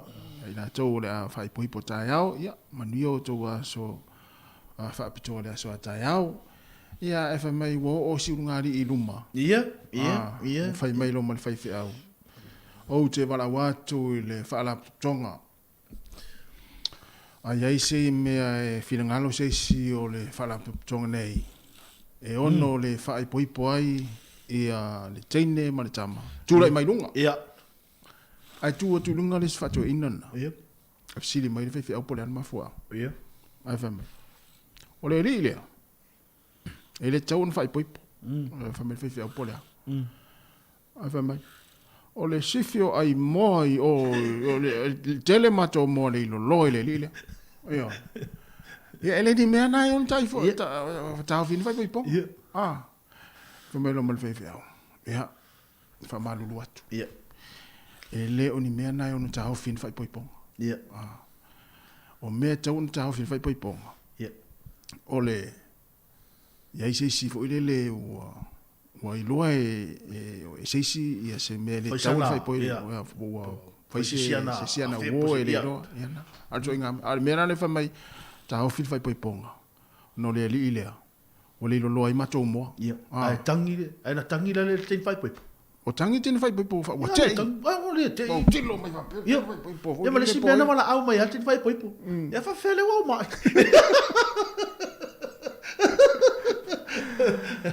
ia manuia o tau a Sofia fia tai au fa manuia te le atua ia ma lofa ia inga lofa ia inga o tama ma lofa ia inga o teine ia ma tu ava no vai ma tua I inga fo nai fa na o a mata la tu a inga ia ma ia lofa ia le ngali fo ma tua e pio de si mele ma le mele o tau olea pio de si mele ma fu te ngali olea ole ia mai o e fo te mi pio tau ia vai nga fa pena ia vai nga fa pena ia e puleale ia matua ia fa manatua ia matua lalo ma ia ai ia loa fo ia le vanga le fai poipo o matua o fo I mai ia io o le va no lai matua le olanga io ia mena ia manuia lava ia ai te fa manatua tu ai mai al tatu pokra ia talonga al tatu Hurricanes o le sa la sa nei le la talo I male au le force I Palmerston North ia ia le talonga na le tatu au le Hurricanes ia ma tatu te to fitu ma le tatu te to fitu ia leo le ata aloi male au fiti le fia na nei le 2 minute te ele tu lai valu tatu talonga mua ia o tatu talonga e lua toi o le aso tona o le stona ile fia tai au tatu talonga ma Argentina se fuluono te ele 5 ile fia so ma tatu talonga ma Canada talonga muli le po tai au se fulu ma le 3 minute te ele tu lai vale po ia le amana ia fo ita le matamtanga ma tapo inga ma le mai monga tatu o tinu ia talonga fa ingola yaso e me super kapi o le liki ia ma le tatu fitu manuia telefo ia le tamu fai o ala ma tamu fa na o tatu o tinu e me se tatu te fitu ia il fa ingola yaso ia le ma lola ba mo nei va ngola yaso tasi ia te longo le tatai ia mo io fai masu ia ta va se lo ne via fe sta tale la tru mo mo ia sa mo le tunu pele ia wa ta fia tau tu la mana ia ni ia fia le va eva ia e pangale ia wo mai fo le tai mi fa mai na ile tatu tau tu o le fo va yaso mele mo le toile nga fa fa tele ia ili pa ia mo le manu tatu o tunu mai lava ile aso fua se pa i mele taimi ia ila tau fo ina fa so mai ia matufa mai fo i matal no mai ia e hala I proclame ma vai ngan tu ina tu ia wala fo il fa form le mai mo mai le tatu o tinu e pangalea ele asala va fo I se faiva ma se mau ia poto fo le tau tai a sela na tu yama a wa sala fo le ngana ia sala ya vala po la le upo le tinu fa mangalo fo I se le wala unga lulue ia I upo fo I na lafo ma la fonga fo I nei fo I tau tu o le va yaso ia ma tu ti fa malu watu fa mangalo so ma tu fa le tonu ai ia manuia lava ia tapenanga fa ingol va yaso manuia fo I langa ya tu le sapati ia Go Hurricanes. Ia, mai se foi, ia le tatu teito fitu I le fia na nei. So I fua mai manuia, to I wheloa I le tu lai fitu le taimi I le asonga fua le vaya fau. Ia e mon le taimi ma le fionga le pule ma le whainga aluenga. Ma tau te whato whawha so I fua le mamalu le tatu o tunu. So I fua.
oh,